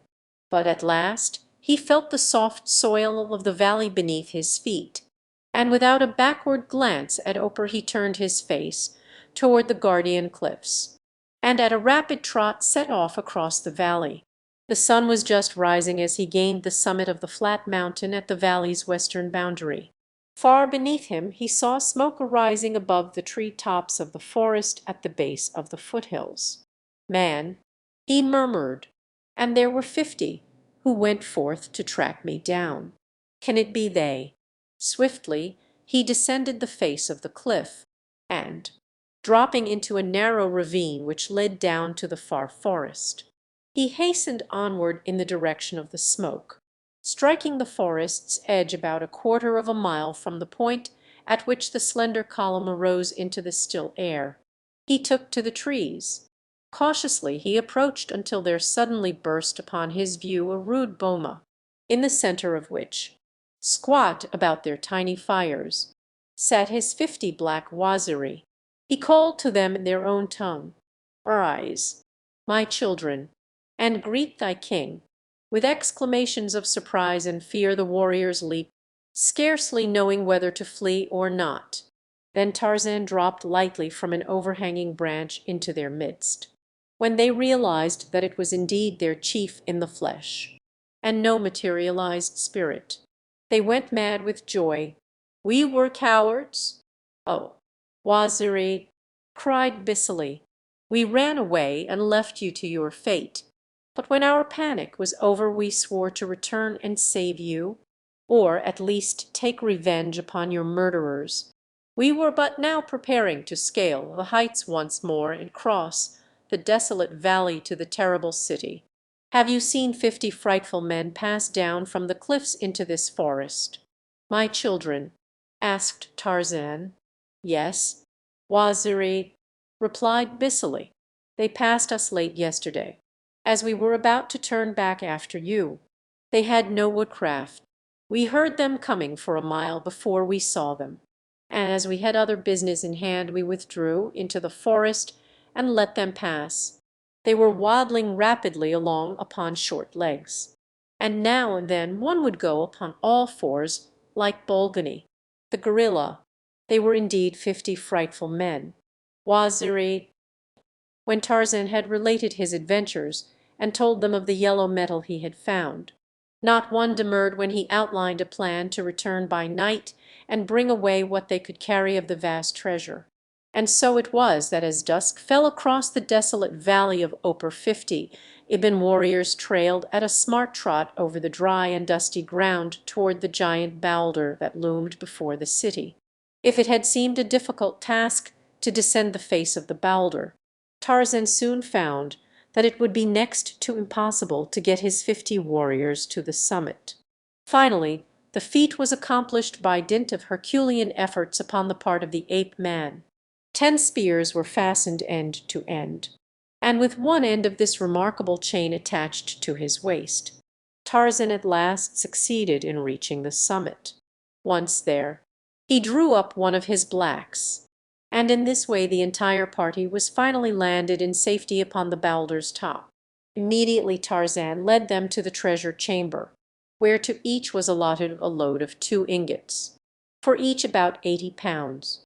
By midnight the entire party stood once more at the foot of the boulder, but with their heavy loads it was mid-forenoon ere they reached the summit of the cliffs. From there on the homeward journey was slow, as these proud fighting men were unaccustomed to the duties of porters. But they bore their burdens uncomplainingly, and at the end of 30 days entered their own country. Here, instead of continuing on toward the northwest and their village, Tarzan guided them almost directly west, until on the morning of the 33rd day he bade them break camp and return to their own village, leaving the gold where they had stacked it the previous night. "And you, Waziri?" they asked. "I shall remain here for a few days." "My children," he replied, "now hasten back to thy wives and children." When they had gone Tarzan gathered up 2 of the ingots and, springing into a tree, ran lightly above the tangled and impenetrable mass of undergrowth for a couple of 100 yards, to emerge suddenly upon a circular clearing about which the giants of the jungle forest towered like a guardian host. In the center of this natural amphitheater was a little flat-topped mound of hard earth. Hundreds of times before had Tarzan been to this secluded spot, which was so densely surrounded by thorn bushes and tangled vines and creepers of huge girth that not even Sheeta, the leopard, could worm his sinuous way within, nor Tantor, with his giant strength. forced the barriers which protected the council chamber of the great apes from all but the harmless denizens of the savage jungle. 50 trips Tarzan made before he had deposited all the ingots within the precincts of the amphitheatre. Then, from the hollow of an ancient, lightning-blasted tree, he produced the very spade with which he had uncovered the chest of Professor Archimedes Q, porter which he had once, ape-like, buried in this selfsome spot. With this he dug a long trench, into which he laid the fortune that his blacks had carried from the forgotten treasure vaults of the city of Opar. That night he slept within the amphitheatre, and early the next morning set out to revisit his cabin before returning to his waziri. Finding things as he had left them, he went forth into the jungle to hunt, intending to bring his prey to the cabin where he might feast in comfort, spending the night upon a comfortable couch. For 5 miles toward the south, toward the banks of a fair-sized river that flowed into the sea about 6 miles from his cabin. He had gone inland about half a mile when there came suddenly to his trained nostrils, so Tarzan knew that the authors of the scent were west of him. Mixed with the man's scent was the scent of Numa. Man and lion, I had better hasten, thought the ape man, for he had recognized the scent of whites. Numa may be a-hunting. When he came through the trees to the edge of the jungle he saw a woman kneeling in prayer, and before her stood a wild, primitive-looking white man, his face buried in his arms. Behind the man a mangy lion was advancing slowly toward this easy prey. The man's face was averted, the woman's bowed in prayer. He could not see the features of either. Already Numa was about to spring. There was not a second to spare. Tarzan could not even unsling his bow and fit an arrow in time to send one of his deadly poisoned shafts into the yellow hide. He was too far away to reach the beast in time with his knife. There was but a single hope, a lone alternative, and with the quickness of thought the ape-man acted. A brawny arm flew back for the briefest fraction of an instant, a huge spear poised above the giant's shoulder ran, then the mighty arm shot out, and swift death tore through the intervening leaves to bury itself in the heart of the leaping lion. Without a sound he rolled over at the very feet of his intended victims dead. For a moment neither the man nor the woman moved. Then the latter opened her eyes to look with wonder upon the dead beast behind her companion. As that beautiful head went up, Tarzan of the Apes gave a gasp of incredulous astonishment. Was he mad? It could not be the woman he loved. But, indeed, it was none other, and the woman rose, and the man took her in his arms to kiss her. And of a sudden the ape-man saw red through a bloody mist of murder, and the old scar upon his forehead burned scarlet against his brown hide. There was a terrible expression upon his savage face as he fitted a poisoned shaft to his bow. An ugly light gleamed in those grey eyes as he sighted full at the back of the unsuspecting man beneath him. For an instant he glanced along the polished shaft, drawing the bowstring far back, that the arrow might pierce, but he did not release the fatal messenger. Slowly the point of the arrow drooped, the scar upon the brown forehead faded, the bowstring relaxed, and Tarzan of the Apes, with bowed head, turned sadly into the jungle toward the village of the Waziri. Chapter A.G. The 50 frightful men. For several long minutes Jane Porter and William Cecil Clayton stood silently looking at the dead body of the beast whose prey they had so narrowly escaped becoming. The girl was the first to speak again after her outbreak of impulsive avowal. "Who could it have been?" she whispered. "God knows," was the man's only reply. "If it is a friend, why does he not show himself?" continued Jane. "Won't it be well to call out to him, and at least thank him?" Mechanically Clayton did her bidding, but there was no response. Jane Porter shuddered. "The mysterious jungle," she murmured. "The terrible jungle. It renders even the manifestations of friendship terrifying." "We had best return to the shelter," said Clayton. "You will be at least a little safer there. I am no protection whatever," he added bitterly. "Do not say that, William." She hastened to urge, acutely sorry for the wound her words had caused. "You have done the best you could. You have been noble, and self-sacrificing, and brave. It is no fault of yours that you are not a Superman. There is only one other man I have ever known who could have done more than you. My words were ill chosen in the excitement of the reaction. I did not wish to wound you. All that I wish is that we may both understand once, and for all that I can never marry you, that such a marriage would be wicked. I think I understand." He replied, "Let us not speak of it again, at least until we are back in civilization." The next day Thorin was worse. Almost constantly he was in a state of delirium. They could do nothing to relieve him, nor was Clayton over anxious to attempt anything. On the girl's account, he feared the Russian in the bottom of his heart. He hoped the man would die. The thought that something might befall him that would leave her entirely at the mercy of this beast caused him greater anxiety than the probability that almost certain death awaited her should she be left entirely alone upon the outskirts of the cruel forest. The Englishman had extracted the heavy spear from the body of the lion, so that when he went into the forest to hunt that morning he had a feeling of much greater security than at any time since they had been cast upon the savage shore. The result was that he penetrated farther from the shelter than ever before, to escape as far as possible from the mad ravings of the fever-stricken Russian. Jane Porter had descended from the shelter to the foot of the tree. She dared not venture farther. Here, beside the crude ladder Clayton had constructed for her, she sat looking out to sea, in the always surviving hope that a vessel might be sighted. Her back was toward the jungle, and so she did not see the grasses part, or the savage face that peered from between. Little, blue-chipped, close-set eyes scanned her intently, roving from time to time about the open beach for indications of the presence of others than herself. Presently another head appeared, and then another and another. The man in the shelter commenced to rave again, and the heads disappeared as silently and as suddenly as they had come. But soon they were thrust forth once more, as the girl gave no sign of perturbation at the continued wailing of the man above. One by one grotesque forms emerged from the jungle to creep stealthily upon the unsuspecting woman. A faint rustling of the grasses attracted her attention. She turned, and at the sight that confronted her staggered to her feet with a little shriek of fear. Then they closed upon her with a rush, lifting her bodily in his long, gorilla-like arms. One of the creatures turned and bore her into the jungle.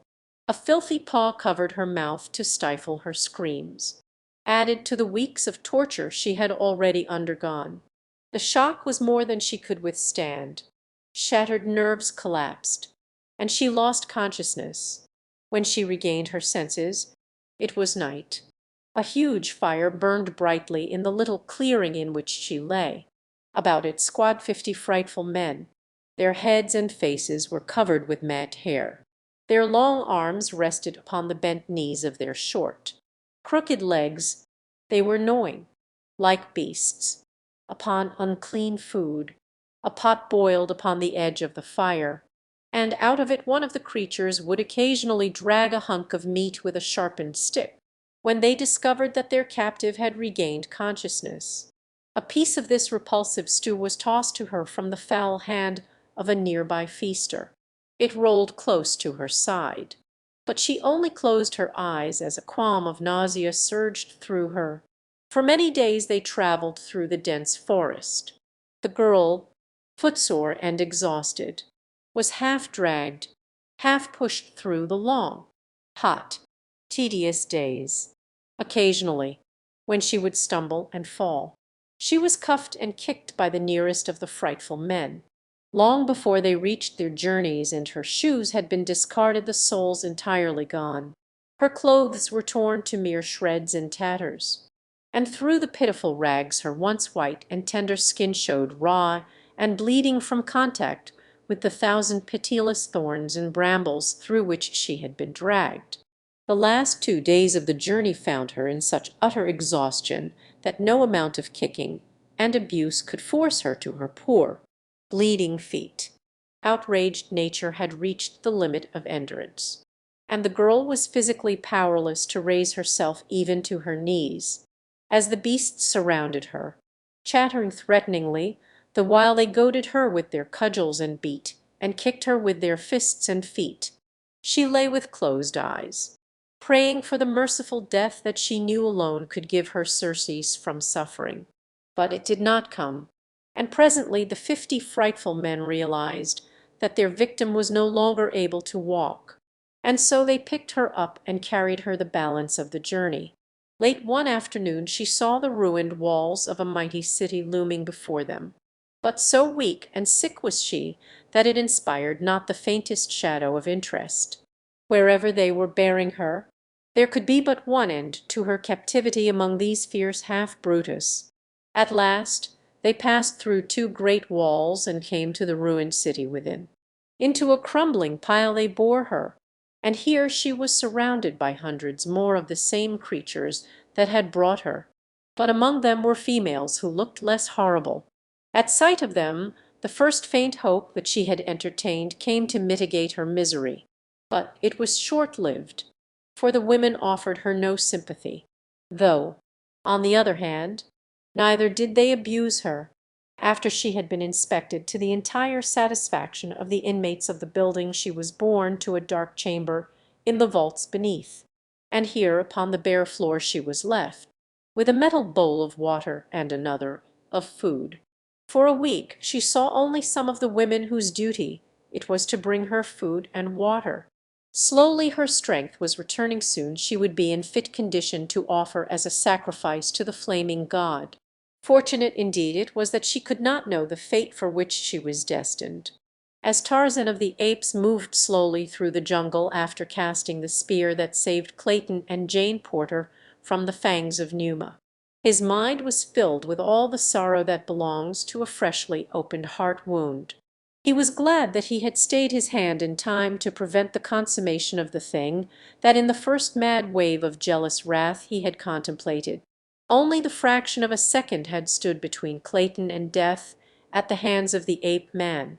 In the short moment that had elapsed after he had recognized the girl and her companion, and the relaxing of the taut muscles that held the poisoned shaft directed at the Englishman's heart, Tarzan had been swayed by the swift and savage impulses of brute life.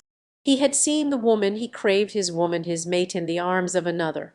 There had been but one course open to him, according to the fierce jungle code that guided him in this other existence.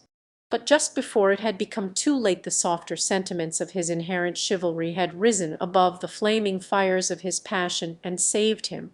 1,000 times he gave thanks that they had triumphed before his fingers had released that polished arrow.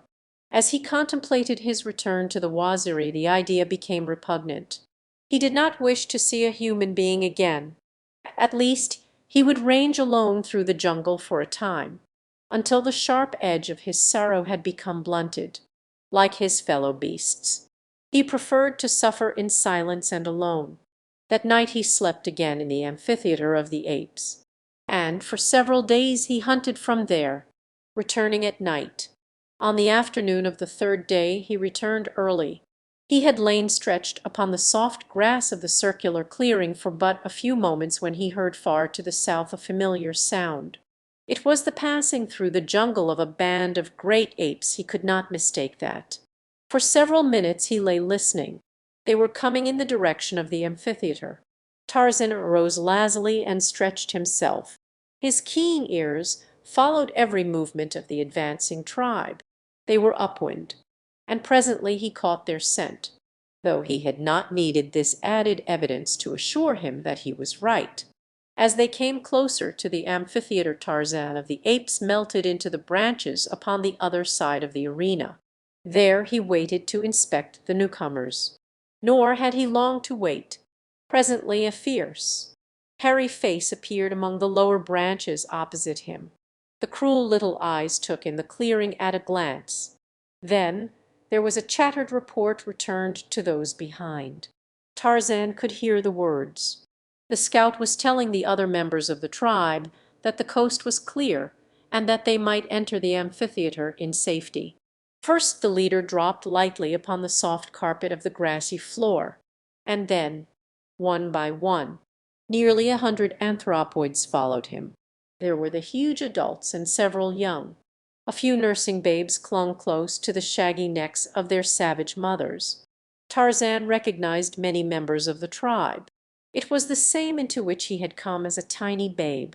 Many of the adults had been little apes during his boyhood. He had frolicked and played about this very jungle with them during their brief childhood. He wondered if they would remember him. The memory of some apes is not overlong, and 2 years may be an eternity to them. From the talk which he overheard he learned that they had come to choose a new king. Their late chief had fallen 100 feet beneath a broken limb to an untimely end. Tarzan walked to the end of an overhanging limb in plain view of them. The quick eyes of a female caught sight of him first. With a barking guttural she called the attention of the others. Several huge bulls stood erect to get a better view of the intruder. With bared fangs and bristling necks they advanced slowly toward him, with deep-throated, ominous growls. "Karnath, I am Tarzan of the Apes," said the ape-man in the vernacular of the tribe. "You remember me, together we teased Numa when we were still little ape," throwing sticks and nuts at him from the safety of high branches. The brute he had addressed stopped with a look of half-comprehending, dull wonderment upon his savage face. "And Magar," continued Tarzan, addressing another, "do you not recall your former king, ye who slew the mighty Kerchak? Look at me, am I not the same Tarzan, mighty hunter, invincible fighter that you all knew for many seasons?" The apes all crowded forward now, but more in curiosity than threatening. They muttered among themselves for a few moments. "What do you want among us now?" asked Karnath. "Only peace," answered the ape-man. Again the apes conferred. At length Karnath spoke again. "Come in peace, then, Tarzan of the Apes," he said. And so Tarzan of the Apes dropped lightly to the turf into the midst of the fierce and hideous horde. He had completed the cycle of evolution, and had returned to be once again a brute among Brutus. There were no greetings such as would have taken place among men after a separation of 2 years. The majority of the apes went on about the little activities that the advent of the ape-man had interrupted, paying no further attention to him than as though he had not been gone from the tribe at all. One or two young bulls who had not been old enough to remember him sidled up on all fours to sniff at him, and one bared his fangs and growled threateningly. He wished to put Tarzan immediately into his proper place. Had Tarzan backed off, growling, the young bull would quite probably have been satisfied. But always after Tarzan's station among his fellow apes would have been beneath that of the bull which had made him step aside. But Tarzan of the Apes did not back off. Instead, he swung his giant palm with all the force of his mighty muscles, and, catching the young bull alongside the head, sent him sprawling across the turf. The ape was up and at him again in a second, and this time they closed with tearing fingers and rending fangs, or, at least, that had been the intention of the young bull. But scarcely had they gone down, growling and snapping, than the ape-man's fingers found the throat of his antagonist. Presently the young bull ceased to struggle, and lay quite still. Then Tarzan released his hold, and arose. He did not wish to kill, only to teach the young ape, and others who might be watching, that Tarzan of the Apes was still master.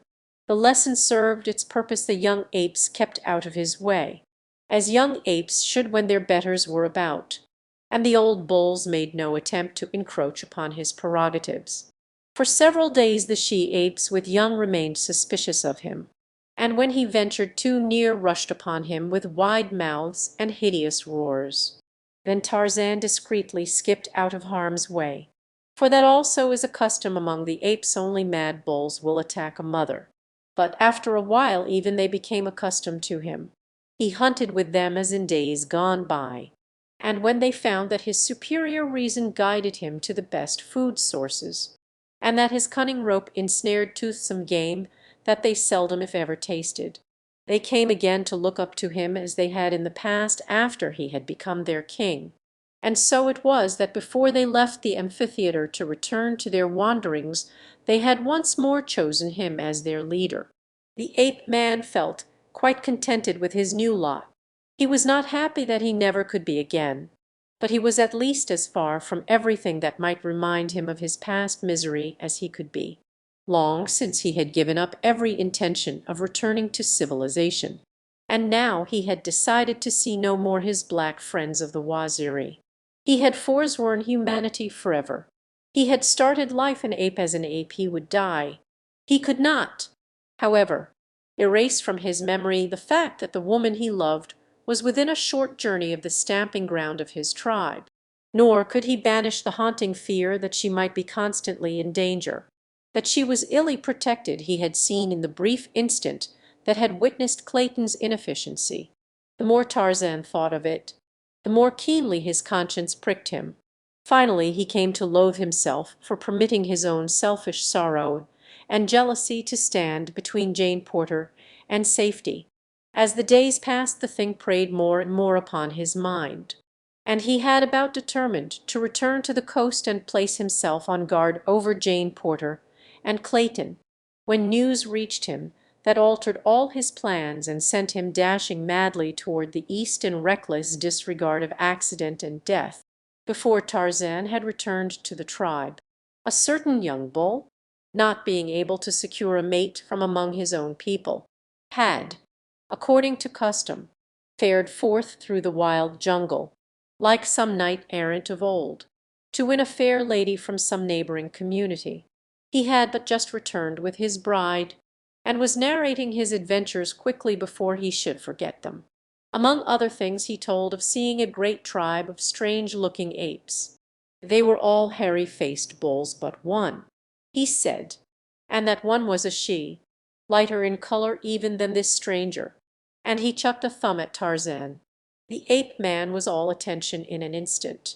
He asked questions as rapidly as the slow-witted anthropoid could answer them. Were the bulls short, with crooked legs? They were. Did they wear the skins of Numa and Sheeta about their loins, and carry sticks and knives? They did. And were there many yellow rings about their arms and legs? Yes. And the she one, was she small and slender, and very white? Yes.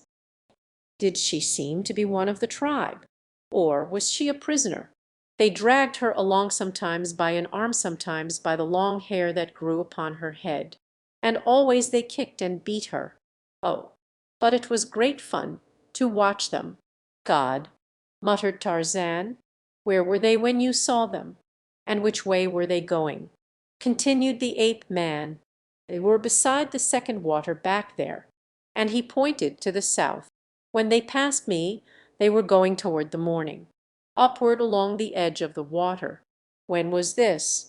Asked Tarzan. Half a moon since.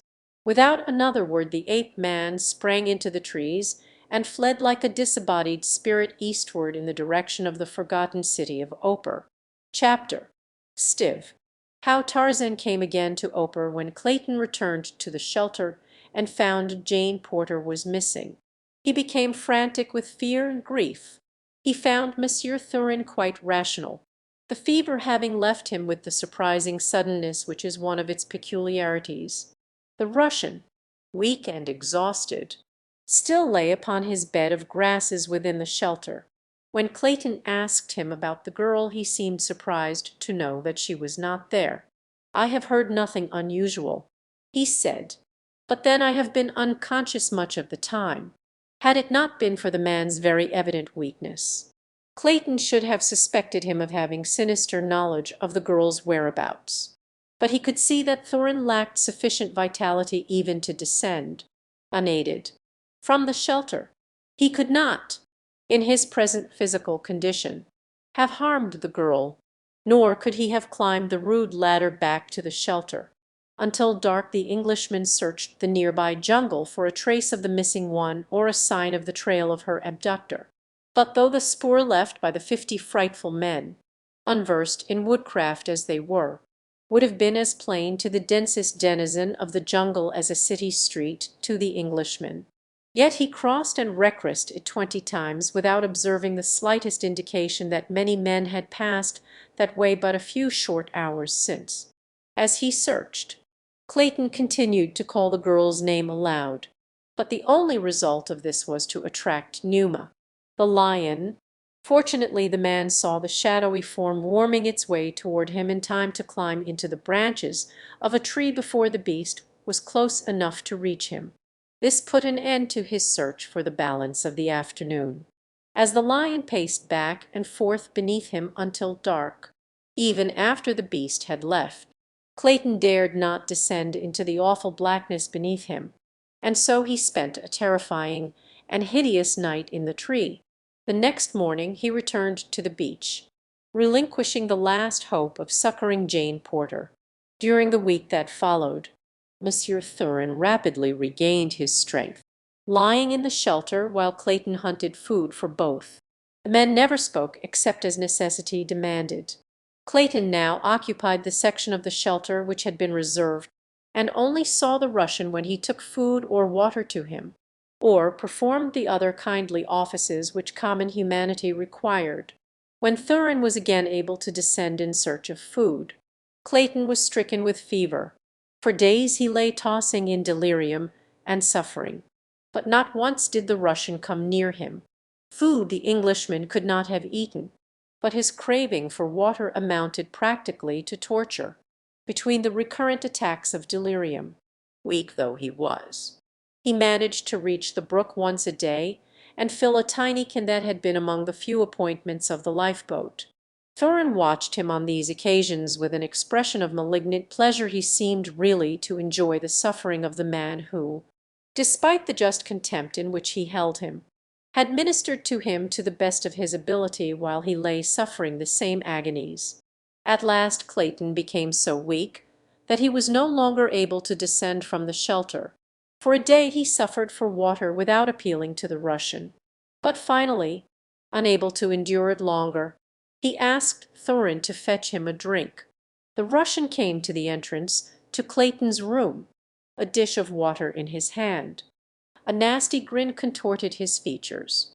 "Here is water," he said, "but first let me remind you that you maligned me before the girl, that you kept her to yourself, and would not share her with me." Clayton interrupted him. "Stop!" he cried. "Stop! What manner of cur are you that you traduce the character of a good woman whom we believe dead? God! I was a fool ever to let you live. You are not fit to live even in this vile land." "Here is your water," said the Russian, "all you will get," and he raised the basin to his lips and drank. What was left he threw out upon the ground below. Then he turned and left the sick man. Clayton rolled over, and, burying his face in his arms, gave up the battle.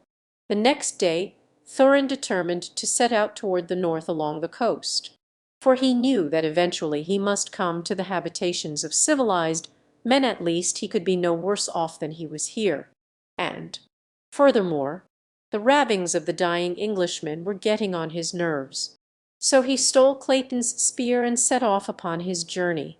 He would have killed the sick man before he left had it not occurred to him that it would really have been a kindness to do so. That same day he came to a little cabin by the beach, and his heart filled with renewed hope as he saw this evidence of the proximity of civilization, for he thought it but the outpost of a nearby settlement. Had he known to whom it belonged, and that its owner was at that very moment but a few miles inland, Nicholas Rokoff would have fled the place as he would a pestilence. But he did not know, and so he remained for a few days to enjoy the security and comparative comforts of the cabin. Then he took up his northward journey once more. In Lord Tennington's camp preparations were going forward to build permanent quarters, and then to send out an expedition of a few men to the north in search of relief. As the days had passed without bringing the longed-for succor, hope that Jane Porter, Clayton, and Monsieur Thurin had been rescued began to die. No one spoke of the matter longer to Professor Porter, and he was so immersed in his scientific dreaming that he was not aware of the elapse of time.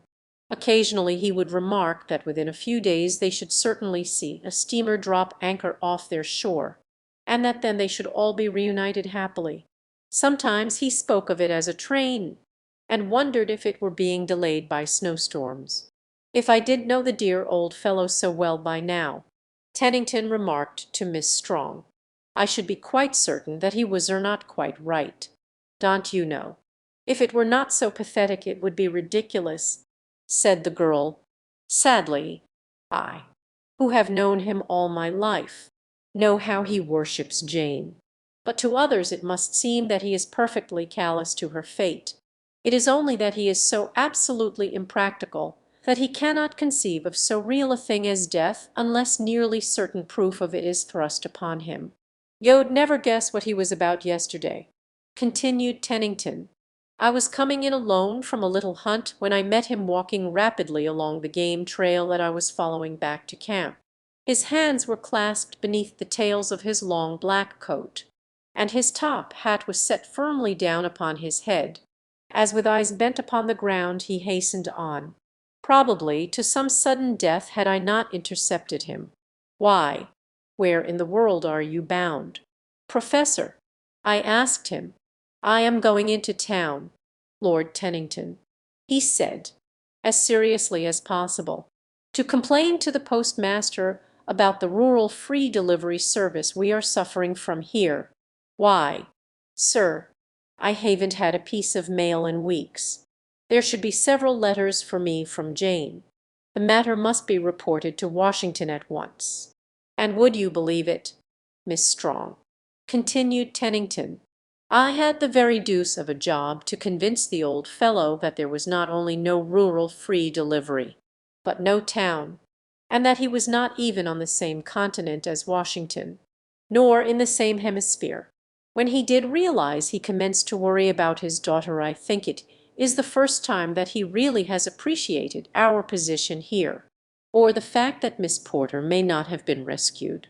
I hate to think about it," said the girl, "and yet I can think of nothing else than the absent members of our party." "Let us hope for the best," replied Tennington. "You yourself have set us each a splendid example of bravery, for in a way your loss has been the greatest." "Yes," she replied, "I could have loved Jane Porter no more had she been my own sister." Tennington did not show the surprise he felt. That was not at all what he meant.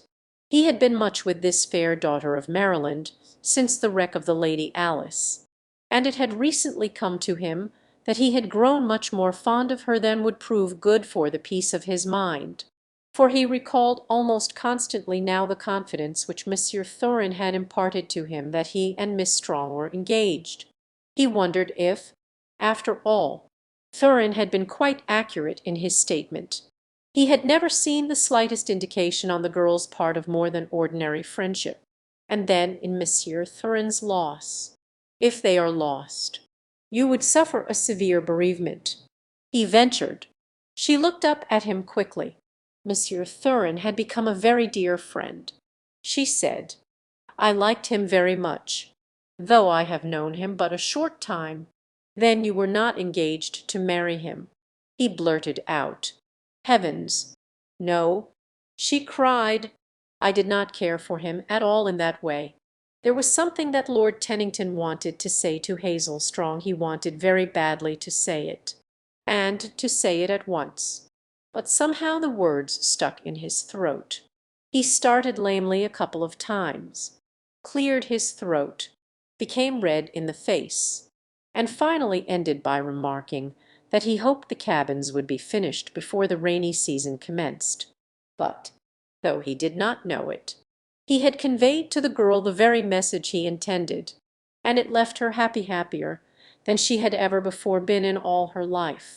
Just then further conversation was interrupted by the sight of a strange and terrible-looking figure, which emerged from the jungle just south of the camp. Tennington and the girl saw it at the same time.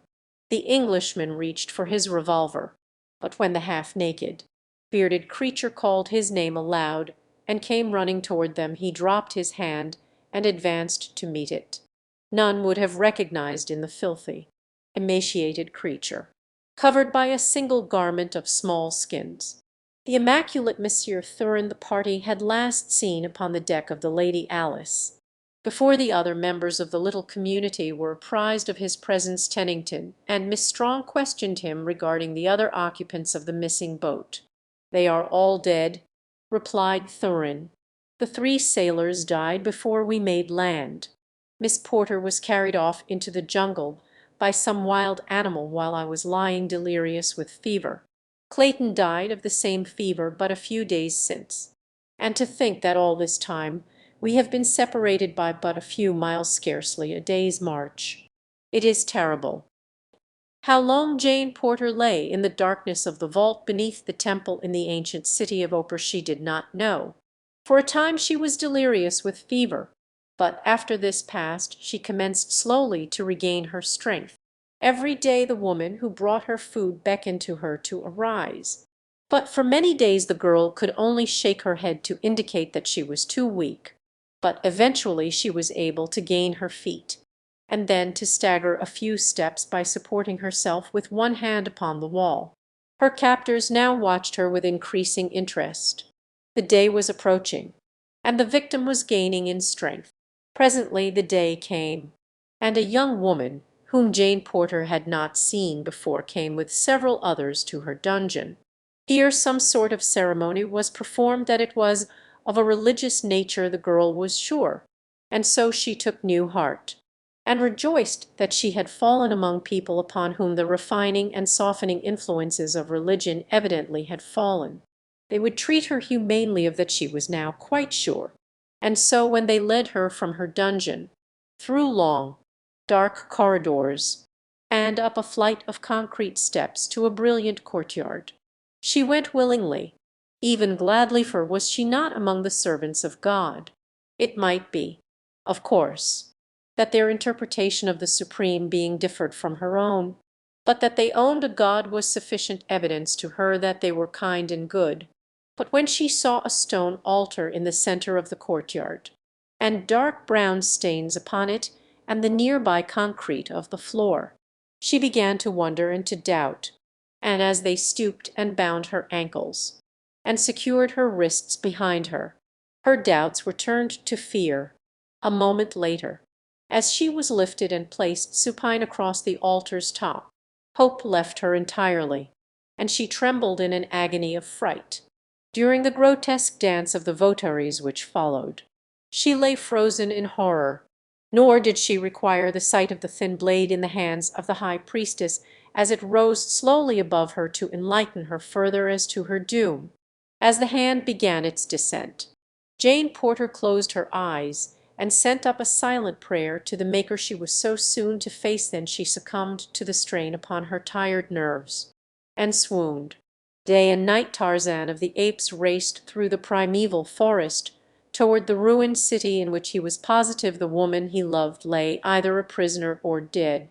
In a day and a night he covered the same distance that the 50 frightful men had taken the better part of a week to traverse. For Tarzan of the Apes travelled along the middle terrace high above the tangled obstacles that impede progress upon the ground. The story the young bull ape had told made it clear to him that the girl captive had been Jane Porter, for there was not another small white she in all the jungle. The bulls he had recognized from the ape's crude description as the grotesque parodies upon humanity who inhabit the ruins of Opar, and the girl's fate he could picture as plainly as though he were an eyewitness to it. When they would lay her across that trim altar he could not guess, but that her dear, frail body would eventually find its way there he was confident. But, finally, after what seemed long ages to the impatient ape-man, he topped the barrier cliffs that hemmed the desolate valley, and below him lay the grim and awful ruins of the now hideous city of Opar. At a rapid trot he started across the dry and dusty, boulder-strewn ground toward the goal of his desires. Would he be in time to rescue? He hoped against hope. At least he could be revenged. And in his wrath it seemed to him that he was equal to the task of wiping out the entire population of that terrible city. It was nearly noon when he reached the great boulder at the top of which terminated the secret passage to the pits beneath the city. Like a cat he scaled the precipitous sides of the frowning granite copse. A moment later he was running through the darkness of the long, straight tunnel that led to the treasure vault. Through this he passed, then on and on till at last he came to the well-like shaft upon the opposite side of which lay the dungeon with the false wall. As he paused a moment upon the brink of the well a faint sound came to him through the opening above. His quick ears caught and translated it was the dance of death that preceded a sacrifice, and the sing-song ritual of the high priestess. He could even recognize the woman's voice. Could it be that the ceremony marked the very thing he had so hastened to prevent? A wave of horror swept over him. Was he, after all, to be just a moment too late? Like a frightened deer he leaped across the narrow chasm to the continuation of the passage beyond. At the false wall he tore like one possessed to demolish the barrier that confronted him with giant muscles. He forced the opening, thrusting his head and shoulders through the first small hole he made, and carrying the balance of the wall with him, to clatter resoundingly upon the cement floor of the dungeon. With a single leap he cleared the length of the chamber, and threw himself against the ancient door. But here he stopped. The mighty bars upon the other side were proof even against such muscles as his. It needed but a moment's effort to convince him of the futility of endeavoring to force that impregnable barrier. There was but one other way, and that led back through the long tunnels to the boulder a mile beyond the citus walls, and then back across the open as he had come to the city first with his Waziri. He realized that to retrace his steps and enter the city from above ground would mean that he would be too late to save the girl, if it were indeed she who lay upon the sacrificial altar above him.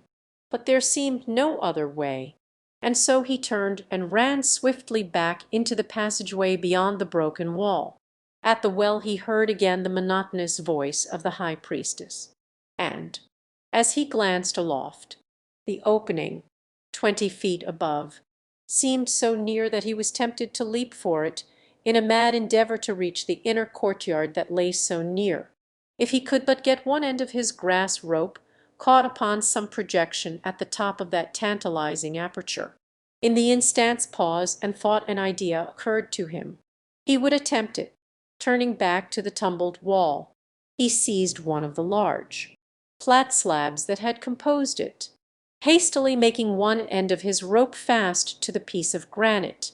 He returned to the shaft, and, coiling the balance of the rope on the floor beside him, the ape-man took the heavy slab in both hands, and, swinging it several times to get the distance and the direction fixed, he let the weight fly up at a slight angle, so that, instead of falling straight back into the shaft again, it grazed the far edge, tumbling over into the court beyond. Tarzan dragged for a moment upon the slack end of the rope until he felt that the stone was lodged with fair security at the shaft's top. Then he swung out over the black depths beneath. The moment his full weight came upon the rope, he felt it slip from above. He waited there in awful suspense as it dropped in little jerks, inch by inch. The stone was being dragged up the outside of the masonry surrounding the top of the shaft. Would it catch at the very edge? Or would his weight drag it over to fall upon him as he hurtled into the unknown depths below? Chapter Axed. Through the forest primeval for a brief, sickening moment Tarzan felt the slipping of the rope to which he clung, and heard the scraping of the block of stone against the masonry above. Then, of a sudden, the rope was still the stone had caught at the very edge. Gingerly the ape-man clambered up the frail rope. In a moment his head was above the edge of the shaft. The court was empty. The inhabitants of Opar were viewing the sacrifice. Tarzan could hear the voice of law from the nearby sacrificial court. The dance had ceased. It must be almost time for the knife to fall. But even as he thought these things he was running rapidly toward the sound of the high priestess' voice. Fate guided him to the very doorway of the great roofless chamber. Between him and the altar was the long row of priests and priestesses, awaiting with their golden cups the spilling of the warm blood of their victim. Law's hand was descending slowly toward the bosom of the frail, quiet figure that lay stretched upon the hard stone. Tarzan gave a gasp that was almost a sob as he recognized the features of the girl he loved. And then the scar upon his forehead turned to a flaming band of scarlet. A red mist floated before his eyes, and, with the awful roar of the bull-ape gone mad, he sprang like a huge lion into the midst of the votaries, seizing a cudgel from the nearest priest. He laid about him like a veritable demon as he forged his rapid way toward the altar. The hand of Law had paused at the first noise of interruption. When she saw who the author of it was, she went white. She had never been able to fathom the secret of the strange white man's escape from the dungeon in which she had locked him. She had not intended that he should ever leave Oper, for she had looked upon his giant frame and handsome face with the eyes of a woman and not those of a priestess. In her clever mind she had concocted a story of wonderful revelation from the lips of the flaming god himself, in which she had been ordered to receive this white stranger as a messenger from him to his people on earth, that would satisfy the people of Oper. She knew the man would be satisfied. She felt quite sure, to remain and be her husband rather than to return to the sacrificial altar. But when she had gone to explain her plan to him he had disappeared, though the door had been tightly locked as she had left it. And now he had returned materialized from thin air and was killing her priests as though they had been sheep. For the moment she forgot her victim, and before she could gather her wits together again the huge white man was standing before her, the woman who had lain upon the altar in his arms. One sighed. "Law," he cried, "you saved me once, and so I would not harm you, but do not interfere or attempt to follow, or I shall have to kill you also." As he spoke he stepped past her toward the entrance to the subterranean vaults. "Who is she?" asked the high priestess, pointing at the unconscious woman. "She is mine," said Tarzan of the Apes. For a moment the girl of Oper stood wide-eyed and staring. Then a look of hopeless misery suffused her eyes, tears welled into them, and with a little cry she sank to the cold floor, just as a swarm of frightful men dashed past her to leap upon the ape man. But Tarzan of the Apes was not there when they reached out to seize him. With a light bound he had disappeared into the passage leading to the pits below, and when his pursuers came more cautiously after they found the chamber empty, they but laughed and jabbered to one another, for they knew that there was no exit from the pits other than the one through which he had entered. If he came out at all he must come this way, and they would wait and watch for him above. And so Tarzan of the Apes, carrying the unconscious Jane Porter, came through the pits of Oper beneath the temple of the flaming god without pursuit. But when the men of Oper had talked further about the matter, they recalled to mind that this very man had escaped once before into the pits, and, though they had watched the entrance, he had not come forth, and yet today he had come upon them from the outside. They would again send 50 men out into the valley to find and capture this desecrator of their temple. After Tarzan reached the shaft beyond the broken wall, he felt so positive of the successful issue of his flight that he stopped to replace the tumbled stones, for he was not anxious that any of the inmates should discover this forgotten, and through it come upon the treasure chamber. It was in his mind to return again to Oper and bear away a still greater fortune than he had already buried in the amphitheatre of the apes. On through the passageways he trotted, past the first door and through the treasure vault, past the second door and into the long, straight tunnel that led to the lofty hidden exit beyond the city. Jane Porter was still unconscious. At the crest of the great boulder he halted to cast a backward glance toward the city. Coming across the plain, he saw a band of the hideous men of Oper. For a moment he hesitated.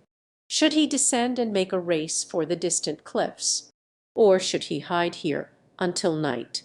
And then a glance at the girl's white face determined him.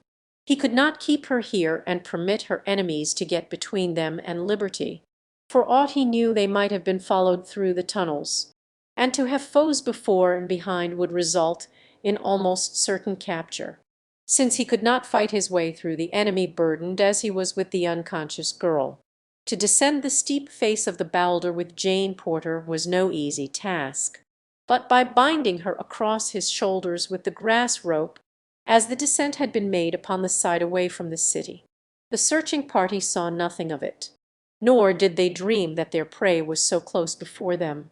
By keeping the copse between them and their pursuers, Tarzan of the Apes managed to cover nearly a mile before the men of Ophir rounded the granite sentinel and saw the fugitive before them.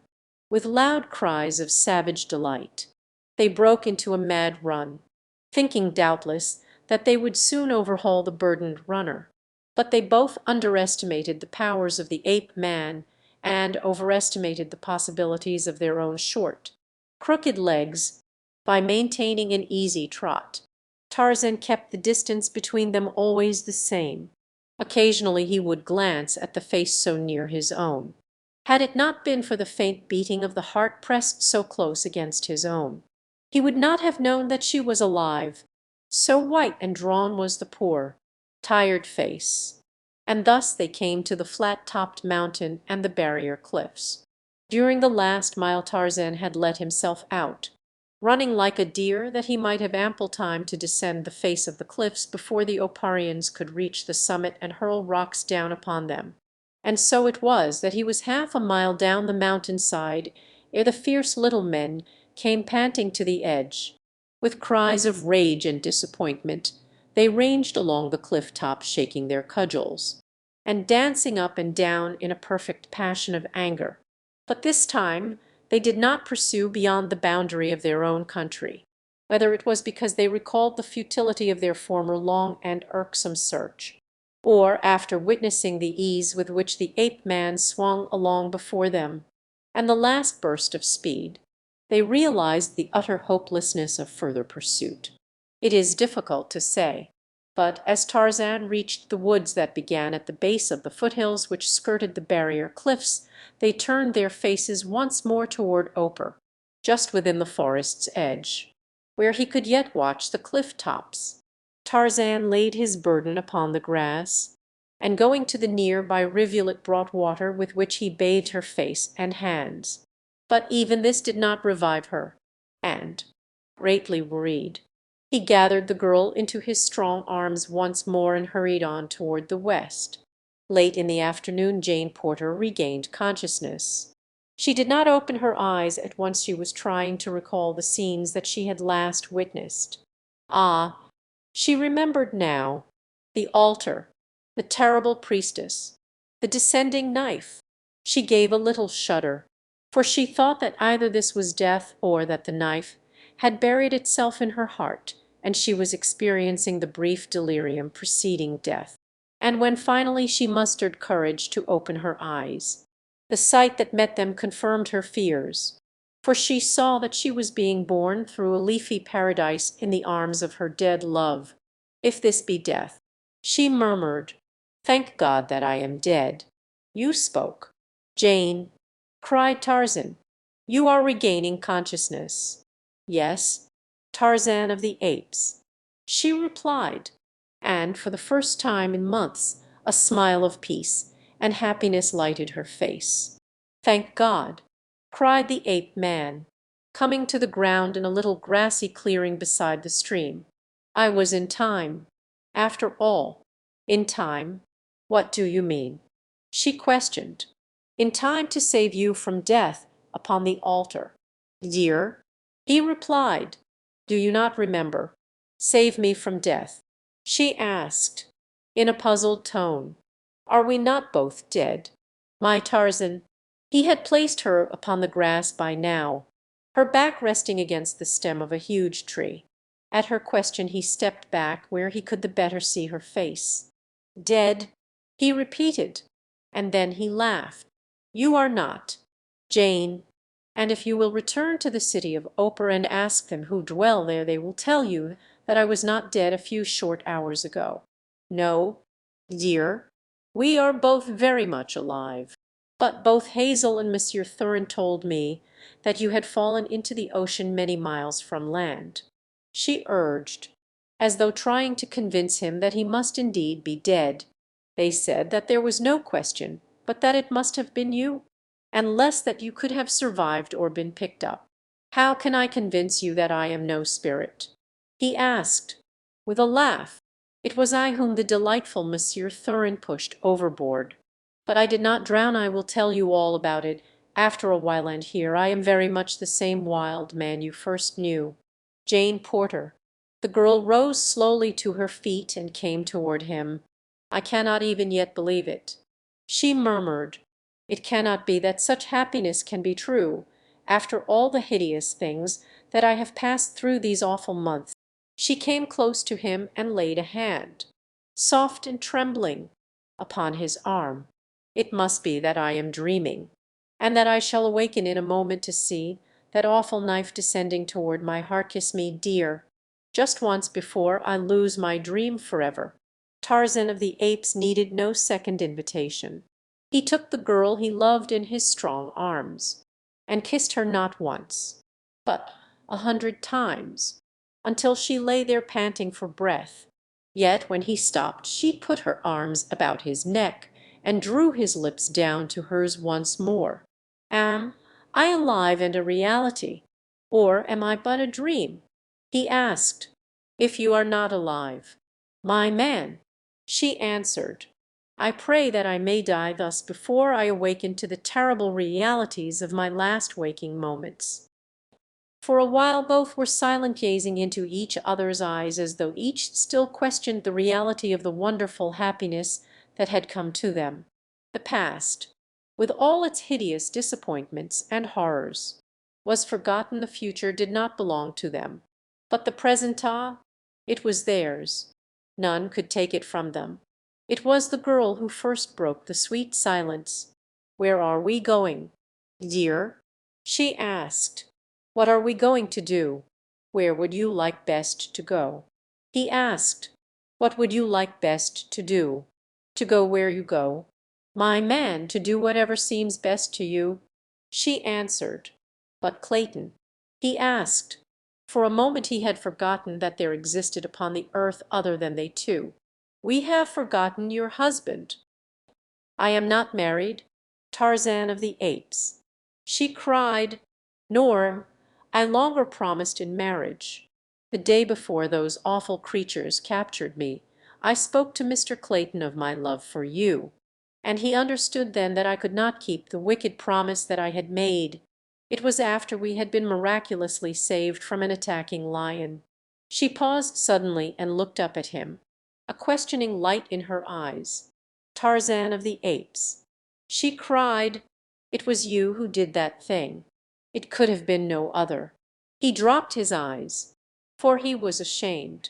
"How could you have gone away and left me?" she cried reproachfully. "Don't, Jane," he pleaded. "Please don't. You cannot know how I have suffered since for the cruelty of that act, or how I suffered then, first in jealous rage, and then in bitter resentment against the fate that I had not deserved. I went back to the apes after that, Jane, intending never again to see a human being."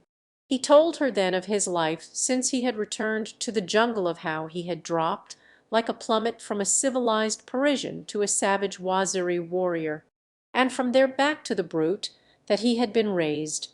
She asked him many questions, and at last fearfully of the things that Monsieur Thurin had told her of the woman in Paris. He narrated every detail of his civilized life to her, omitting nothing, for he felt no shame, since his heart always had been true to her. When he had finished he sat looking at her, as though waiting for her judgment and his sentence. "I knew that he was not speaking the truth," she said. "Oh, what a horrible creature he is! You are not angry with me, then?" he asked, and her reply, though apparently most irrelevant, was truly feminine. "Is Olga the coward very beautiful?" she asked, and Tarzan laughed and kissed her again. "Not 1/10 so beautiful as you, dear," he said. She gave a contented little sigh, and let her head rest against his shoulder. He knew that he was forgiven. That night Tarzan built a snug little bower high among the swaying branches of a giant tree, and there the tired girl slept, while in a crotch beneath her the ape man curled, ready, even in sleep, to protect her. It took them many days to make the long journey to the coast. Where the way was easy they walked hand in hand beneath the arching boughs of the mighty forest, as might in a far gone past have walked their primeval forebears.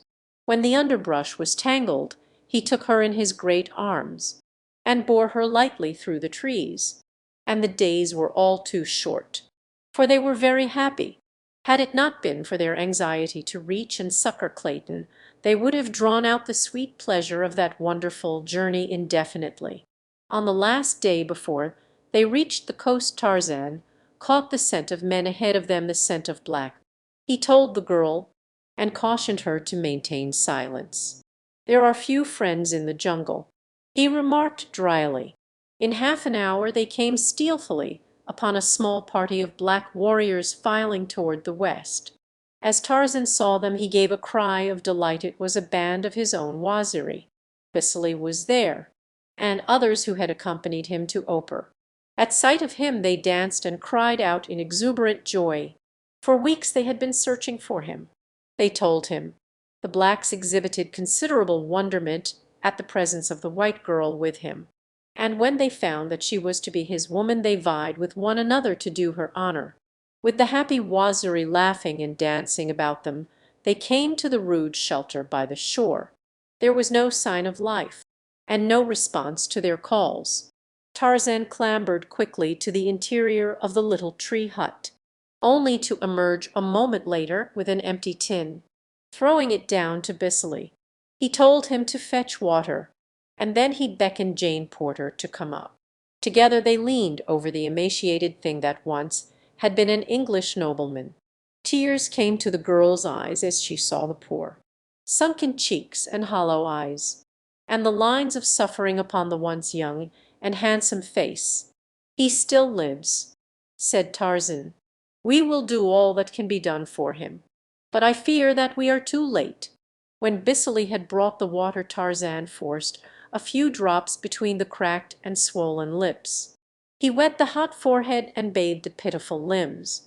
Presently Clayton opened his eyes.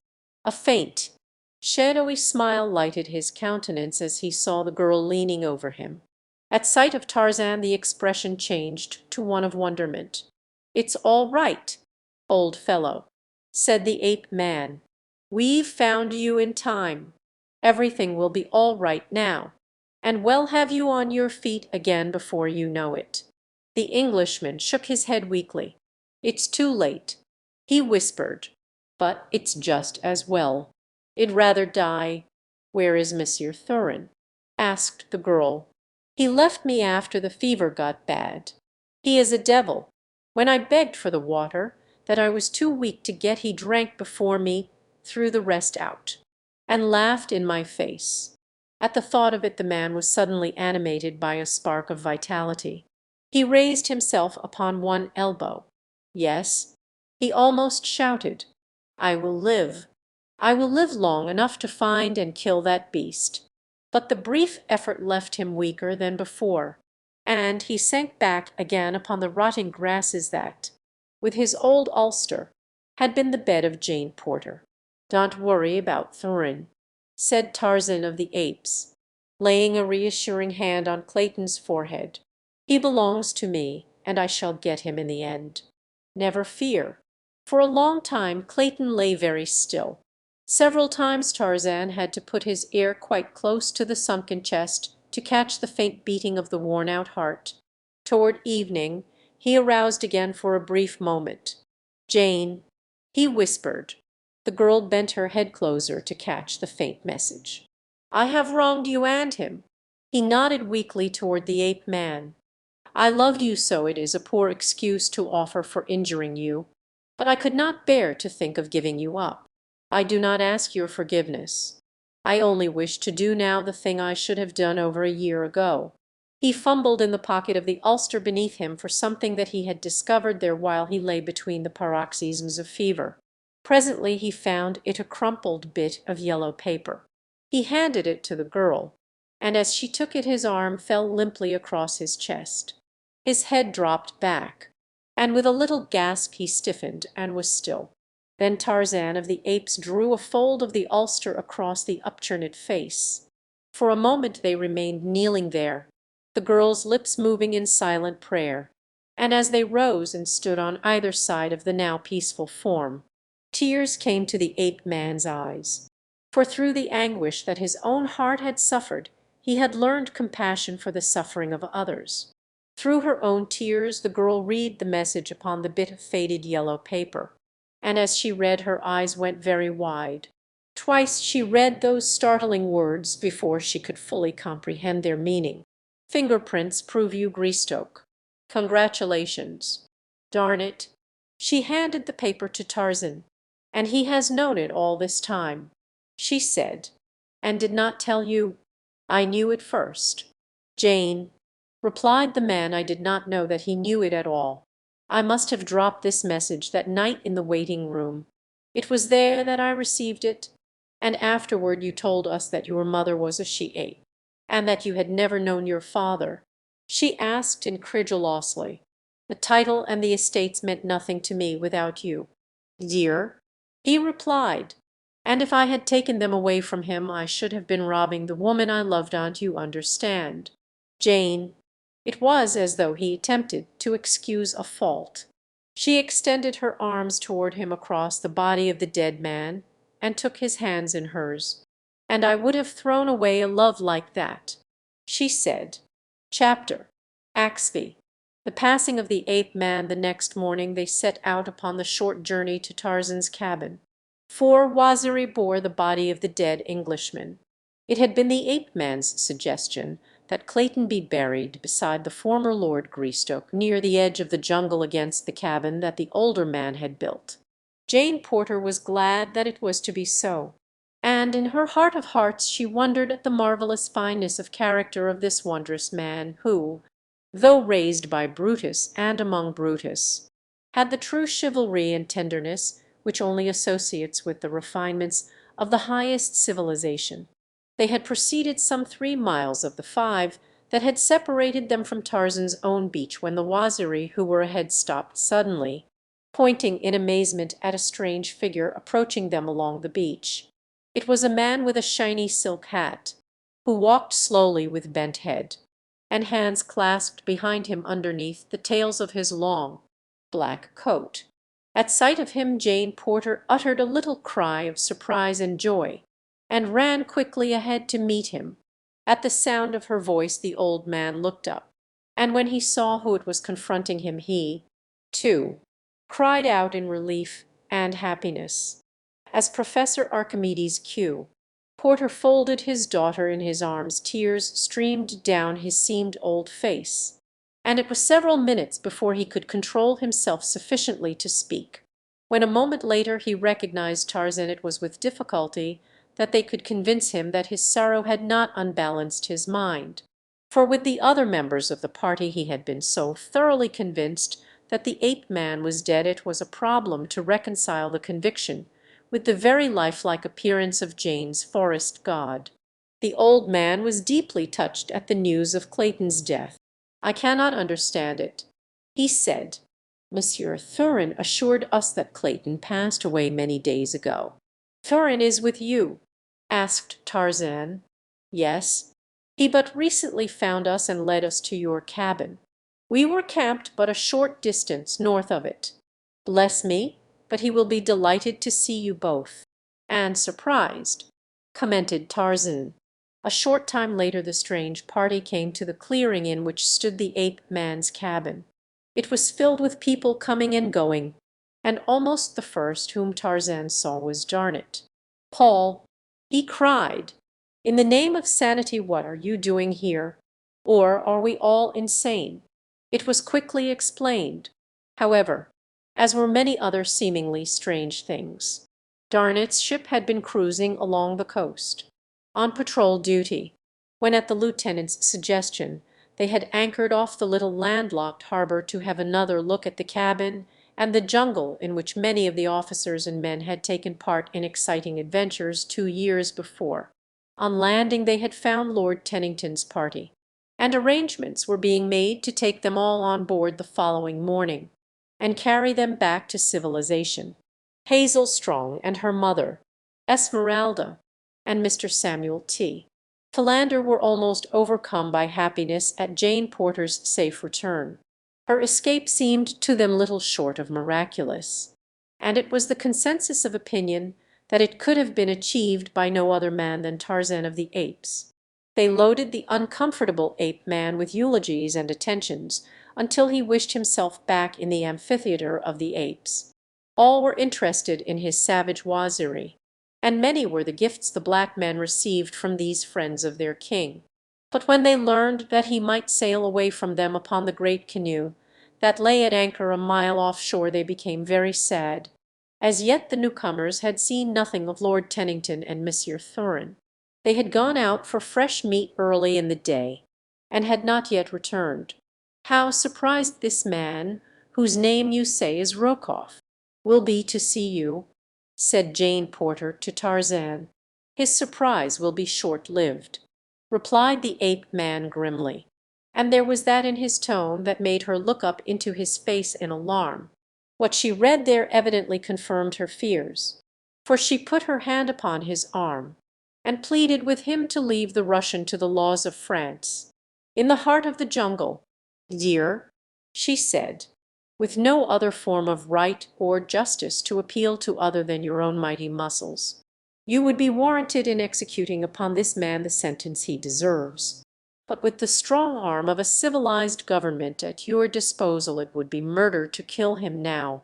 Even your friends would have to submit to your arrest, or, if you resisted it, would plunge us all into misery and unhappiness again. I cannot bear to lose you again. My Tarzan, promise me that you will but turn him over to Captain Dufresne, and let the law take its course. The beast is not worth risking our happiness for." He saw the wisdom of her appeal, and promised. A half hour later Rokoff and Tennington emerged from the jungle.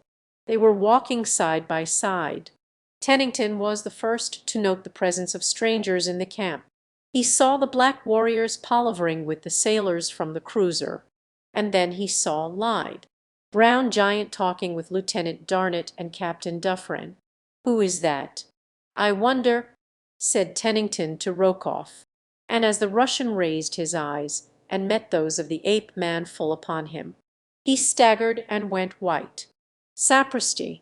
he cried, and before Tennington realized what he intended, he had thrown his gun to his shoulder, and aiming point blank at Tarzan pulled the trigger. But the Englishman was close to him, so close that his hand reached the levelled barrel a fraction of a second before the hammer fell upon the cartridge, and the bullet that was intended for Tarzan's heart wired harmlessly above his head. Before the Russian could fire again the ape man was upon him and had wrested the firearm from his grasp. Captain Dufresne, Lieutenant Darnett, and a dozen sailors had rushed up at the sound of the shot, and now Tarzan turned the Russian over to them without a word. He had explained the matter to the French commander before Rokoff arrived, and the officer gave immediate orders to place the Russian in irons and confine him on board the cruiser. Just before the guard escorted the prisoner into the small boat that was to transport him to his temporary prison, Tarzan asked permission to search him, and to his delight found the stolen papers concealed upon his person.